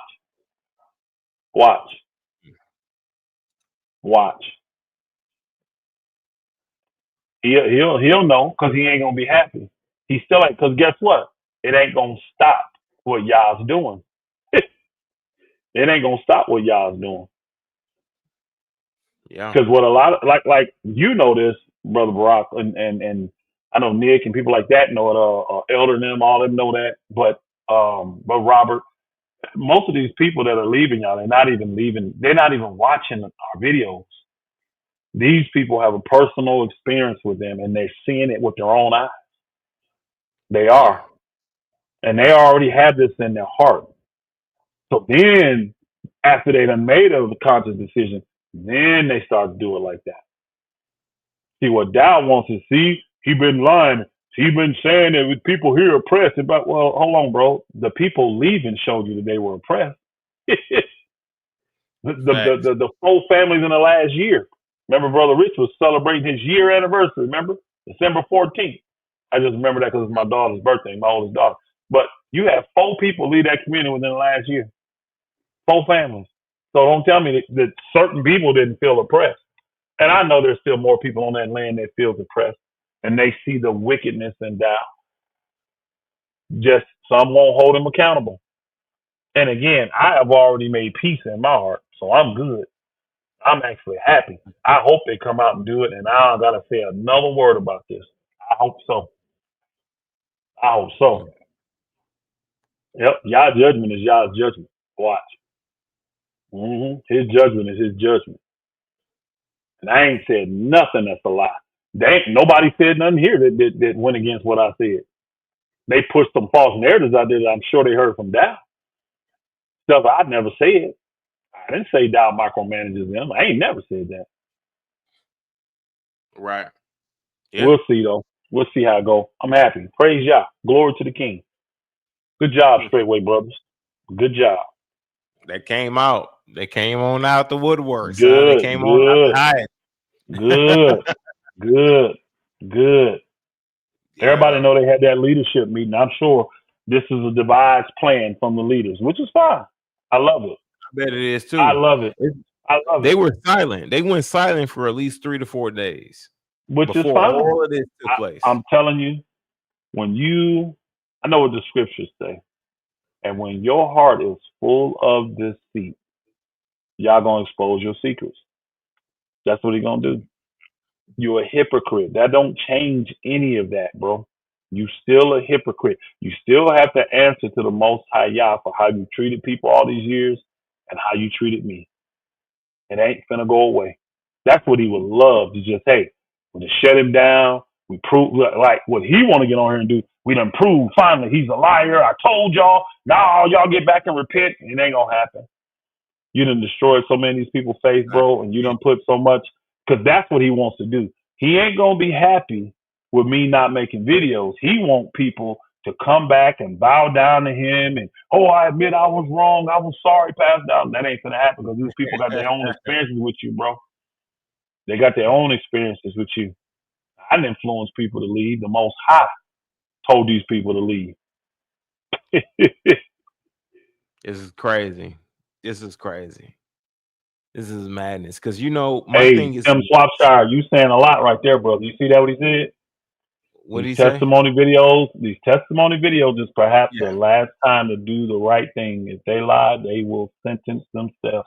And again, I want everybody involved to be held accountable by the Most High. I've been telling y'all, the Straightway, the actual community, is not finna get out of not being judged by y'all. Have I not been telling y'all this? I've been telling y'all, they not finna escape this judgment because a lot of them hid their eyes and shut their mouths when they saw atrocities, they saw sins, they saw commandments being broken. They seen it and didn't say a word. So I told you, Straightway ain't finna get out of this. They not finna be escaped from this judgment. Let's see. Let's see. I love it because actually I'm glad. I ain't gotta keep making any damn videos. Praise Yah. I got plenty to do. I got a lot to do. So glory to the King. Praise Yah. Hallelujah. Mm-hmm. Yeah, that's crazy. Yah is a perfect judge. He knows how to get it done. Absolutely, he does. Yeah, it'll listen. It'll still get done regardless. My thing is that all of these testimonies. Okay, I can get a few brothers. Maybe Scott. Maybe Ariel. Bud, of course, him and his little shit that he's got going on camera. You know what I'm saying? Him and his little ass kissing that he got going on. Yeah. But I'm not receiving JC. I'm not receiving Deacon Bell right now. I'm just not receiving either one of them. Their testimonies, I'm not receiving it. I'm like, something's off about it. Something is off about it, and something is a little deeper about it that they're not willing to share. Especially, so far with Deacon Bell, because Deacon Bell, it's almost 2 minutes long. It's not even long. Like that's a tall sign that there's a problem. That's crazy that you. Hey, that's crazy that you've been there since '99 and your testimony is less than 2 minutes. You feel me? And then you say like, yeah, it's trouble in the faith. Yeah, I've been in here for a while, so there's always going to be some issues. You add that into your almost 2 minutes. It's 1 minute and 59 seconds. Let me be clear. This is a man who's been there for what? Over a decade. 25 years. 25 years. 99 is 25 years. Over 2 decades being there in 1 minute and 59 seconds. And then the camera completely cuts off abruptly. 1 minute and 59 second long testimony about Straightway. And it's all about how he believes in testimony in the community. He believes in the community, in communal living, and he believes that he was led to Dowell through Stair. It was nothing in regards to Straightway being the place, being the bee's knees, being the cat's nabs. You understand what I'm saying? He wasn't saying nothing about Straightway being it. He was saying everything about how he was led to being in that position that he's in, which through Stair. He made that very clear. And that not only through Stair, he was also saying that he went through some trouble, of course, because he's been there for over 2 decades. And then that's it. There's nothing left. There's nothing left to say. That his faith has been tested, and he was grateful. He appreciated everybody. He appreciated the brethren, Pastor Dowell. He appreciated everybody.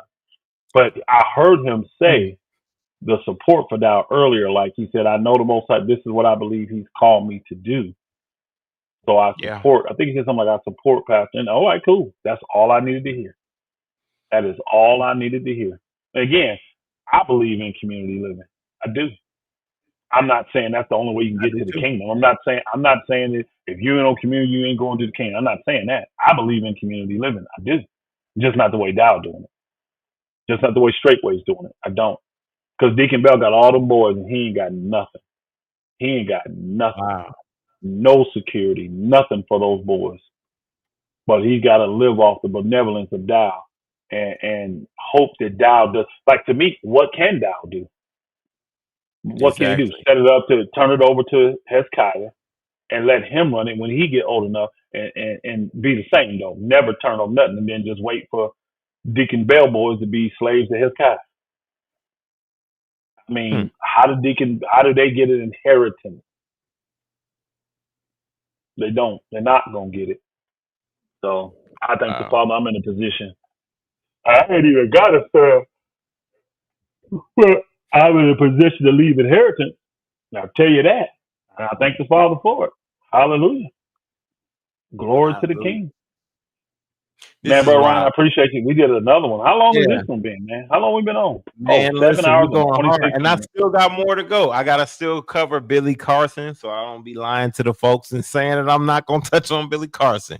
I still gotta cover him, but we've been going for at least. I don't know who Billy Carson is, so I'm gonna buy out on that one. I don't even know who that is. Yes, sir. Who I is understand. That? Some politician or something? Who is Billy Carson? Man, Billy Carson is a guy who has been spreading rhetoric about how Jesus is not gonna return and how Jesus is not, like, he's been saying a lot of things that are very anti-Christ, and a lot of people have gave him a lot of attention because of his knowledge on the emerald tablets, and also not only the emerald tablets but the other documents, right? That proves that God isn't real per se, but also that Jesus is He's an atheist.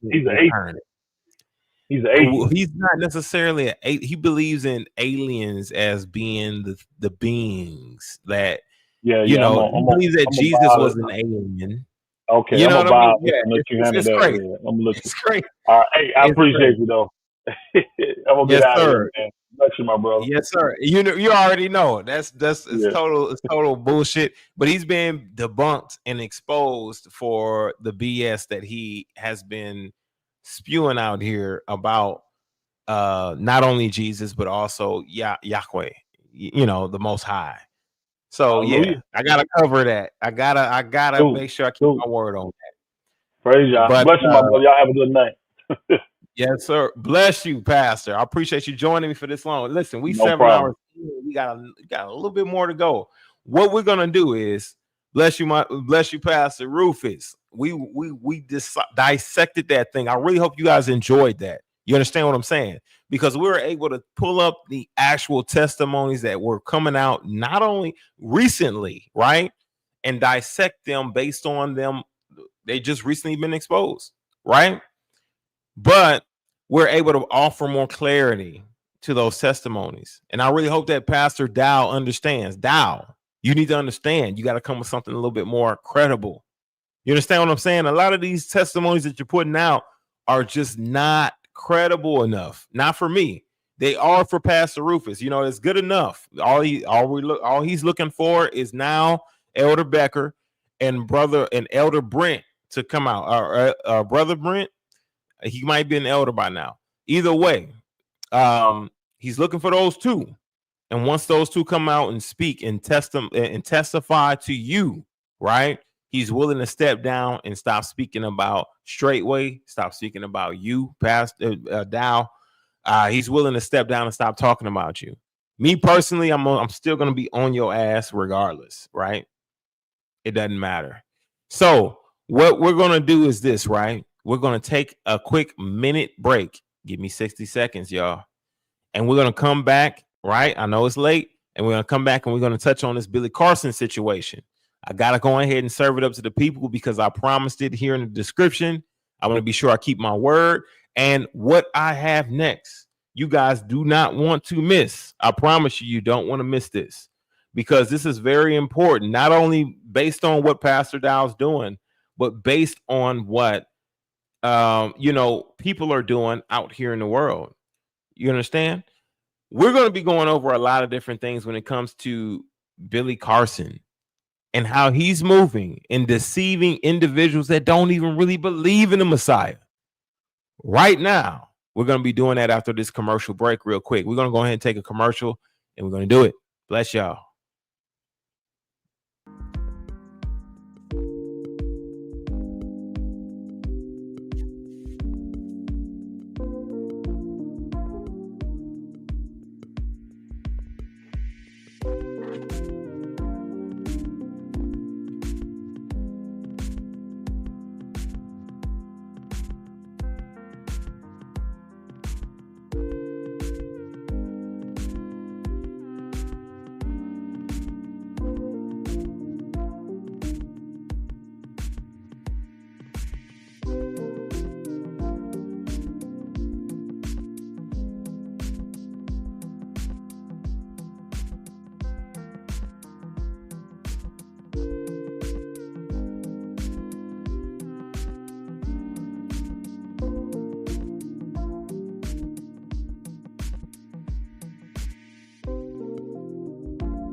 All right, let's get it. So We got Billy Carson here. And honestly, how did I get introduced to Billy Carson? I remember when I was speaking with, or I was reviewing one of his videos, right? I was just checking it out in regards to business. I was, peeking into what Billy Carson had to say about how to grow or scale a business, right? How to make certain amounts of money in a short amount of time. And a lot of times he would speak about renting, right? Renting luxury vehicles, things of that nature, like Bentleys, things of that nature, right? Renting those out. That's how I got introduced to Billy Carson. I never got introduced to Billy Carson through his belief system and religious beliefs. You understand what I'm saying? I never listened to Billy Carson based on his religious beliefs. And I believe that the Most High has made it so, right, that I did not listen to what he had to say because he already knew that I would have objections. The Most High knew that I would be vexed by the way that he perceived not only Jesus, but a lot of things that I have adapted into my business lifestyle, right? I would have never adapted it into my business lifestyle if I knew how he spoke about Jesus or Yeshua. So this goes to show you that Jesus or the Most High Yahweh, the Most High will lead you to certain individuals to get certain information just based on what you need to learn to build his kingdom rather than what is actually profitable. You understand what I'm saying? Sometimes he'll lead you there just to get the meat and not to collect the bones, but just to get the meat, y'all. Just to receive the meat and potatoes of what's being said. He will lead you there so you can learn, right, from the individual and bring it back to his kingdom. You understand what I'm saying? Because I never knew anything about Billy Carson's level of understanding and religious beliefs. I never was truly interested in what he had to say. Honestly, he talked too slow for me. He's not very interesting of a guy for me. You understand what I'm saying? For me to actually pay attention to. And that was the main reason why I did not stick around when it came to Billy Carson. Now, a lot of individuals have been deceived by the way that he speaks. They have been deceived by what he says and how he articulates all of those things. You understand what I'm saying? And I'm just going to let you know this right now, that those individuals who may be deceived, they have to just allow the Most High Yah to open their eyes to reveal the truth. And that's what he's currently doing. Now, Billy Carson has lost a debate with Wes. I believe his name is Wesley Heff, right? Wesley Huff. I'm sorry. And he lost this debate just based on the simple fact that he did not rebut the points that were made. What we're going to do is we're going to analyze and see what he said in regards to these points that were made, okay? And we're going to figure out exactly what the hell he's talking about. Because now he made a 3-hour video in regards to what he perceived this debate to be. He thought it was fake. You understand what I'm saying? Fraudulent. He thought it was a setup from the beginning. So once he got into it, he thought, of course, they set me up. It's a fake debate amongst Christians who don't like him because he speaks against what the belief system is inside of the Bible. The Bible has been historically proven to predicted future, predicted prophecy, all of those things. The Bible have predicted a lot of things that we're kind of currently going through right now. It has been, it's historically have been the most accurate book out of all books that have ever been written or done. This has been historically the most accurate book that you can find is the Bible. And Billy Carson is the one who speaks against it and says that everything within the Bible is incorrect. Okay. Now, that is what a lot would say is an antichrist spirit. Me personally, I would agree with that. That is an antichrist spirit, and it ain't nothing but the devil. You understand what I'm saying? Who wants to preach and teach a different Jesus, a Jesus that said, even though they said in the Bible that he said he would return, right, and that he would not drink any wine, right? Until he returns. He's saying that Jesus would never return. He wouldn't. He was not coming back. He's not going to return. He's saying a lot of these different things, right? That is contrary to the belief system, not only of Hebrew Israelites, right? Like myself, of Hebrews, like myself. I'm a Hebrew, not a Hebrew Israelite, not a black Hebrew Israelite. I'm a Hebrew, right? A bloodline descendant from Abraham, Isaac, and Jacob, right? I'm from the Shemitic bloodline. He said that Yahshua, Jesus, would not be returning. He said that Jesus was an alien that parted ways from his father, right? To teach mankind how to survive. Now, this is very interesting to me. You know why? Because of the simple fact that the Apocrypha speaks about a lot of things. It speaks about the Nephilim. It speaks about all these different things, aliens, and all this type of stuff, right? It speaks about a lot of this and puts a lot of this in context. But it does not speak about the things that Billy Carson teaches on. It doesn't speak of that. It doesn't go into depth about that. And in the Emerald Tablets, right? And the Book of Barnabas, a lot of these different things have been debunked and has been proven to be fraudulent, right? They have been written decades beyond the time they actually lived. So these things have been debunked and have been proven to be historically inaccurate, right? And the reason why he's being exposed now, because we are in the age of revealing all. We're in the age of truth, right? So now the reason why he cannot fly on the radar now is because of the Most High Yah will not allow it. We're about to get into a few things here as to what he believes. He recently pulled down that 3-hour deplorable testimony, an apology to his fan base. Him just trying to preserve the bag, okay? Him just trying to secure and preserve the bag. You understand? Because he was once labeled as the leading expert in the Emerald Tablets, in the historical proof of the Bible. All of these things, he's been labeled as the leading expert in these things, okay? Now, if you've been rocking it out with me for this long, which I promise you now, this is what we're going to get into. If you've been rocking it out with me this long to figure out what's going on with Billy Carson, hallelujah, welcome. We're about to get into this thing. If you have departed ways, because listen, we've been going in on Dowell for a minute. I'm going to clip this and I'm going to make this its own video, just especially for you all who came and wasn't able to stick around long enough to meet this part of the video. Let's get into this thing, y'all.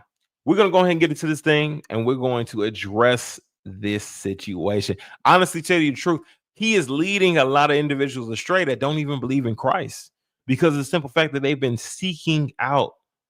They've been literally seeking out the reasons why they should not believe, right? As to where the Holy Spirit or the Spirit has been telling them, hey, you need to be seeking out Christ. Truth seekers who are seeking out Christ but don't know it. Truth seekers who are seeking out Christ but don't want to receive the truth of it. Let's get into this thing real quick. I'm going to show you guys my screen. And we are going to rock it out. Boom. All right. So now we're going to start with that video. We are going to start with this one. We're going to start with this one here. As far as what he said in his 3-hour-long testimonial video. All right. We're going to go through this information. We're going to see what he had to say. A lot of people has depicted him as being a narcissist. He showed up at somebody's house at 2:30 in the morning, trying to serve them with cease and desist paperwork to stop a video, a debate from coming out that shows that he is a fraud. We're going to see what he has to say in his testimony. It's going to be quick. It's not going to be long. We're going to listen in. All right. Without further ado, let's get into it, y'all. Now I see what's going on. This is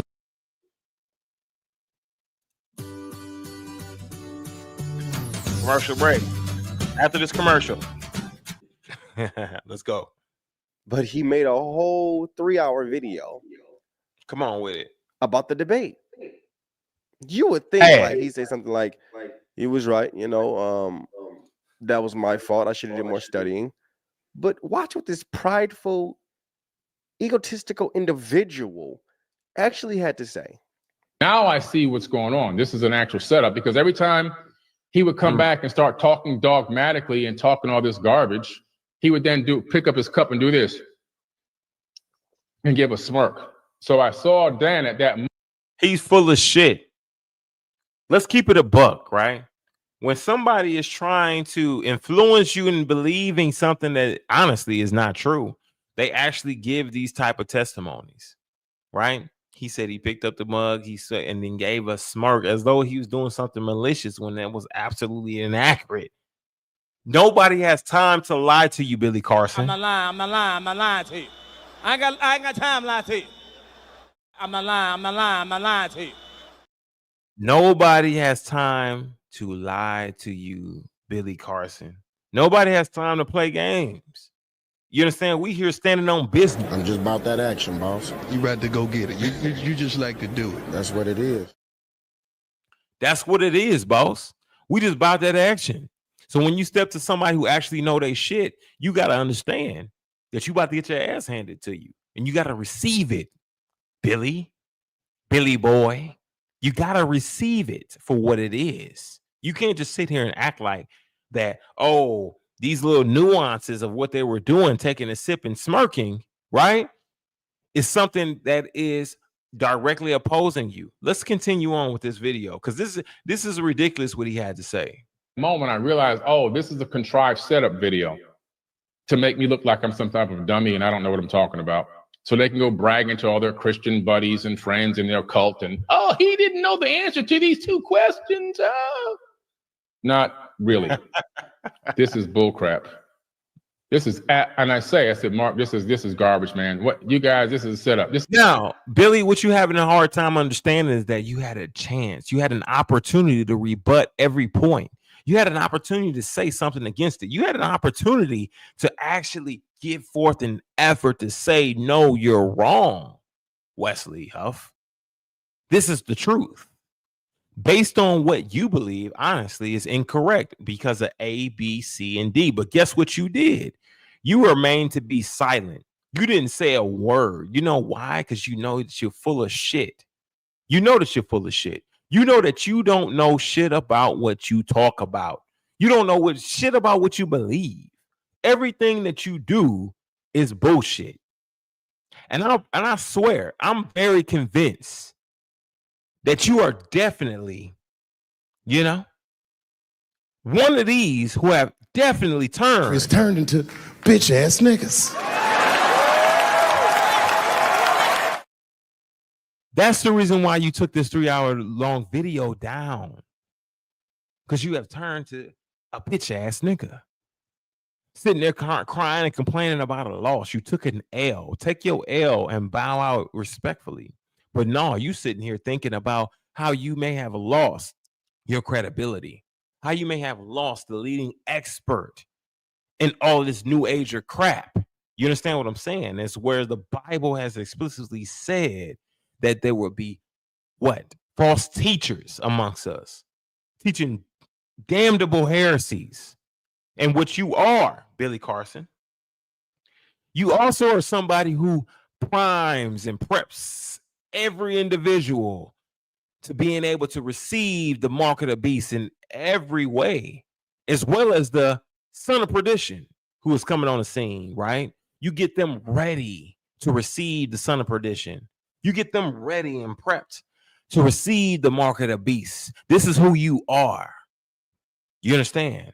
Giving the glory to aliens rather than giving it to Yah. You push forth that type of narrative. So once that son of perdition does come on the scene, he can be able to take every individual who follows you and put them under their tutelage. You're not the only one. There's a particular doctor that you also run with that is full of shit. You understand what I'm saying? That is a demon. You understand? That also needs to be addressed.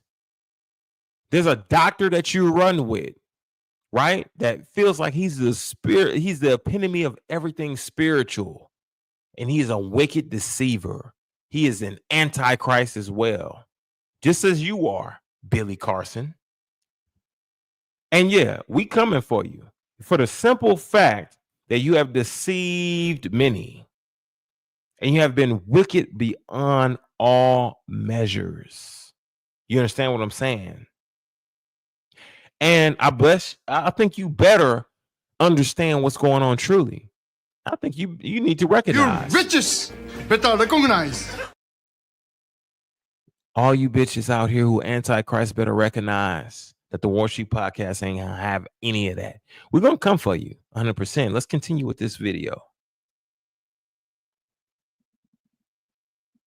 This is ridiculous. Every time I have something to say, he's disconnecting me. I could see him literally disconnecting his video manually.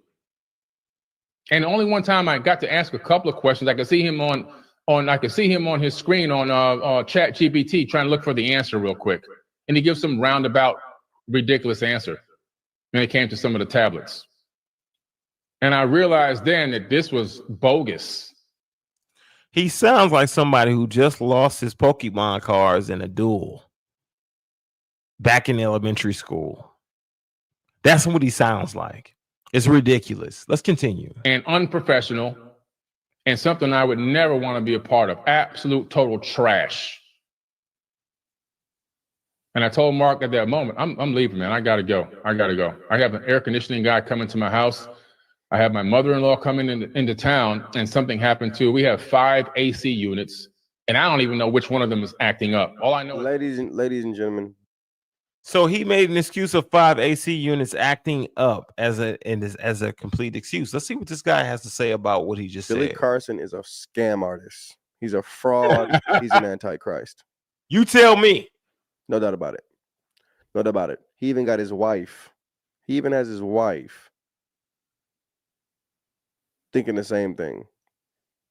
Now his feelings are hurt because he came across a real historian. Now, this historian, Wesley Huff, okay? I don't agree with every point that he makes, right? But I agree with the historical proof of it, right? I believe that there was better debates that could have been had. Not only the skin color of Jesus, right? But also what, who the true people of Israel are. Those are two conversations that could have definitely been had. Are the people in Israel who are currently inhabiting that land, are they the true people of Israel? Are they Ashkenazi Jews who are placed in that land? Those are some great questions to ask this so-called historian who's been in Egypt, who's done his investigation, Wesley Huff. But I do not agree with a lot of points that he has. Now, what I would tell you is this, right? That he did own Billy Carson in this debate. The reason why he was able to own him and dominate him is because Billy Carson has never been challenged on his position as to what he truly believes. The reason why he's never been challenged, you guys, and he's made all these interviews, he's been able to do all of these interviews and being able to make all his money and be able to deceive many, is because not only does the people who he deceived, not only do they not have the Holy Spirit, but they don't believe in Christ. They don't believe in Christ, so he's able to deceive and bewitch and actually swindle the individuals who are atheists. You understand what I'm saying? That's a market that has never really truly been tapped into. Billy Carson has tapped into that market, and he has appeased those individuals in how they think about Jesus, about how they think about Yeshua, how they think about the Bible in general. He's been able to tap into that. You know what? Let me take that. He's tapped into that market on a different level than previous individuals. You understand? This is how he gained his fortune, which is sad. Taking advantage of individuals who do not have any hope, any faith, is sad. You understand? That's a low of all time lows. And that's just straight up facts. That is a different level of pimping. You understand what I'm saying? Something is misleading. Yes, he has mental issues. He's been diagnosed with mental problems. And we have to understand that that's the truth. Because my thing is this, right? if I were to hear Billy Carson talking about his faith understandings, right, I would immediately call him on his bullshit. So guys like me don't listen to guys like him when it comes to religious beliefs. How I was introduced to Billy Carson was through business strategies. He never spoke about religious beliefs at that moment. Now, 19 Keys, I believe, came out and spoke on this particular topic. He's one of the supporters of Billy Carson. He's done videos and things like that with Billy Carson. My thing is this: 19 Keys is a spiritual person, right? And I'm not going to say anything bad about 19 Keys. I'll say maybe he didn't have it all together, but I'm going to say this: 19 Keys, is your doctrine that you preach or teach, is it close to what you keep as your faith? 19 Keys, you claim to be a Muslim, but you look toward the heavens and the stars. You look toward astrology. Does the Torah or does the Quran speak against you looking toward astrology? That's something to really think about, as well as the beliefs of Billy Carson and you supporting his beliefs. Okay. And I'll get down to the bottom of that too. And if it's something that needs to be rebuked in regards to 19 Keys, which if you don't know who he is, look him up. My thing is this: that will be addressed as well. Hallelujah. Because Jesus is king. Yahshua HaMashiach is king. Yahweh Shai, whatever name you would like to choose, that is the king of all kings. He is the king of all kings. No matter what you think you believe, he trumps it all. And if you're a truth seeker, you're going to be always led back to him, no matter what. Billy Carson is learning this the hard way, because you will not mock the Most High Yahweh. You will not mock Jesus, Yahshua HaMashiach, and think you're going to get away with it scot-free. You're going to be judged. That's just that simple. You understand what I'm saying? There's a woe on you, Billy Carson. Woe to you who leads the shepherd's sheep astray. Woe unto you who treats the shepherd's sheep like their prey. That's the saying that I like to go by. You understand what I'm saying? There's a woe on you. Can't find that verbatim in the Bible, but you can find scriptures that support what I just said just now. Yes, it's all bullshit. And we just recently found out that not only did Billy Carson sell a bunch of bullshit just now, right? But he also sold a bunch of bullshit. You understand? And I promise you, if he was in front of me talking all of this, I would have no other choice but to slap the shit out of him. Brother, hey, can you get my demo tape to somebody? Slap the shit out of you, Billy Carson.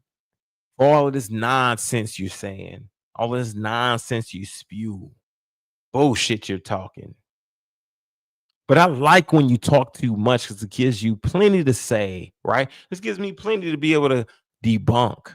Like, I can show you a few videos here now that I totally disagree with, and I can show you biblically as to why I disagree with it. Not only cross-reference it between the KJV, right, but also the Apocrypha. We can use the original text of the scriptures. All of this stuff is disagreeable in ways, right?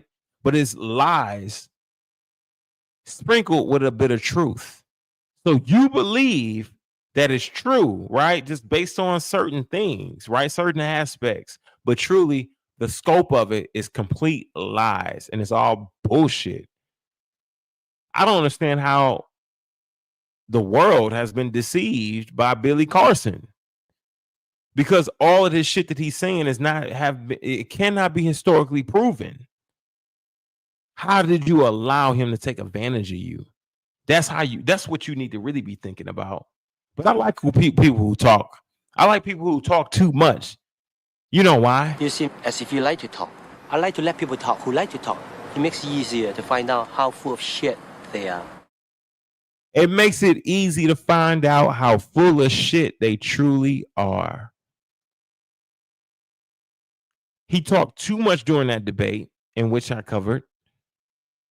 And it was found out. Your sins were found out. Just as the Bible predicted, Your sins will find you out. You were full of shit the whole time. And now people are hearing what's going on. The same thing that Cat Williams prophesied. He said what? That all truth would be exposed. All of these big, whatever deviants would be exposed in 2024. Man, I can't wait till what we got in store for 2025.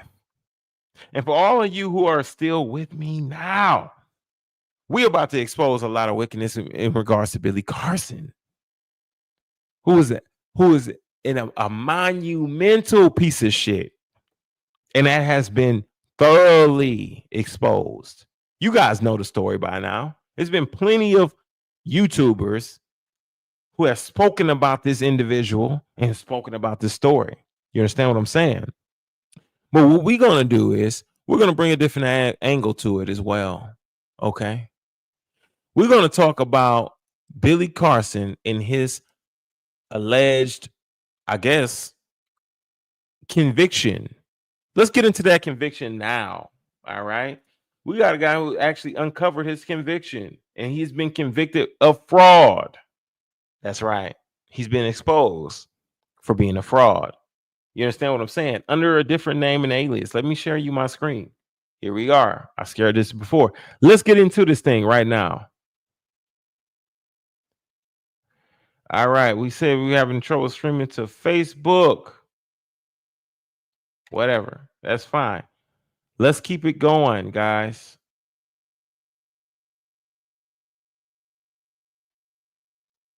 All right. Let's go.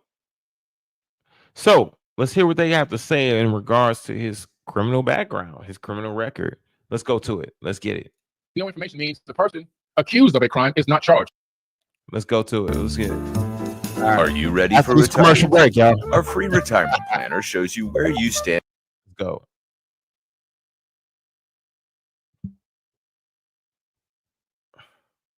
It's all going to come back to haunt. No information means the person accused of a crime is not charged. Therefore, not only was Mr. Carson never convicted of felony bank fraud, he was never formally charged with felony bank fraud. I don't want to show that one.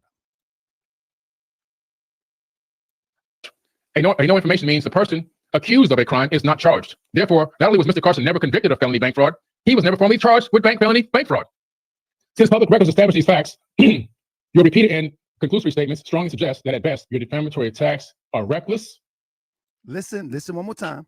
No information means the person accused of a crime is not charged. Therefore, not only was Mr. Carson never convicted of felony bank fraud, he was never formally charged with felony bank fraud.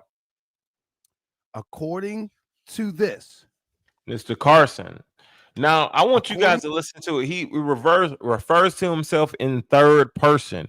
The reason why he's referring to himself in third person is because he believes, right? His belief is that this is an entity he's referring to. You got to understand that. You understand what I'm saying? So in this legal proceeding, he's referring to himself in third person because that is the commercial estate that's being dealt with. It's not him as a natural man that's being dealt with. It is the commercial estate. That's the reason why he's saying that this Billy Carson, you understand what I'm saying? That's why he's saying it that way. It's because he's going from a third person because of the simple fact that he believes this is what? The commercial estate. This is the straw man or the straw man, straw woman. This is the straw man. This is the birth certificate, the legal entity. This is the reason why he's saying what he's saying. Now you have paperwork, which is great that he has paperwork to prove that the commercial estate has been convicted of a felony or of a crime. But the way that Billy Carson is seeing it, okay, and this is the first place you're going to hear it. The way that Billy Carson is truly seeing this situation, he's seeing it as, oh, that's not me. That's not me. What's truly me is the natural man, right? My trust, that's truly me, right? If he has a trusted account, that's what he determines as being truly him. Now, the commercial estate, he don't believe that the commercial estate has anything to do with him because it's a commercial estate. You understand what I'm saying?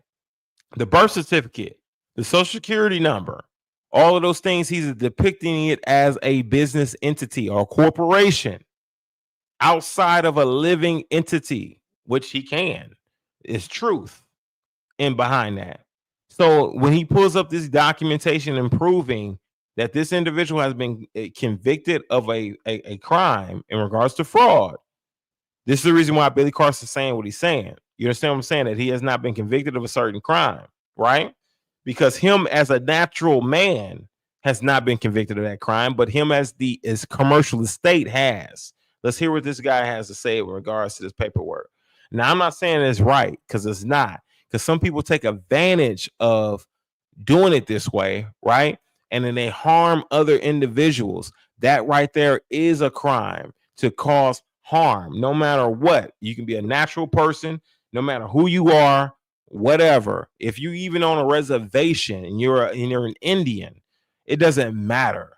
If you're an Indian on who lives on a reservation and don't have any ties to the U.S., if you do something that violates a United States citizen's rights, or if you cause harm or injury to that United States citizen, you're still going to be dragged into court and tried for it. You understand what I'm saying? You can't cause harm or loss to a U.S. citizen. Let's continue. Into this booking document. According to this booking document, there was a Billy Carson that was charged under the name of William Since public Carson. records establish these facts, your repeated and conclusory statements strong.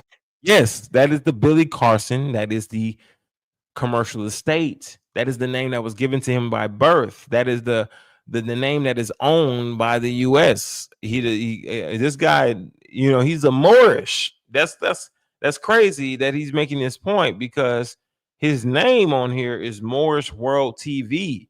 So as a Moor, I would think that he would already know this. I think that he would make this an understanding. But let's continue to hear what he has to say about it. Strongly suggests that at best your defamatory attacks are reckless. When you look at this, there is.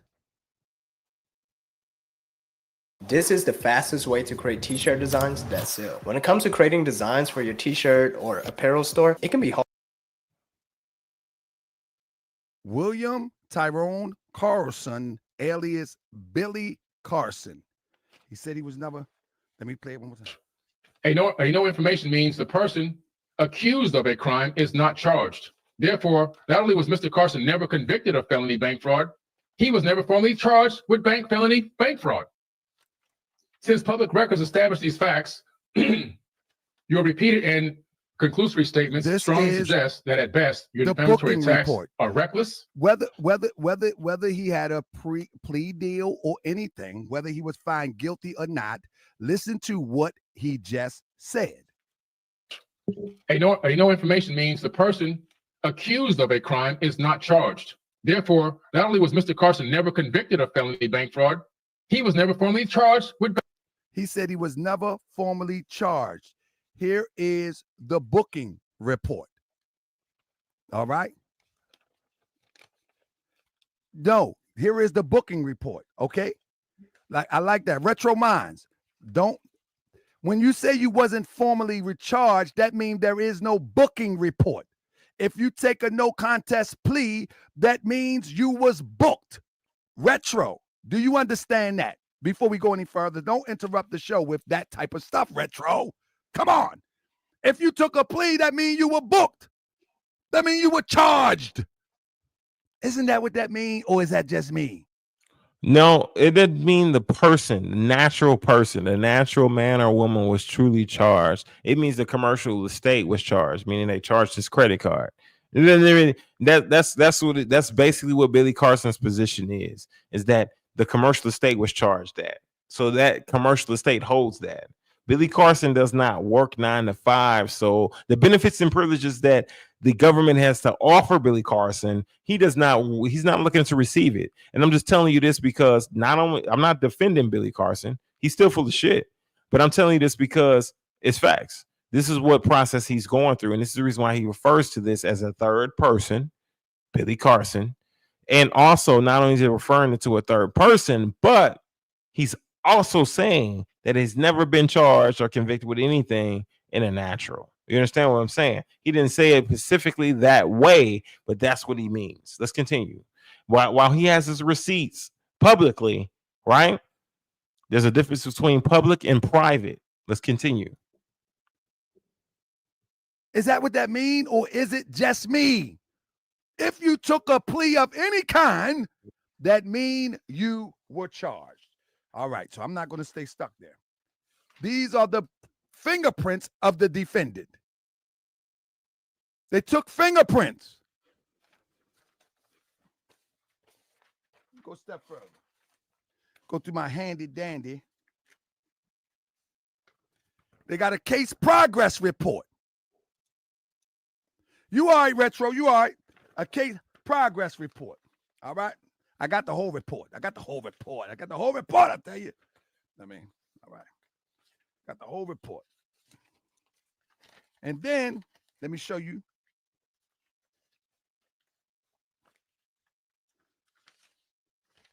Look, I like what someone says. Omar L. No, he said he was not charged. That does mean you're formally charged. What are you talking about?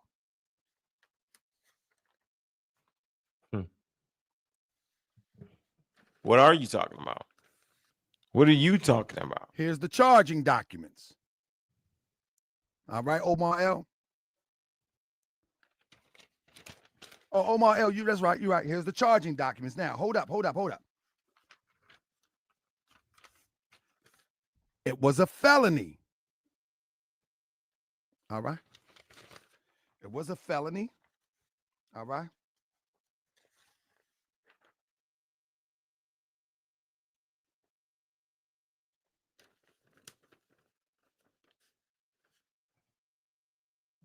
That's it. Come on now. He's reading it right now. This is the adjudication. It was withheld, and he got 12 months probation. So this was a case that was completely he went through the whole thing, and he's been convicted of it, right? His commercial estate has been convicted of a felony in which he took on 12 months of probation. Okay, so him saying that he was completely not charged was a lie, completely false. You understand what I'm saying?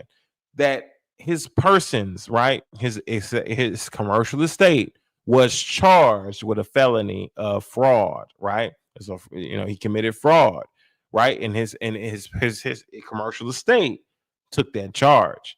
Now the natural man is what Billy Carson is referring to as not receiving any charges, but the man that's on paper, the commercial estate, has received those charges. You understand what I'm saying? This is the reason why when you are reading up on a lot of these things, you got to educate yourself, because Billy Carson would deceive the hell out of you in regards to his rhetoric. Just because he's speaking himself in third person, these are the tactics that's being used to deceive you. You got to know. And him as being a Moorish, because his name is what? Moorish World TV, I would think that he would understand why Billy Carson was speaking the way that he was in third person. Most Moorish individuals understand the difference between public and private. So my thing is this, right? Since he's speaking to himself in third person, that's who took the charge, is the third person, the commercial estate. Does it alleviate him from all responsibility? No, it does not. Does it reflect on his credibility? Does it reflect on his character? Yes, it does. If your commercial estate has taken a hit like that, then it will reflect on your credibility and your character. It will. You can't avoid it. I don't care how you want to slice it, Billy Carson, how you want to try to make it deceptive, right? Or how you want to deceive individuals into believing that ain't you, or you didn't go through that directly. I don't care how you want to do it, but it still reflects on you and your character. It doesn't matter. So the best thing for you to have done was to fight the case and to be sure they didn't do anything as far as fraud on your name, on your commercial estate. And that's just that simple. Now with Billy Carson, this is the biggest thing, right? He has spoken about some things that are outlandish in regards to the Most High, in regards to Jesus, in regards to all those different things, in which we're going to go ahead and listen. We're going to discuss that here in a minute. We're going to go into what he's talking about, right? Because honestly, it's you know, he's full of shit. But we're going to discuss it for the simple fact. Well, some of these individuals saying he's been caught with fake IDs. Here, let me actually share you back my screen. Okay. And the reason why I would say that this is not a big deal is because Billy Carson's on a certain level as to where he would hold certain identification that he forged himself. Now, who is that?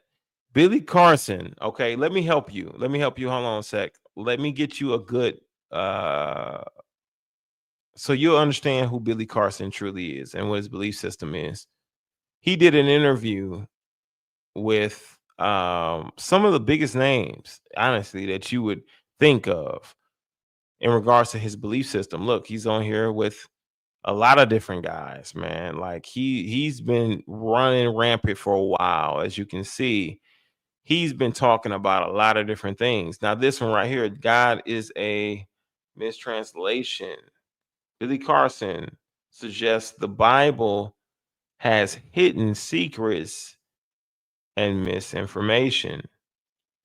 Now, this video is 11 minutes. Let's go ahead and click on this and let's hear what he has to say. I bet anything that you would be like, man, what the hell is he talking about? Big ideas. Let's take a look. Don't come easy. The reason why I didn't pay him much attention. So what are you thinking about the Bible? Well, the Bible has a lot of good information in it. If you can apply some of the information, it can really change your life. It can really put you on the right path. But it also has some information in there that's detrimental to people as well. You have to have discernment with what you're reading in the book, in the Bible. In the Bible, where you see the word God everywhere, that's a mistranslation by accident on purpose. The original word is God's with an S. It's always with an S. When you back engineer the actual word, the translations, you find out it's God's, not God singular. Elohim is also a plural term. It's not a singular term. And you also discover that Yahweh is actually Enlil from the Sumerian cuneiform pantheon, from the Sumerian cuneiform text. He's Enlil. It becomes Yahweh in the biblical text. And there's all these correlations between the different ancient characters from the Sumerian text. Okay, so who is Yahweh? Is that plural? Or is that singular? You understand what I'm saying? And you see he wrote a book about the Emerald Tablets, which have been proven to be fraudulent, have been proven to be forged, right? Forgeries. And so this has been proven as the recent, and a lot of this information has come out, right? Not as the recent, it's been around, but people have failed to actually done their own due diligence. Yeah, he believed that God, right, or Yah should have been plural, meaning Yahs or God, gods. You understand what I'm saying? Let's continue with this. End up in the biblical text, and you find out in the book of Deuteronomy that these gods are fighting each other over resources and people. So if you read, anyone who reads the book of Deuteronomy begins to realize this probably isn't the creator of the universe that wrote this. When God tells people, God is supposed to be all-knowing, all-loving, he the same all the time. Then all of a sudden, you're reading the book of Deuteronomy, and he's saying, there's one person in this city that doesn't like me. I want you guys to go over there. Now, keep in mind, they've never met these people. Kill the women, kill the children, kill their animals, and bring the spoils of war back to me. Now, what kind of God needs the spoils of war, and what kind of God needs to kill children? There's also a verse in there in the book of Deuteronomy where God tells a man, if you see a... We'll stop there. Honestly, it's just Elohim. It's a just Yah. Now, for him to insinuate, because this is an insinuation, this is not backed by tangible proof and evidence, and we're in regards to this, right? This is how he explains it every time. This is the reason why he's so punctual with his words. You have to understand when people are deceiving you based on what their beliefs are, personally, right? They personally believe these things. You understand what I'm saying? They personally believe these things, and they will deceive you based on their personal beliefs. Not nothing that can be backed or proven historically. That's how you are being deceived. And what does the Most High say? My people are destroyed for the lack of knowledge because they reject knowledge. Therefore, I shall reject them. This guy's an absolute and straight up clown. He's speaking like a clown. He's behaving like a clown. He is homie, the clown. Now sing after me. I'm a homie whiz kid, look at me. I'm a homie whiz kid, look at me. I run and jump and play all day because I'm free. I run and jump and play all day because I'm free. I wish everybody could be like me. And he wishes you can be like him, right? But my thing is this, right? He's gonna constantly try to push off his own belief system that gets him paid. This is what puts dollars in his pocket. When he's able to lie to you and tell you the bullshit that he's able to sell you. Nothing that can be historically proven. Nothing that are facts from biblical texts. Let's continue. A woman walking through the land and you decide to rape her, and the word rape is the actual word, look it up, you can. And if after you rape her, if you decide you want to make her your wife, you can keep her as your wife too. Now you have rape and abduction. So that is absolutely false. The way that he's insinuating the word rape and the way that it can go about. Listen, it's fine for you to go out and rape. No, there's stipulations to that in the Bible. Firm stipulations. He's making it seem as though it's a wet noodle. Like, hey, you can do it if you like. If you don't want to keep her, then you don't have to. You can just rape her and keep it moving. No, the Most High is very firm as to what he says in regards to that. If you were to rape that individual woman, you need to treat her as though she is a virgin. You need to treat her as though she's a virgin. And you need to take her on as a wife. That's what you have to do. And if that woman were to cry out, then it's your ass that's on the line. That's what he's not going to say. But instead, he wants to insinuate or make it seem like the Most High Yahweh is saying that you can go out and rape women at willy-nilly with no consequence. You need to make a decision whether you want to keep her or you want to let her loose. That's absolutely inaccurate and not true. He's going to tell you that you need to take on this woman as though she was a virgin. Now, my thing is this, right? Bringing up the scripture that confirms it. Go look it up. Go do your own due diligence. This is the reason why you got yourself in this mess. It's because you took someone else's word for it. You need to go search it out for yourself. You understand what I'm saying? I will clip this video here and I will put the chapter and verse in the description for this particular video clip for you to go to read it on your own. So you can have the knowledge, so you can have the understanding for yourself. The Most High Yahweh, the Most High Yah, has not given you an okay to rape and not be responsible for the woman. Even if she's not a virgin, you're responsible for treating her like she's a virgin. Let's continue. So he's a bald-faced lie. Bald-faced lies. You understand what I'm saying? What does that say? Bald-headed lies. Bald-headed lie. What does that say? Bald-headed lies. Because that's a bald-headed lie. Like, for real. Come on now. Let's go now. Now, you're saying to yourself, the creator of the universe, okay, has all power, all knowing, omnipotent, omniscient. Why in the world would he write stuff like that or give a man the ability to write stuff like that to put in his book? And he didn't. Come on now. Come on now, dog. Come on, man. Come on now, dog. He did not. You have a responsibility after that. You have to abide to the responsibility to take it on this woman as though she was a virgin. You understand? Meaning you're paying a diary. Meaning you're doing all these different steps. You have to take her on after you rape her. You understand what I'm saying? And if she cries out, that's your ass if you don't do what you're supposed to do. Let's continue.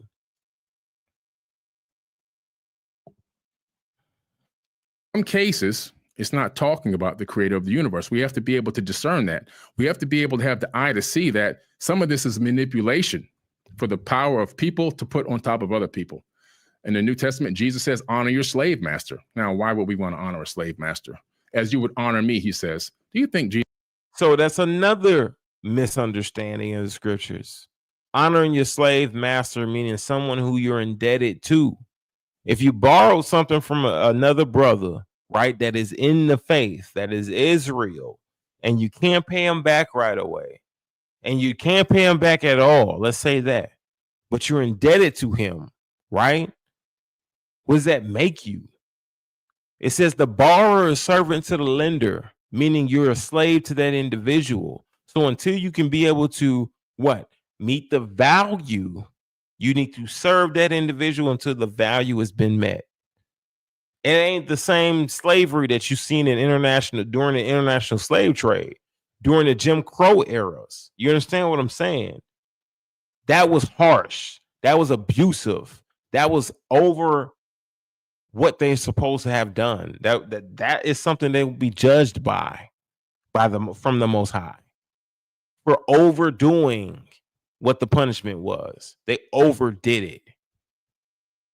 This is speaking about in Israel as a Hebrew brother in servitude to another Hebrew brother, in which you be treated like family in that setting. Come on. He don't know shit about the Bible, and it shows thoroughly. He don't know nothing about the Bible. Let's continue. He know how to talk. This guy has the gift of gab. You understand what I'm saying? This is the true gift of gab that you're looking at. This is the true gift of gab you're witnessing. Jesus really would say something like that. I don't. I think that his message was pure and clean and clear, that he was trying to usher back a level of Christ consciousness back in humanity. And that's the return. The second return is when we all reach a level of Christ consciousness. That's when Jesus comes back. He comes back in our minds, not in a physical form.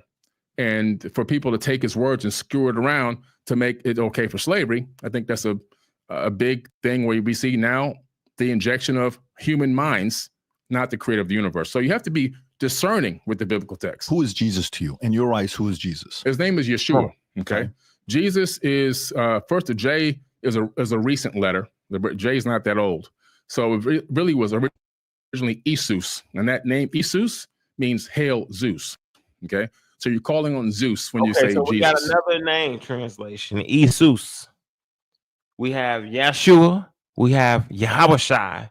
Now he's saying it's Isus, which is hail Zeus. I mean, we can spin this so many different directions. We can spin it up, left, down, but we can't spin it right because he ain't right in anything that he's saying currently. This is a bunch of bullshit. You got to understand, when people have the gift of gab, they can twist things into making it make sense on their own behalf. In regards to the Antichrist spirit, he is the personification of that.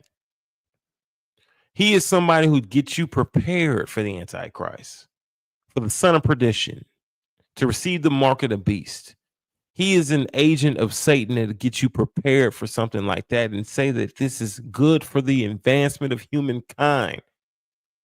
You got to understand that. You got to know that.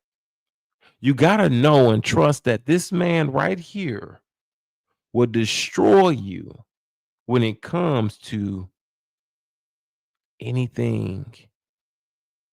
If he needs to go up another level, he will stump you down in order to get up that level. So he's not looking out for your soul.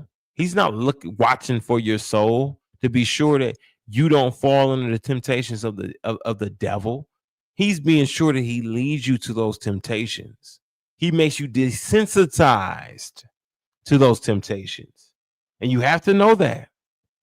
You know why you have to know that? As Christ followers, as believers, if you're a true believer, you have to know that this man right here is trying to desensitize you from there being a true Elohim. You understand? You have to be discerning. And he will deceive even the very elect if he could. He has the gift of gab. He can listen, he will influence you to see it the way that he sees it. And it's sad. It's sad. Let's continue. One of the Sumerian people who converted over to the Greek gods. But his name is Yeshua. And so Yeshua, to me, very powerful person, very spiritual, high level of knowledge, a student of the Egyptian mysteries. When Jesus disappears from the Bible, he actually ends up in Egypt. Okay. You can find this information in a book that was kept out of the biblical text called the Gospel of the Holy 12. And in the Gospel of the Holy 12, he shows up in Egypt. And we know that's a fact because I take people on tour every year to Egypt and I take them to the house that Jesus lived in. It's a crypt. It's actually worship. People come there to see that bed that he laid in every single year. When I take people there, we take them straight there. And we know the path that he traveled throughout Egypt because it's a huge sign outside that Coptic church where he lived that shows where he went. Now, when he was in Egypt, what did he go there for? To learn the Egyptian mysteries. Who taught the Egyptian mysteries? First of all, he went there to hide. They told him to go and hide amongst the Egyptians. So all of a sudden now he was there to learn the Egyptian mysteries when there's no historical proof or evidence. Hell, Zeus is the Greek translation, brother. I mean, had just said. You understand what I'm saying? Huh? Yo, Omar, are you dumb? Like, why are you sitting here listening to this shit? I'm trying to tell you now, this gift of gab right here can deceive even the very elect. You understand what I'm saying? Because he's sprinkling a bit of truth, but he got a douse of a lot of lies. You understand what I'm saying? A bunch of lies that will deceive many who are unlearned and unstable. They will rest in those lies. Let's continue. Thoth, the Atlantean priest king, the person I wrote this book about. And so Thoth was the teacher of the Egyptian mysteries, or the ancient mysteries of what it was called. And then he leaves there and he goes to Tibet to learn Qigong and Reiki healing, which was confirmed by the Dalai Lama. And then he heads down into India to learn the mystic arts, teaching reincarnation all the way back. Then he's speaking like he is Peter, who walked with Christ. He's speaking like he's been with Christ since day one. How the hell do you know all of this, Billy boy? How do you know all of this? How do you perceive that this is all factual and truth? And there's a historical proof. There's no historical proof that anything you're saying right now is facts. It's like you're talking and talking and talking and saying a bunch of bullshit and thinking that you winning. Boom, bam, bop, bada bop, boom, pow.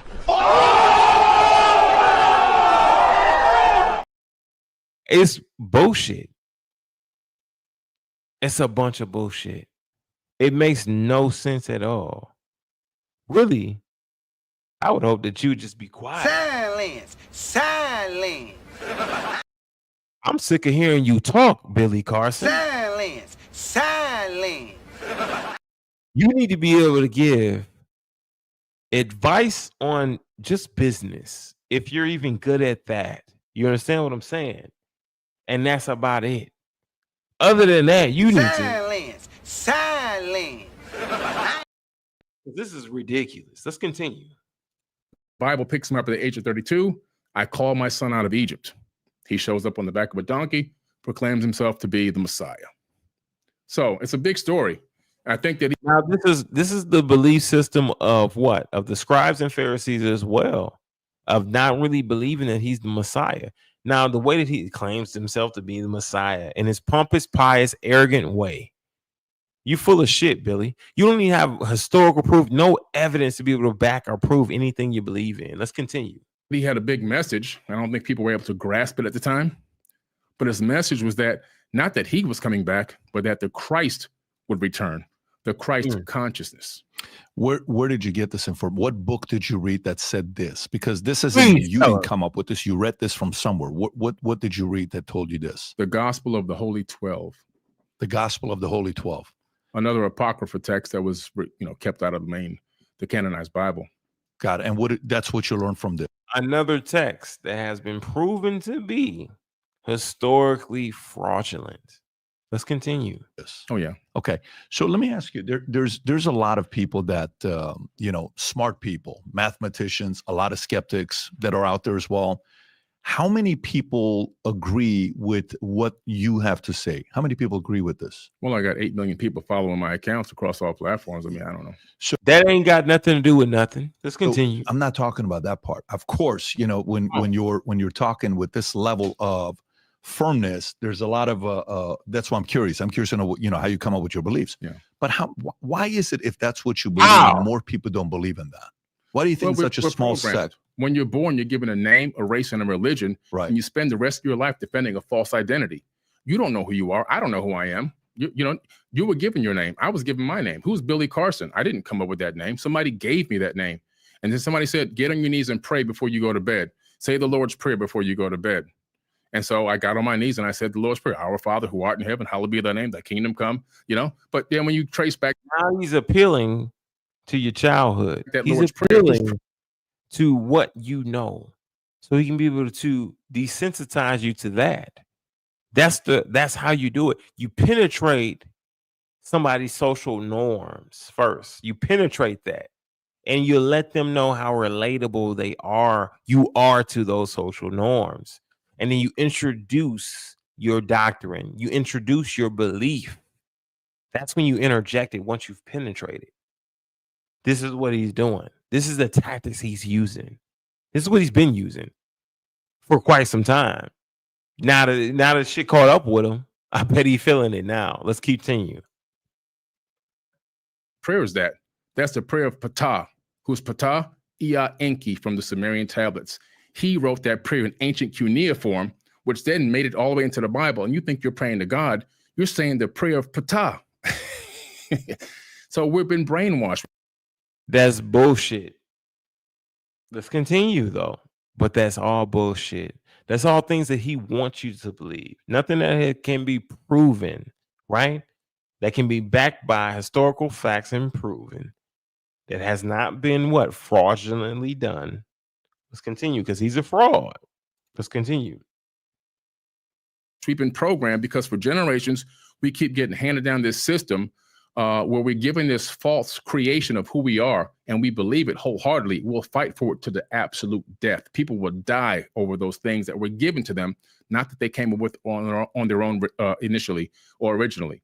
And so it's a dangerous thing because we have a lot of people walking around that just took the programming code and they don't even understand really who they are, what they're all about. That's why so many people don't walk in their passion.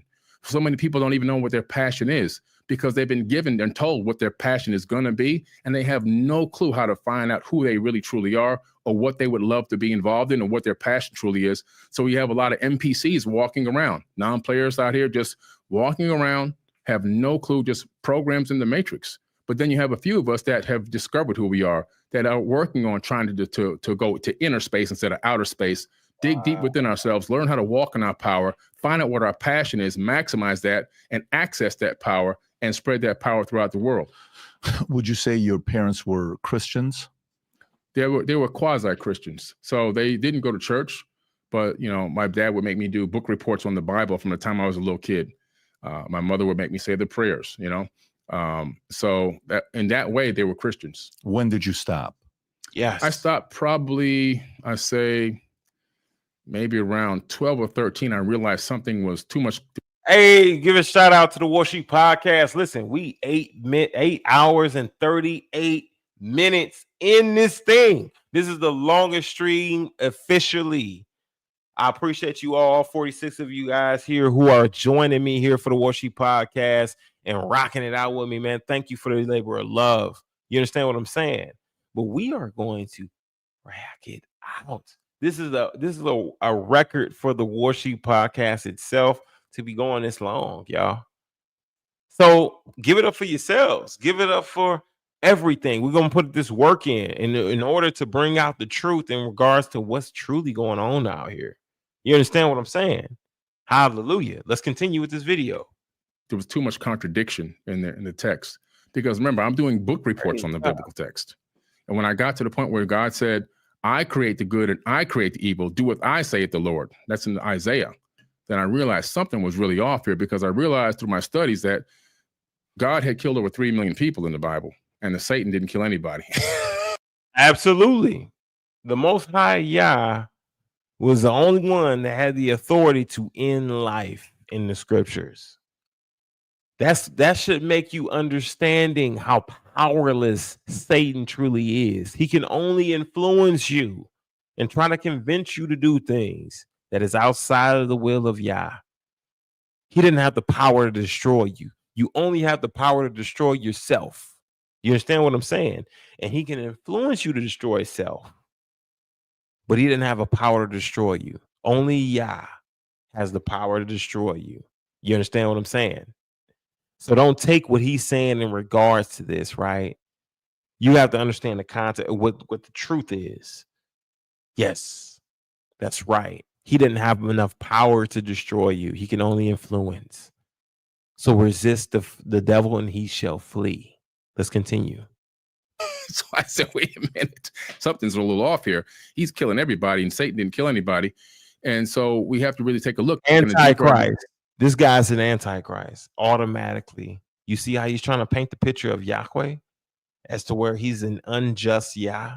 You understand what I'm saying? And that Satan is just and Yahweh is unjust because of the simple fact that he has made a just decision to wipe off whatever wickedness he needed to wipe off the planet, to where Satan doesn't have the power to do so. If he had the power, he would have done it a long time ago to you and sent you to a living pit of hell. You understand what I'm saying? Not that he cares about you. He only cares about himself. So you got to understand what picture he's painting. Be aware. Do not be deceived by his words. He's trying to paint a picture as though Yahweh, the Almighty, the Most High, is an unjust Yah, unjust God. It's simply not true. He's just enough to know that he's protecting you by taking off some of the worst in the planet. You understand what I'm saying? Where Satan does not have the power to do so. Hallelujah. Let's keep going. Dug into Deuteronomy, and I realized there's something wrong. What it was at that moment, I couldn't figure out, but I just knew something was a little off. I dabbled in it again later on to see maybe if there was something that I missed. And again, later on in my life, in my late 20s, I said, just doesn't make any sense. There's too many question marks. And every time you ask a question, they say, don't question God. Don't question the Lord. Blind faith. And I'm thinking, if I'm going to put all of my eternity into one book, if I'm saying this one book is going to lead me to eternity, and I don't know everything about it, every aspect about it, I can't question it. I can't dig deeper to get more knowledge out of it. Then I think there's something wrong with that. I think there's something being hidden from me. And I'd rather be able to dig deeper, get more knowledge, get more understanding versus people shunning me away from trying to. First of all, the Bible, in part with the Apocrypha, you understand what I'm saying?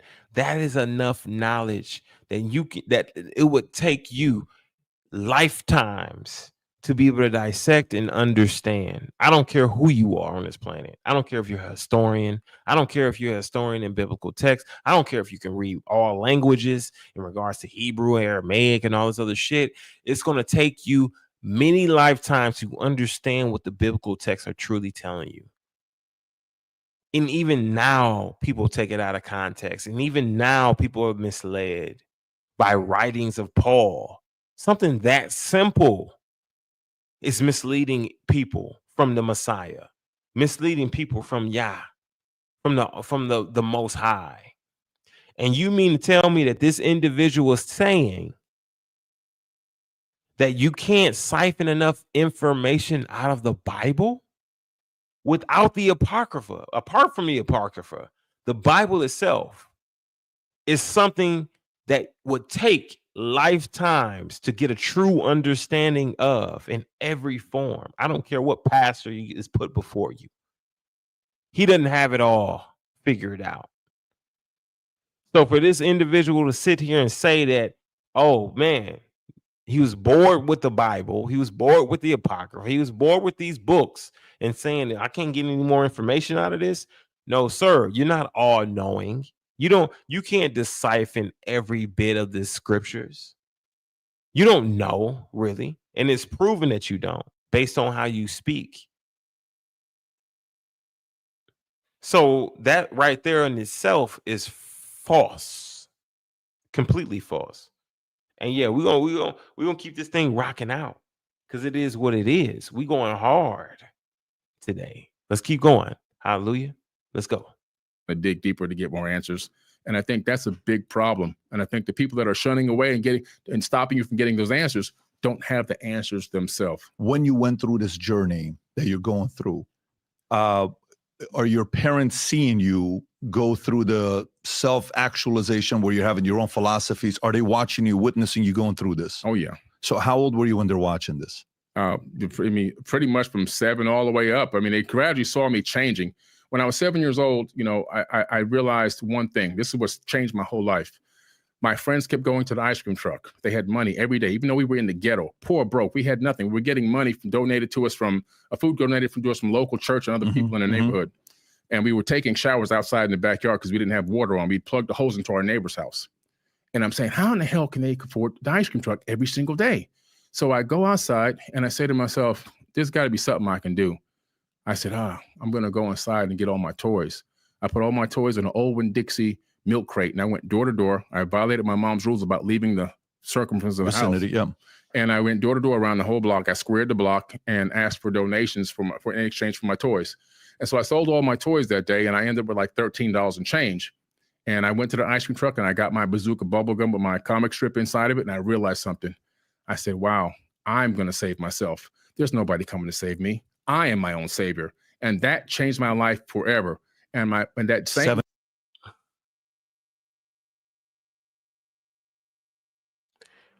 Where did you get this thought from?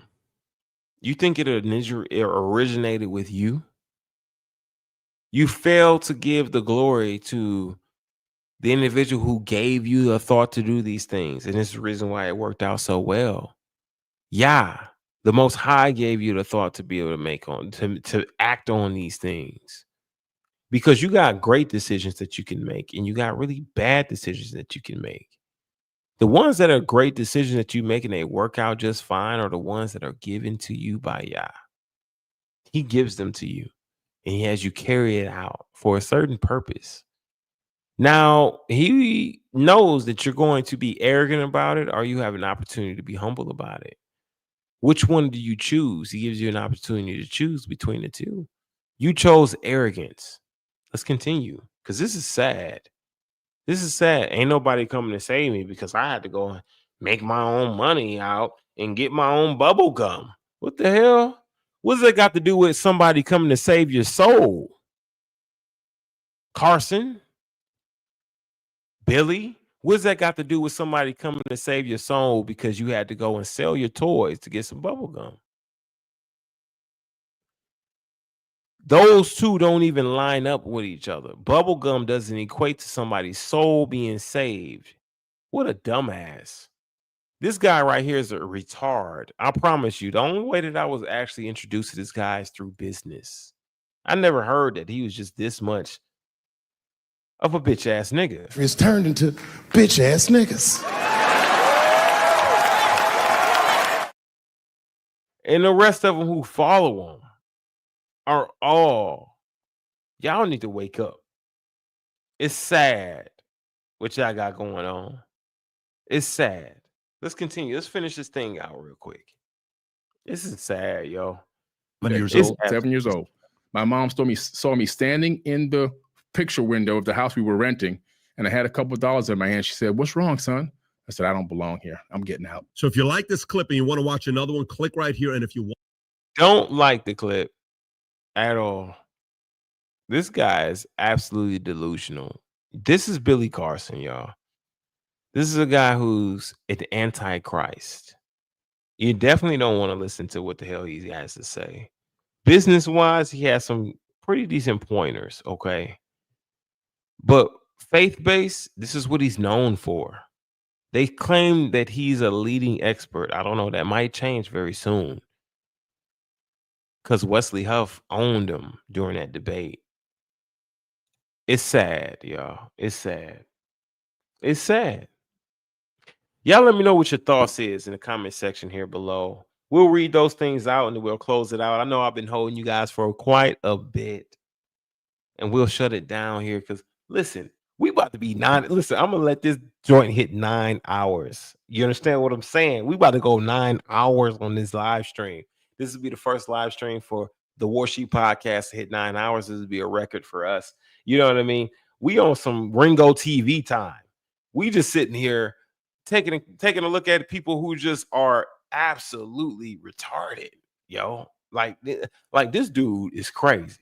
Billy Carson has lost his ever-loving mind. This dude is ridiculously retarded. What do you guys got to say about this thing, man? What do you have to say? If you have not liked this video, please take your moments to go and like the video. Go like the video, y'all. Share the video, okay? I'm gonna make a few clips out of this, man. It's about to be 9 hours long. We're going in, totally in on these on these dudes. Hey, and I don't mind, yo. You already know I'm here for it. I'm totally and absolutely here for it. Because you know what? That's what I'm talking about. This shit means something to me, man. This shit means something to me, man. I'm trying to tell you now. People are getting deceived. And it's a strong, strong delusion. We got another 10 minutes here, y'all. One thing that I really want to do is this, right?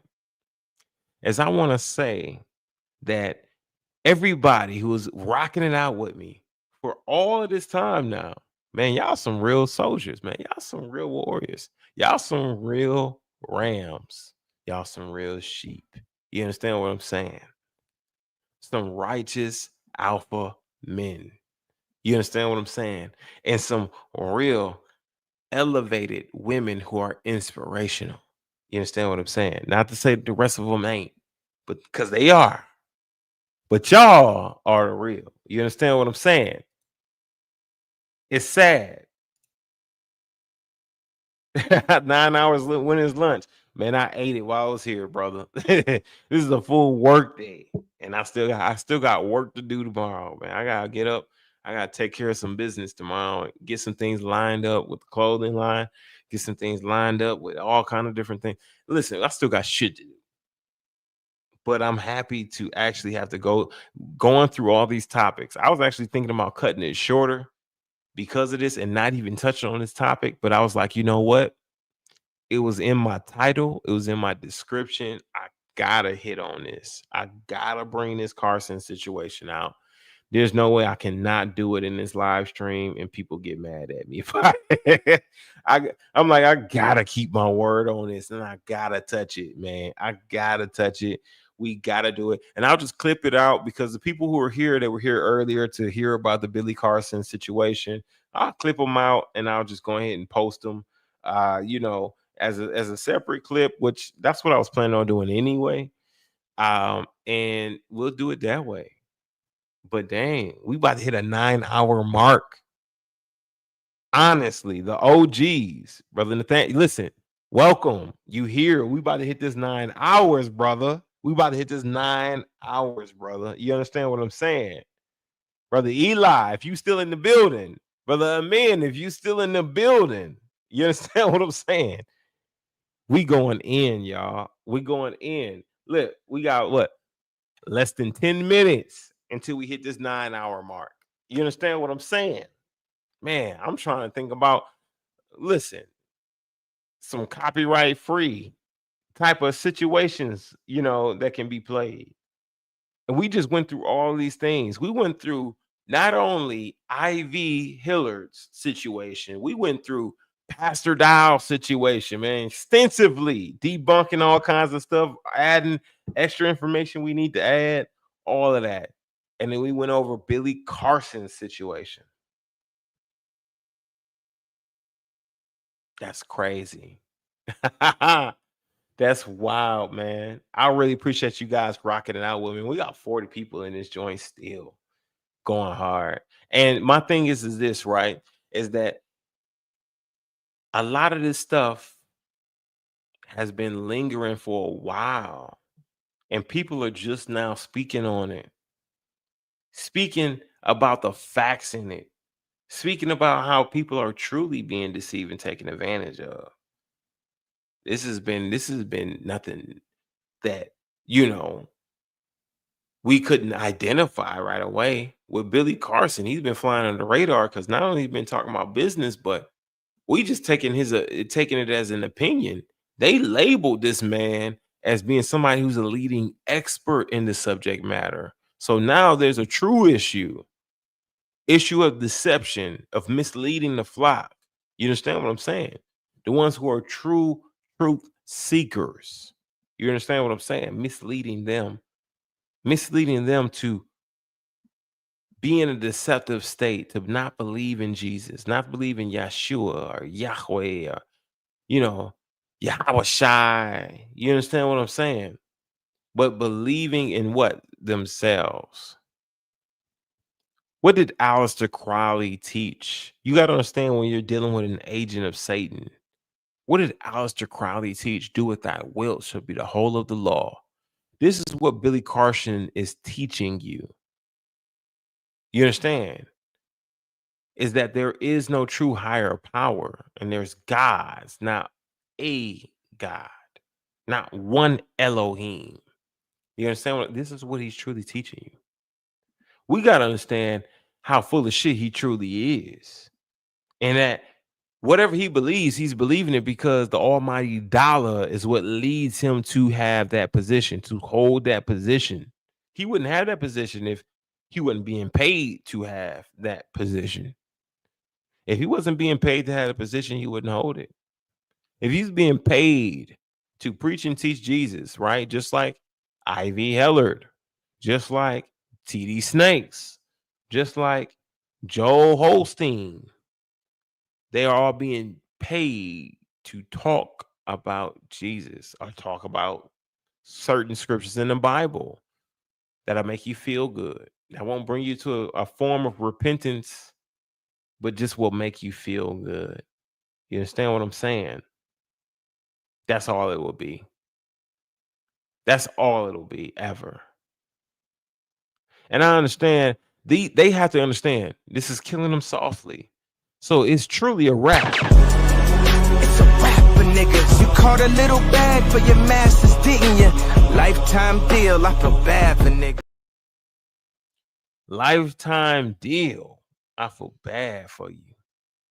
I feel bad for niggas, man. It is what it is.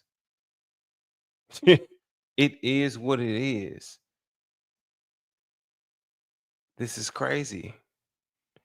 They have to understand something, right? That when you are an alpha, you understand what these betas are out here talking about. Beta. Oh, my dad. Oh, poor daddy feeling hurt. Poor. Beta. Did you think I'm a beta? Brother's a beta. You understand what I'm saying? Anybody who believes in what Carson's talking about, y'all all are some betas. You gotta really be, you gotta be on a different level to understand that a lot of these individuals are looking to just take advantage of you. And like he said, they will deceive the very elect. You understand what I'm saying? These false teachers, the ones who are hearken upon these individuals with itching ears, wanting to hear what they want to hear. Well, they wanted to hear what Billy Carson had to say because they didn't want to believe in the Most High. They didn't want to believe in Yah. So that's the reason why Billy Carson exists. You understand what I'm saying? We got another 2 minutes, y'all, until we hit a 9-hour mark. I appreciate you guys joining me today. This is the War Sheep Podcast, man. And thank you so much for rocking it out with me, man. It means a lot to me that we're hitting that 9-hour stream and we crushing it. You understand what I'm saying? Thank you so much. I'm gonna go ahead and close this thing out. I'm gonna throw this thing in the commercial, close this thing out. I really appreciate you guys joining me. And we'll see you guys. Don't forget, we'll be back on first day.